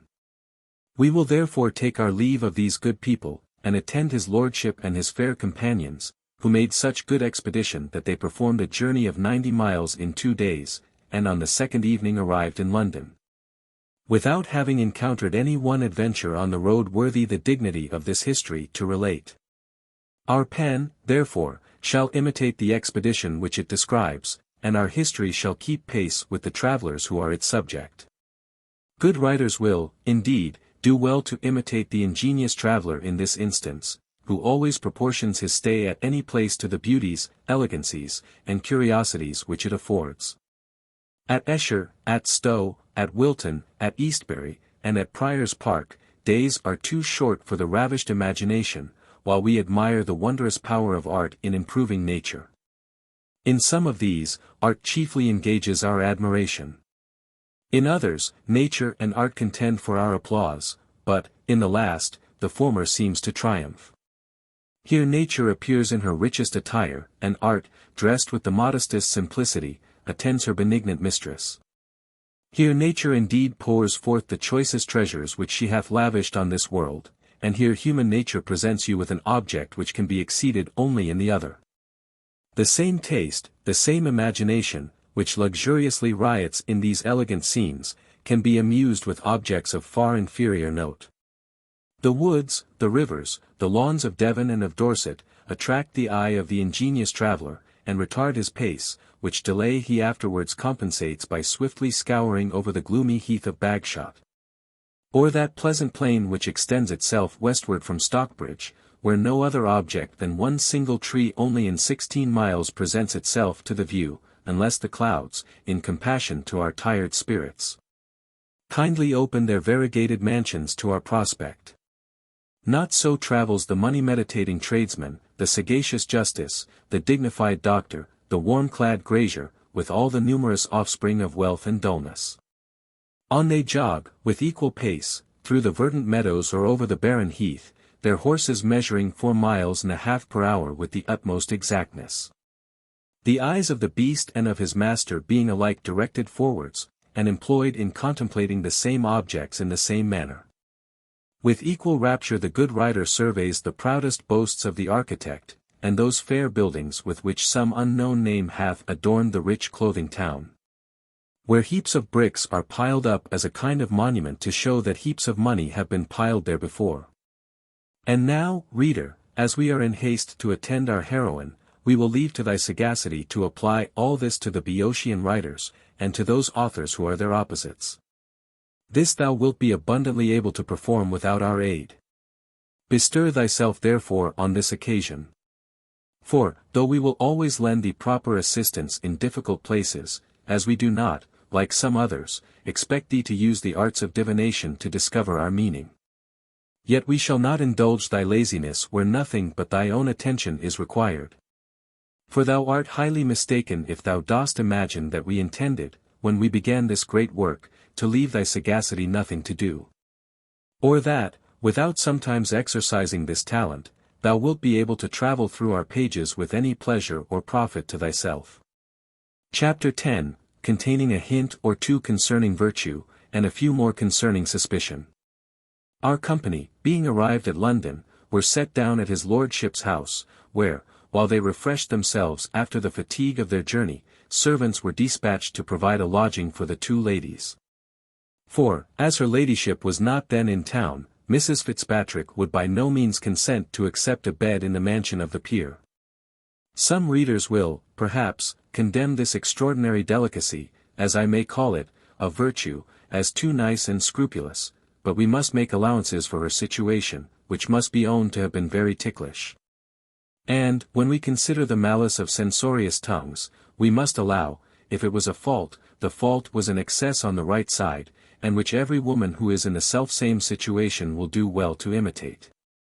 The most formal appearance of virtue, when it is only an appearance, may, perhaps, in very abstracted considerations, seem to be rather less commendable than virtue itself without this formality, but it will, however, be always more commended.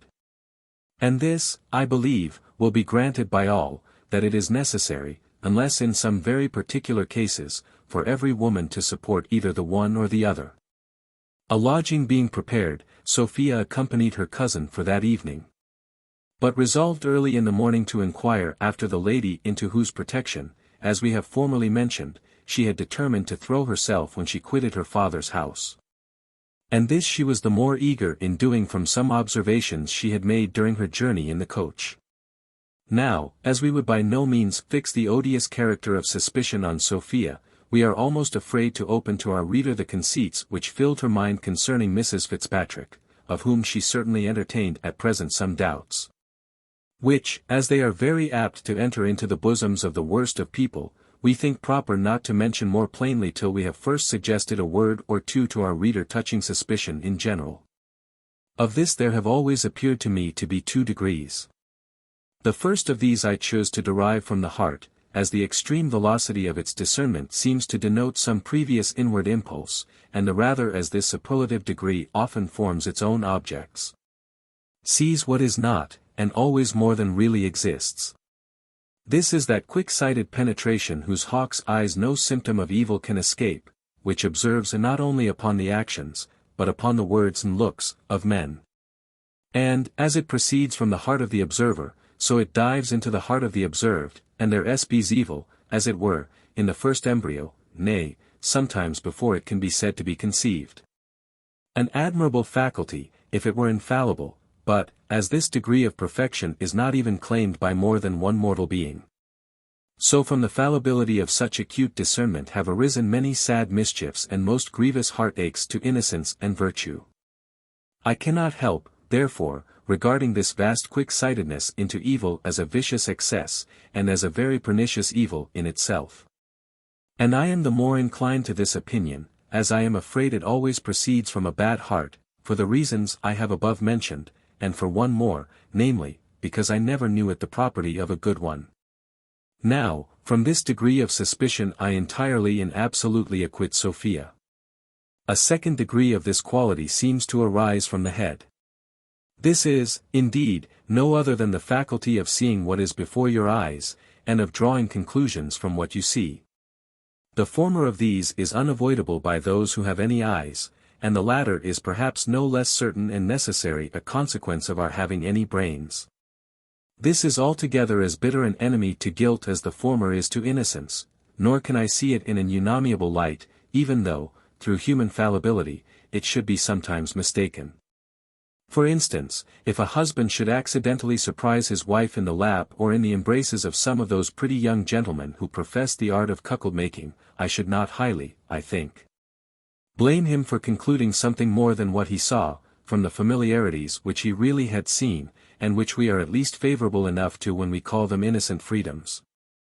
The reader will easily suggest great plenty of instances to himself. I shall add but one more, which, however unchristian it may be thought by some, I cannot help esteeming to be strictly justifiable. And this is a suspicion that a man is capable of doing what he hath done already, and that it is possible for one who hath been a villain once to act the same part again. And, to confess the truth, of this degree of suspicion I believe Sophia was guilty. From this degree of suspicion she had, in fact, conceived an opinion that her cousin was really not better than she should be. The case, it seems, was this: Mrs. Fitzpatrick wisely considered that the virtue of a young lady is, in the world, in the same situation with a poor hare, which is certain, whenever it ventures abroad, to meet its enemies. For it can hardly meet any other. No sooner therefore was she determined to take the first opportunity of quitting the protection of her husband, than she resolved to cast herself under the protection of some other man.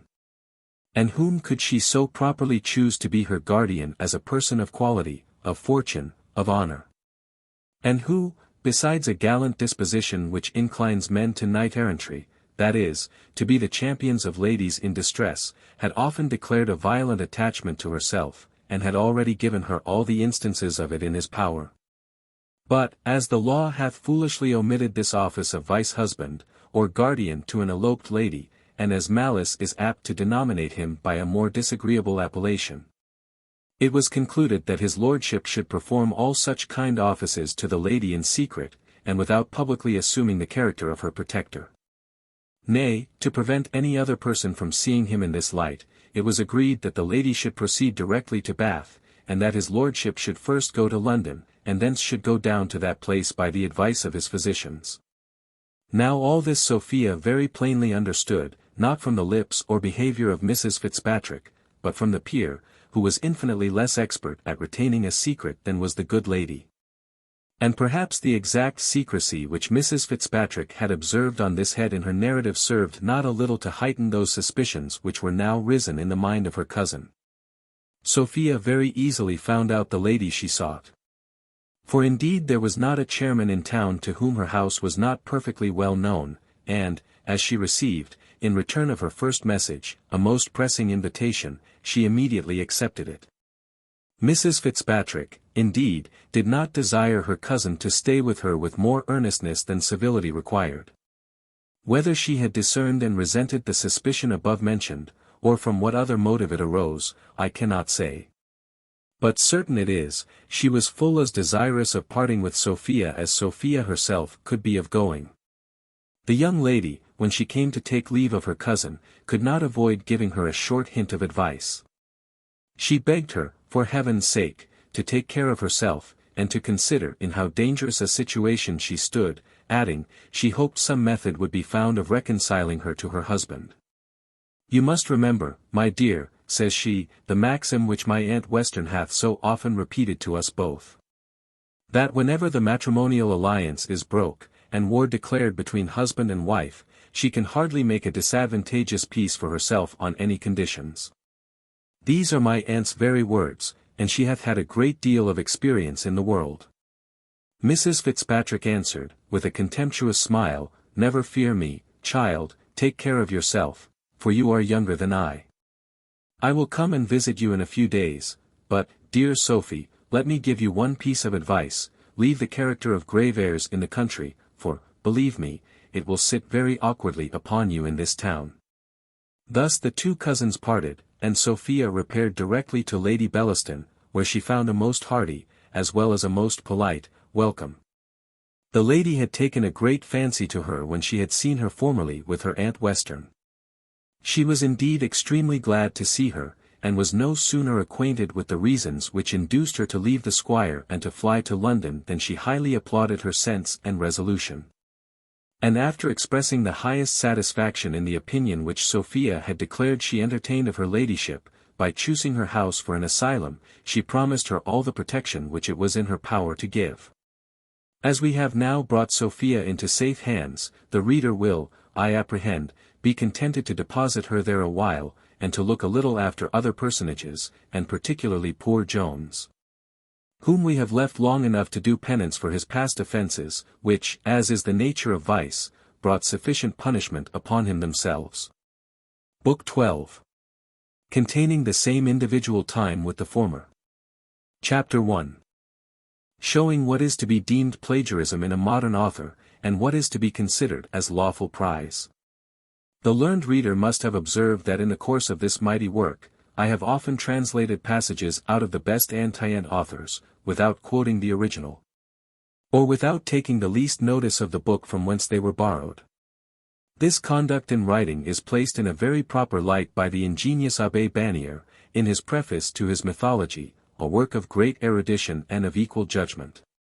It will be easy, says he, for the reader to observe that I have frequently had greater regard to him than to my own reputation, for an author certainly pays him a considerable compliment, when, for his sake, he suppresses learned quotations that come in his way, and which would have cost him but the bare trouble of transcribing. To fill up a work with these scraps may, indeed, be considered as a downright cheat on the learned world, who are by such means imposed upon to buy a second time, in fragments and by retail, what they have already in gross, if not in their memories, upon their shelves. And it is still more cruel upon the illiterate, who are drawn in to pay for what is of no manner of use to them. A writer who intermixes great quantity of Greek and Latin with his works, deals by the ladies and fine gentlemen in the same paltry manner with which they are treated by the auctioneers, who often endeavour so to confound and mix up their lots, that, in order to purchase the commodity you want, you are obliged at the same time to purchase that which will do you no service. And yet, as there is no conduct so fair and disinterested but that it may be misunderstood by ignorance, and misrepresented by malice, I have been sometimes tempted to preserve my own reputation at the expense of my reader, and to transcribe the original, or at least to quote chapter and verse, whenever I have made use either of the thought or expression of another. I am, indeed, in some doubt that I have often suffered by the contrary method, and that, by suppressing the original author's name, I have been rather suspected of plagiarism than reputed to act from the amiable motive assigned by that justly celebrated Frenchman. Now, to obviate all such imputations for the future, I do here confess and justify the fact the ancients may be considered as a rich common, where every person who hath the smallest tenement in Parnassus hath a free right to fatten his muse. Or, to place it in a clearer light, we moderns are to the ancients what the poor are to the rich. By the poor here I mean that large and venerable body which, in English, we call the mob. Now, whoever hath had the honour to be admitted to any degree of intimacy with this mob, must well know that it is one of their established maxims to plunder and pillage their rich neighbours without any reluctance, and that this is held to be neither sin nor shame among them. And so constantly do they abide and act by this maxim, that, in every parish almost in the kingdom, there is a kind of confederacy ever carrying on against a certain person of opulence called the squire, whose property is considered as free booty by all his poor neighbours, who, as they conclude that there is no manner of guilt in such depredations, look upon it as a point of honour and moral obligation to conceal, and to preserve each other from punishment on all such occasions.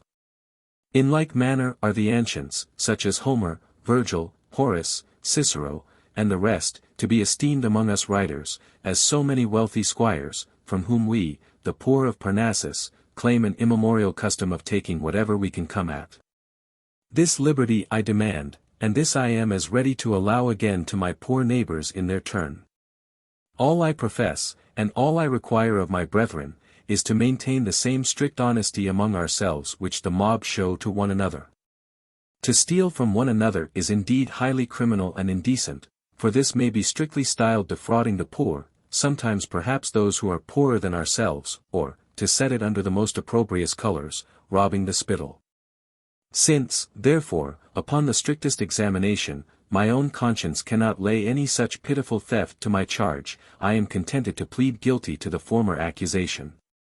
Nor shall I ever scruple to take to myself any passage which I shall find in an antient author to my purpose, without setting down the name of the author from whence it was taken. Nay, I absolutely claim a property in all such sentiments the moment they are transcribed into my writings, and I expect all readers henceforwards to regard them as purely and entirely my own. This claim, however, I desire to be allowed me only on condition that I preserve strict honesty towards my poor brethren, from whom, if ever I borrow any of that little of which they are possessed, I shall never fail to put their mark upon it. That it may be at all times ready to be restored to the right owner. The omission of this was highly blamable in one Mr. Moore, who, having formerly borrowed some lines of Pope and Company, took the liberty to transcribe 6 of them into his play of the rival modes. Mr. Pope, however, very luckily found them in the said play, and, laying violent hands on his own property, transferred it back again into his own works. And, for a further punishment, imprisoned the said Moore in the loathsome dungeon of the Dunciad, where his unhappy memory now remains, and eternally will remain, as a proper punishment for such his unjust dealings in the poetical trade. Chapter 2. In which, though the squire doth not find his daughter, something is found which puts an end to his pursuit. The history now returns to the inn at Upton, whence we shall first trace the footsteps of Squire Western. For, as he will soon arrive at an end of his journey, we shall have then full leisure to attend our hero. The reader may be pleased to remember that the said squire departed from the inn in great fury, and in that fury he pursued his daughter. The hostler having informed him that she had crossed the Severn, he likewise passed that river with his equipage, and rode full speed, vowing the utmost vengeance against poor Sophia, if he should but overtake her. He had not gone far before he arrived at a crossway. Here he called a short council of war, in which, after hearing different opinions, he at last gave the direction of his pursuit to fortune, and struck directly into the Worcester road. In this road he proceeded about 2 miles, when he began to bemoan himself most bitterly, frequently crying out, "What pity is it? Sure never was so unlucky a dog as myself." And then burst forth a volley of oaths and execrations. The parson attempted to administer comfort to him on this occasion. "Sorrow not, sir," says he, "like those without hope. Howbeit we have not yet been able to overtake young madam, we may account it some good fortune that we have hitherto traced her course aright. Peradventure she will soon be fatigate with her journey, and will tarry in some inn, in order to renovate her corporeal functions, and in that case, in all moral certainty, you will very briefly be compos voti." "Pog. D. and the slut," answered the squire, "I am lamenting the loss of so fine a morning for hunting. It is confounded hard to lose one of the best scenting days, in all appearance, which hath been this season, and especially after so long a frost. Whether fortune, who now and then shows some compassion in her wantonest tricks, might not take pity of the squire. And, as she had determined not to let him overtake his daughter, might not resolve to make him amend some other way, I will not assert. But he had hardly uttered the words just before commemorated, and 2 or 3 oaths at their heels, when a pack of hounds began to open their melodious throats at a small distance from them, which the squire's horse and his rider both perceiving, both immediately pricked up their ears, and the squire, crying, "She's gone, she's gone. Damn me if she is not gone," instantly clapped spurs to the beast, who little needed it, having indeed the same inclination with his master. And now the whole company, crossing into a cornfield, rode directly towards the hounds, with much hallowing and whooping, while the poor parson, blessing himself, brought up the rear. Thus fable reports that the fair Grimalkin, whom Venus, at the desire of a passionate lover, converted from a cat into a fine woman, no sooner perceived a mouse than, mindful of her former sport, and still retaining her pristine nature, she leaped from the bed of her husband to pursue the little animal. What are we to understand by this? Not that the bride was displeased with the embraces of her amorous bridegroom. For, though some have remarked that cats are subject to ingratitude, yet women and cats too will be pleased and purr on certain occasions. The truth is, as the sagacious Sir Roger Lestrange observes, in his deep reflections, that, if we shut nature out at the door, she will come in at the window, and that puss, though a madam, will be a mouser still. In the same manner we are not to arraign the squire of any want of love for his daughter, for in reality he had a great deal. We are only to consider that he was a squire and a sportsman, and then we may apply the fable to him, and the judicious reflections likewise. The hounds ran very hard, as it is called, and the squire pursued over hedge and ditch, with all his usual vociferation and alacrity, and with all his usual pleasure.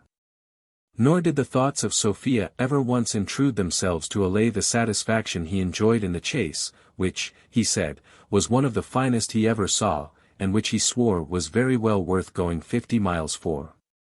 As the squire forgot his daughter, the servants, we may easily believe, forgot their mistress. And the parson, after having expressed much astonishment, in Latin, to himself, at length likewise abandoned all farther thoughts of the young lady, and, jogging on at a distance behind, began to meditate a portion of doctrine for the ensuing Sunday. The squire who owned the hounds was highly pleased with the arrival of his brother squire and sportsman. For all men approve merit in their own way, and no man was more expert in the field than Mr. Western, nor did any other better know how to encourage the dogs with his voice, and to animate the hunt with his holla.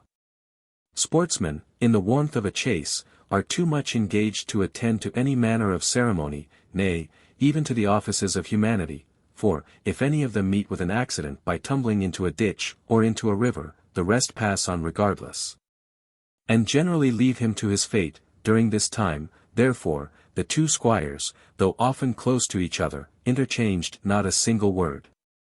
The master of the hunt, however, often saw and approved the great judgment of the stranger in drawing the dogs when they were at a fault, and hence conceived a very high opinion of his understanding. As the number of his attendants inspired no small reverence to his quality. As soon, therefore, as the sport was ended by the death of the little animal which had occasioned it, the two squires met, and in all squire-like greetings saluted each other. The conversation was entertaining enough, and what we may perhaps relate in an appendix, or on some other occasion, but as it nowise concerns this history, we cannot prevail on ourselves to give it a place here. It concluded with a second chase, and that with an invitation to dinner. This being accepted, was followed by a hearty bout of drinking, which ended in as hearty a nap on the part of Squire Western. Our squire was by no means a match either for his host, or for Parson Supple, at his cups that evening. For which the violent fatigue of mind as well as body that he had undergone, may very well account, without the least derogation from his honor. He was indeed, according to the vulgar phrase, whistle drunk.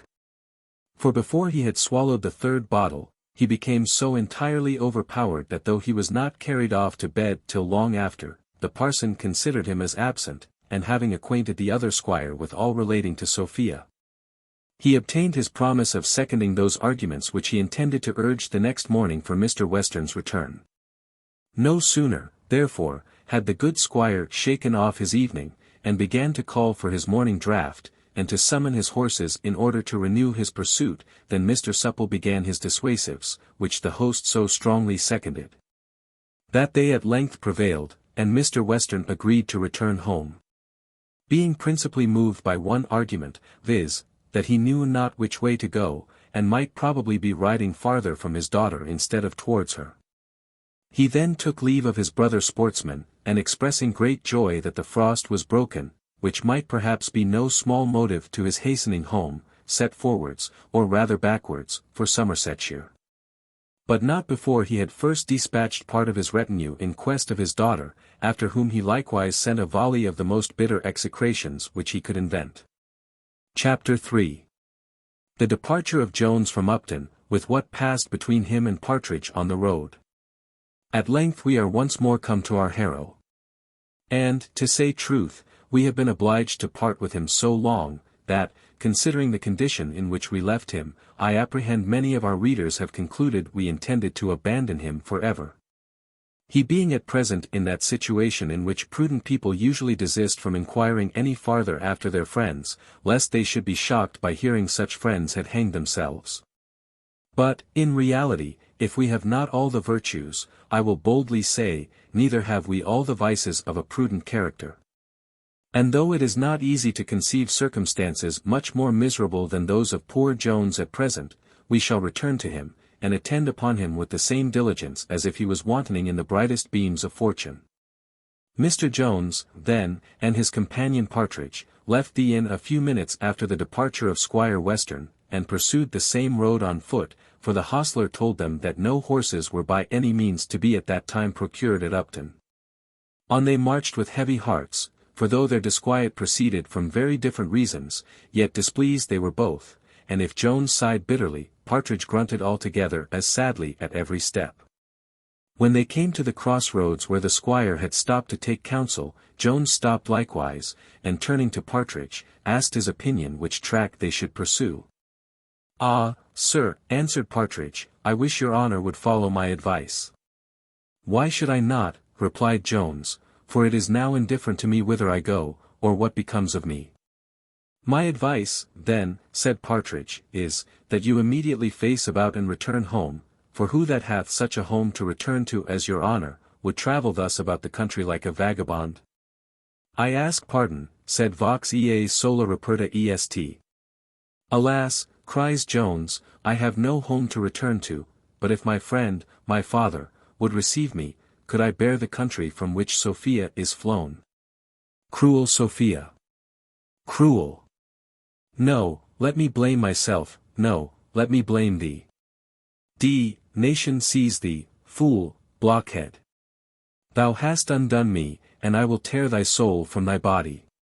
At which words he laid violent hands on the collar of poor Partridge, and shook him more heartily than an ague fit, or his own fears had ever done before. Partridge fell trembling on his knees, and begged for mercy, vowing he had meant no harm, when Jones, after staring wildly on him for a moment, quitted his hold, and discharged a rage on himself, that, had it fallen on the other, would certainly have put an end to his being, which indeed the very apprehension of it had almost effected. We would bestow some pains here in minutely describing all the mad pranks which Jones played on this occasion, could we be well assured that the reader would take the same pains in perusing them. But as we are apprehensive that, after all the labour which we should employ in painting this scene, the said reader would be very apt to skip it entirely over, we have saved ourselves that trouble. To say the truth, we have, from this reason alone, often done great violence to the luxuriance of our genius, and have left many excellent descriptions out of our work, which would otherwise have been in it. And this suspicion, to be honest, arises, as is generally the case, from our own wicked heart, for we have, ourselves, been very often most horridly given to jumping, as we have run through the pages of voluminous historians.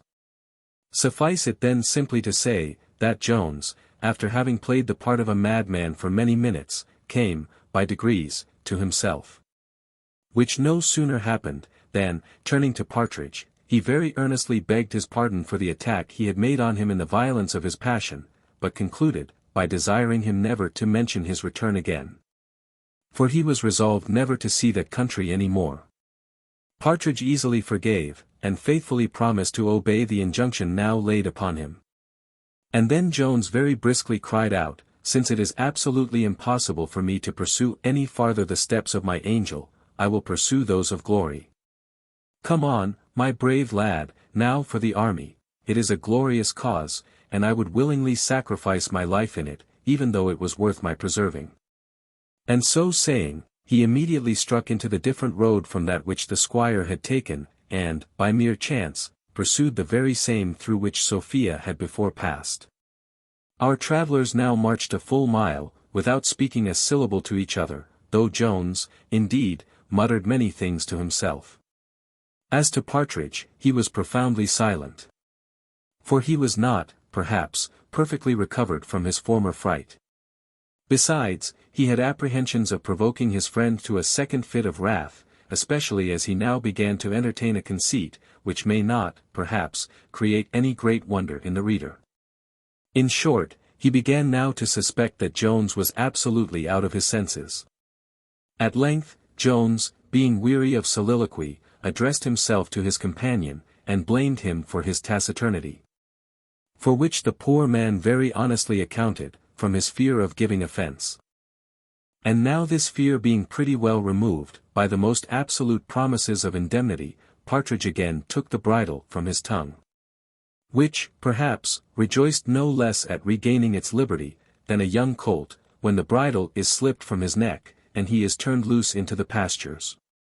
As Partridge was inhibited from that topic which would have first suggested itself, he fell upon that which was next uppermost in his mind, namely, the man of the hill. Certainly, sir, says he, that could never be a man, who dresses himself and lives after such a strange manner, and so unlike other folks.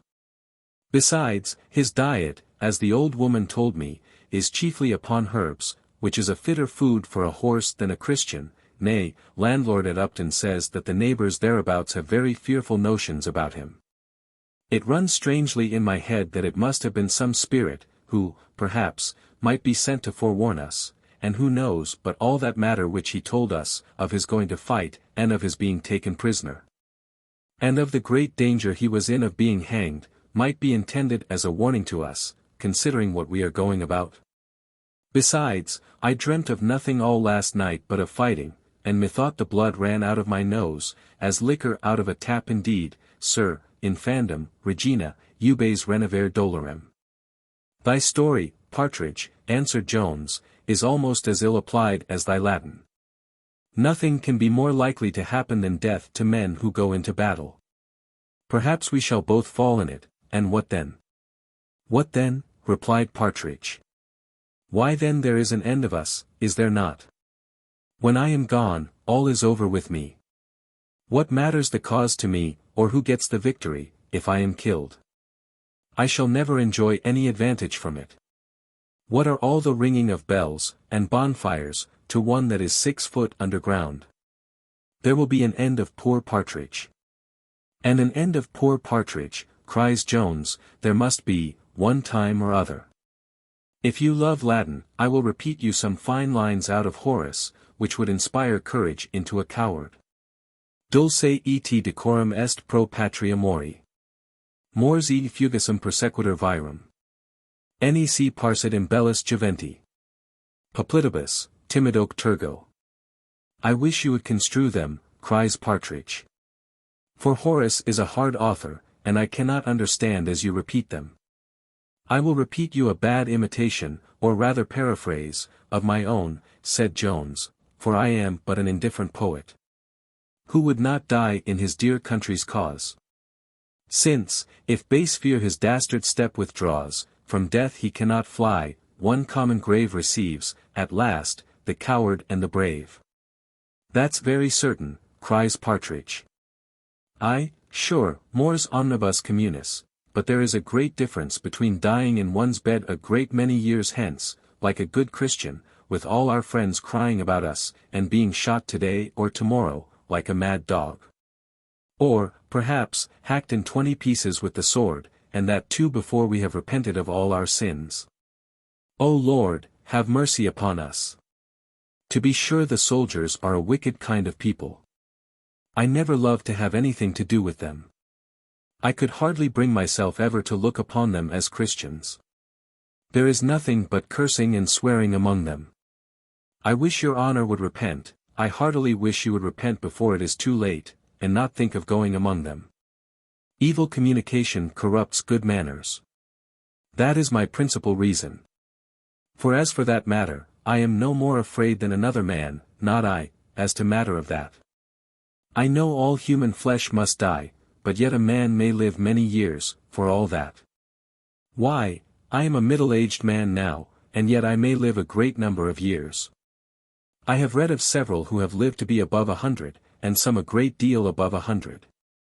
Not that I hope, I mean that I promise myself, to live to any such age as that, neither but if it be only to 80 or 90. Heaven be praised, that is a great ways off yet, and I am not afraid of dying then, no more than another man. But, surely, to tempt death before a man's time is come seems to me downright wickedness and presumption. Besides, if it was to do any good indeed, but, let the cause be what it will, what mighty matter of good can two people do? And, for my part, I understand nothing of it. I never fired off a gun above 10 times in my life, and then it was not charged with bullets. And for the sword, I never learned to fence, and know nothing of the matter. And then there are those cannons, which certainly it must be thought the highest presumption to go in the way of, and nobody but a madman. I ask pardon, upon my soul I meant no harm, I beg I may not throw your honor into another passion. Be under no apprehension, Partridge, cries Jones, I am now so well convinced of thy cowardice, that thou couldst not provoke me on any account. Your honor, answered he, may call me coward, or anything else you please. If loving to sleep in a whole skin makes a man a coward, non immunes ab illis malus sumus. I never read in my grammar that a man can't be a good man without fighting. Vir bonus est cus consulta patrum, collegis juricae servat. Not a word of fighting, and I am sure the scripture is so much against it, that a man shall never persuade me he is a good Christian while he sheds Christian blood. Chapter 4. The Adventure of a Beggarman. Just as Partridge had uttered that good and pious doctrine, with which the last chapter concluded, they arrived at another crossway, when a lame fellow in rags asked them for alms. Upon which Partridge gave him a severe rebuke, saying, every parish ought to keep their own poor. Jones then fell a laughing, and asked Partridge, if he was not ashamed, with so much charity in his mouth, to have no charity in his heart. Your religion, says he, serves you only for an excuse for your faults, but is no incentive to your virtue. Can any man who is really a Christian abstain from relieving one of his brethren in such a miserable condition? And at the same time, putting his hand in his pocket, he gave the poor object a shilling. Master, cries the fellow, after thanking him, I have a curious thing here in my pocket, which I found about 2 miles off, if your worship will please to buy it. I should not venture to pull it out to every one. But, as you are so good a gentleman, and so kind to the poor, you won't suspect a man of being a thief only because he is poor. He then pulled out a little gilt pocket-book, and delivered it into the hands of Jones. Jones presently opened it, and, guess, reader, what he felt, saw in the first page the word Sophia Western, written by her own fair hand. He no sooner read the name than he pressed it close to his lips.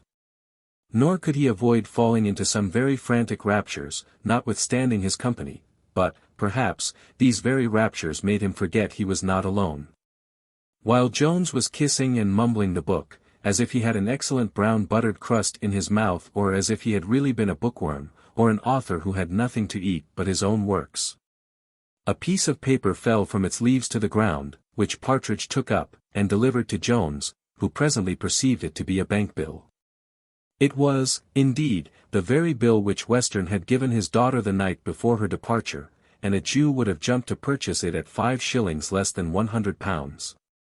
The eyes of Partridge sparkled at this news, which Jones now proclaimed aloud, and so did, though with somewhat a different aspect, those of the poor fellow who had found the book. And who, I hope from a principle of honesty, had never opened it, but we should not deal honestly by the reader if we omitted to inform him of a circumstance which may be here a little material, viz. that the fellow could not read. Jones, who had felt nothing but pure joy and transport from the finding the book, was affected with a mixture of concern at this new discovery. For his imagination instantly suggested to him that the owner of the bill might possibly want it before he should be able to convey it to her. He then acquainted the finder that he knew the lady to whom the book belonged, and would endeavor to find her out as soon as possible, and return it her. The pocket-book was a late present from Mrs. Western to her niece. It had cost 25 shillings, having been bought of a celebrated toyman, but the real value of the silver which it contained in its clasp was about 18 pence. And that price the said toyman, as it was altogether as good as when it first issued from his shop, would now have given for it. A prudent person would, however, have taken proper advantage of the ignorance of this fellow, and would not have offered more than a shilling, or perhaps 6 pence, for it. Nay, some perhaps would have given nothing, and left the fellow to his action of trover, which some learned sergeants may doubt whether he could, under these circumstances, have maintained.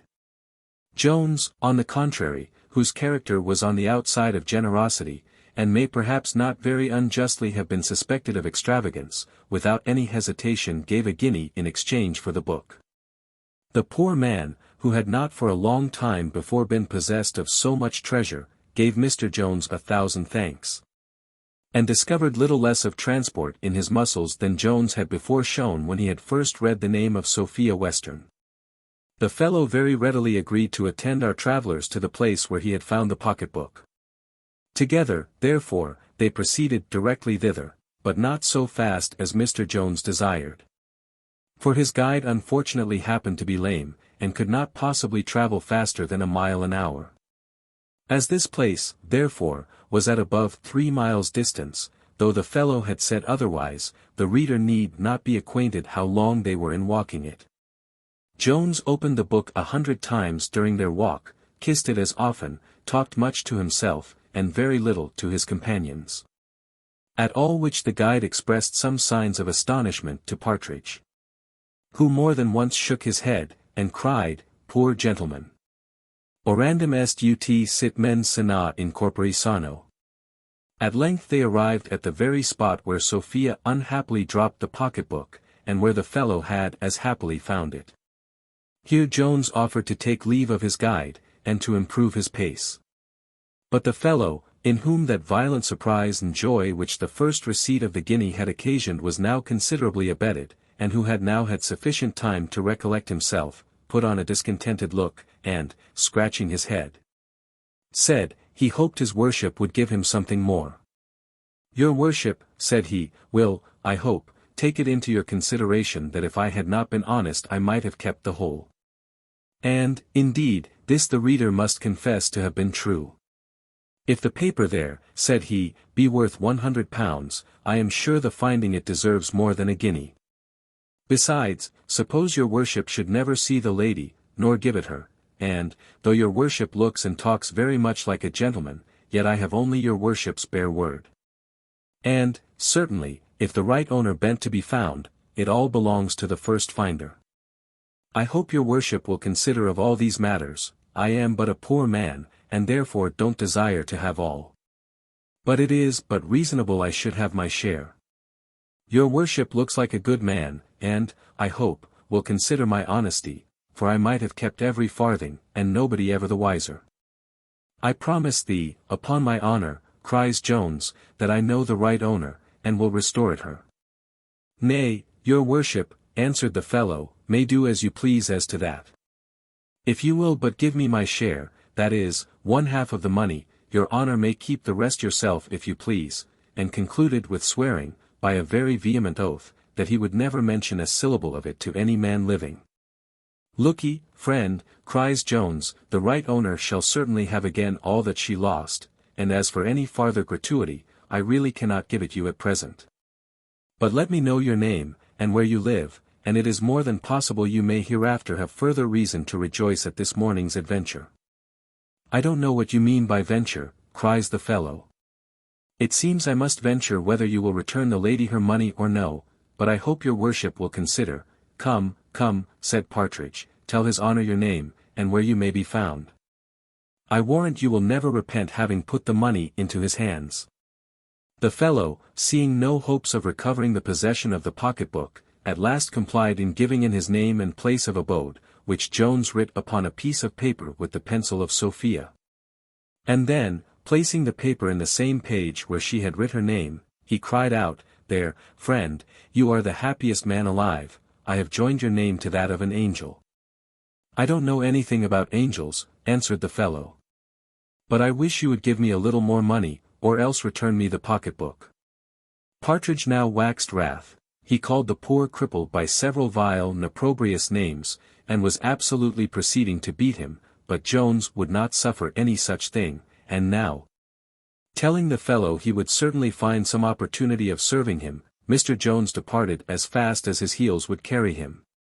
And Partridge, into whom the thoughts of the £100 had infused new spirits, followed his leader, while the man, who was obliged to stay behind, fell to cursing them both, as well as his parents. "For had they," says he, "sent me to charity school to learn to write and read and cast accounts, I should have known the value of these matters as well as other people." Chapter 5 containing more adventures which Mr. Jones and his companion met on the road. Our travellers now walked so fast, that they had very little time or breath for conversation. Jones meditating all the way on Sophia, and Partridge on the bank bill, which, though it gave him some pleasure, caused him at the same time to repine at fortune, which, in all his walks, had never given him such an opportunity of showing his honesty. They had proceeded above 3 miles, when Partridge, being unable any longer to keep up with Jones, called to him, and begged him a little to slacken his pace. With this he was the more ready to comply, as he had for some time lost the footsteps of the horses, which the thaw had enabled him to trace for several miles, and he was now upon a wide common, where were several roads. He here therefore stopped to consider which of these roads he should pursue, when on a sudden they heard the noise of a drum, that seemed at no great distance. This sound presently alarmed the fears of Partridge, and he cried out, "Lord have mercy upon us all, they are certainly a-coming." "Who is coming?" cries Jones, for fear had long since given place to softer ideas in his mind. And since his adventure with the lame man, he had been totally intent on pursuing Sophia, without entertaining one thought of an enemy. "Who?" cries Partridge, "why, the rebels, but why should I call them rebels? They may be very honest gentlemen, for anything I know to the contrary. The devil take him that affronts them, I say. I am sure, if they have nothing to say to me, I will have nothing to say to them, but in a civil way. For heaven's sake, sir, don't affront them if they should come, and perhaps they may do us no harm, but would it not be the wiser way to creep into some of yonder bushes, till they are gone by? What can 2 unarmed men do perhaps against 50,000? Certainly nobody but a madman. I hope your honour is not offended. But certainly no man who hath mens sana in corpore sano." Here Jones interrupted this torrent of eloquence, which fear had inspired, saying, that by the drum he perceived they were near some town. He then made directly towards the place whence the noise proceeded, bidding Partridge take courage, for that he would lead him into no danger, in adding, it was impossible the rebels should be so near. Partridge was a little comforted with this last assurance.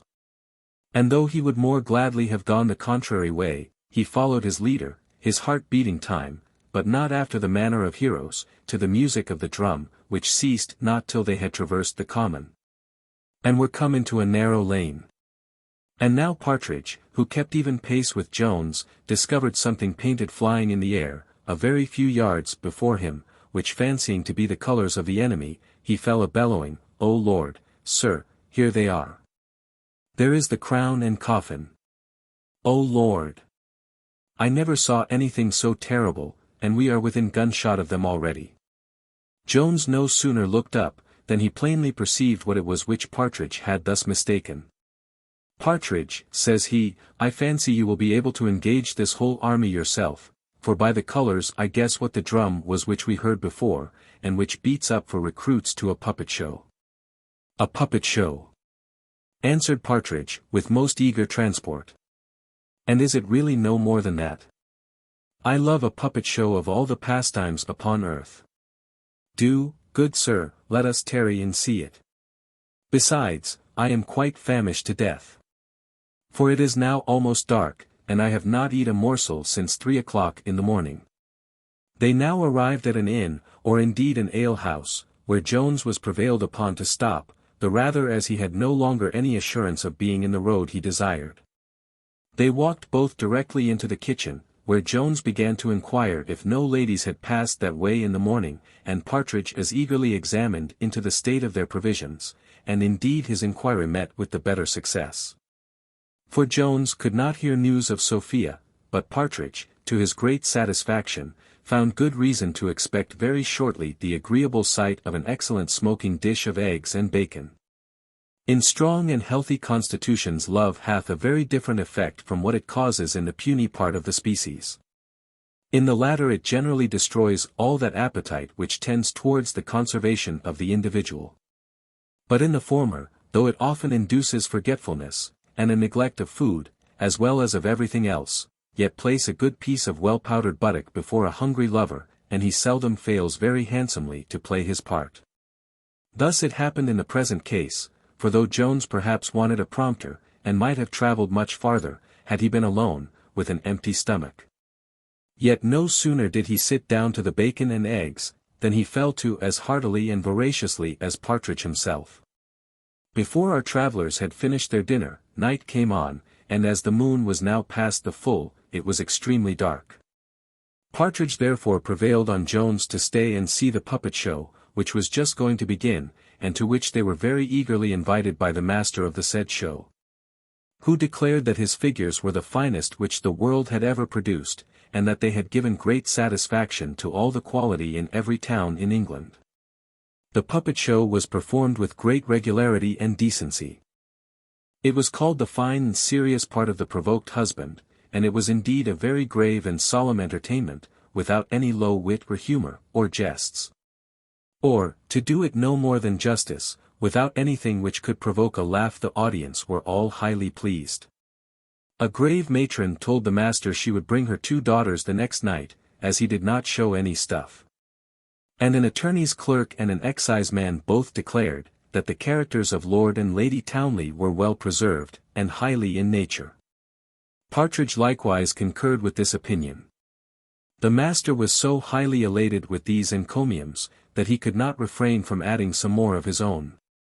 He said, the present age was not improved in anything so much as in their puppet shows, which, by throwing out Punch and his wife Joan, and such idle trumpery, were at last brought to be a rational entertainment. I remember, said he, when I first took to the business, there was a great deal of low stuff that did very well to make folks laugh, but was never calculated to improve the morals of young people, which certainly ought to be principally aimed at in every puppet show, for why may not good and instructive lessons be conveyed this way, as well as any other? My figures are as big as the life, and they represent the life in every particular, and I question not but people rise from my little drama as much improved as they do from the great. I would by no means degrade the ingenuity of your profession, answered Jones, but I should have been glad to have seen my old acquaintance Master Punch, for all that. And so far from improving, I think, by leaving out him and his merry wife Joan, you have spoiled your puppet show. The dancer of wires conceived an immediate and high contempt for Jones, from these words. And with much disdain in his countenance, he replied, very probably, sir, that may be your opinion, but I have the satisfaction to know the best judges differ from you, and it is impossible to please every taste. I confess, indeed, some of the quality at Bath, 2 or 3 years ago, wanted mightily to bring Punch again upon the stage. I believe I lost some money for not agreeing to it, but let others do as they will. A little matter shall never bribe me to degrade my own profession, nor will I ever willingly consent to the spoiling the decency and regularity of my stage, by introducing any such low stuff upon it. Right, friend, cries the clerk, you are very right. Always avoid what is low. There are several of my acquaintance in London, who are resolved to drive everything which is low from the stage. Nothing can be more proper, cries the exciseman, pulling his pipe from his mouth. I remember, added he, for I then lived with my lord, I was in the footman's gallery, the night when this play of The Provoked Husband was acted first. There was a great deal of low stuff in it about a country gentleman come up to town to stand for Parliament man, and there they brought a parcel of his servants upon the stage, his coachman I remember particularly. But the gentlemen in our gallery could not bear anything so low, and they damned it. I observe, friend, you have left all that matter out, and you are to be commended for it. Nay, gentlemen, cries Jones, I can never maintain my opinion against so many. Indeed, if the generality of his audience dislike him, the learned gentleman who conducts the show might have done very right in dismissing Punch from his service. The master of the show then began a second harangue, and said much of the great force of example, and how much the inferior part of mankind would be deterred from vice, by observing how odious it was in their superiors. When he was unluckily interrupted by an incident, which, though perhaps we might have omitted it at another time, we cannot help relating at present, but not in this chapter. Chapter 6. From which it may be inferred that the best things are liable to be misunderstood and misinterpreted. A violent uproar now arose in the entry, where my landlady was well cuffing her maid both with her fist and tongue. She had indeed missed the wench from her employment, and, after a little search, had found her on the puppet show stage in company with the merry Andrew, and in a situation not very proper to be described. Though Grace, for that was her name, had forfeited all title to modesty, yet had she not impudence enough to deny a fact in which she was actually surprised, she, therefore, took another turn, and attempted to mitigate the offence. "Why do you beat me in this manner, mistress?" cries the wench. "If you don't like my doings, you may turn me away. If I am A.W.E., for the other had liberally bestowed that appellation on her, my betters are so as well as I. What was the fine lady in the puppet show just now? I suppose she did not lie all night out from her husband for nothing." The landlady now burst into the kitchen, and fell foul on both her husband and the poor puppet mover. "Here, husband," says she, "you see the consequence of harbouring these people in your house. If one doth draw a little drink the more for them, one is hardly made amends for the litter they make. And then to have one's house made a bawdy house of by such lousy vermin.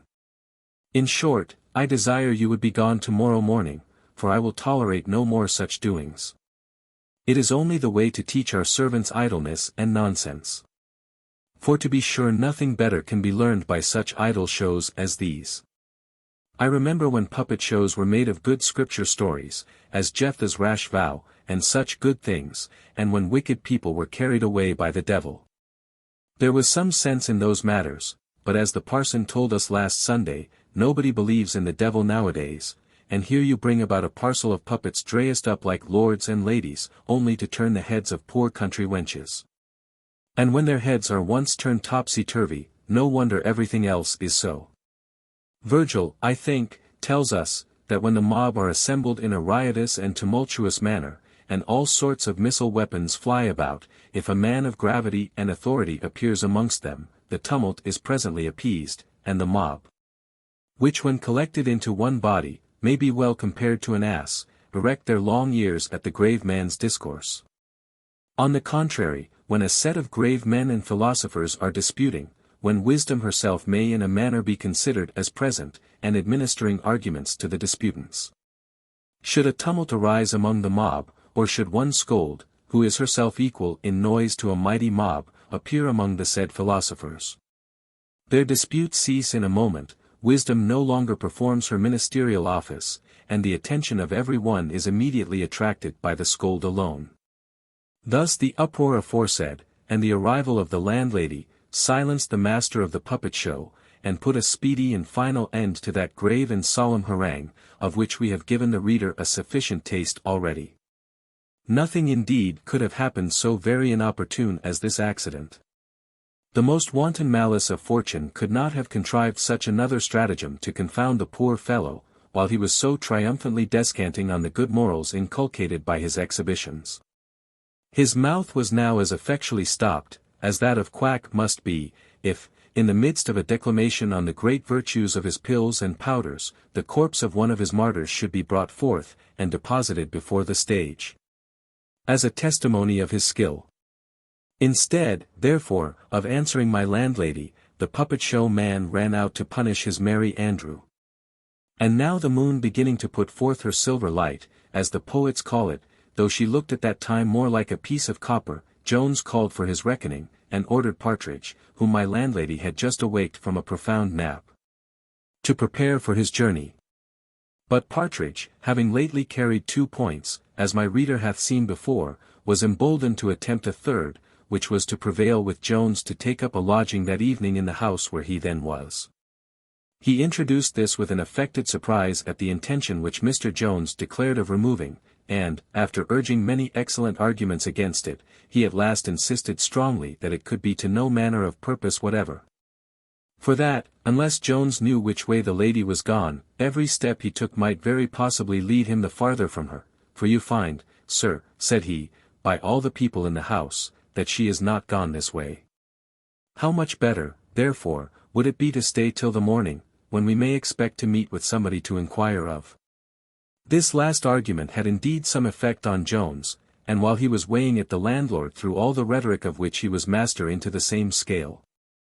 Sure, sir, said he, your servant gives you most excellent advice. For who would travel by night at this time of the year? He then began in the usual style to trumpet forth the excellent accommodation which his house afforded. And my landlady likewise opened on the occasion, but, not to detain the reader with what is common to every host and hostess, it is sufficient to tell him Jones was at last prevailed on to stay and refresh himself with a few hours' rest. Which indeed he very much wanted.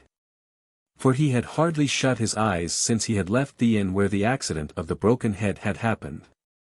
As soon as Jones had taken a resolution to proceed no farther that night, he presently retired to rest, with his two bedfellows, the pocket-book and the muff. But Partridge, who at several times had refreshed himself with several naps, was more inclined to eating than to sleeping, and more to drinking than to either. And now the storm which Grace had raised being at an end, and my landlady being again reconciled to the puppet-man, who on his side forgave the indecent reflections which the good woman in her passion had cast on his performances. A face of perfect peace and tranquillity reigned in the kitchen, where sat assembled round the fire the landlord and landlady of the house, the master of the puppet show, the attorney's clerk, the exciseman, and the ingenious Mr. Partridge. In which company passed the agreeable conversation which will be found in the next chapter. Chapter VII. Containing a remark or two of our own and many more of the good company assembled in the kitchen. Though the pride of Partridge did not submit to acknowledge himself a servant, yet he condescended in most particulars to imitate the manners of that rank. One instance of this was, his greatly magnifying the fortune of his companion, as he called Jones, such is a general custom with all servants among strangers, as none of them would willingly be thought the attendant on a beggar, for the higher the situation of the master is, the higher consequently is that of the man in his own opinion. The truth of which observation appears from the behavior of all the footmen of the nobility. But, though title and fortune communicate a splendor all around them, and the footmen of men of quality and of estate think themselves entitled to a part of that respect which is paid to the quality and estate of their masters, it is clearly otherwise with regard to virtue and understanding. These advantages are strictly personal, and swallow themselves all the respect which is paid to them. To say the truth, this is so very little, that they cannot well afford to let any others partake with them. As these therefore reflect no honor on the domestic, so neither is he at all dishonored by the most deplorable want of both in his master. Indeed it is otherwise in the want of what is called virtue in a mistress, the consequence of which we have before seen, for in this dishonor there is a kind of contagion, which, like that of poverty, communicates itself to all who approach it. Now for these reasons we are not to wonder that servants, I mean among the men only, should have so great regard for the reputation of the wealth of their masters, and little or none at all for their character in other points, and that, though they would be ashamed to be the footmen of a beggar, they are not so to attend upon a rogue or a blockhead, and do consequently make no scruple to spread the fame of the iniquities and follies of their said masters as far as possible, and this often with great humor and merriment. In reality, a footman is often a wit as well as a beau, at the expense of the gentleman whose livery he wears. After Partridge, therefore, had enlarged greatly on the vast fortune to which Mr. Jones was heir, he very freely communicated an apprehension, which he had begun to conceive the day before, and for which, as we hinted at that very time, the behavior of Jones seemed to have furnished a sufficient foundation. In short, he was now pretty well confirmed in an opinion that his master was out of his wits, with which opinion he very bluntly acquainted the good company round the fire. With this sentiment the puppet show man immediately coincided. "I own," said he, "the gentleman surprised me very much, when he talked so absurdly about puppet shows. It is indeed hardly to be conceived that any man in his senses should be so much mistaken. What you say now accounts very well for all his monstrous notions. Poor gentleman! I am heartily concerned for him. Indeed he hath a strange wildness about his eyes, which I took notice of before, though I did not mention it." The landlord agreed with this last assertion, and likewise claimed the sagacity of having observed it. "And certainly," added he, "it must be so. For no one but a madman would have thought of leaving so good a house to ramble about the country at that time of night." The exciseman, pulling his pipe from his mouth, said, he thought the gentleman looked and talked a little wildly. And then turning to Partridge, if he be a madman, says he should not be suffered to travel thus about the country, for possibly he may do some mischief. It is a pity he was not secured and sent home to his relations. Now some conceits of this kind were likewise lurking in the mind of Partridge, for, as he was now persuaded that Jones had run away from Mr. Allworthy, he promised himself the highest rewards if he could by any means convey him back.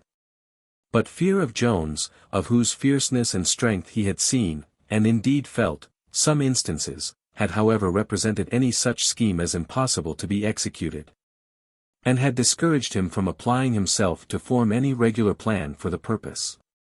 But no sooner did he hear the sentiments of the exciseman than he embraced that opportunity of declaring his own, and expressed a hearty wish that such a matter could be brought about. Could be brought about.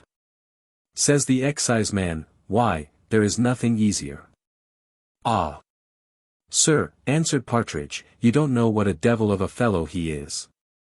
He can take me up with one hand, and throw me out at window, and he would, too, if he did but imagine. Pog! Says the exciseman, I believe I am as good a man as he. Besides, here are 5 of us. I don't know what 5, cries the landlady, my husband shall have nothing to do in it. Nor shall any violent hands be laid upon anybody in my house. The young gentleman is as pretty a young gentleman as ever I saw in my life, and I believe he is no more mad than any of us. What do you tell of his having a wild look with his eyes? They are the prettiest eyes I ever saw, and he hath the prettiest look with them, and a very modest civil young man he is. I am sure I have bepitied him heartily ever since the gentleman there in the corner told us he was crossed in love. Certainly that is enough to make any man, especially such a sweet young gentleman as he is, to look a little otherwise than he did before. Lady, indeed. What the devil would the lady have better than such a handsome man with a great estate? I suppose she is one of your quality folks, one of your townly ladies that we saw last night in the puppet show, who don't know what they would be at. The attorney's clerk likewise declared he would have no concern in the business without the advice of counsel. Suppose, says he, an action of false imprisonment should be brought against us, what defense could we make? Who knows what may be sufficient evidence of madness to a jury? But I only speak upon my own account, for it don't look well for a lawyer to be concerned in these matters, unless it be as a lawyer. Juries are always less favorable to us than to other people. I don't therefore dissuade you, Mr. Thompson, to the exciseman, nor the gentleman, nor anybody else. The exciseman shook his head at this speech, and the puppet show man said, madness was sometimes a difficult matter for a jury to decide, for I remember, says he, I was once present at a trial of madness, where 20 witnesses swore that the person was as mad as a March hare, and 20 others, that he was as much in his senses as any man in England. And indeed it was the opinion of most people, that it was only a trick of his relations to rob the poor man of his right. Very likely, cries the landlady. I myself knew a poor gentleman who was kept in a madhouse all his life by his family, and they enjoyed his estate, but it did them no good, for though the law gave it them, it was the right of another. Pog! Cries the clerk, with great contempt, who hath any right but what the law gives them? If the law gave me the best estate in the country, I should never trouble myself much who had the right. If it be so, says Partridge, felix quem facient aliena pericula cautum. My landlord, who had been called out by the arrival of a horseman at the gate, now returned into the kitchen, and with an affrighted countenance cried out, what do you think, gentlemen? The rebels have given the Duke the slip, and are got almost to London. It is certainly true, for a man on horseback just now told me so. I am glad of it with all my heart, cries Partridge, then there will be no fighting in these parts. I am glad, cries the clerk, for a better reason, for I would always have right take place. But, answered the landlord, I have heard some people say this man hath no right. I will prove the contrary in a moment, cries the clerk, if my father dies seized of a right, do you mind me, seized of a right, I say, doth not that right descend to his son, and doth not one right descend as well as another? "But how can he have any right to make us papishes?" says the landlord. "Never fear that," cries Partridge. "As to the matter of right, the gentleman there hath proved it as clear as the sun. And as to the matter of religion, it is quite out of the case. The papists themselves don't expect any such thing. A popish priest, whom I know very well, and who is a very honest man, told me upon his word and honour they had no such design. And another priest, of my acquaintance, said the landlady, hath told me the same thing, but my husband is always so afraid of papishes. I know a great many papishes that are very honest sort of people, and spend their money very freely. And it is always a maxim with me, that one man's money is as good as another's." "Very true, mistress," said the puppet show man, "I don't care what religion comes, provided the Presbyterians are not uppermost. For they are enemies to puppet shows." "And so you would sacrifice your religion to your interest," cries the exciseman, "and are desirous to see popery brought in, are you?" "Not I, truly," answered the other, "I hate popery as much as any man. But yet it is a comfort to one, that one should be able to live under it, which I could not do among Presbyterians to be sure. Every man values his livelihood first, that must be granted. And I warrant, if you would confess the truth, you are more afraid of losing your place than anything else, but never fear, friend, there will be an excise under another government as well as under this." "Why, certainly," replied the exciseman, "should be a very ill man if I did not honour the king, whose bread I eat. That is no more than natural, as a man may say, for what signifies it to me that there would be an excise office under another government, since my friends would be out, and I could expect no better than to follow them? No, no, friend, I shall never be bubbled out of my religion in hopes only of keeping my place under another government, for I should certainly be no better, and very probably might be worse." "Why, that is what I say," cries the landlord, "whenever folks say who knows what may happen. Odsooks! Should not I be a blockhead to lend my money to I know not who, because mayhap he may return it again? I am sure it is safe in my own bureau, and there I will keep it." The attorney's clerk had taken a great fancy to the sagacity of Partridge. Whether this proceeded from the great discernment which the former had into men, as well as things, or whether it arose from the sympathy between their minds, for they were both truly Jacobites in principle. They now shook hands heartily, and drank bumpers of strong beer to healths which we think proper to bury in oblivion. These healths were afterwards pledged by all present, and even by my landlord himself, though reluctantly. But he could not withstand the menaces of the clerk, who swore he would never set his foot within his house again, if he refused. The bumpers which were swallowed on this occasion soon put an end to the conversation. Here, therefore, we will put an end to the chapter. Chapter VIII.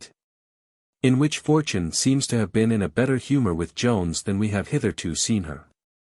As there is no wholesomer, so perhaps there are few stronger, sleeping potions than fatigue. Of this Jones might be said to have taken a very large dose, and it operated very forcibly upon him. He had already slept 9 hours, and might perhaps have slept longer, had he not been awakened by a most violent noise at his chamber door, where the sound of many heavy blows was accompanied with many exclamations of murder. Jones presently leapt from his bed, where he found the master of the puppet show belabouring the back and ribs of his poor Merry Andrew, without either mercy or moderation. Jones instantly interposed on behalf of the suffering party, and pinned the insulting conqueror up to the wall, for the puppet show man was no more able to contend with Jones than the poor party-coloured jester had been to contend with this puppet man. But though the Merry Andrew was a little fellow, and not very strong, he had nevertheless some choler about him. He therefore no sooner found himself delivered from the enemy, than he began to attack him with the only weapon at which he was his equal. From this he first discharged a volley of general abusive words, and thence proceeded to some particular accusations. "And your bl, you rascal," says he, "I have not only supported you, for to me you owe all the money you get, but I have saved you from the gallows. Did you not want to rob the lady of her fine riding habit, no longer ago than yesterday, in the back lane here? Can you deny that you wished to have her alone in a wood to strip her, to strip one of the prettiest ladies that ever was seen in the world. And here you have fallen upon me, and have almost murdered me, for doing no harm to a girl as willing as myself, only because she likes me better than you." Jones no sooner heard this than he quitted the master, laying on him at the same time the most violent injunctions of forbearance from any further insult on the Merry Andrew. And then taking the poor wretch with him into his own apartment, he soon learned tidings of his Sophia, whom the fellow, as he was attending his master with his drum the day before, had seen pass by.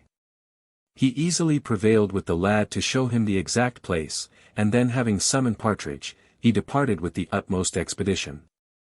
It was almost 8 of the clock before all matters could be got ready for his departure, for Partridge was not in any haste, nor could the reckoning be presently adjusted. And when both these were settled and over, Jones would not quit the place before he had perfectly reconciled all differences between the master and the man. When this was happily accomplished, he set forwards, and was by the trusty Merry Andrew conducted to the spot by which Sophia had passed. And then having handsomely rewarded his conductor, he again pushed on with the utmost eagerness, being highly delighted with the extraordinary manner in which he received his intelligence. Of this Partridge was no sooner acquainted, than he, with great earnestness, began to prophesy, and assured Jones that he would certainly have good success in the end, for, he said, two such accidents could never have happened to direct him after his mistress, if Providence had not designed to bring them together at last. And this was the first time that Jones lent any attention to the superstitious doctrines of his companion. They had not gone above 2 miles when a violent storm of rain overtook them. And, as they happened to be at the same time in sight of an ale-house, Partridge, with much earnest entreaty, prevailed with Jones to enter, and weather the storm. Hunger is an enemy, if indeed it may be called one, which partakes more of the English than of the French disposition, for, though you subdue this never so often, it will always rally again in time.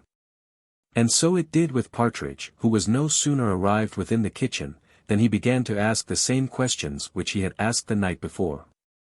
The consequence of this was an excellent cold chine being produced upon the table, upon which not only Partridge, but Jones himself, made a very hearty breakfast, though the latter began to grow again uneasy, as the people of the house could give him no fresh information concerning Sophia.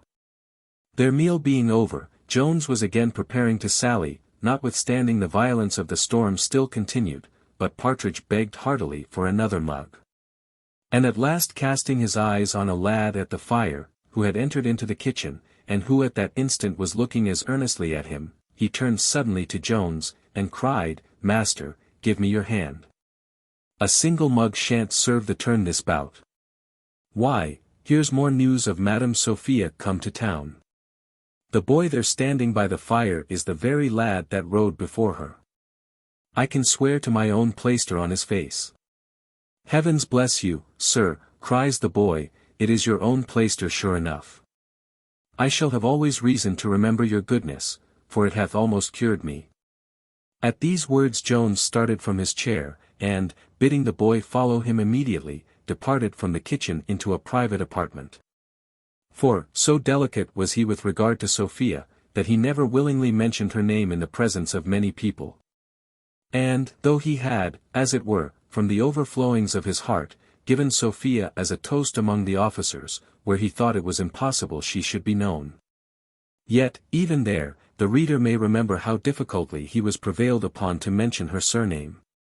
Hard therefore was it, and perhaps, in the opinion of many sagacious readers, very absurd and monstrous, that he should principally owe his present misfortune to the supposed want of that delicacy with which he so abounded.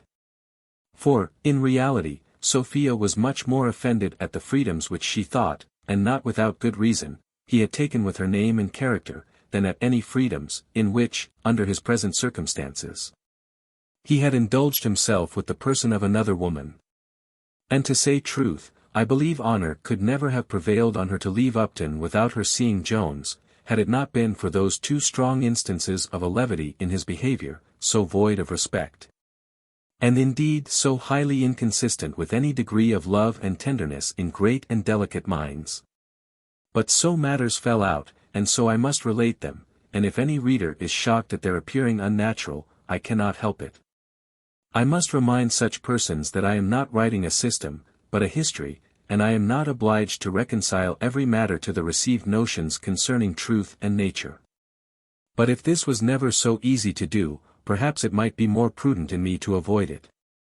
For instance, as the fact at present before us now stands, without any comment of mine upon it, though it may at first sight offend some readers, yet, upon more mature consideration, it must please all. For wise and good men may consider what happened to Jones at Upton as a just punishment for his wickedness with regard to women, of which it was indeed the immediate consequence.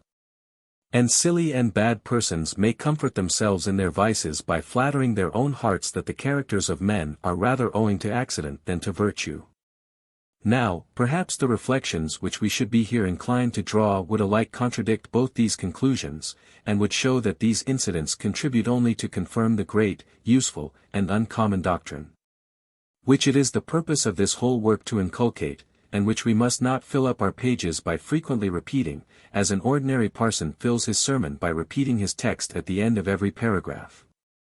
We are contented that it must appear, however unhappily Sophia had erred in her opinion of Jones, she had sufficient reason for her opinion, since, I believe, every other young lady would, in her situation, have erred in the same manner.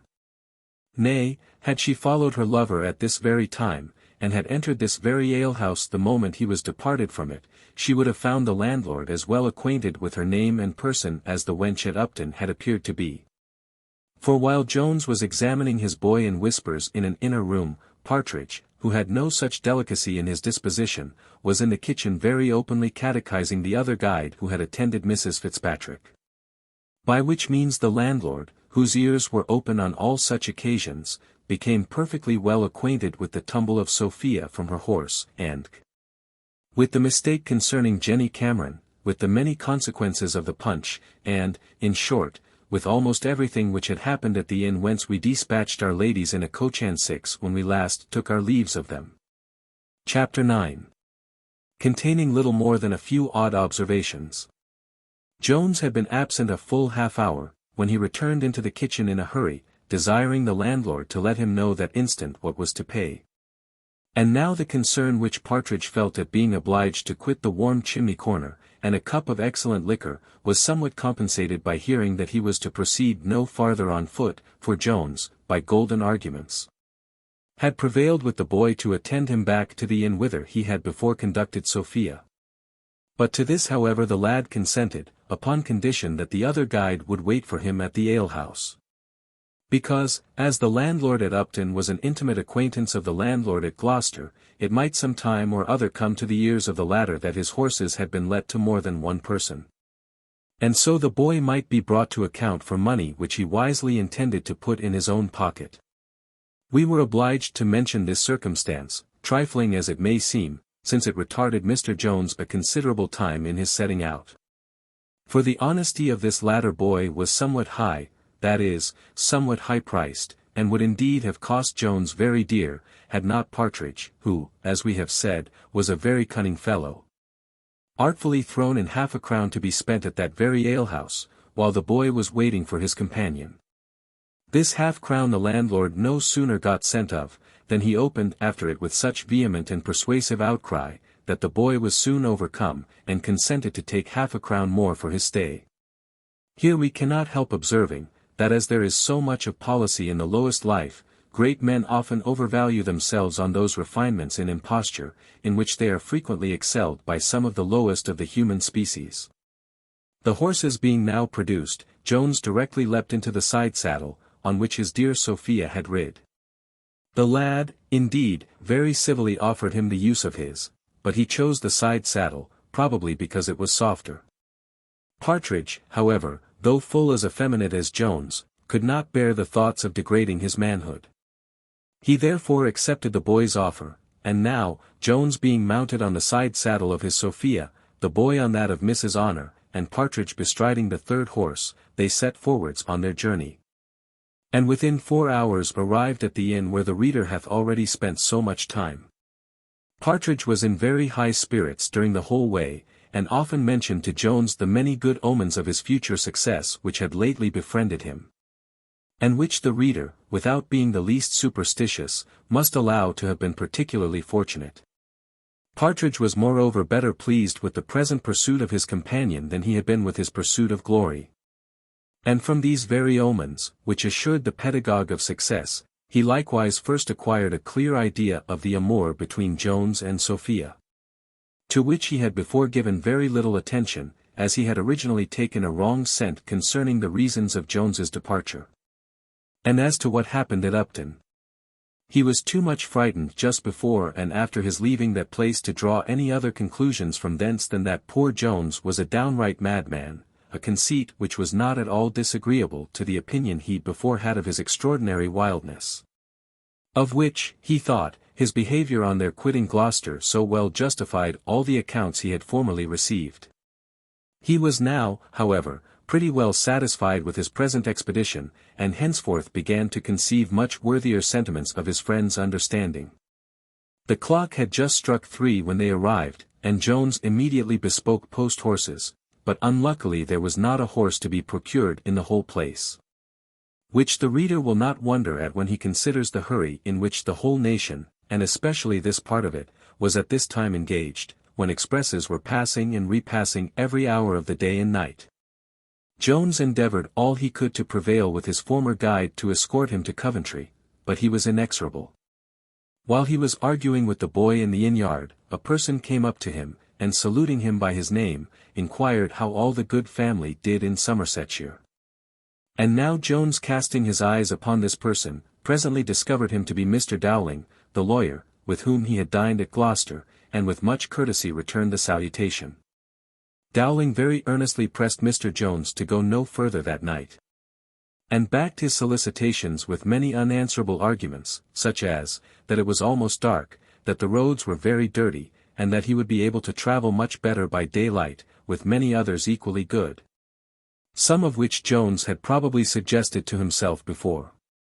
But as they were then ineffectual, so they were still, and he continued resolute in his design, even though he should be obliged to set out on foot. When the good attorney found he could not prevail on Jones to stay, he as strenuously applied himself to persuade the guide to accompany him. He urged many motives to induce him to undertake this short journey, and at last concluded with saying, "Do you think the gentleman won't very well reward you for your trouble? 2 to 1 are odds at every other thing as well as at football. But the advantage which this united force hath in persuasion or entreaty must have been visible to a curious observer. For he must have often seen, that when a father, a master, a wife, or any other person in authority, have stoutly adhered to a denial against all the reasons which a single man could produce, they have afterwards yielded to the repetition of the same sentiments by a second or third person, who hath undertaken the cause, without attempting to advance anything new in its behalf. And hence, perhaps, proceeds the phrase of seconding an argument or a motion, and the great consequence this is of in all assemblies of public debate.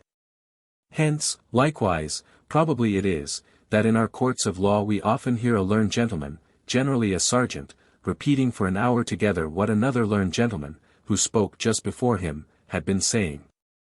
Instead of accounting for this, we shall proceed in our usual manner to exemplify it in the conduct of the lad above mentioned, who submitted to the persuasions of Mr. Dowling, and promised once more to admit Jones into his side saddle, but insisted on first giving the poor creatures a good bait, saying, they had travelled a great way, and been rid very hard. Indeed this caution of the boy was needless, for Jones, notwithstanding his hurry and impatience, would have ordered this of himself. For he by no means agreed with the opinion of those who consider animals as mere machines, and when they bury their spurs in the belly of their horse, imagine the spur and the horse to have an equal capacity of feeling pain, while the beasts were eating their corn, or rather were supposed to eat it, for, as the boy was taking care of himself in the kitchen, the ostler took great care that his corn should not be consumed in the stable. Mr. Jones, at the earnest desire of Mr. Dowling, accompanied that gentleman into his room, where they sat down together over a bottle of wine. Chapter 10, in which Mr. Jones and Mr. Dowling drink a bottle together. Mr. Dowling, pouring out a glass of wine, named the health of the good Squire Allworthy, adding, "If you please, sir, We will likewise remember his nephew and heir, the young squire. Come, sir, here's Mr. Blifil to you, a very pretty young gentleman, and who, I dare swear, will hereafter make a very considerable figure in his country. I have a borough for him myself in my eye. Sir, answered Jones, I am convinced you don't intend to affront me, so I shall not resent it, but I promise you, you have joined two persons very improperly together. For one is the glory of the human species, and the other is a rascal who dishonors the name of man. Dowling stared at this. He said, he thought both the gentlemen had a very unexceptionable character. As for Squire Allworthy himself, says he, I never had the happiness to see him, but all the world talks of his goodness and, indeed, as to the young gentleman, I never saw him but once, when I carried him the news of the loss of his mother. And then I was so hurried, and drove, and tore with the multiplicity of business, that I had hardly time to converse with him. But he looked so like a very honest gentleman, and behaved himself so prettily, that I protest I never was more delighted with any gentleman since I was born. I don't wonder, answered Jones, that he should impose upon you in so short an acquaintance, for he hath the cunning of the devil himself, and you may live with him many years, without discovering him. I was bred up with him from my infancy, and we were hardly ever asunder, but it is very lately only that I have discovered half the villainy which is in him. I own I never greatly liked him. I thought he wanted that generosity of spirit, which is the sure foundation of all that is great and noble in human nature. I saw a selfishness in him long ago which I despised.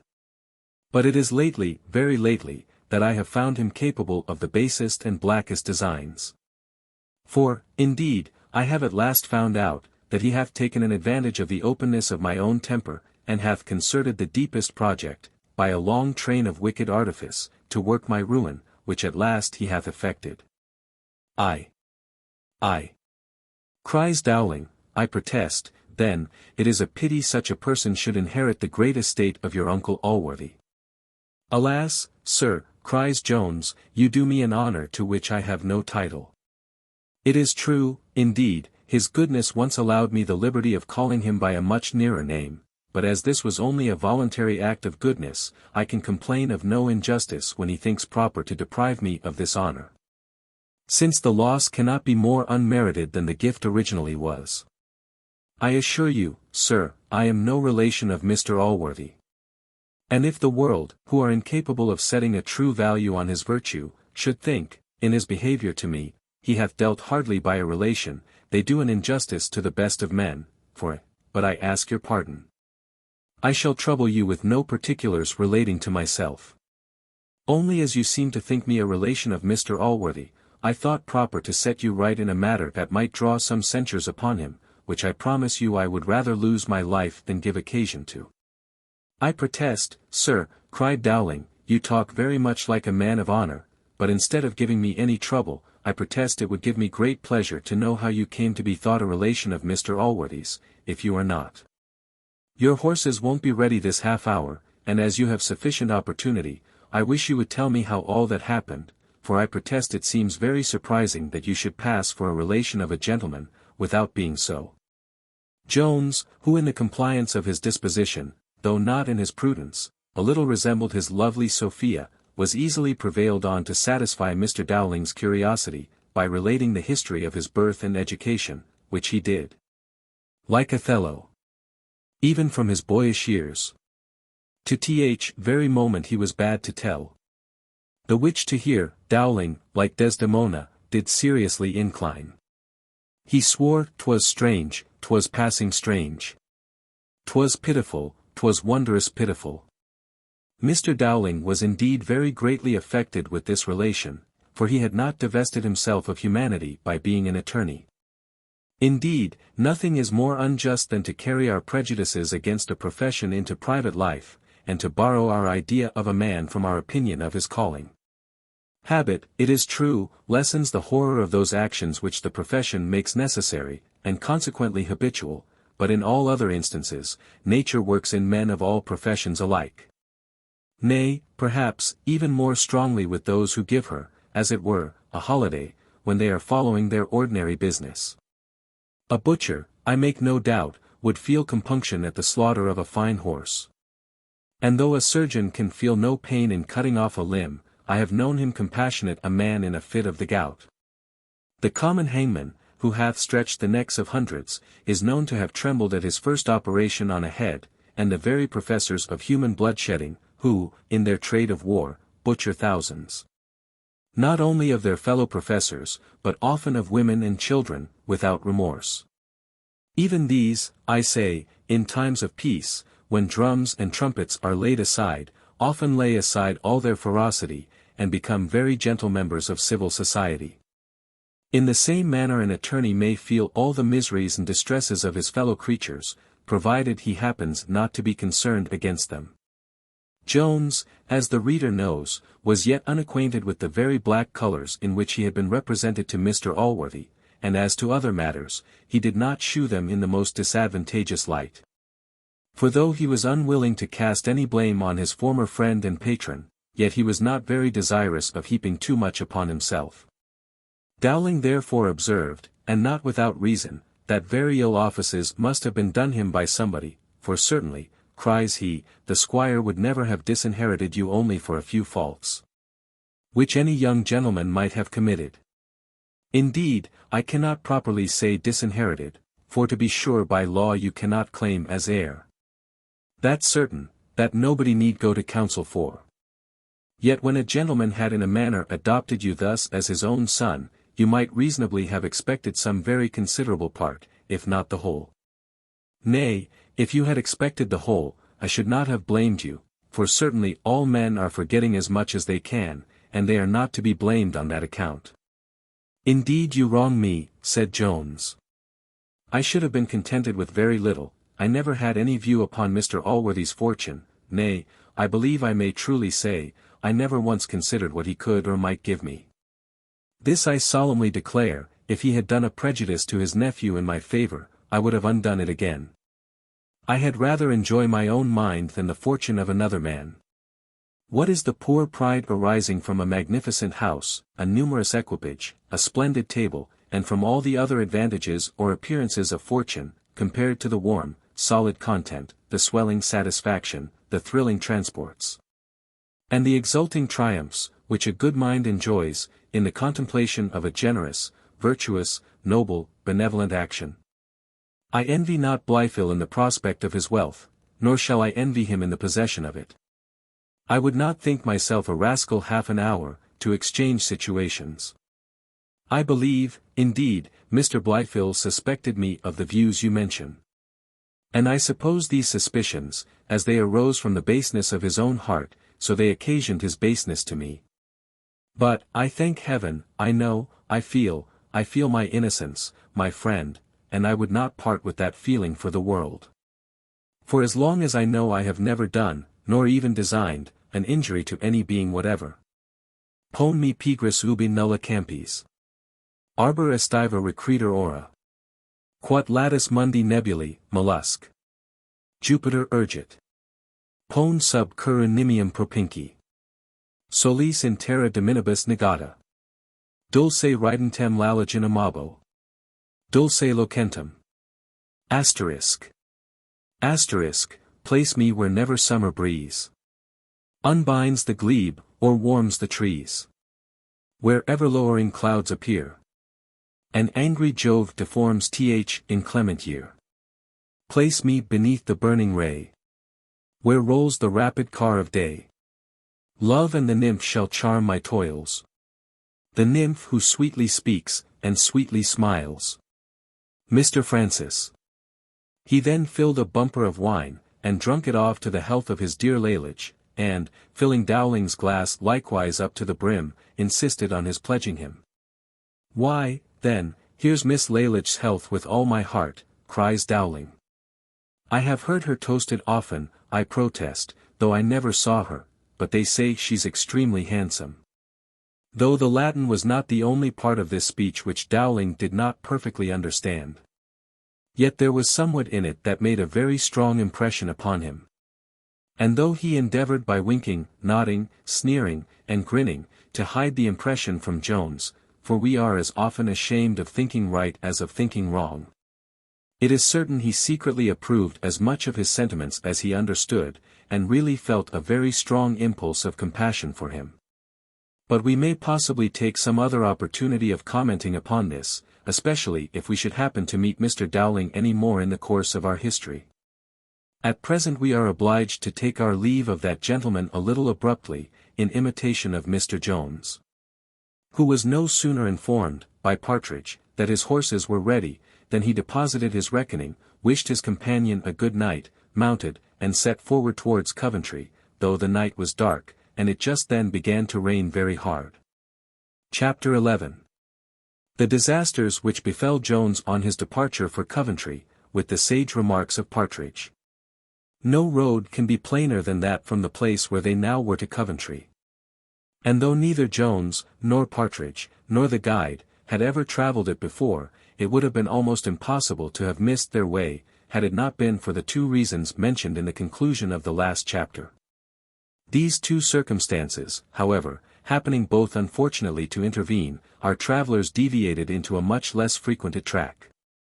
And after riding full 6 miles, instead of arriving at the stately spires of Coventry, they found themselves still in a very dirty lane, where they saw no symptoms of approaching the suburbs of a large city. Jones now declared that they must certainly have lost their way, but this the guide insisted upon was impossible. A word which, in common conversation, is often used to signify not only improbable, but often what is really very likely, and, sometimes, what hath certainly happened.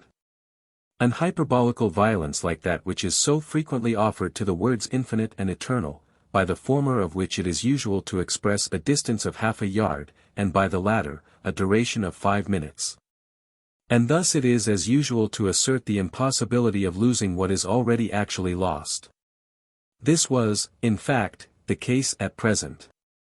For, notwithstanding all the confident assertions of the lad to the contrary, it is certain they were no more in the right road to Coventry, than the fraudulent, griping, cruel, canting miser is in the right road to heaven. It is not, perhaps, easy for a reader, who hath never been in those circumstances, to imagine the horror with which darkness, rain, and wind, fill persons who have lost their way in the night. And who, consequently, have not the pleasant prospect of warm fires, dry clothes, and other refreshments, to support their minds in struggling with the inclemencies of the weather. A very imperfect idea of this horror will, however, serve sufficiently to account for the conceits which now filled the head of Partridge, and which we shall presently be obliged to open. Jones grew more and more positive that they were out of their road, and the boy himself at last acknowledged he believed they were not in the right road to Coventry. Though he affirmed, at the same time, it was impossible they should have missed the way. But Partridge was of a different opinion. He said, when they first set out he imagined some mischief or other would happen. "Did not you observe, sir," said he to Jones, "that old woman who stood at the door just as you was taking horse? I wish you had given her a small matter, with all my heart, for she said then you might repent it. And at that very instant it began to rain, and the wind hath continued rising ever since. Whatever some people may think, I am very certain it is in the power of witches to raise the wind whenever they please. I have seen it happen very often in my time, and if ever I saw a witch in all my life, that old woman was certainly one. I thought so to myself at that very time, and if I had had any halfpence in my pocket, I would have given her some. For to be sure it is always good to be charitable to those sort of people, for fear what may happen, and many a person hath lost his cattle by saving a halfpenny." Jones, though he was horridly vexed at the delay which this mistake was likely to occasion in his journey, could not help smiling at the superstition of his friend, whom an accident now greatly confirmed in his opinion. This was a tumble from his horse, by which, however, he received no other injury than what the dirt conferred on his clothes. Partridge had no sooner recovered his legs, than he appealed to his fall, as conclusive evidence of all he had asserted. But Jones, finding he was unhurt, answered with a smile, "This witch of yours, Partridge, is a most ungrateful jade, and doth not, I find, distinguish her friends from others in her resentment. If the old lady had been angry with me for neglecting her, I don't see why she should tumble you from your horse, after all the respect you have expressed for her. It is ill jesting, cries Partridge, with people who have power to do these things, for they are often very malicious. I remember a farrier, who provoked one of them, by asking her when the time she had bargained with the devil for would be out. And within 3 months from that very day one of his best cows was drowned. Nor was she satisfied with that. For a little time afterwards he lost a barrel of best drink, for the old witch pulled out the spigot, and let it run all over the cellar, the very first evening he had tapped it to make merry with some of his neighbors. In short, nothing ever thrived with him afterwards, for she worried the poor man so, that he took to drinking, and in a year or 2 his stock was seized, and he and his family are now come to the parish. The guide, and perhaps his horse too, were both so attentive to this discourse, that, either through want of care, or by the malice of the witch, they were now both sprawling in the dirt. Partridge entirely imputed this fall, as he had done his own, to the same cause. He told Mr. Jones, it would certainly be his turn next, and earnestly entreated him to return back, and find out the old woman, and pacify her. We shall very soon, added he, reach the inn, for though we have seemed to go forward, I am very certain we are in the identical place in which we were an hour ago, and I dare swear, if it was daylight, we might now see the inn we set out from. Instead of returning any answer to this sage advice, Jones was entirely attentive to what had happened to the boy, who received no other hurt than what had before befallen Partridge, and which his clothes very easily bore, as they had been for many years inured to the like. He soon regained his side saddle, and by the hearty curses and blows which he bestowed on his horse, quickly satisfied Mr. Jones that no harm was done. Chapter 12 relates that Mr. Jones continued his journey, contrary to the advice of Partridge, with what happened on that occasion. They now discovered a light at some distance, to the great pleasure of Jones, and to the no small terror of Partridge, who firmly believed himself to be bewitched, and that this light was a jack-with-a-lantern, or somewhat more mischievous. But how were these fears increased, when, as they approached nearer to this light, or lights as they now appeared, they heard a confused sound of human voices, of singing, laughing, and hallooing, together with a strange noise that seemed to proceed from some instruments, but could hardly be allowed the name of music. Indeed, to favor a little the opinion of Partridge, it might very well be called music bewitched. It is impossible to conceive a much greater degree of horror than what now seized on Partridge, the contagion of which had reached the post-boy, who had been very attentive to many things that the other had uttered. He now, therefore, joined in petitioning Jones to return, saying he firmly believed what Partridge had just before said, that though the horses seemed to go on, they had not moved a step forwards during at least the last half-hour. Jones could not help smiling in the midst of his vexation, at the fears of these poor fellows. Either we advance, says he, towards the lights, or the lights have advanced towards us, for we are now at a very little distance from them. But how can either of you be afraid of a set of people who appear only to be merrymaking? Merrymaking, sir, cries Partridge, who could be merrymaking at this time of night, and in such a place, and such weather? They can be nothing but ghosts or witches, or some evil spirits or other, that's certain. Let them be what they will, cries Jones, I am resolved to go up to them, and inquire the way to Coventry. All witches, Partridge, are not such ill-natured hags as that we had the misfortune to meet with last. O Lord, sir, cries Partridge, there is no knowing what humour they will be in, to be sure it is always best to be civil to them. But what if we should meet with something worse than witches, with evil spirits themselves? Pray, sir, be advised, pray, sir, do. If you had read so many terrible accounts as I have of these matters, you would not be so foolhardy. The Lord knows whither we have got already, or whither we are going, for sure such darkness was never seen upon earth, and I question whether it can be darker in the other world. Jones put forwards as fast as he could, notwithstanding all these hints and cautions, and poor Partridge was obliged to follow, for though he hardly dared to advance, he dared still less to stay behind by himself. At length they arrived at the place whence the lights and different noises had issued. This Jones perceived to be no other than a barn, where a great number of men and women were assembled, and diverting themselves with much apparent jollity. Jones no sooner appeared before the great doors of the barn, which were open, than a masculine and very rough voice from within demanded, who was there, to which Jones gently answered, a friend, and immediately asked the road to Coventry. If you are a friend, cries another of the men in the barn, you had better alight till the storm is over, for indeed it was now more violent than ever. Winky-face.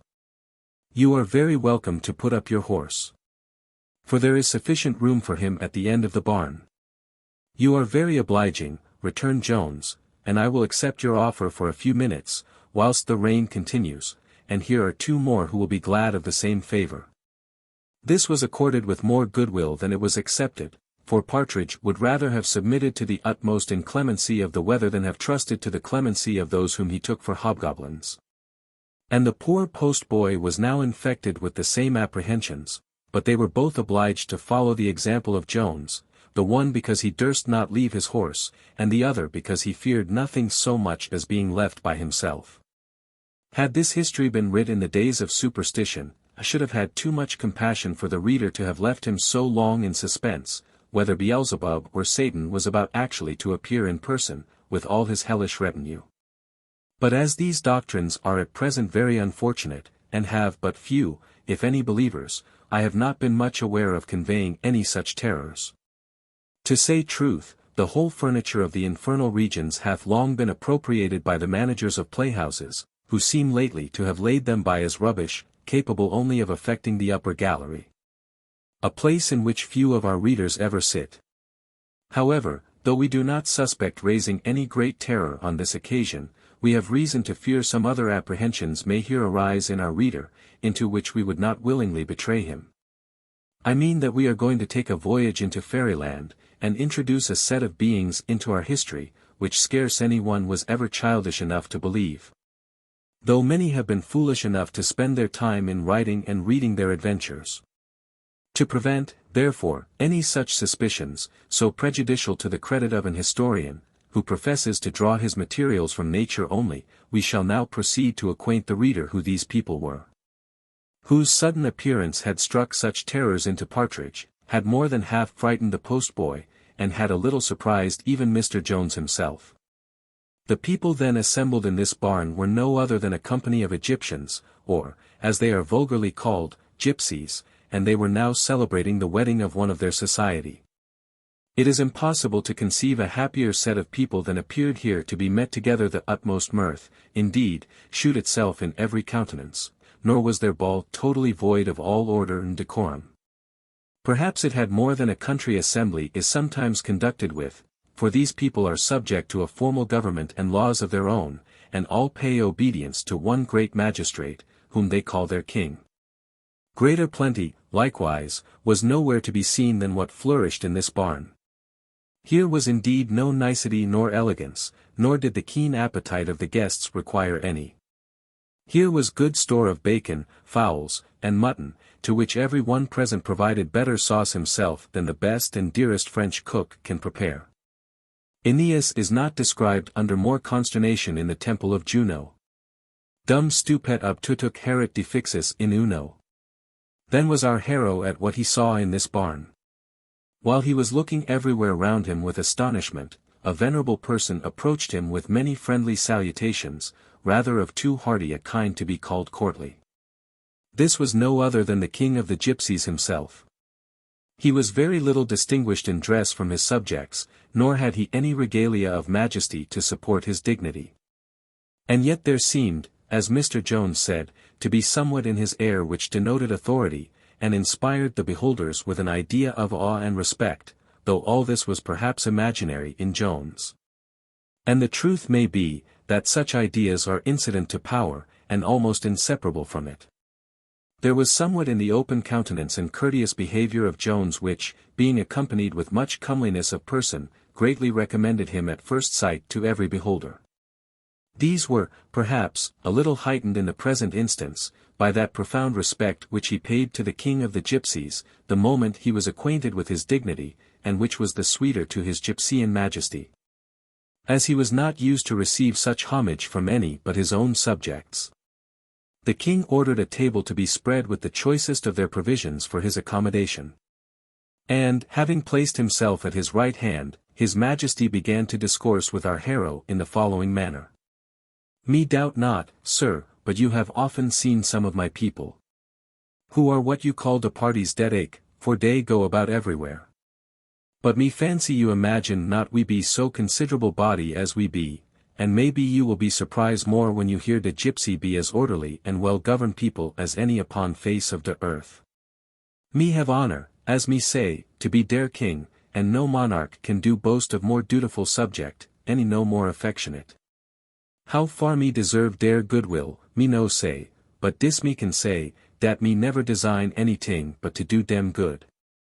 Me soul no do boast of dat neither, for what can me do otherwise dan consider of the good of those poor people who go about all day to give me always the best of what they get.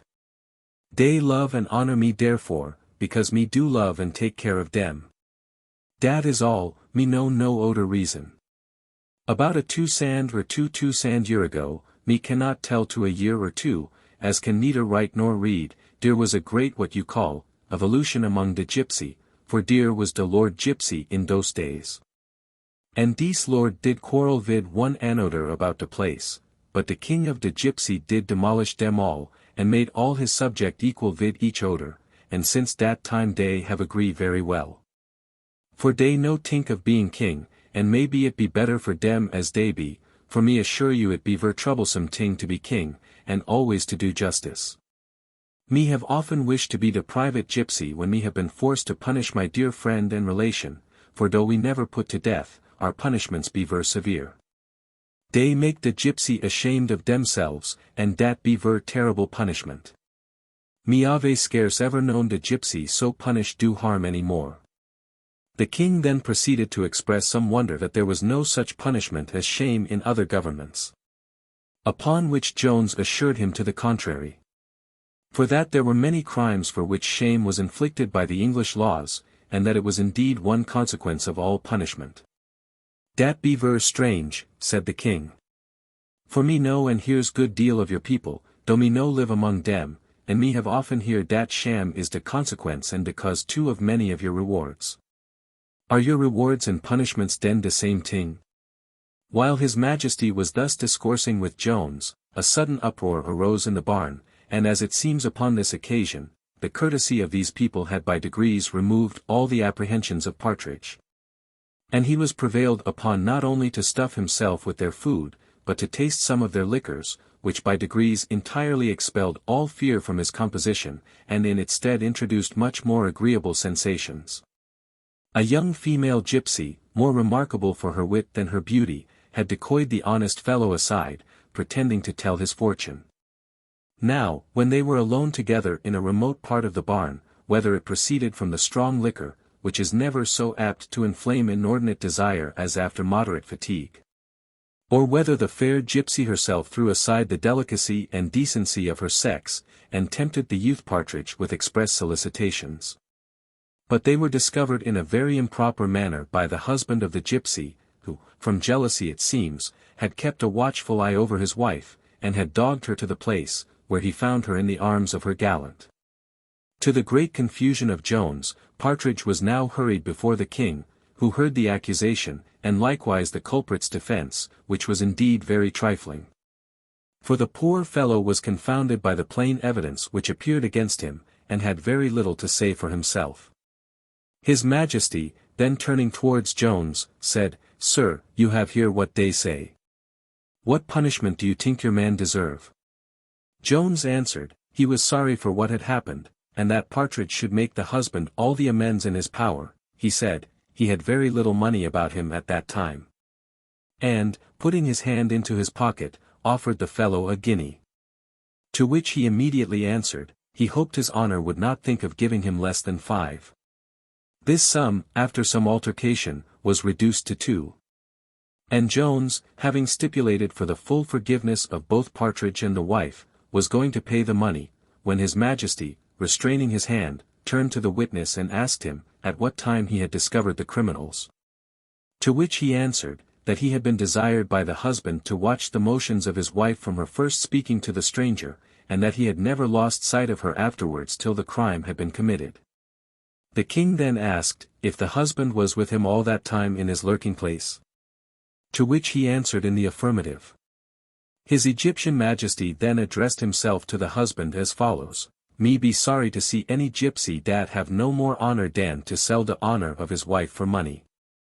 If you had the love for your wife, you would have prevented this matter, and not endeavor to make her the whore dat you might discover her. Me do order dat you have no money given you, for you deserve punishment, not reward.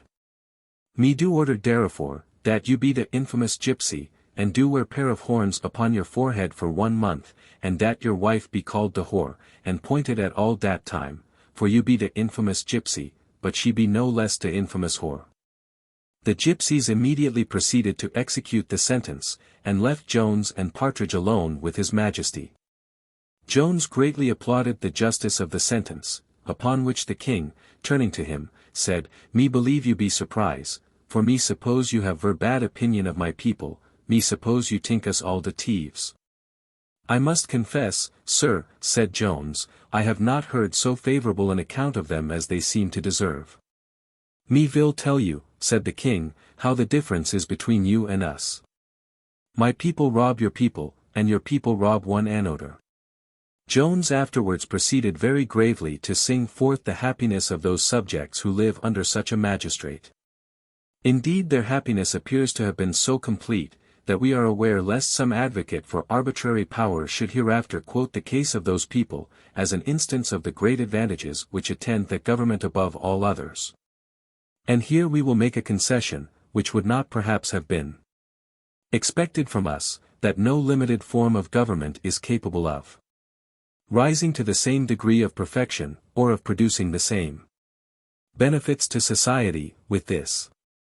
Mankind have never been so happy, as when the greatest part of the then known world was under the dominion of a single master, and this state of their felicity continued during the reigns of 5 successive princes. This was the true era of the Golden Age, and the only Golden Age which ever had any existence, unless in the warm imaginations of the poets, from the expulsion from Eden down to this day. Nerva, Trajan, Adrian, and the 2 Antonini. In reality, I know but of one solid objection to absolute monarchy.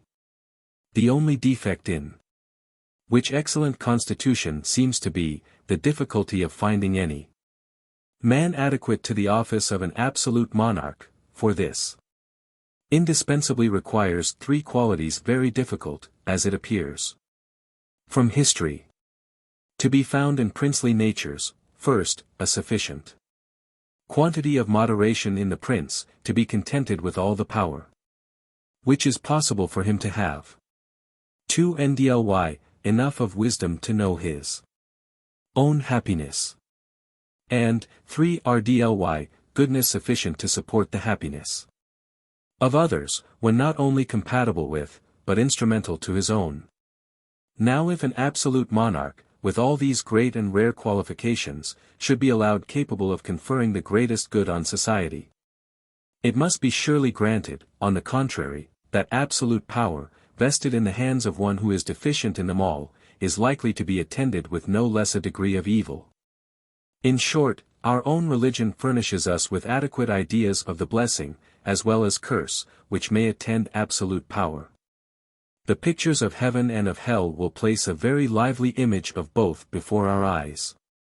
For though the prince of the latter can have no power but what he originally derives from the omnipotent sovereign in the former, yet it plainly appears from Scripture that absolute power in his infernal dominions is granted to their diabolical ruler. This is indeed the only absolute power which can by Scripture be derived from heaven. If, therefore, the several tyrannies upon earth can prove any title to a divine authority, it must be derived from this original grant to the Prince of Darkness. And these subordinate deputations must consequently come immediately from him whose stamp they so expressly bear. To conclude, as the examples of all ages shew us that mankind in general desire power only to do harm, and, when they obtain it, use it for no other purpose, it is not consonant with even the least degree of prudence to hazard an alteration, where our hopes are poorly kept in countenance by only 2 or 3 exceptions out of 1,000 instances to alarm our fears. In this case it will be much wiser to submit to a few inconveniencies arising from the dispassionate deafness of laws, than to remedy them by applying to the passionate open ears of a tyrant. Nor can the example of the gypsies, though possibly they may have long been happy under this form of government, be here urged. Since we must remember the very material respect in which they differ from all other people, and to which perhaps this their happiness is entirely owing, namely, that they have no false honors among them. And that they look on shame as the most grievous punishment in the world. Chapter 13. A dialogue between Jones and Partridge. The honest lovers of liberty will, we doubt not, pardon that long digression into which we were led at the close of the last chapter. To prevent our history from being applied to the use of the most pernicious doctrine which priestcraft had ever the wickedness or the impudence to preach. We will now proceed with Mr. Jones, who, when the storm was over, took leave of his Egyptian Majesty, after many thanks for his courteous behavior and kind entertainment, and set out for Coventry. To which place, for it was still dark, a gypsy was ordered to conduct him. Jones having, by reason of his deviation, travelled 11 miles instead of 6, and most of those through very execrable roads, where no expedition could have been made in quest of a midwife, did not arrive at Coventry till near 12. Nor could he possibly get again into the saddle till past 2, for post-horses were now not easy to get, nor were the hostler or post-boy in half so great a hurry as himself, but chose rather to imitate the tranquil disposition of Partridge, who, being denied the nourishment of sleep, took all opportunities to supply its place with every other kind of nourishment, and was never better pleased than when he arrived at an inn, nor ever more dissatisfied than when he was again forced to leave it. Jones now travelled post, we will follow him, therefore, according to our custom, and to the rules of Longinus, in the same manner. From Coventry he arrived at Daventry, from Daventry at Stratford, and from Stratford at Dunstable, whither he came the next day a little after noon, and within a few hours after Sophia had left it. And though he was obliged to stay here longer than he wished, while a smith, with great deliberation, shoed the post-horse he was to ride, he doubted not but to overtake his Sophia before she should set out from St. Albans. At which place he concluded, and very reasonably, that his lordship would stop and dine. And had he been right in this conjecture, he most probably would have overtaken his angel at the aforesaid place. But unluckily my lord had appointed a dinner to be prepared for him at his own house in London, and, in order to enable him to reach that place in proper time, he had ordered a relay of horses to meet him at St. Albans. When Jones therefore arrived there, he was informed that the coach and 6 had set out 2 hours before. If fresh post-horses had been now ready, as they were not, it seemed so apparently impossible to overtake the coach before it reached London, that Partridge thought he had now a proper opportunity to remind his friend of a matter which he seemed entirely to have forgotten. What this was the reader will guess, when we inform him that Jones had eaten nothing more than 1 poached egg since he had left the alehouse where he had first met the guide returning from Sophia. For with the gypsies he had feasted only his understanding. The landlord so entirely agreed with the opinion of Mr. Partridge, that he no sooner heard the latter desire his friend to stay and dine, than he very readily put in his word. And retracting his promise before given of furnishing the horses immediately, he assured Mr. Jones he would lose no time in bespeaking a dinner, which, he said, could be got ready sooner than it was possible to get the horses up from grass, and to prepare them for their journey by a feed of corn. Jones was at length prevailed on, chiefly by the latter argument of the landlord, and now a joint of mutton was put down to the fire. While this was preparing, Partridge, being admitted into the same apartment with his friend or master, began to harangue in the following manner. Certainly, sir, if ever man deserved a young lady, you deserve young Madam Western. For what a vast quantity of love must a man have, to be able to live upon it without any other food, as you do. I am positive I have eat 30 times as much within these last 24 hours as your honor, and yet I am almost famished. For nothing makes a man so hungry as traveling, especially in this cold raw weather. And yet I can't tell how it is, but your honor is seemingly in perfect good health, and you never looked better nor fresher in your life. It must be certainly love that you live upon. And a very rich diet too, Partridge, answered Jones. But did not fortune send me an excellent dainty yesterday? Dost thou imagine I cannot live more than 24 hours on this dear pocketbook? Undoubtedly, cries Partridge, there is enough in that pocketbook to purchase many a good meal. Fortune send it to your honour very opportunely for present use, as your honour's money must be almost out by this time. What do you mean? Answered Jones, I hope you don't imagine that I should be dishonest enough, even if it belonged to any other person, besides Miss Western.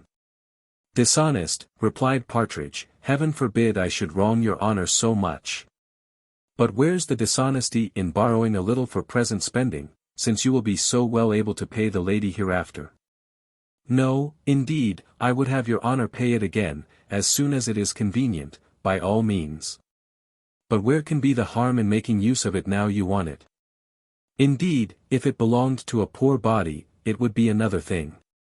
But so great a lady, to be sure, can never want it, especially now as she is along with a lord, who, it can't be doubted, will let her have whatever she hath need of. Besides, if she should want a little, she can't want the whole, therefore I would give her a little, but I would be hanged before I mentioned the having found it at first, and before I got some money of my own. For London, I have heard, is the very worst of places to be in without money. Indeed, if I had not known to whom it belonged, I might have thought it was the devil's money, and have been afraid to use it. But as you know otherwise, and came honestly by it, it would be an affront to fortune to part with it all again, at the very time when you want it most. You can hardly expect she should ever do you such another good turn. For fortuna numquam perpetuo est bona. You will do as you please, notwithstanding all I say, but for my part, I would be hanged before I mentioned a word of the matter. By what I can see, Partridge, cries Jones, hanging is a matter non lunge alienum a scivoli studius. You should say alienus, says Partridge, I remember the passage. It is an example under communis, alienus, immunis, various casibus servient. If you do remember it, cries Jones, I find you don't understand it. But I tell thee, friend, in plain English, that he who finds another's property, and wilfully detains it from the known owner, deserves, in foro conscientia, to be hanged, no less than if he had stolen it.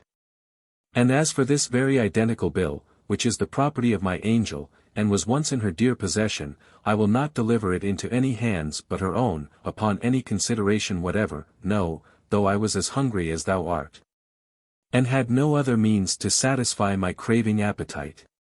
This I hope to do before I sleep, but if it should happen otherwise, I charge thee, if thou wouldst not incur my displeasure for ever, not to shock me any more by the bare mention of such detestable baseness. I should not have mentioned it now, cries Partridge, if it had appeared so to me, for I'm sure I scorn any wickedness as much as another, but perhaps you know better. And yet I might have imagined that I should not have lived so many years, and have taught school so long, without being able to distinguish between phas et nephas, but it seems we are all to live and learn. I remember my old schoolmaster, who was a prodigious great scholar, used often to say, Polymatique cry town is my daskalon. The English of which, he told us, was, that a child may sometimes teach his grandmother to suck eggs. I have lived to a fine purpose, truly, if I am to be taught my grammar at this time of day. Perhaps, young gentleman, you may change your opinion, if you live to my years, for I remember I thought myself as wise when I was a stripling of 1 or 2 and 20 as I am now. I am sure I always taught alienus, and my master read it so before me. There were not many instances in which Partridge could provoke Jones, nor were there many in which Partridge himself could have been hurried out of his respect. Unluckily, however, they had both hit on one of these. We have already seen Partridge could not bear to have his learning attacked, nor could Jones bear some passage or other in the foregoing speech. And now, looking upon his companion with a contemptuous and disdainful air, a thing not usual with him, he cried, Partridge, I see thou art a conceited old fool, and I wish thou art not likewise an old rogue. Indeed, if I was as well convinced of the latter as I am of the former, thou shouldst travel no farther in my company. The sage pedagogue was contented with the vent which he had already given to his indignation. And, as the vulgar phrase is, immediately drew in his horns. He said, he was sorry he had uttered anything which might give offence, for that he had never intended it, but nemo omnibus horis sapit. As Jones had the vices of a warm disposition, he was entirely free from those of a cold one. And if his friends must have confessed his temper to have been a little too easily ruffled, his enemies must at the same time have confessed that it has soon subsided. Nor did it at all resemble the sea, whose swelling is more violent and dangerous after a storm is over than while the storm itself subsists. He instantly accepted the submission of Partridge, shook him by the hand, and with the most benign aspect imaginable, said 20 kind things, and at the same time very severely condemned himself. Though not half so severely as he will most probably be condemned by many of our good readers. Partridge was now highly comforted, as his fears of having offended were at once abolished, and his pride completely satisfied by Jones having owned himself in the wrong, which submission he instantly applied to what had principally nettled him. And repeated in a muttering voice, "To be sure, sir, your knowledge may be superior to mine in some things. But as to the grammar, I think I may challenge any man living. I think, at least, I have that at my finger's end." If anything could add to the satisfaction which the poor man now enjoyed, he received this addition by the arrival of an excellent shoulder of mutton, that at this instant came smoking to the table. On which, having both plentifully feasted, they again mounted their horses, and set forward for London. Chapter 14. What happened to Mr. Jones in his journey from St. Albans.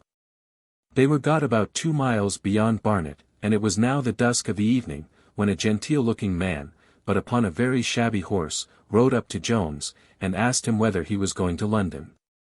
To which Jones answered in the affirmative. The gentleman replied, "I should be obliged to you, sir, if you will accept of my company, for it is very late, and I am a stranger to the road." Jones readily complied with the request. And on they travelled together, holding that sort of discourse which is usual on such occasions. Of this, indeed, robbery was the principal topic, upon which subject the stranger expressed great apprehensions. But Jones declared he had very little to lose, and consequently as little to fear. Here Partridge could not forbear putting in his word. "Your honour," said he, "may think it a little, but I am sure, if I had £100 bank-note in my pocket, as you have, I should be very sorry to lose it, but, for my part, I never was less afraid in my life. For we are 4 of us, and if we all stand by one another, the best man in England can't rob us. Suppose he should have a pistol, he can kill but one of us, and a man can die but once. That's my comfort, a man can die but once. Besides the reliance on superior numbers, a kind of valor which hath raised a certain nation among the moderns to a high pitch of glory, there was another reason for the extraordinary courage which Partridge now discovered. For he had at present as much of that quality as was in the power of liquor to bestow. Our company were now arrived within a mile of Highgate, when the stranger turned short upon Jones, and pulling out a pistol, demanded that little bank-note which Partridge had mentioned. Jones was at first somewhat shocked at this unexpected demand, however, he presently recollected himself, and told the highwayman, all the money he had in his pocket was entirely at his service. And so saying, he pulled out upwards of 3 guineas, and offered to deliver it, but the other answered with an oath, that would not do. Jones answered coolly, he was very sorry for it, and returned the money into his pocket. The highwayman then threatened, if he did not deliver the bank-note that moment, he must shoot him, holding his pistol at the same time very near to his breast. Jones instantly caught hold of the fellow's hand, which trembled so that he could scarce hold the pistol in it, and turned the muzzle from him. A struggle then ensued, in which the former wrested the pistol from the hand of his antagonist, and both came from their horses on the ground together, the highwayman upon his back, and the victorious Jones upon him. The poor fellow now began to implore mercy of the conqueror, for, to say the truth, he was in strength by no means a match for Jones. "Indeed, sir," says he, "I could have had no intention to shoot you, for you will find the pistol was not loaded. This is the first robbery I ever attempted, and I have been driven by distress to this. At this instant, at about 150 yards distance, lay another person on the ground, roaring for mercy in a much louder voice than the highwayman. This was no other than Partridge himself, who, endeavoring to make his escape from the engagement, had been thrown from his horse, and lay flat on his face, not daring to look up, and expecting every minute to be shot. In this posture he lay, till the guide, who was no otherwise concerned than for his horses, having secured the stumbling beast, came up to him, and told him his master had got the better of the highwayman. Partridge leapt up at this news, and ran back to the place where Jones stood with his sword drawn in his hand to guard the poor fellow. Which Partridge no sooner saw than he cried out, "Kill the villain, sir, run him through the body, kill him this instant." Luckily, however, for the poor wretch, he had fallen into more merciful hands. For Jones, having examined the pistol, and found it to be really unloaded, began to believe all the man had told him, before Partridge came up, namely, that he was a novice in the trade, and that he had been driven to it by the distress he mentioned. The greatest indeed imaginable, that of 5 hungry children, and a wife lying in of the 6th, in the utmost want and misery. The truth of all which the highwayman most vehemently asserted, and offered to convince Mr. Jones of it, if he would take the trouble to go to his house, which was not above 2 miles off. Saying, that he desired no favour, but upon condition of proving all he had all alleged. Jones at first pretended that he would take the fellow at his word, and go with him, declaring that his fate should depend entirely on the truth of his story. Upon this the poor fellow immediately expressed so much alacrity, that Jones was perfectly satisfied with his veracity, and began now to entertain sentiments of compassion for him.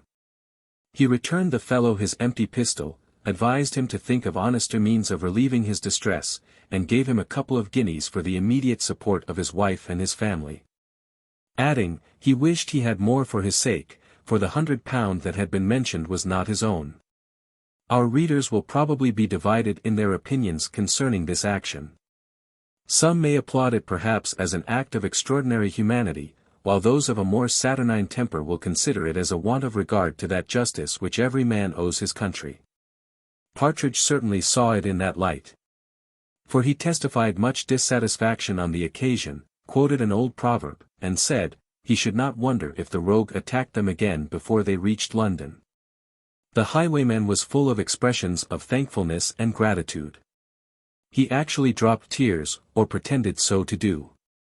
He vowed he would immediately return home, and would never afterwards commit such a transgression. Whether he kept his word or no, perhaps may appear hereafter. Our travellers, having remounted their horses, arrived in town without encountering any new mishap. On the road much pleasant discourse passed between Jones and Partridge, on the subject of their last adventure, in which Jones expressed a great compassion for those highwaymen who are, by unavoidable distress, driven, as it were, to such illegal courses, as generally bring them to a shameful death. I mean, said he, those only whose highest guilt extends no farther than to robbery, and who are never guilty of cruelty nor insult to any person, which is a circumstance that, I must say, to the honour of our country, distinguishes the robbers of England from those of all other nations. For murder is, amongst those, almost inseparably incident to robbery. No doubt, answered Partridge, it is better to take away one's money than one's life.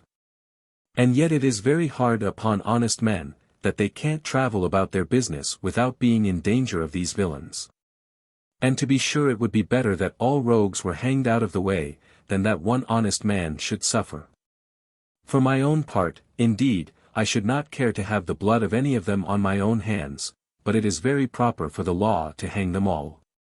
What right hath any man to take 6 pence from me, unless I give it him? Is there any honesty in such a man?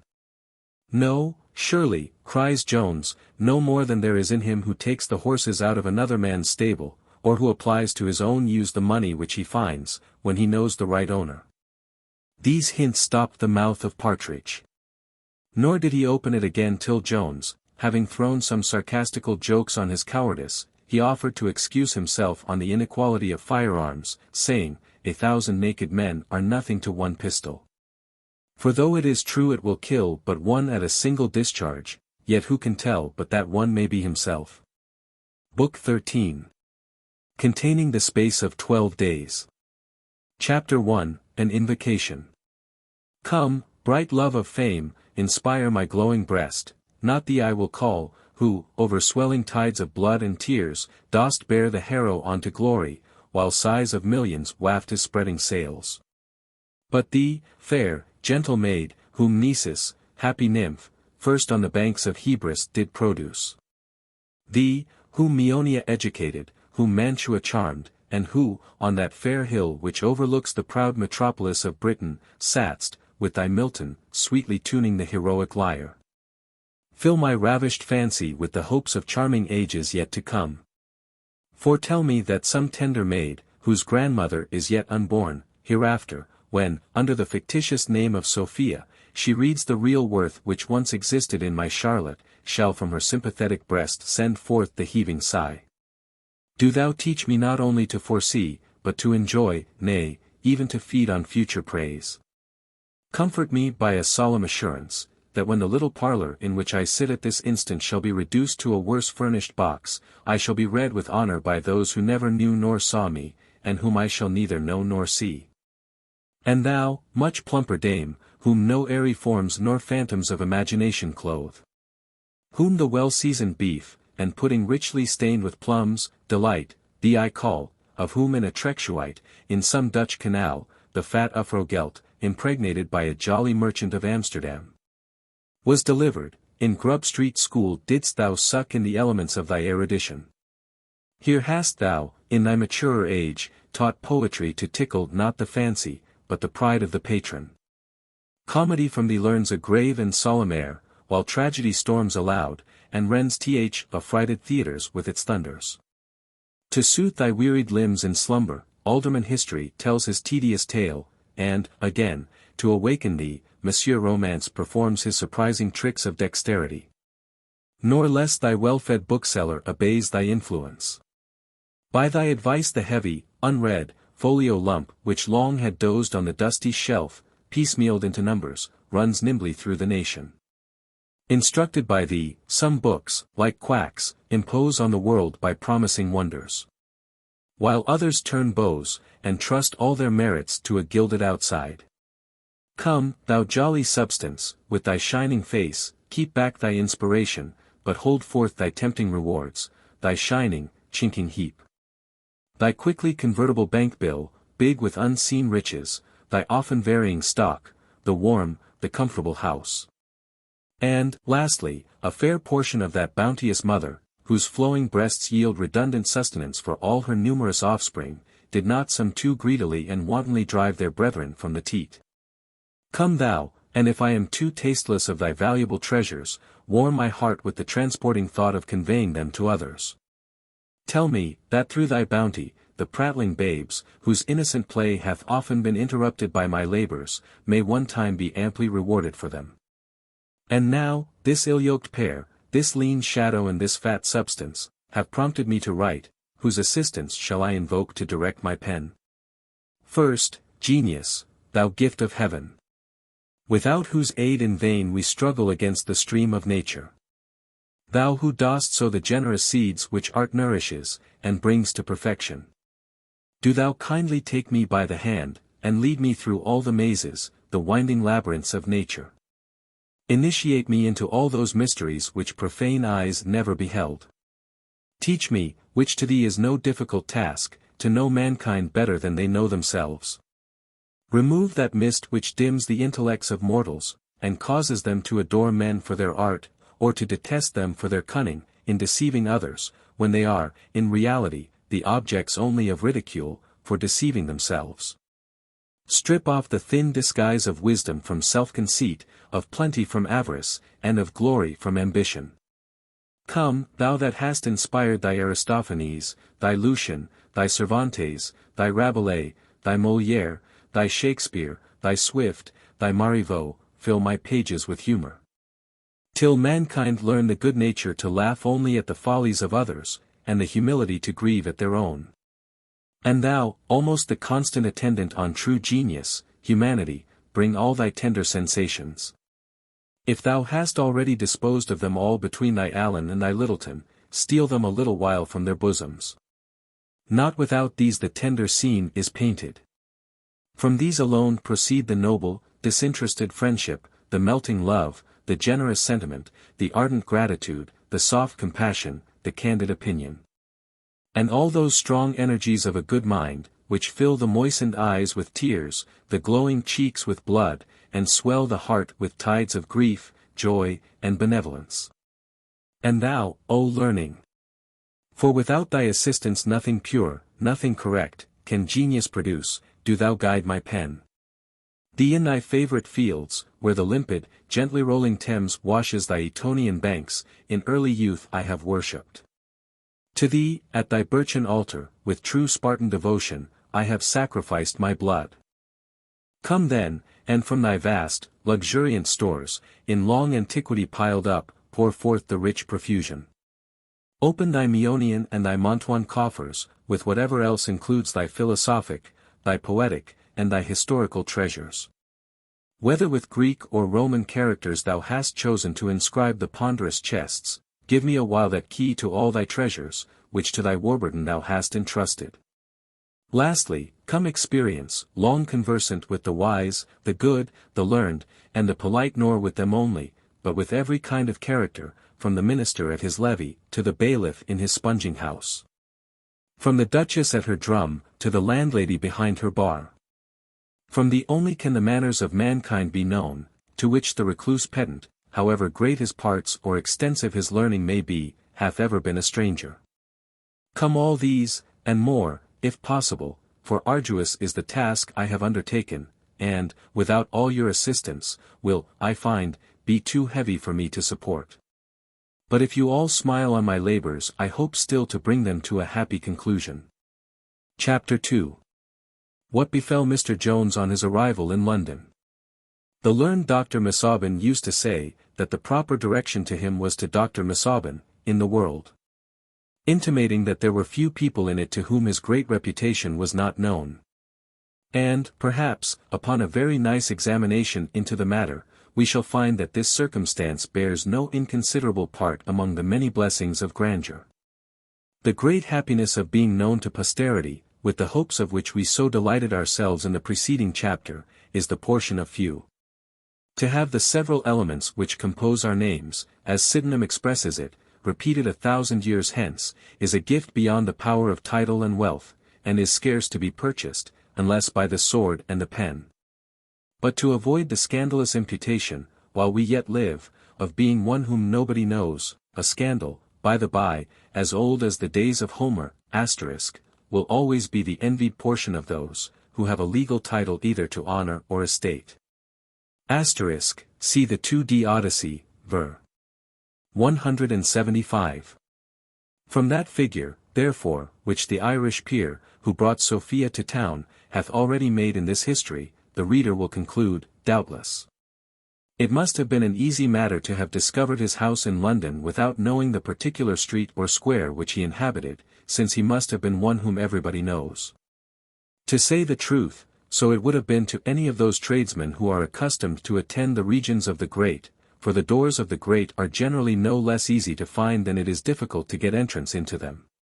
But Jones, as well as Partridge, was an entire stranger in London. And as he happened to arrive first in a quarter of the town, the inhabitants of which have very little intercourse with the householders of Hanover or Grosvenor Square, for he entered through Gray's Inn Lane.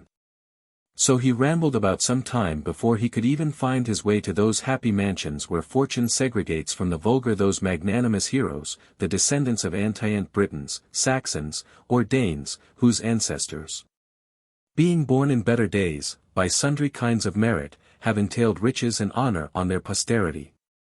Jones, being at length arrived at those terrestrial Elysian fields, would now soon have discovered his lordship's mansion, but the peer unluckily quitted his former house when he went for Ireland. And as he was just entered into a new one, the fame of his equipage had not yet sufficiently blazed in the neighbourhood. So that, after a successless inquiry till the clock had struck 11, Jones at last yielded to the advice of Partridge, and retreated to the Bull and Gate in Holborn, that being the inn where he had first alighted. and where he retired to enjoy that kind of repose which usually attends persons in his circumstances. Early in the morning he again set forth in pursuit of Sophia, and many a weary step he took to no better purpose than before. At last, whether it was that fortune relented, or whether it was no longer in her power to disappoint him, he came into the very street which was honoured by his lordship's residence. And, being directed to the house, he gave one gentle rap at the door. The porter, who, from the modesty of the knock, had conceived no high idea of the person approaching, conceived but little better from the appearance of Mr. Jones, who was dressed in a suit of fustian, and had by his side the weapon formerly purchased of the sergeant, of which, though the blade might be composed of well-tempered steel, the handle was composed only of brass, and that none of the brightest. When Jones, therefore, inquired after the young lady who had come to town with his lordship, this fellow answered surlily, that there were no ladies there. Jones then desired to see the master of the house, but was informed that his lordship would see nobody that morning. And upon growing more pressing the porter said, he had positive orders to let no person in, but if you think proper, said he, to leave your name, I will acquaint his lordship. And if you call another time you shall know when he will see you. Jones now declared, that he had very particular business with the young lady, and could not depart without seeing her. Upon which the porter, with no very agreeable voice or aspect, affirmed, that there was no young lady in that house, and consequently none could he see, adding, sure you are the strangest man I ever met with, for you will not take an answer. I have often thought that, by the particular description of Cerberus, the porter of hell, in the 6th Aeneid, Virgil might possibly intend to satirize the porters of the great men in his time. The picture, at least, resembles those who have the honor to attend at the doors of our great men. The porter in his lodge answers exactly to Cerberus in his den, and, like him, must be appeased by a sop before access can be gained to his master.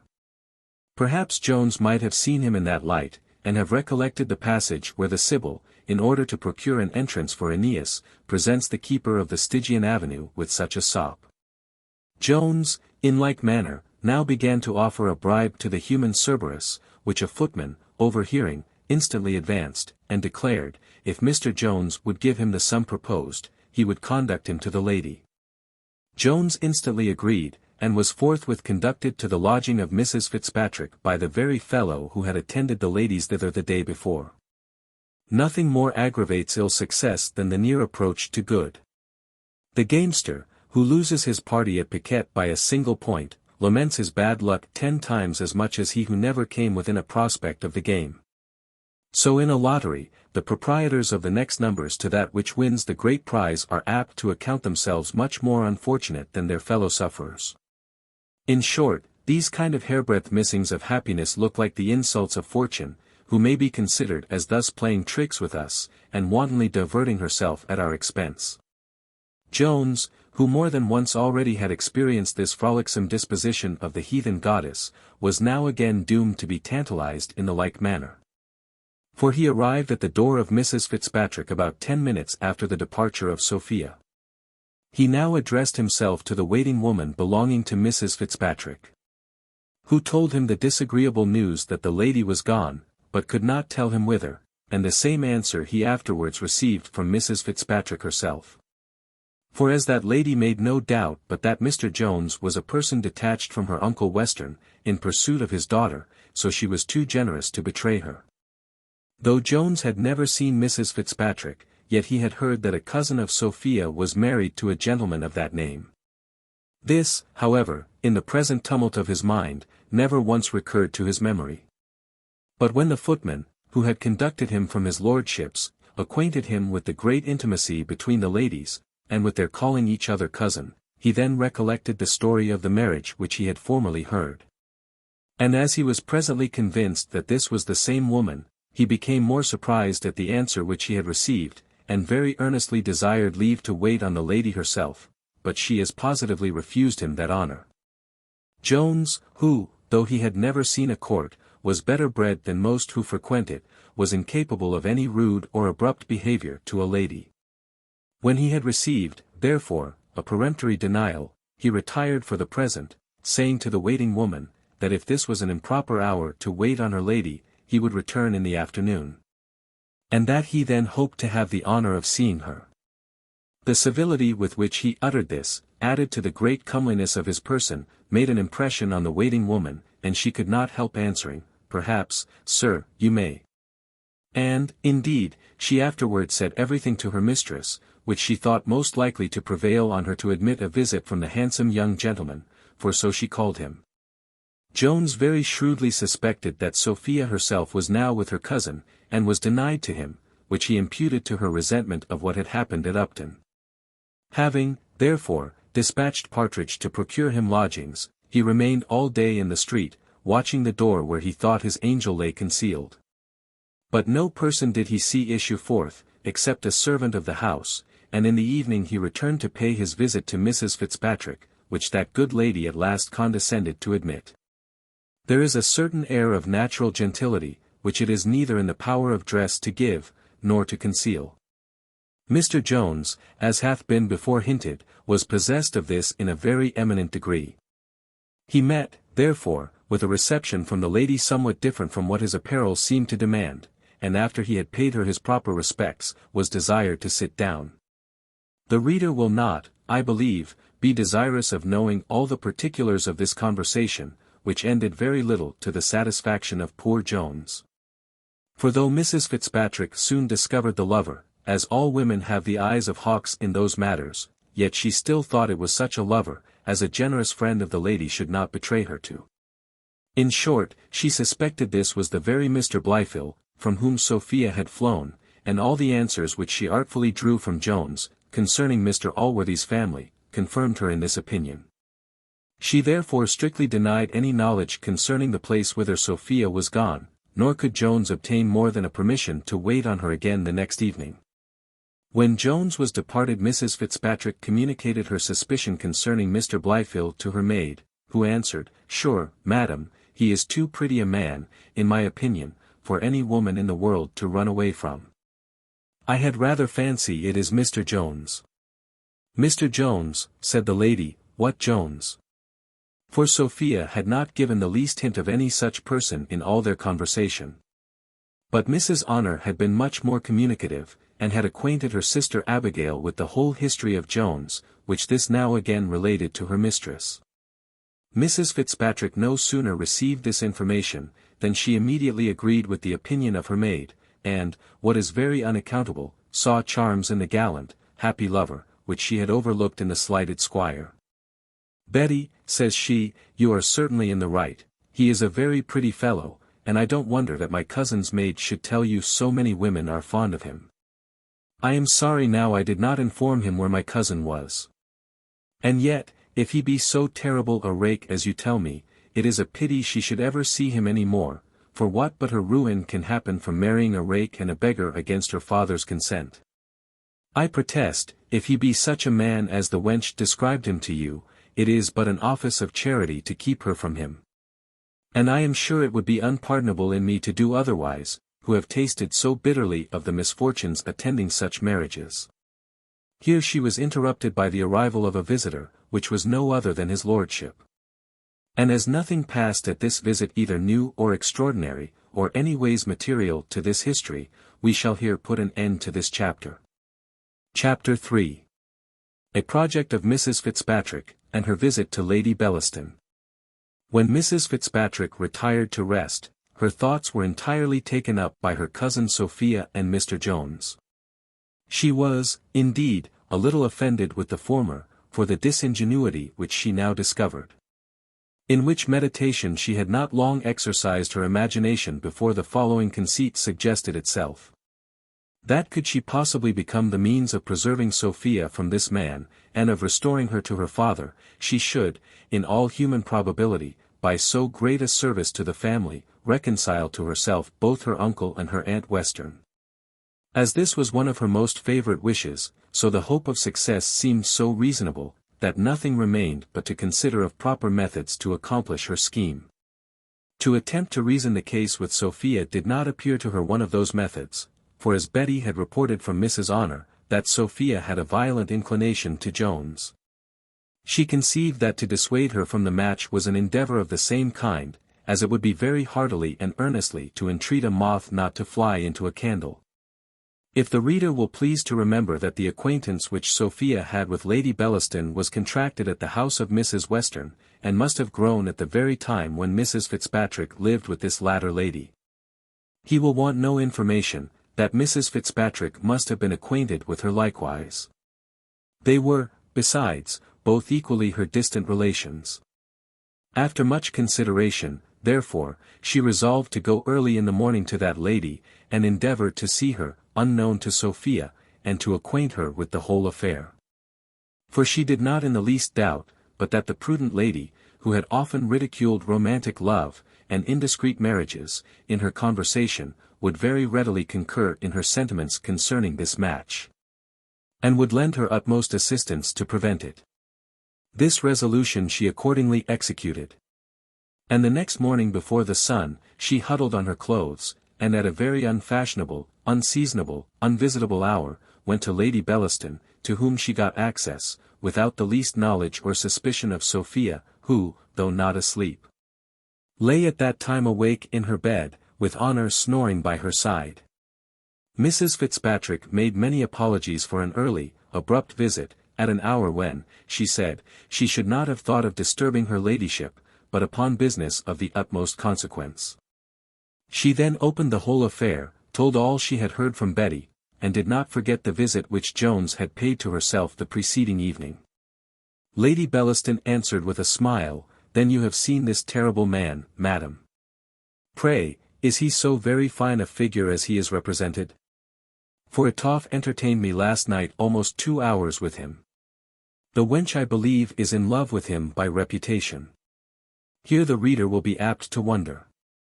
But the truth is, that Mrs. Etoff, who had the honour to pin and unpin the Lady Bellaston, had received complete information concerning the said Mr. Jones, and had faithfully conveyed the same to her lady last night, or rather that morning, while she was undressing. On which accounts she had been detained in her office above the space of an hour and a half. The lady indeed, though generally well enough pleased with the narratives of Mrs. Etoff at those seasons, gave an extraordinary attention to her account of Jones. For Honour had described him as a very handsome fellow, and Mrs. Etoff, in her hurry, added so much to the beauty of his person to her report, that Lady Bellaston began to conceive him to be a kind of miracle in nature. The curiosity which her woman had inspired was now greatly increased by Mrs. Fitzpatrick, who spoke as much in favour of the person of Jones as she had before spoken in dispraise of his birth, character, and fortune. When Lady Bellaston had heard the whole, she answered gravely, "Indeed, madam, this is a matter of great consequence. Nothing can certainly be more commendable than the part you act. And I shall be very glad to have my share in the preservation of a young lady of so much merit, and for whom I have so much esteem. Doth not your ladyship think," says Mrs. Fitzpatrick eagerly, "that it would be the best way to write immediately to my uncle, and acquaint him where my cousin is?" The lady pondered a little upon this, and thus answered, "Why, no, madam, I think not. Western hath described her brother to me to be such a brute, that I cannot consent to put any woman under his power who hath escaped from it. I have heard he behaved like a monster to his own wife, for he is one of those wretches who think they have a right to tyrannize over us. And from such I shall ever esteem it the cause of my sex to rescue any woman who is so unfortunate to be under their power. The business, dear cousin, will be only to keep Miss Western from seeing this young fellow, till the good company, which she will have an opportunity of meeting here, give her a proper turn. If he should find her out, madam, answered the other, your ladyship may be assured he will leave nothing unattempted to come at her. But, madam, replied the lady, it is impossible he should come here, though indeed it is possible he may get some intelligence where she is, and then may lurk about the house. I wish therefore I knew his person. Is there no way, madam, by which I could have a sight of him? For, otherwise, you know, cousin, she may contrive to see him here without my knowledge." Mrs. Fitzpatrick answered, that he had threatened her with another visit that afternoon, and that, if her ladyship pleased to do her the honour of calling upon her then, she would hardly fail of seeing him between 6 and 7. And if he came earlier she would, by some means or other, detain him till her ladyship's arrival. Lady Bellaston replied, she would come the moment she could get from dinner, which she supposed would be by 7 at farthest. For that it was absolutely necessary she should be acquainted with his person. Upon my word, madam, says she, it was very good to take this care of Miss Western, but common humanity, as well as regard to our family, requires it of us both. For it would be a dreadful match indeed. Mrs. Fitzpatrick failed not to make a proper return to the compliment which Lady Bellaston had bestowed on her cousin, and, after some little immaterial conversation, withdrew. And, getting as fast as she could into her chair, unseen by Sophia or Honour, returned home. Chapter 4. Which consists of visiting. Mr. Jones had walked within sight of a certain door during the whole day, which, though one of the shortest, appeared to him to be one of the longest in the whole year. At length, the clock having struck 5, he returned to Mrs. Fitzpatrick, who, though it was a full hour earlier than the decent time of visiting, received him very civilly, but still persisted in her ignorance concerning Sophia. Jones, in asking for his angel, had dropped the word cousin, upon which Mrs. Fitzpatrick said, then, sir, you know we are related, and, as we are, you will permit me the right of inquiring into the particulars of your business with my cousin. Here Jones hesitated a good while, and at last answered, he had a considerable sum of money of hers in his hands, which he desired to deliver to her. He then produced the pocket-book, and acquainted Mrs. Fitzpatrick with the contents, and with the method in which they came into his hands. He had scarce finished his story, when a most violent noise shook the whole house. To attempt to describe this noise to those who have heard it would be in vain. And to aim at giving any idea of it to those who have never heard the like, would be still more vain, for it may be truly said. Non acuta. Sic geminant carabansera. The priests of Cybele do not so rattle their sounding brass. In short, a footman knocked, or rather thundered, at the door. Jones was a little surprised at the sound, having never heard it before, but Mrs. Fitzpatrick very calmly said, that, as some company were coming, she could not make him any answer now. But if he pleased to stay till they were gone, she intimated she had something to say to him. The door of the room now flew open, and, after pushing in her hoop sideways before her, entered Lady Bellaston, who having first made a very low courtesy to Mrs. Fitzpatrick, and as low a one to Mr. Jones, was ushered to the upper end of the room. We mention these minute matters for the sake of some country ladies of our acquaintance, who think it contrary to the rules of modesty to bend their knees to a man. The company were hardly well settled, before the arrival of the peer lately mentioned, caused a fresh disturbance, and a repetition of ceremonials. These being over, the conversation began to be, as the phrase is, extremely brilliant. However, as nothing passed in it which can be thought material to this history, or, indeed, very material in itself, I shall omit the relation. The rather, as I have known some very fine polite conversation grow extremely dull, when transcribed into books, or repeated on the stage. Indeed, this mental repast is a dainty, of which those who are excluded from polite assemblies must be contented to remain as ignorant as they must of the several dainties of French cookery, which are served only at the tables of the great.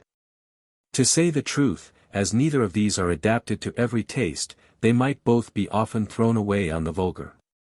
Poor Jones was rather a spectator of this elegant scene, than an actor in it. For though, in the short interval before the peer's arrival, Lady Bellaston first, and afterwards Mrs. Fitzpatrick, had addressed some of their discourse to him. Yet no sooner was the noble lord entered, than he engrossed the whole attention of the two ladies to himself. And as he took no more notice of Jones than if no such person had been present, unless by now and then staring at him, the ladies followed his example. The company had now stayed so long, that Mrs. Fitzpatrick plainly perceived they all designed to stay out each other. She therefore resolved to rid herself of Jones, he being the visitant to whom she thought the least ceremony was due. Taking therefore an opportunity of a cessation of chat, she addressed herself gravely to him, and said, "Sir, I shall not possibly be able to give you an answer tonight as to that business. But if you please to leave word where I may send to you tomorrow, Jones had natural, but not artificial good breeding. Instead therefore of communicating the secret of his lodgings to a servant, he acquainted the lady herself with it particularly, and soon after very ceremoniously withdrew. He was no sooner gone than the great personages, who had taken no notice of him present, began to take much notice of him in his absence. But if the reader hath already excused us from relating the more brilliant part of this conversation, he will surely be very ready to excuse the repetition of what may be called vulgar abuse. Though, perhaps, it may be material to our history to mention an observation of Lady Bellaston, who took her leave in a few minutes after him, and then said to Mrs. Fitzpatrick, at her departure, "I am satisfied on the account of my cousin. She can be in no danger from this fellow." Our history shall follow the example of Lady Bellaston, and take leave of the present company, which was now reduced to 2 persons. Between whom, as nothing passed, which in the least concerns us or our reader, we shall not suffer ourselves to be diverted by it from matters which must seem of more consequence to all those who are at all interested in the affairs of our hero. Chapter 5, An adventure which happened to Mr. Jones at his lodgings, with some account of a young gentleman who lodged there, and of the mistress of the house, and her 2 daughters. The next morning, as early as it was decent, Jones attended at Mrs. Fitzpatrick's door, where he was answered that the lady was not at home. An answer which surprised him the more, as he had walked backwards and forwards in the street from break of day, and if she had gone out, he must have seen her. This answer, however, he was obliged to receive, and not only now, but to 5 several visits which he made her that day. To be plain with the reader, the noble peer had from some reason or other, perhaps from a regard for the lady's honour, insisted that she should not see Mr. Jones, whom he looked on as a scrub, any more. And the lady had complied in making that promise to which we now see her so strictly adhere. But as our gentle reader may possibly have a better opinion of the young gentleman than her ladyship, and may even have some concern, should it be apprehended that, during this unhappy separation from Sophia, he took up his residence either at an inn, or in the street. We shall now give an account of his lodging, which was indeed in a very reputable house, and in a very good part of the town. Mr. Jones, then, had often heard Mr. Allworthy mention the gentlewoman at whose house he used to lodge when he was in town.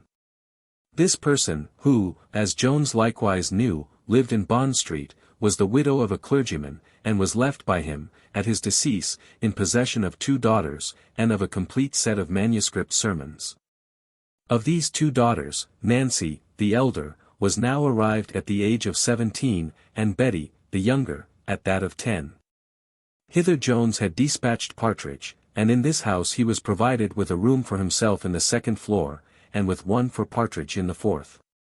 The 1st floor was inhabited by one of those young gentlemen, who, in the last age, were called men of wit and pleasure about town, and properly enough. For as men are usually denominated from their business or profession, so pleasure may be said to have been the only business or profession of those gentlemen to whom fortune had made all useful occupations unnecessary.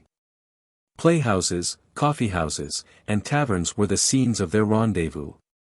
Wit and humour were the entertainment of their looser hours, and love was the business of their more serious moments. Wine and the muses conspired to kindle the brightest flames in their breasts, nor did they only admire, but some were able to celebrate the beauty they admired, and all to judge of the merit of such compositions. Such, therefore, were properly called the men of wit and pleasure, but I question whether the same appellation may, with the same propriety, be given to those young gentlemen of our times, who have the same ambition to be distinguished for parts. Wit certainly they have nothing to do with. To give them their due, they soar a step higher than their predecessors, and may be called men of wisdom and virtue. Take heed you do not read virtue. Thus at an age when the gentlemen above mentioned employ their time in toasting the charms of a woman, or in making sonnets in her praise, in giving their opinion of a play at the theatre, or of a poem at Will's or Button's. These gentlemen are considering the methods to bribe a corporation, or meditating speeches for the House of Commons, or rather for the magazines. But the science of gaming is that which above all others employs their thoughts. These are the studies of their graver hours, while for their amusements they have the vast circle of connoisseurship, painting, music, statuary, and natural philosophy, or rather unnatural, which deals in the wonderful, and knows nothing of nature, except her monsters and imperfections. When Jones had spent the whole day in vain inquiries after Mrs. Fitzpatrick, he returned at last disconsolate to his apartment. Here, while he was venting his grief in private, he heard a violent uproar below stairs. And soon after a female voice begged him for heaven's sake to come and prevent murder. Jones, who was never backward on any occasion to help the distressed, immediately ran downstairs. When stepping into the dining room, whence all the noise issued, he beheld the young gentleman of wisdom and virtue just before mentioned, pinned close to the wall by his footman, and a young woman standing by, wringing her hands, and crying out, "He will be murdered! He will be murdered!" And, indeed, the poor gentleman seemed in some danger of being choked, when Jones flew hastily to his assistance, and rescued him, just as he was breathing his last, from the unmerciful clutches of the enemy. Though the fellow had received several kicks and cuffs from the little gentleman, who had more spirit than strength, he had made it a kind of scruple of conscience to strike his master, and would have contented himself with only choking him. But towards Jones he bore no such respect. He no sooner therefore found himself a little roughly handled by his new antagonist, than he gave him one of those punches in the guts which, though the spectators at Broughton's amphitheatre have such exquisite delight in seeing them, convey but very little pleasure in the feeling. The lusty youth had no sooner received this blow, than he meditated a most grateful return, and now ensued a combat between Jones and the footman, which was very fierce, but short. For this fellow was no more able to contend with Jones than his master had before been to contend with him. And now, fortune, according to her usual custom, reversed the face of affairs. The former victor lay breathless on the ground, and the vanquished gentleman had recovered breath enough to thank Mr. Jones for his seasonable assistance. He received likewise the hearty thanks of the young woman present, who was indeed no other than Miss Nancy, the eldest daughter of the house. The footman, having now recovered his legs, shook his head at Jones, and, with a sagacious look, cried, "O d—n me, I'll have nothing more to do with you, you have been upon the stage, or I'm d—nably mistaken." And indeed we may forgive this his suspicion. For such was the agility and strength of our hero, that he was, perhaps, a match for one of the first-rate boxers, and could, with great ease, have beaten all the muffled, graduates of Mr. Broughton's school. Lest posterity should be puzzled by this epithet, I think proper to explain it by an advertisement which was published February 1st, 1747. N.B.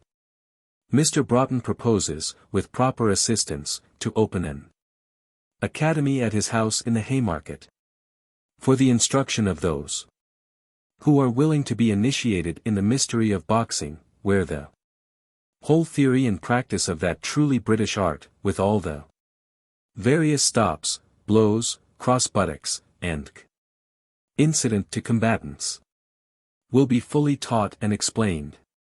And that persons of quality and distinction may not be deterred from entering into a course of those lectures, they will be given with the utmost tenderness and regard to the delicacy of the frame and constitution of the pupil. For which reason muffles are provided, that will effectually secure them from the inconveniency of black eyes, broken jaws, and bloody noses. The master, foaming with wrath, ordered his man immediately to strip, to which the latter very readily agreed, on condition of receiving his wages. This condition was presently complied with, and the fellow was discharged.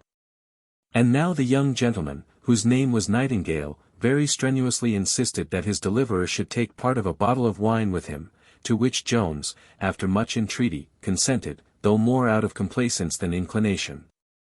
For the uneasiness of his mind fitted him very little for conversation at this time.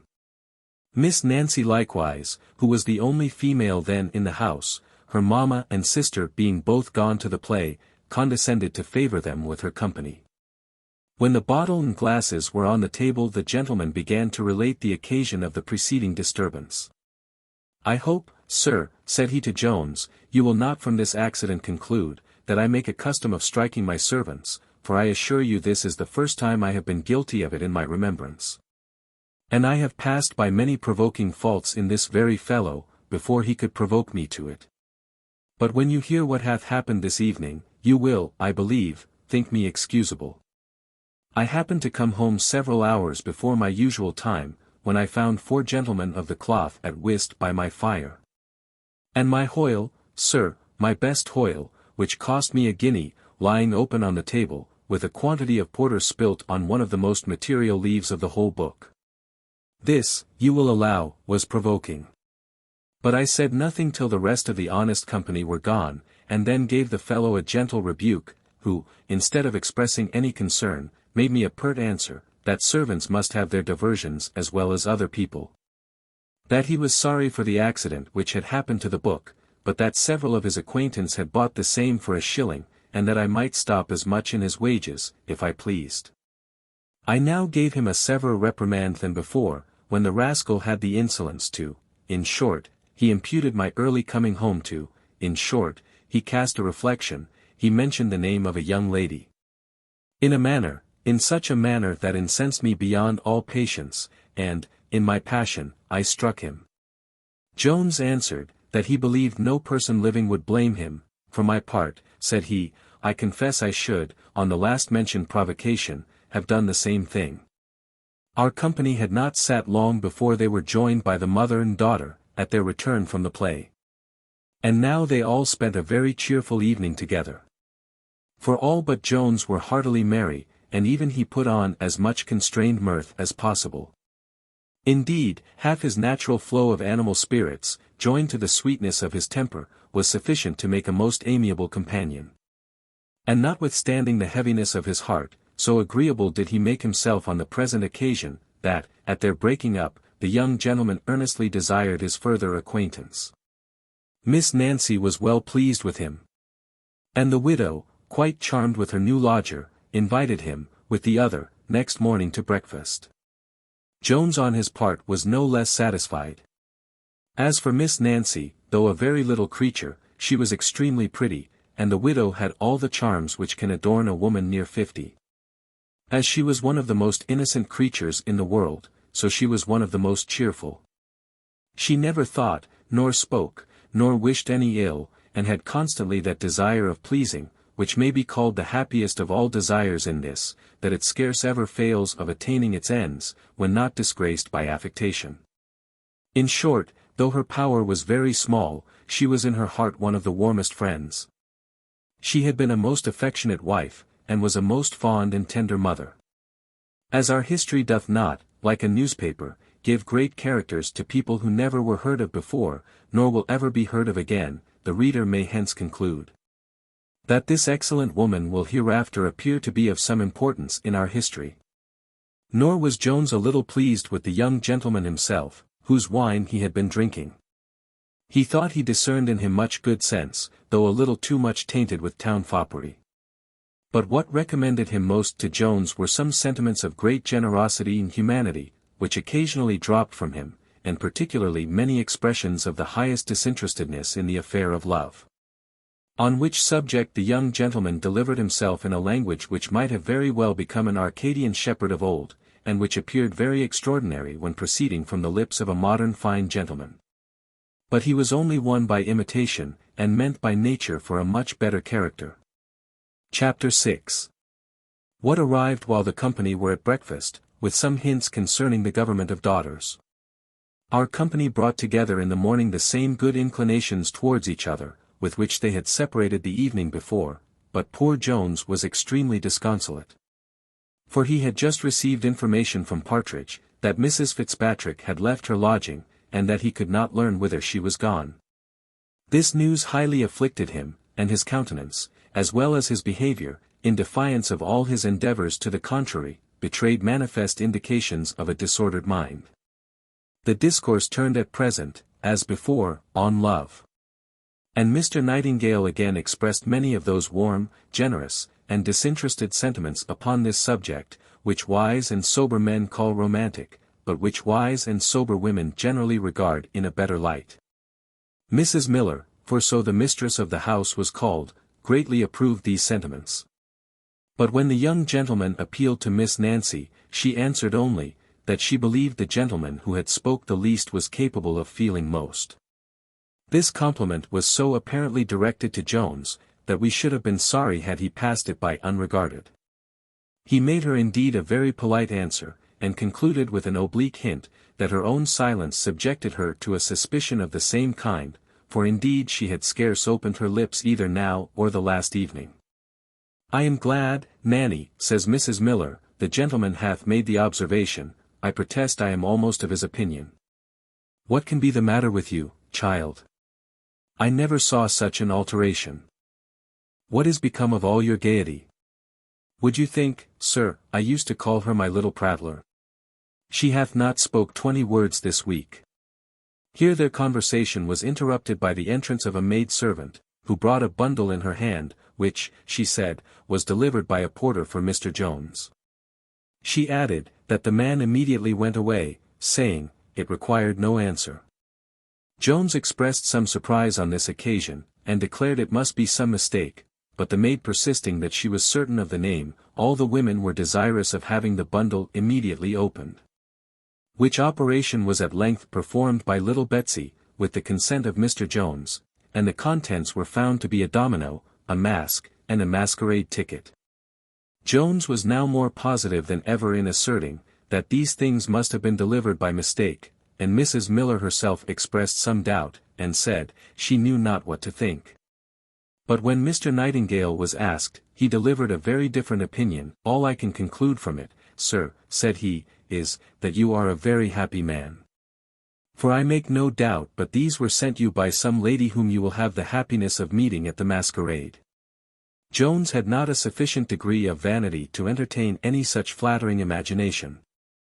Nor did Mrs. Miller herself give much assent to what Mr. Nightingale had said, till Miss Nancy having lifted up the domino, a card dropped from the sleeve, in which was written as follows. "To Mr. Jones. The Queen of the Fairies sends you this. Use her favours not amiss." Mrs. Miller and Miss Nancy now both agreed with Mr. Nightingale, nay, Jones himself was almost persuaded to be of the same opinion. And as no other lady but Mrs. Fitzpatrick, he thought, knew his lodging, he began to flatter himself with some hopes, that it came from her, and that he might possibly see his Sophia. These hopes had surely very little foundation. But as the conduct of Mrs. Fitzpatrick, in not seeing him according to her promise, and in quitting her lodgings, had been very odd and unaccountable, he conceived some faint hopes. That she, of whom he had formerly heard a very whimsical character, might possibly intend to do him that service in a strange manner, which she declined doing by more ordinary methods. To say the truth, as nothing certain could be concluded from so odd and uncommon an incident, he had the greater latitude to draw what imaginary conclusions from it he pleased. As his temper therefore was naturally sanguine, he indulged it on this occasion, and his imagination worked up 1,000 conceits, to favour and support his expectations of meeting his dear Sophia in the evening. Reader, if thou hast any good wishes towards me, I will fully repay them by wishing thee to be possessed of this sanguine disposition of mind. Since, after having read much and considered long on that subject of happiness which hath employed so many great pens, I am almost inclined to fix it in the possession of this temper, which puts us, in a manner, out of the reach of fortune, and makes us happy without her assistance. Indeed, the sensations of pleasure it gives are much more constant as well as much keener, than those which that blind lady bestows. Nature having wisely contrived, that some satiety and languor should be annexed to all our real enjoyments, lest we should be so taken up by them, as to be stopped from further pursuits. I make no manner of doubt but that, in this light, we may see the imaginary future Chancellor just called to the bar, the Archbishop in crape, and the Prime Minister at the tail of an opposition, more truly happy than those who are invested with all the power and profit of those respective offices. Mr. Jones having now determined to go to the masquerade that evening, Mr. Nightingale offered to conduct him thither. The young gentleman, at the same time, offered tickets to Miss Nancy and her mother, but the good woman would not accept them. She said, she did not conceive the harm which some people imagined in a masquerade. But that such extravagant diversions were proper only for persons of quality and fortune, and not for young women who were to get their living, and could, at best, hope to be married to a good tradesman. A tradesman! Cries Nightingale, you shan't undervalue my Nancy. There is not a nobleman upon earth above her merit. Oh fie! Mr. Nightingale, answered Mrs. Miller, you must not fill the girl's head with such fancies, but if it was her good luck, says the mother with a simper, to find a gentleman of your generous way of thinking. I hope she would make a better return to his generosity than to give her mind up to extravagant pleasures. Indeed, where young ladies bring great fortunes themselves, they have some right to insist on spending what is their own. And on that account I have heard the gentleman say, a man has sometimes a better bargain with a poor wife, than with a rich one. But let my daughters marry whom they will, I shall endeavour to make them blessings to their husbands. I beg, therefore, I may hear of no more masquerades. Nancy is, I am certain, too good a girl to desire to go. For she must remember when you carried her thither last year, it almost turned her head, and she did not return to herself, or to her needle, in a month afterwards. Though a gentle sigh, which stole from the bosom of Nancy, seemed to argue some secret disapprobation of these sentiments, she did not dare openly to oppose them. For as this good woman had all the tenderness, so she had preserved all the authority of a parent. And as her indulgence to the desires of her children was restrained only by her fears for their safety and future welfare, so she never suffered those commands which proceeded from such fears to be either disobeyed or disputed. And this the young gentleman, who had lodged 2 years in the house, knew so well, that he presently acquiesced in the refusal. Mr. Nightingale, who grew every minute fonder of Jones, was very desirous of his company that day to dinner at the tavern, where he offered to introduce him to some of his acquaintance. But Jones begged to be excused, as his clothes, he said, were not yet come to town. To confess the truth, Mr. Jones was now in a situation, which sometimes happens to be the case of young gentlemen of much better figure than himself. In short, he had not 1 penny in his pocket, a situation in much greater credit among the antient philosophers than among the modern wise men who live in Lombard Street, or those who frequent White's Chocolate House.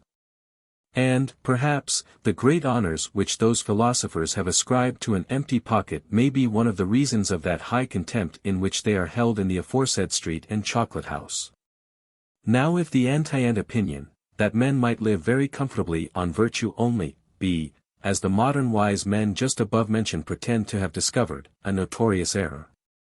No less false is, I apprehend, that position of some writers of romance, that a man can live altogether on love, for however delicious repasts this may afford to some of our senses or appetites, it is most certain it can afford none to others. Those, therefore, who have placed too great a confidence in such writers, have experienced their error when it was too late.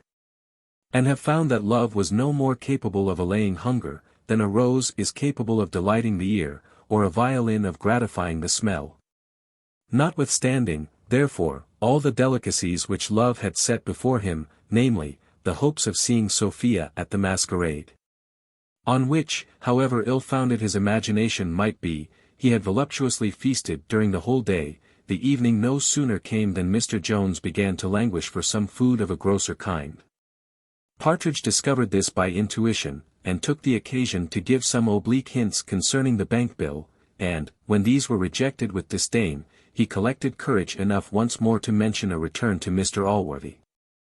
Partridge, cries Jones, you cannot see my fortune in a more desperate light than I see it myself, and I begin heartily to repent that I suffered you to leave a place where you was settled, and to follow me. However, I insist now on your returning home, and for the expense and trouble which you have so kindly put yourself to on my account, all the clothes I left behind in your care I desire you would take as your own. I am sorry I can make you no other acknowledgment. He spoke these words with so pathetic an accent, that Partridge, among whose vices ill nature or hardness of heart were not numbered, burst into tears. And after swearing he would not quit him in his distress, he began with the most earnest entreaties to urge his return home. For heaven's sake, sir, says he, do but consider, what can your honour do? How is it possible you can live in this town without money? Do what you will, sir, or go wherever you please, I am resolved not to desert you. But pray, sir, consider, do pray, sir, for your own sake, take it into your consideration. And I'm sure, says he, that your own good sense will bid you return home. How often shall I tell thee, answered Jones, that I have no home to return to? Had I any hopes that Mr. Allworthy's doors would be open to receive me, I want no distress to urge me, nay, there is no other cause upon earth, which could detain me a moment from flying to his presence, but, alas! that I am for ever banished from. His last words were, oh, Partridge, they still ring in my ears. His last words were, when he gave me a sum of money, what it was I know not, but considerable I'm sure it was. His last words were, I am resolved from this day forward on no account to converse with you any more. Here passion stopped the mouth of Jones, as surprise for a moment did that of Partridge. But he soon recovered the use of speech, and after a short preface, in which he declared he had no inquisitiveness in his temper, inquired what Jones meant by a considerable sum, he knew not how much, and what was become of the money.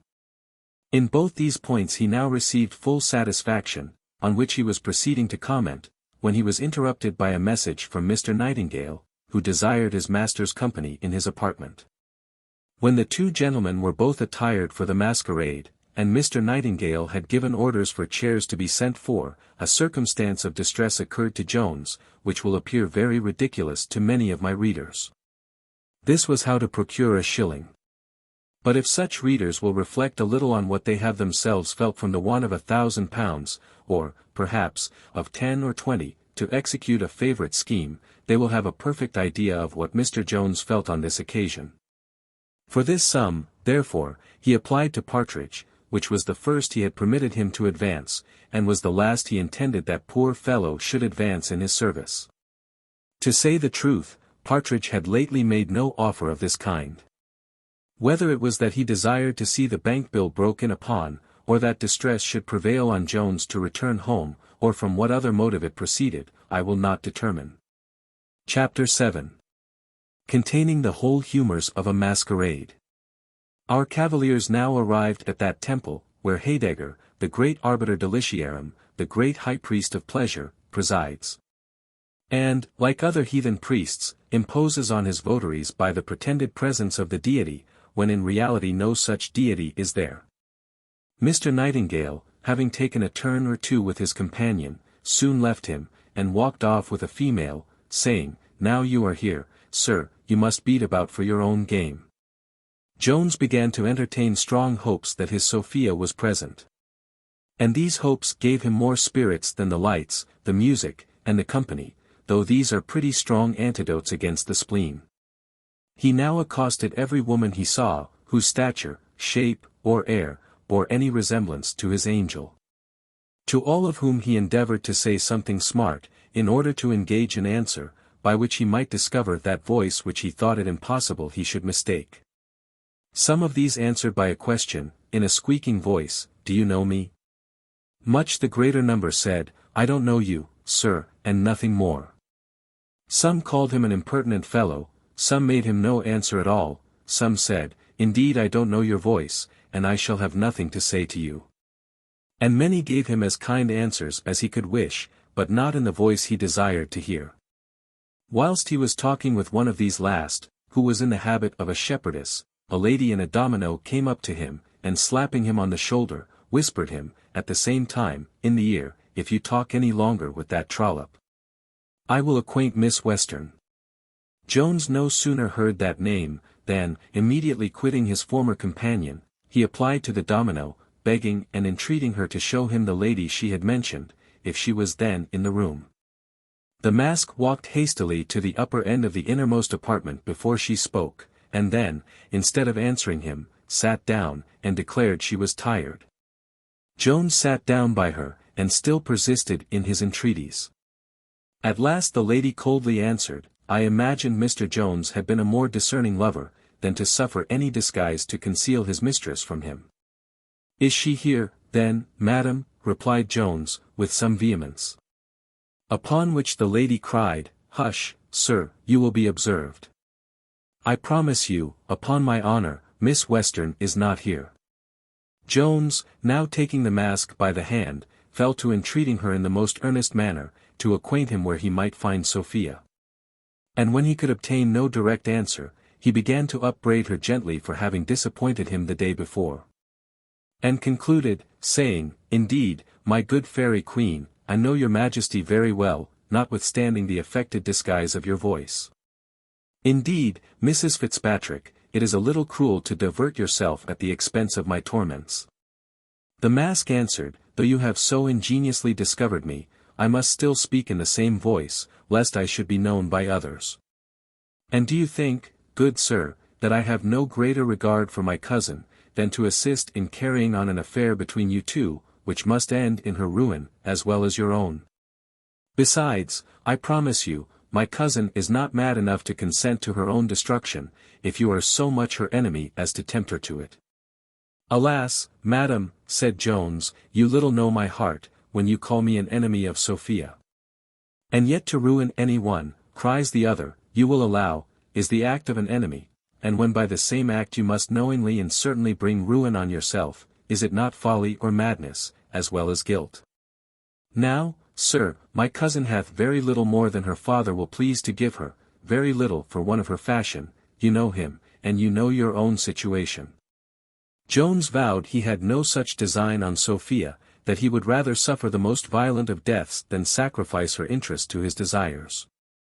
He said, he knew how unworthy he was of her, every way, that he had long ago resolved to quit all such aspiring thoughts, but that some strange accidents had made him desirous to see her once more. When he promised he would take leave of her for ever.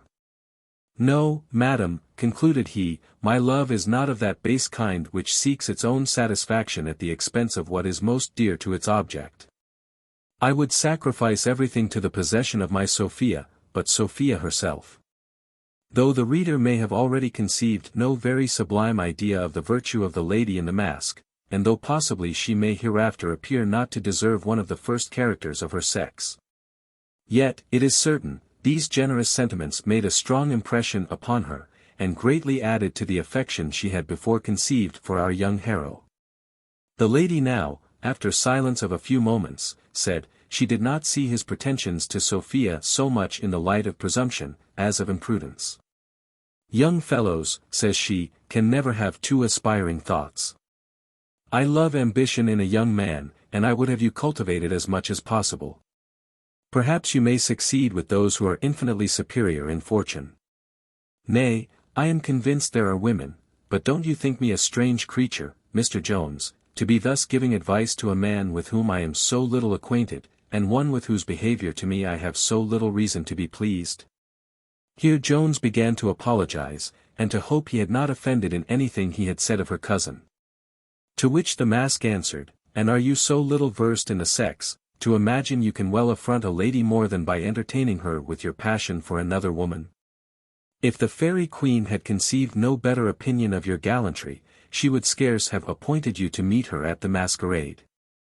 Jones had never less inclination to an amour than at present. But gallantry to the ladies was among his principles of honor, and he held it as much incumbent on him to accept a challenge to love, as if it had been a challenge to fight.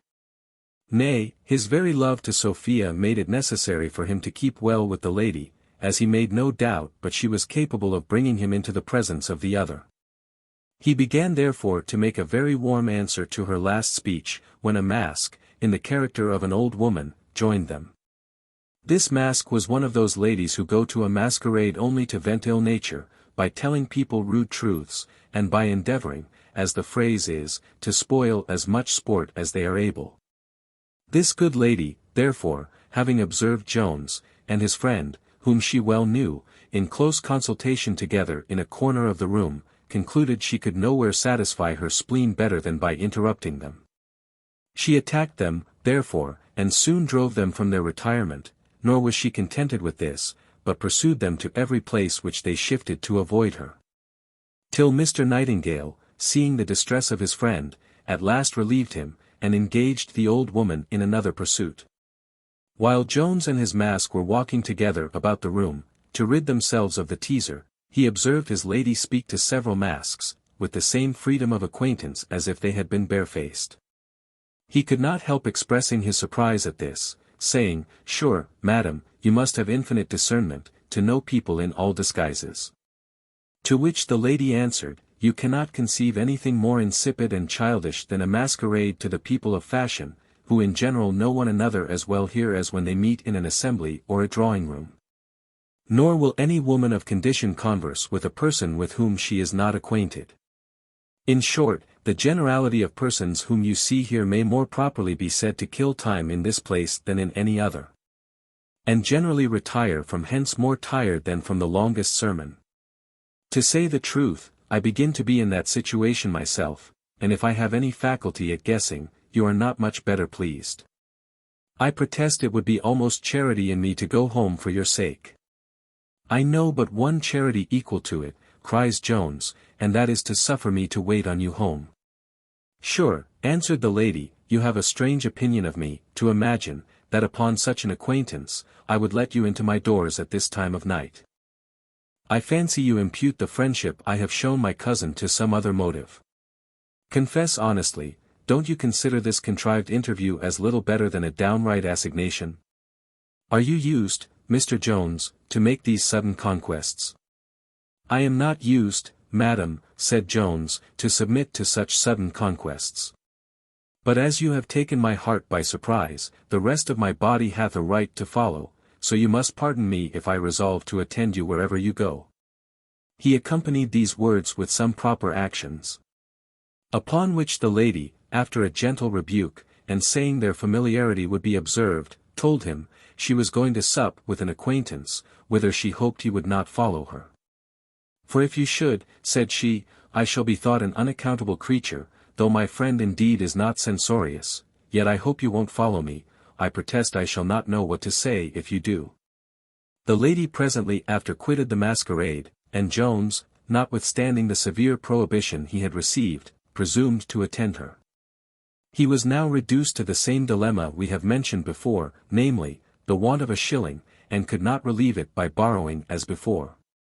He therefore walked boldly on after the chair in which his lady rode, pursued by a grand huzzah, from all the chairmen present, who wisely take the best care they can to discountenance all walking afoot by their betters. Luckily, however, the gentry who attend at the opera house were too busy to quit their stations, and as the lateness of the hour prevented him from meeting many of their brethren in the street, he proceeded without molestation, in a dress, which, at another season, would have certainly raised a mob at his heels. The lady was set down in a street not far from Hanover Square, where the door being presently opened, she was carried in, and the gentleman, without any ceremony, walked in after her. Jones and his companion were now together in a very well-furnished and well-warmed room, when the female, still speaking in her masquerade voice, said she was surprised at her friend, who must absolutely have forgot her appointment. At which, after venting much resentment, she suddenly expressed some apprehension from Jones, and asked him what the world would think of their having been alone together in a house at that time of night. But instead of a direct answer to so important a question, Jones began to be very importunate with the lady to unmask, and at length having prevailed, there appeared not Mrs. Fitzpatrick, but the Lady Bellaston herself. It would be tedious to give the particular conversation, which consisted of very common and ordinary occurrences, and which lasted from 2 till 6 o'clock in the morning. It is sufficient to mention all of it that is anywise material to this history.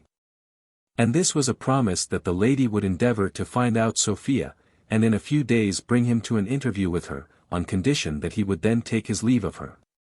When this was thoroughly settled, and a second meeting in the evening appointed at the same place, they separated, the lady returned to her house, and Jones to his lodgings. Chapter 8. Containing a scene of distress, which will appear very extraordinary to most of our readers. Jones, having refreshed himself with a few hours' sleep, summoned Partridge to his presence, and delivering him a bank-note of £50, ordered him to go and change it. Partridge received this with sparkling eyes, though, when he came to reflect farther, it raised in him some suspicions not very advantageous to the honour of his master, to these the dreadful idea he had of the masquerade. The disguise in which his master had gone out and returned, and his having been abroad all night, contributed. In plain language, the only way he could possibly find to account for the possession of this note, was by robbery, and, to confess the truth, the reader, unless he should suspect it was owing to the generosity of Lady Bellaston, can hardly imagine any other. To clear, therefore, the honour of Mr. Jones, and to do justice to the liberality of the lady, he had really received this present from her, who, though she did not give much into the hackneyed charities of the age, such as building hospitals, and was not, however, entirely void of that Christian virtue, and conceived, very rightly I think, that a young fellow of merit, without a shilling in the world, was no improper object of this virtue. Mr. Jones and Mr. Nightingale had been invited to dine this day with Mrs. Miller. At the appointed hour, therefore, the two young gentlemen, with the two girls, attended in the parlour, where they waited from 3 till almost 5 before the good woman appeared. She had been out of town to visit a relation, of whom, at her return, she gave the following account. I hope, gentlemen, you will pardon my making you wait. I am sure if you knew the occasion, I have been to see a cousin of mine, about 6 miles off, who now lies in . It should be a warning to all persons, says she, looking at her daughters, how they marry indiscreetly. There is no happiness in this world without a competency. O Nancy! How shall I describe the wretched condition in which I found your poor cousin? She hath scarce lain in a week, and there was she, this dreadful weather, in a cold room, without any curtains to her bed, and not a bushel of coals in her house to supply her with fire. Her second son, that sweet little fellow, lies ill of a quinsy in the same bed with his mother, for there is no other bed in the house. Poor little Tommy! I believe, Nancy, you will never see your favourite any more, for he is really very ill.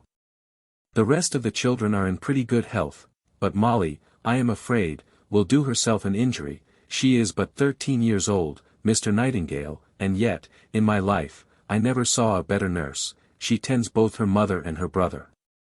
And, what is wonderful in a creature so young, she shows all the cheerfulness in the world to her mother, and yet I saw the poor child, Mr. Nightingale, turn about, and privately wipe the tears from her eyes.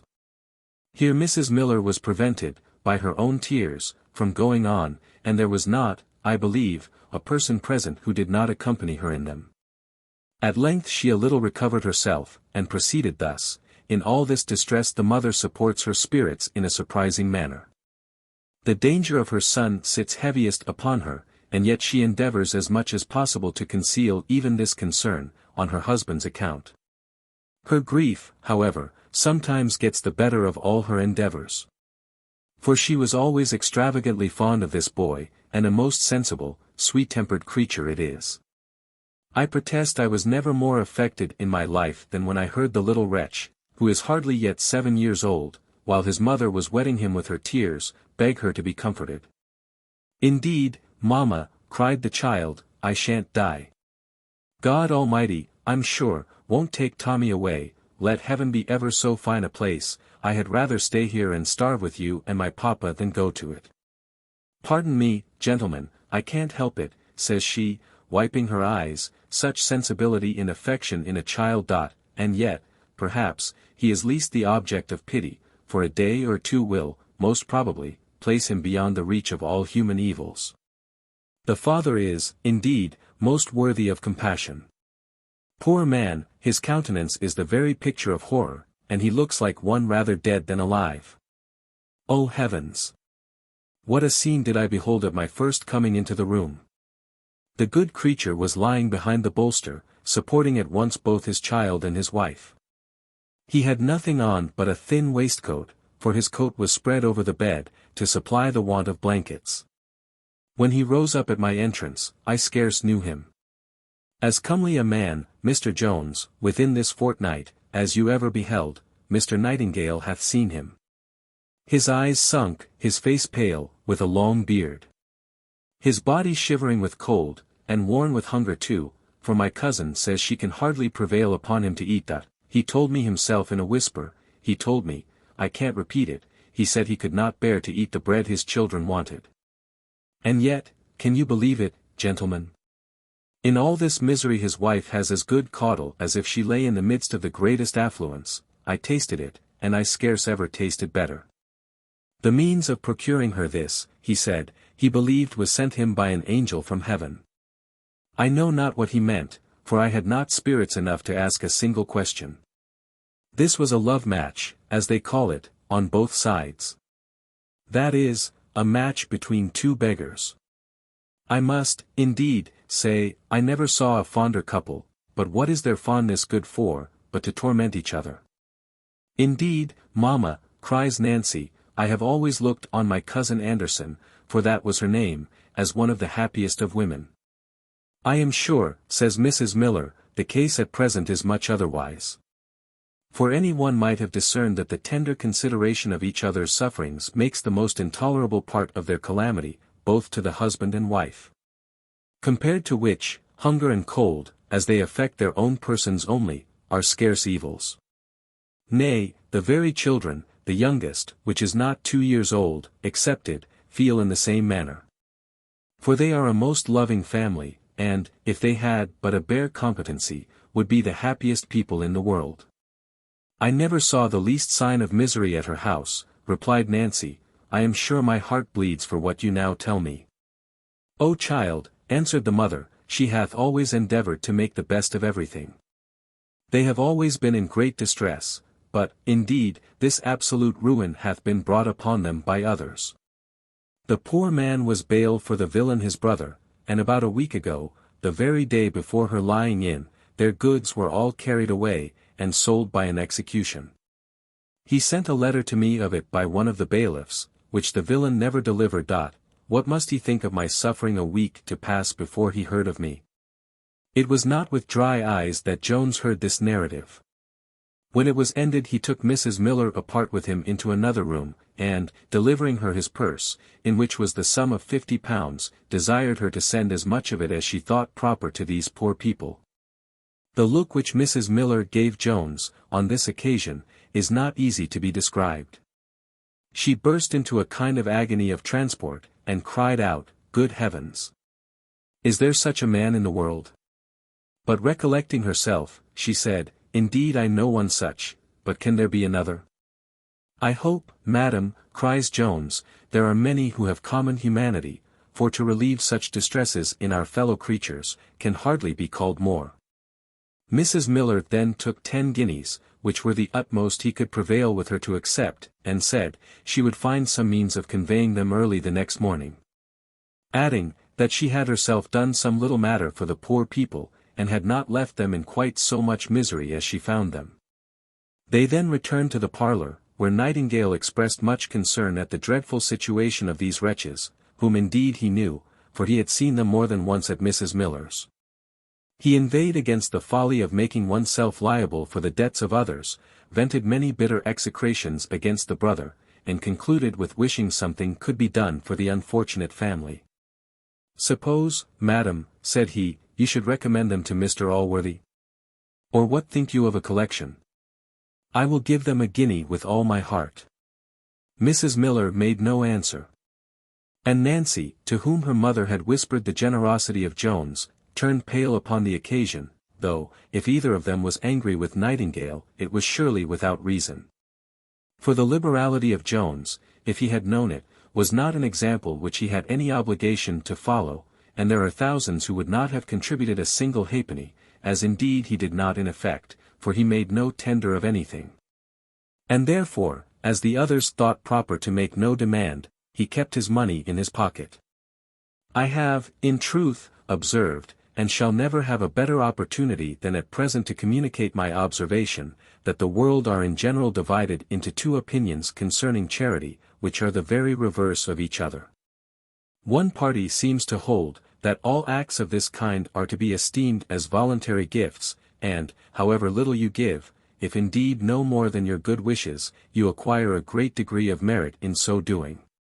Others, on the contrary, appear to be as firmly persuaded, that beneficence is a positive duty, and that whenever the rich fall greatly short of their ability in relieving the distresses of the poor, their pitiful largesses are so far from being meritorious, that they have only performed their duty by halves, and are in some sense more contemptible than those who have entirely neglected it.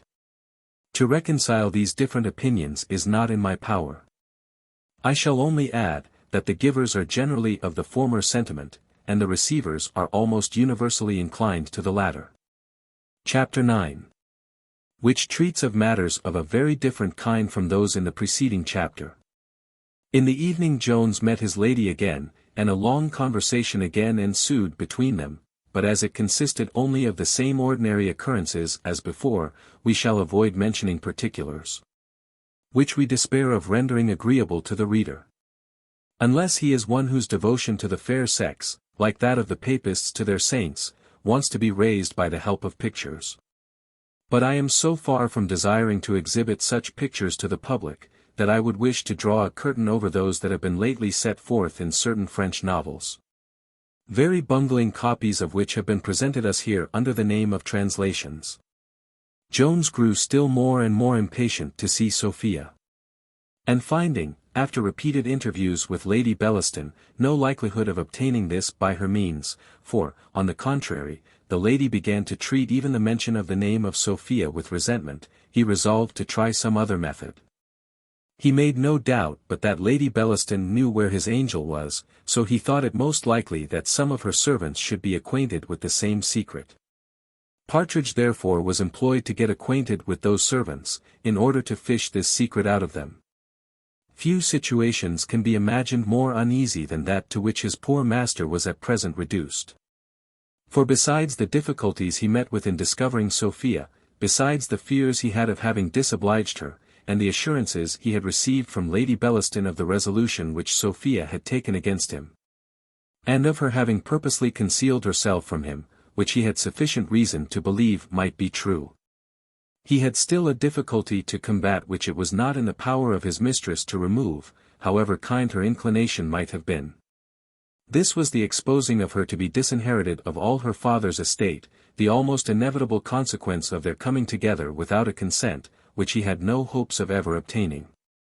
Add to all these the many obligations which Lady Bellaston, whose violent fondness we can no longer conceal, had heaped upon him, so that by her means he was now become one of the best dressed men about town, and was not only relieved from those ridiculous distresses we have before mentioned, but was actually raised to a state of affluence beyond what he had ever known. Now, though there are many gentlemen who very well reconcile it to their consciences to possess themselves of the whole fortune of a woman, without making her any kind of return, yet to a mind, the proprietor of which doth not deserve to be hanged, nothing is, I believe, more irksome than to support love with gratitude only, especially where inclination pulls the heart a contrary way. Such was the unhappy case of Jones.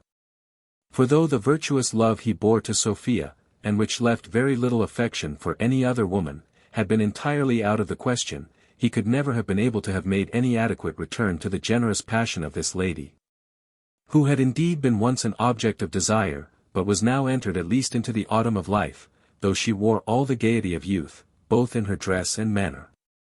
Nay, she contrived still to maintain the roses in her cheeks, but these, like flowers forced out of season by art, had none of that lively blooming freshness with which nature, at the proper time, bedecks her own productions. She had, besides, a certain imperfection, which renders some flowers, though very beautiful to the eye, very improper to be placed in a wilderness of sweets, and what above all others is most disagreeable to the breath of love. Though Jones saw all these discouragements on the one side, he felt his obligations full as strongly on the other. Nor did he less plainly discern the ardent passion whence those obligations proceeded, the extreme violence of which if he failed to equal, he well knew the lady would think him ungrateful, and, what is worse, he would have thought himself so. He knew the tacit consideration upon which all her favors were conferred, and as his necessity obliged him to accept them, so his honor, he concluded, forced him to pay the price. This therefore he resolved to do, whatever misery it cost him, and to devote himself to her, from that great principle of justice, by which the laws of some countries oblige a debtor, who is no otherwise capable of discharging his debt, to become the slave of his creditor. While he was meditating on these matters, he received the following note from the lady.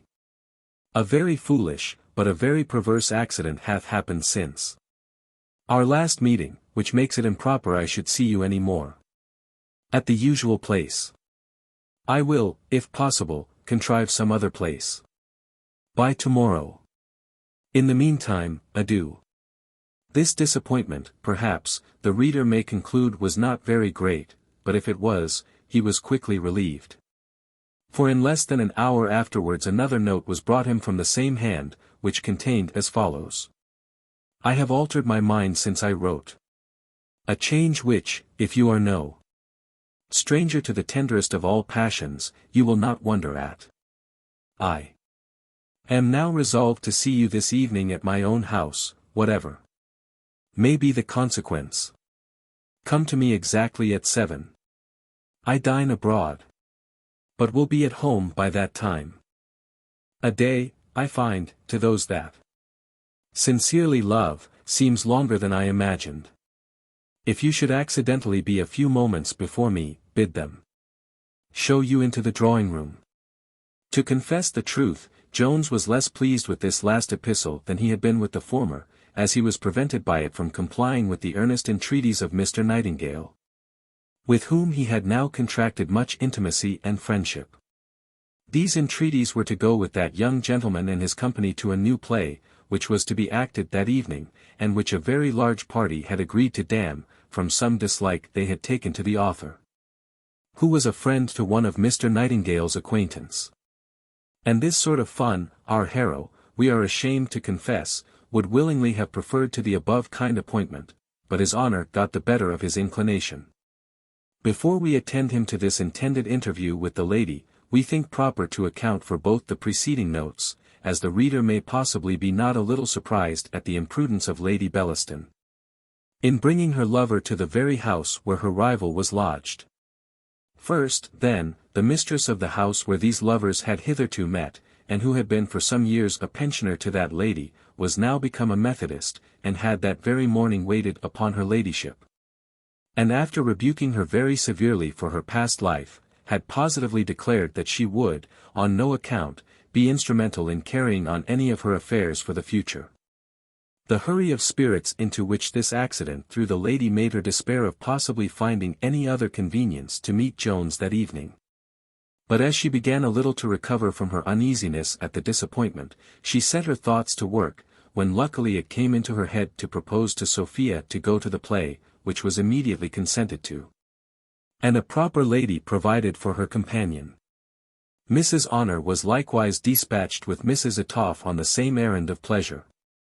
And thus her own house was left free for the safe reception of Mr. Jones, with whom she promised herself 2 or 3 hours of uninterrupted conversation after her return from the place where she dined, which was at a friend's house in a pretty distant part of the town, near her old place of assignation, where she had engaged herself before she was well apprised of the revolution that had happened in the mind and morals of her late confidant.